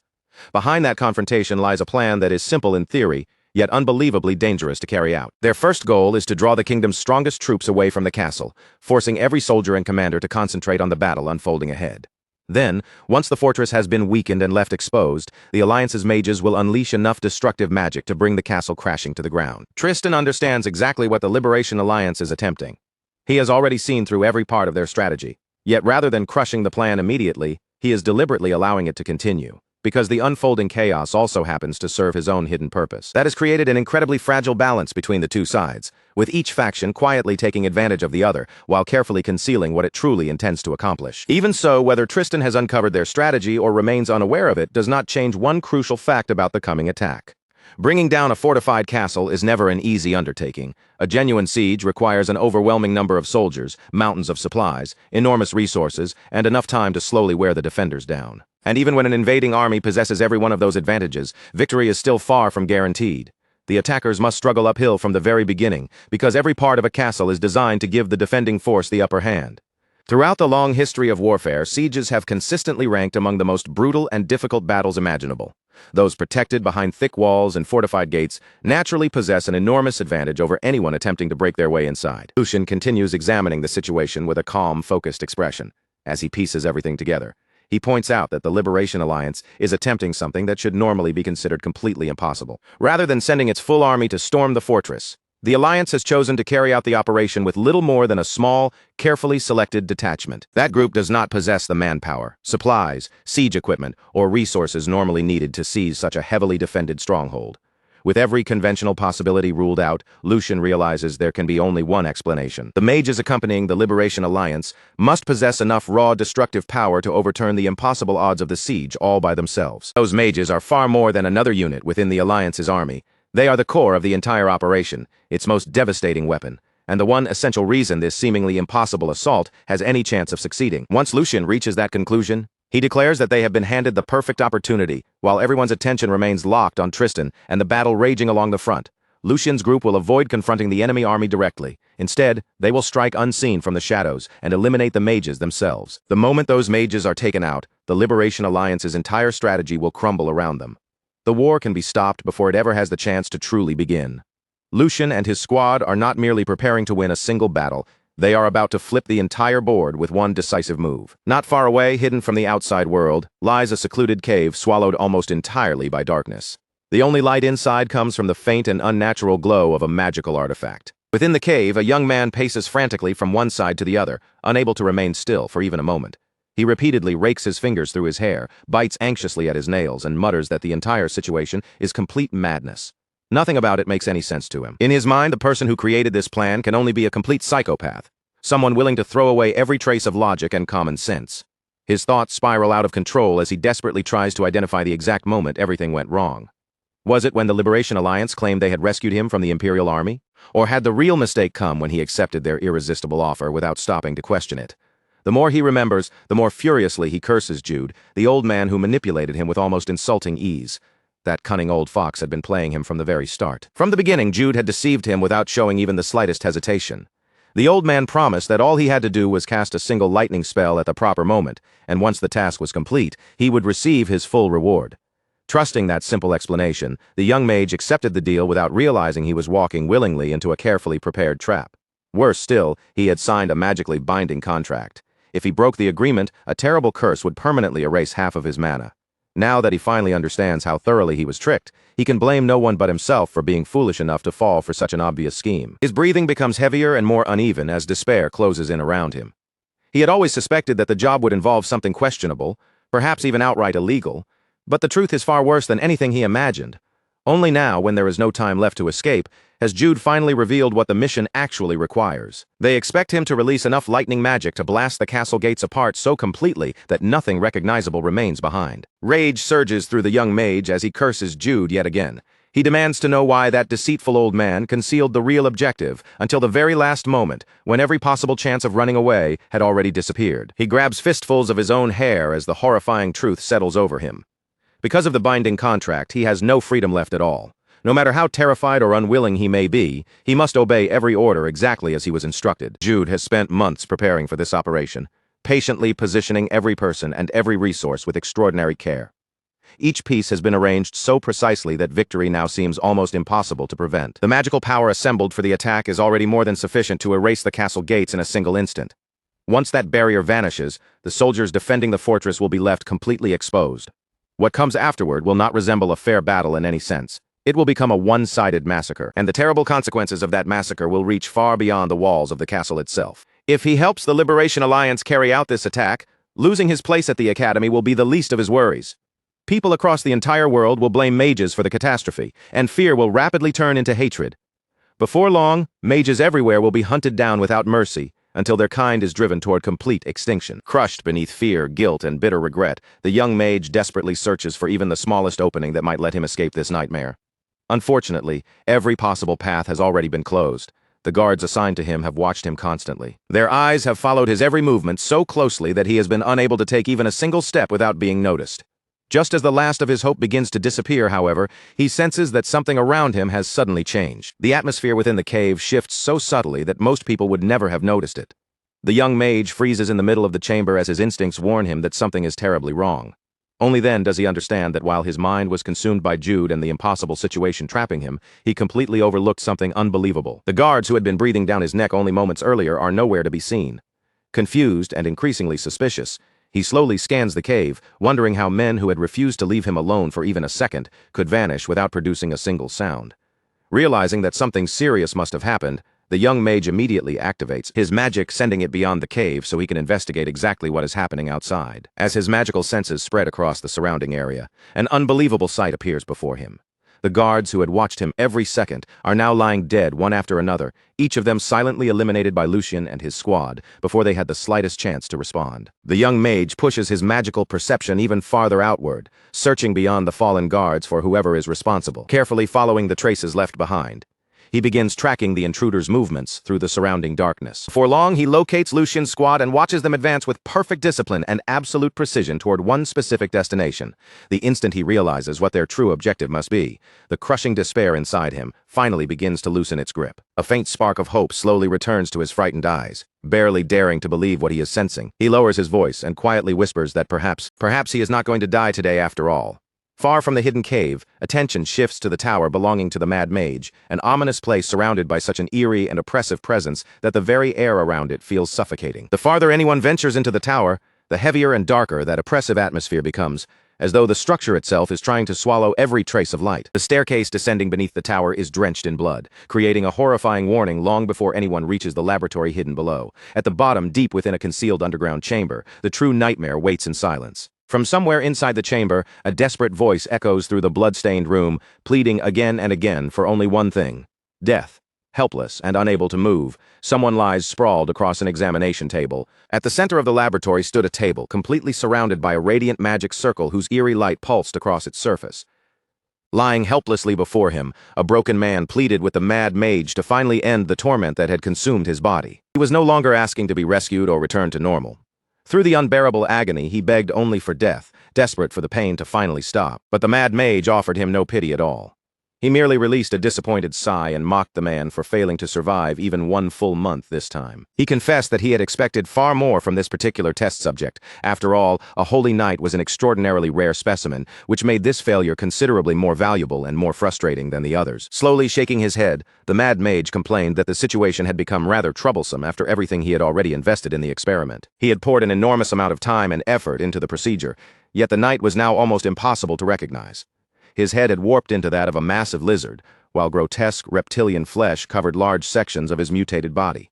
As the Mad Mage stepped closer, he calmly reminded the knight of the fearless words he had once spoken. Had this not been the very man who proudly declared that he would stop such evil and defend justice? Gazing down at the knight's monstrous condition, the mage coldly asked whether this miserable form was truly the justice he had once boasted about. With deliberate cruelty, he pointed out that the knight could no longer protect even his own ruined body. Upholding justice, or taking revenge for the comrades who had died beside him, was now completely beyond his reach. Then an empty, emotionless smile spread across the mage's face. He told the knight to endure the suffering for just a little longer, because when this journey finally ended, he would be nothing more than another slab of lifeless meat dangling from a hook. And this horrifying procedure was not some isolated act of madness. The nightmare unfolding inside the laboratory had happened many times before. The Mad Mage had already carried out countless inhuman experiments on victim after victim, casually treating every human life that entered his hands as disposable material to be used and thrown away. As the knight fought desperately to remain conscious, waves of painful memories suddenly surged through his fading mind. He remembered the day he and his fellow holy knights marched into this tower, determined to capture the Mad Mage and put an end to his atrocities. They had expected a glorious confrontation, but instead, every one of them walked directly into a living nightmare. Their mission collapsed almost immediately into a savage, one-sided massacre. Terrifying chimeras descended upon the holy knights, slaughtering his comrades one after another without hesitation or mercy. Just moments before one of his closest companions was brutally torn apart, the man used his final strength to scream for the knight to escape, calling out to him one last time as Sir Knight. That heartbreaking memory slowly dissolved, and the cruelty of the present flooded back into his mind. Grief, guilt, and the unbearable shame of failing to save his companions crushed what little strength he still possessed. At last, the knight's tortured body reached its absolute limit. Unable to endure even another moment of suffering, he released one final, quiet breath and died upon the table. The Mad Mage watched without emotion as the final trace of life disappeared from his newest subject. Clicking his tongue in irritation, he realized that yet another failed experiment would now have to be disposed of. Still, he quickly decided that the entire attempt had not been worthless. At the very least, the procedure had confirmed one important discovery. A body already capable of handling mana could survive the transformation far more effectively than an ordinary one. More importantly, the younger the vessel was, the greater its chances of surviving successfully. Yet, while he calmly considered these results, his expression abruptly sharpened. His heightened senses had detected a strange disturbance somewhere close to the laboratory. The Mad Mage narrowed his eyes, immediately wondering whether Colin had done something unbelievably foolish again. With careful, unhurried movements, he turned his attention toward the laboratory entrance. There, standing completely alone in the doorway, was a silent figure. For someone to enter this hidden place without the Mad Mage noticing their presence until that very moment was remarkable all by itself. The figure remained perfectly calm, showing not even the slightest trace of fear. It was none other than Lucian. The Mad Mage fixed his gaze on the unexpected visitor, and the two silently locked eyes across the laboratory. At last, the Mad Mage broke the heavy silence. His voice remained cold and controlled as he calmly remarked that he certainly could not remember ever sending Lucian an invitation. Without wasting even a heartbeat, Lucian quickly reunited with his knights, restored their formation, and led them forward at full speed toward the distant battlefield. As the group pressed onward, one of the knights silently considered what war truly represented. A battlefield was never some training ground where warriors sharpened their skills or gradually grew stronger. It was a place built entirely upon destruction, a merciless hell that could twist ordinary people into strangers they could no longer recognize. Once the killing began, common sense, bravery, and even the idea of justice became completely meaningless. The moment someone faced genuine murderous intent, raw fear would seize control of their body before they could resist. Their muscles would lock in place, leaving them frozen exactly where they stood. Under the crushing certainty of approaching death, every other thought and emotion would be swallowed whole. As those grim thoughts passed through the knight's mind, memories of a horrifying battlefield soaked in blood suddenly rose from the depths of his past. Soldiers had butchered one another without the slightest mercy, while severed heads, mangled limbs, and shattered corpses lay scattered across the blood-stained ground. Anyone forced to stare at such a waking nightmare for too long would eventually have their mind torn apart, leaving them as little more than a broken and helpless fool. And yet, despite all of that, the third young master standing before them was completely different from any ordinary newcomer. The steady determination burning within Lucian's eyes could never have belonged to someone entering a true battlefield for the very first time. Meanwhile, a short distance away, another mercenary squad had gathered in one place to catch their breath. Before any of them received even the slightest warning, Lucian appeared among them and severed their squad leader's head with one swift motion. The surviving mercenaries stood completely frozen, their faces filled with disbelief as their minds struggled to process what had happened right in front of them. That exact moment, a crushing aura burst from Lucian's body and spread across the area. Its presence was so terrifying that even another squad farther away could clearly sense its overwhelming pressure. Before anyone could recover from the shock or raise a weapon, Lucian vanished from sight once more and reappeared directly behind another unsuspecting mercenary. With a single ruthless blow, he cut the man down without showing even a trace of hesitation.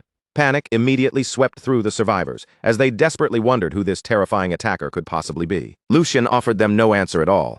He remained completely silent, and that cold silence alone was enough to crush what little courage they still possessed. Without speaking a single word, he launched himself forward at unbelievable speed and began slaughtering every mercenary unfortunate enough to stand in his path. His body moved so quickly that several of the mercenaries could not even track his figure with their eyes, much less defend themselves against him. One after another, their throats were opened in flashes of steel and most of them died before they even realized that Lucian had already reached their side. Only then did everyone finally recognize the horrifying truth. The peaceful and harmless image surrounding the third young master had never reflected his real nature. That gentle appearance had merely been a set of restraints, chains holding back the monster that had always lived inside him. After erasing the entire mercenary squad, Lucian immediately turned toward his next target and continued moving without slowing for even a moment. As he advanced farther across the chaotic battlefield, old memories from his previous life gradually surfaced within Lucian's mind. Even during that former life, missions of this severity had been extremely rare. Each one demanded that he risk his life again and again, with every step dragging him into yet another seemingly impossible situation. A single wrong decision, or even the smallest piece of bad luck, could send a person's head rolling across the ground. Lucian had once believed he would never again wager his life in such a reckless manner. Every mission like this forced painful memories back into his mind, memories he had desperately wanted to bury forever.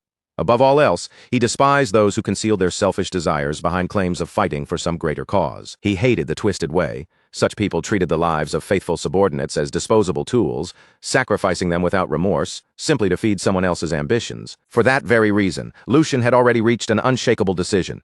He would personally destroy every individual and every false ideal that supported such disgusting hypocrisy. With that unwavering resolve blazing within his chest, Lucian continued his relentless advance alongside his knights. Before long, the entire group finally arrived near the Black Mage's hidden stronghold. Deep inside a forest untouched by civilization stood a dark, ominous fortress. Countless dangerous creatures surrounded it, with wolf packs, goblins, monsters, and various demonic beasts guarding every possible route toward the stronghold. The instant the fortress came into view, one of the knights understood that they had finally reached their destination. At the same time, he remembered that their mission had to be completed before dawn, especially since the enemy had likely noticed by now that its scouting parties had disappeared. Fortunately, Hugo and the mercenary corps were still buying them precious time by keeping the enemy's forces occupied elsewhere. However, that temporary advantage could not last indefinitely. Strangely enough, the knight felt no anxiety beneath the mounting pressure. Instead, he welcomed it, believing this was exactly the kind of tension such a dangerous mission required. Everything he had witnessed only deepened his faith in Lucian's judgment and in every decision that had led them this far. Then, with perfect calm, Lucian announced that he would confront the Black Mage personally, while the remaining knights carried out a different responsibility. Their sole assignment was to carve open a path through the fortress defenses and stop anyone or anything from interfering with Lucian's confrontation. After hearing those orders, one of the knights could not conceal the confusion spreading across his face. Lucian noticed his doubtful expression and calmly began explaining the reasoning behind the plan. As unbelievable as it might have sounded, the real problem was that the knights themselves were far too powerful. Meanwhile, the Black Mage was nothing less than evil given human form. He was someone willing to use absolutely any method to preserve his life and accomplish his ambitions. A man that cunning would never voluntarily confront several overwhelmingly powerful opponents in a direct battle. Instead, the Black Mage would flee the moment an opportunity appeared, or deliberately unleash some unpredictable catastrophe to create enough confusion for his escape. That was precisely why Lucian considered himself the perfect person to approach him. Compared with the elite knights, Lucian would look like nothing more than an inviting, vulnerable, and defenseless experimental subject. With a little good fortune, the Black Mage might underestimate him and lower his guard. That brief opening would give Lucian the perfect opportunity to suppress him before he could understand the danger. Lucian made certain that everyone understood his choice had nothing to do with chasing personal glory. It was not the result of reckless confidence, nor was it based on blind and foolish optimism. Every detail of the plan had been formed through careful judgment and cold, practical logic. Lucian also reminded the knights that everything he had accomplished so far should already serve as more than enough proof that his decisions deserved their trust. Those words caused the elderly knight to remember something the young blonde knight had once told him. Even after all this time, the phrase remained clear in his mind. Extraordinary times demanded extraordinary choices. As the old memory returned, the elderly knight unconsciously began comparing Lucian with the former blonde young master. There was an unmistakable similarity in the way both of them inspired confidence in everyone around them. Even while standing in the middle of an extremely dangerous situation, Lucian faced his companions directly and assured them that they could safely place their faith in him. With complete confidence in his voice, he promised that he would return alive, and that once everything had ended, they would all celebrate their victory together. The moment they heard that promise, every subordinate accepted the third young master's orders without the slightest hesitation.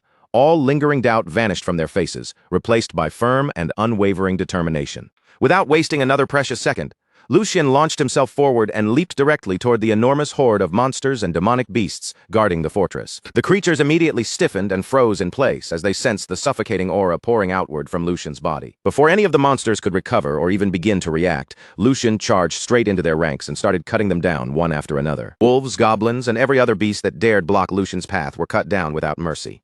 As he tore deeper through the horde, bodies collapsed one after another, soon covering the forest floor in a gruesome trail of destruction. Not a single monster possessed the strength to halt his relentless advance.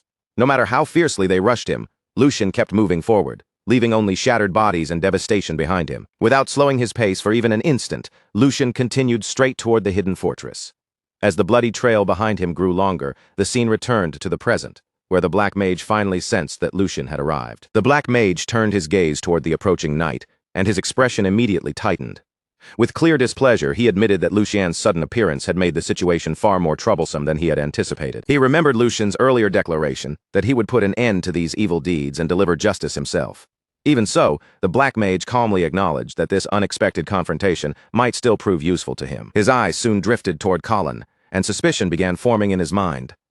The Black Mage wondered whether Colin had secretly arranged something behind the scenes, because he simply could not believe Lucian had located the hideout and reached it alone without anyone noticing his approach. At last, Lucian stood face to face with the demonic priest.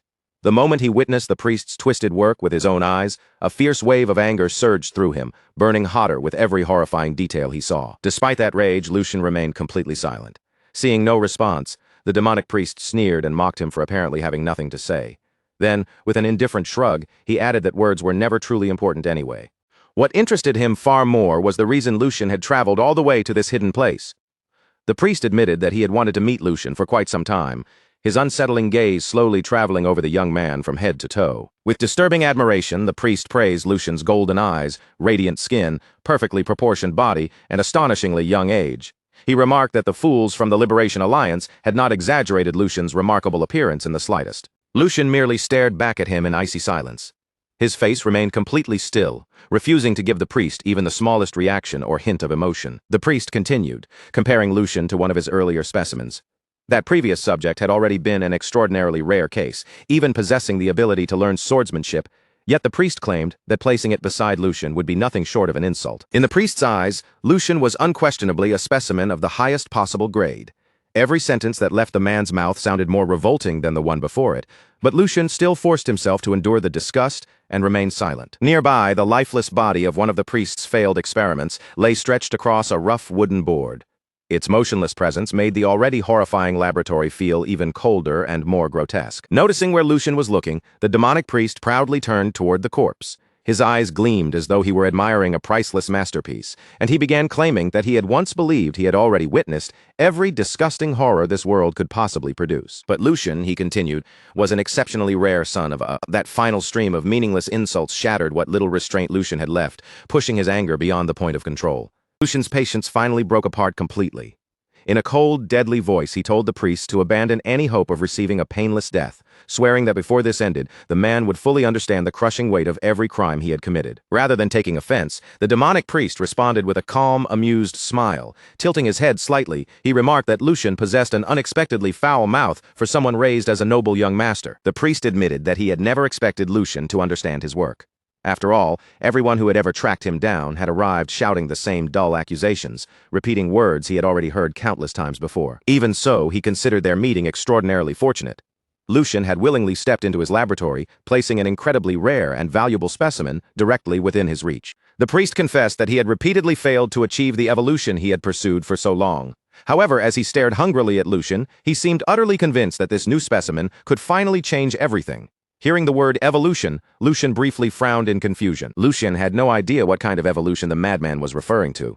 The demonic priest immediately noticed that uncertainty in his eyes, and began explaining the warped beliefs that had driven all of his actions. He said Lucian probably viewed him as nothing more than a murderer who controlled demonic beasts and unleashed them to slaughter innocent people indiscriminately.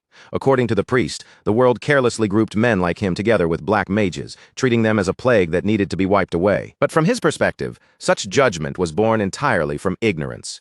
He believed it exposed humanity's limitations as an unstable and fundamentally inferior species. As those chilling words continued, the color slowly drained from his eyes until both of them became completely black. A terrifying pressure immediately spread throughout the laboratory, filling every corner with a suffocating demonic presence. With his twisted philosophy growing darker by the second, the priest declared that the human body itself was the clearest example of complete inefficiency. Human beings, he claimed, were weak in both physical structure and durability. Even worse, they willingly imprisoned themselves behind meaningless social rules, outdated beliefs, and irrational emotions that prevented them from ever breaking through their natural limits. The priest, those very weaknesses, exposed the true nature of humanity. Throughout his deranged speech, an unsettling smile remained fixed across his face, making him resemble a demon wearing human skin rather than an actual man. Lucian listened without interruption, allowing the priest to reveal every layer of madness hidden inside his mind.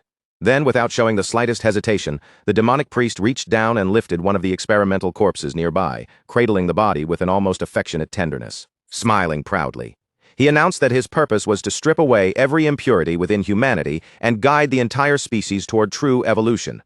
The instant those words left his mouth, his hand tightened around the corpse's face and crushed it effortlessly. The bones gave way with a sickening crack. Blood burst outward in every direction, splattering across the floor, the walls, and everything else surrounding the priest. Even Lucian, who had already witnessed countless horrors, was genuinely shaken by the madness unfolding directly before his eyes. For a brief instant, shock broke through his otherwise controlled expression. The demonic priest threw back his head and released a chilling laugh. Then he demanded that Lucian show him proper respect and willingly offer himself as tribute to the priest's great purpose. In return for that obedience, he promised that Lucian would not be treated like some mindless experimental object. Instead, the priest claimed he would handle him as a precious specimen, one fully aware of what was happening to him. Lucian answered immediately, his voice colder than ice.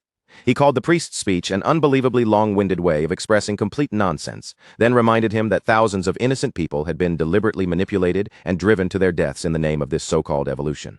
For the first time, genuine surprise crossed the priest's face. The priest admitted that he was impressed Lucian had uncovered so much of the truth behind his plans. However, his surprise quickly vanished, and he calmly insisted that this knowledge changed absolutely nothing. As their exchange neared its end, the unnatural darkness slowly withdrew from his eyes, restoring their original color. Yet the overwhelming demonic aura surrounding his body did not weaken in the slightest. Remaining perfectly composed, the demonic priest insisted that every truly great cause required countless specimens, along with endless rounds of experimentation, failure, and repeated trial and error. In his view, anyone who seriously wished to reshape the world had to accept that sacrifices were unavoidable. Since Lucian had been born and raised within House Valdic, the priest believed he, of all people, should understand that cruel reality better than anyone else. Lucian had heard enough. Without wasting another word on the madman, he slowly reached for his dagger and drew the blade, its edge emerging with quiet, deadly purpose. Keeping his eyes locked firmly on the priest, Lucian replied that his reasoning was every bit as twisted as that of every criminal who tried to disguise unimaginable atrocities behind noble ideals. He then told the man to carve one truth permanently into his mind. Among all those who constantly insisted the world was broken, not one had ever succeeded in putting his own life in order first. To Lucian, the man before him was nothing more than an egomaniacal lunatic hiding his madness behind grand ambitions. That merciless judgment immediately struck a nerve. The priest's smile vanished, his expression darkening as he declared that he had originally planned to preserve Lucian as a top-grade specimen. Before the priest could finish his threat, Lucian started to answer. However, without offering the slightest warning, the demonic priest suddenly lunged forward and attacked, cutting Lucian's response short before the final words could leave his mouth. Lucian was not about to let such a surprise assault catch him unprepared. The confrontation that had been unavoidable from the moment they met finally erupted into a full battle. Lucian refused to surrender even a single step. The instant the demonic priest struck, he answered with a lightning-fast counterattack, driving his dagger directly toward his opponent with lethal precision. The demonic priest twisted away at the very last second, narrowly avoiding the deadly blade by the smallest possible margin. As their weapons crossed and sparks flashed between them, Lucian reached one firm conclusion: simply killing this man would never be enough. The thousands of innocent lives the priest had ruined, the grotesque experiments he had performed, and the sick pleasure he had taken from every moment of suffering could never be repaid through one swift and painless death. A merciless monster like this deserved to experience agony before drawing his final breath. Yet across from Lucian, the demonic priest remained unnervingly calm, behaving as though neither the battle nor Lucian's killing intent concerned him at all. With smooth, practiced movement, the priest slipped around Lucian and appeared behind him, immediately launching another vicious strike. At the same time, darkness once again spread through his eyes, slowly turning them pitch black. A sinister grin stretched across the priest's face as he laughed mockingly. Although Lucian appeared capable of controlling mana, the priest dismissed that power as nothing more than a weak and desperate struggle. In the very next instant, their attacks slammed directly into each other.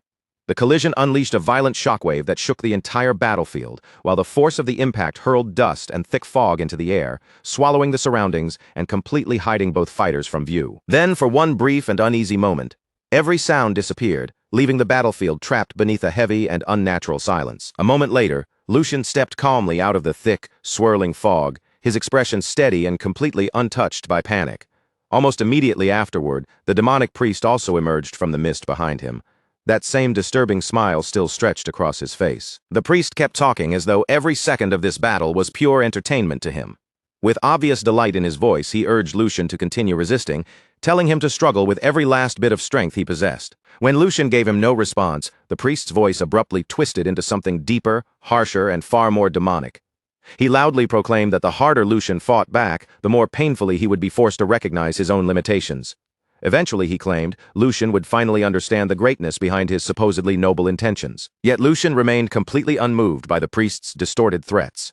Not even a flicker of uncertainty crossed his face, as he calmly replied that he had heard the man belonged to the beast faction.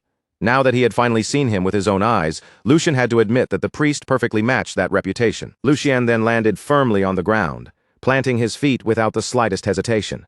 His fingers tightened securely around the handle of his dagger as he steadied his posture and prepared himself for the next violent exchange. With an icy look fixed on his opponent, Lucian told the priest to keep barking for as long as he pleased. No matter how many empty threats came pouring from his mouth, those meaningless words would never be enough to shake Lucian's determination. Then, speaking with absolute certainty, Lucian warned the priest that very little time remained before he would be slaughtered. Rather than taking the threat seriously, the demonic priest threw back his head and answered with a loud, mocking laugh. The priest dismissed Lucian's confidence as nothing more than the desperate bravado of a cornered man.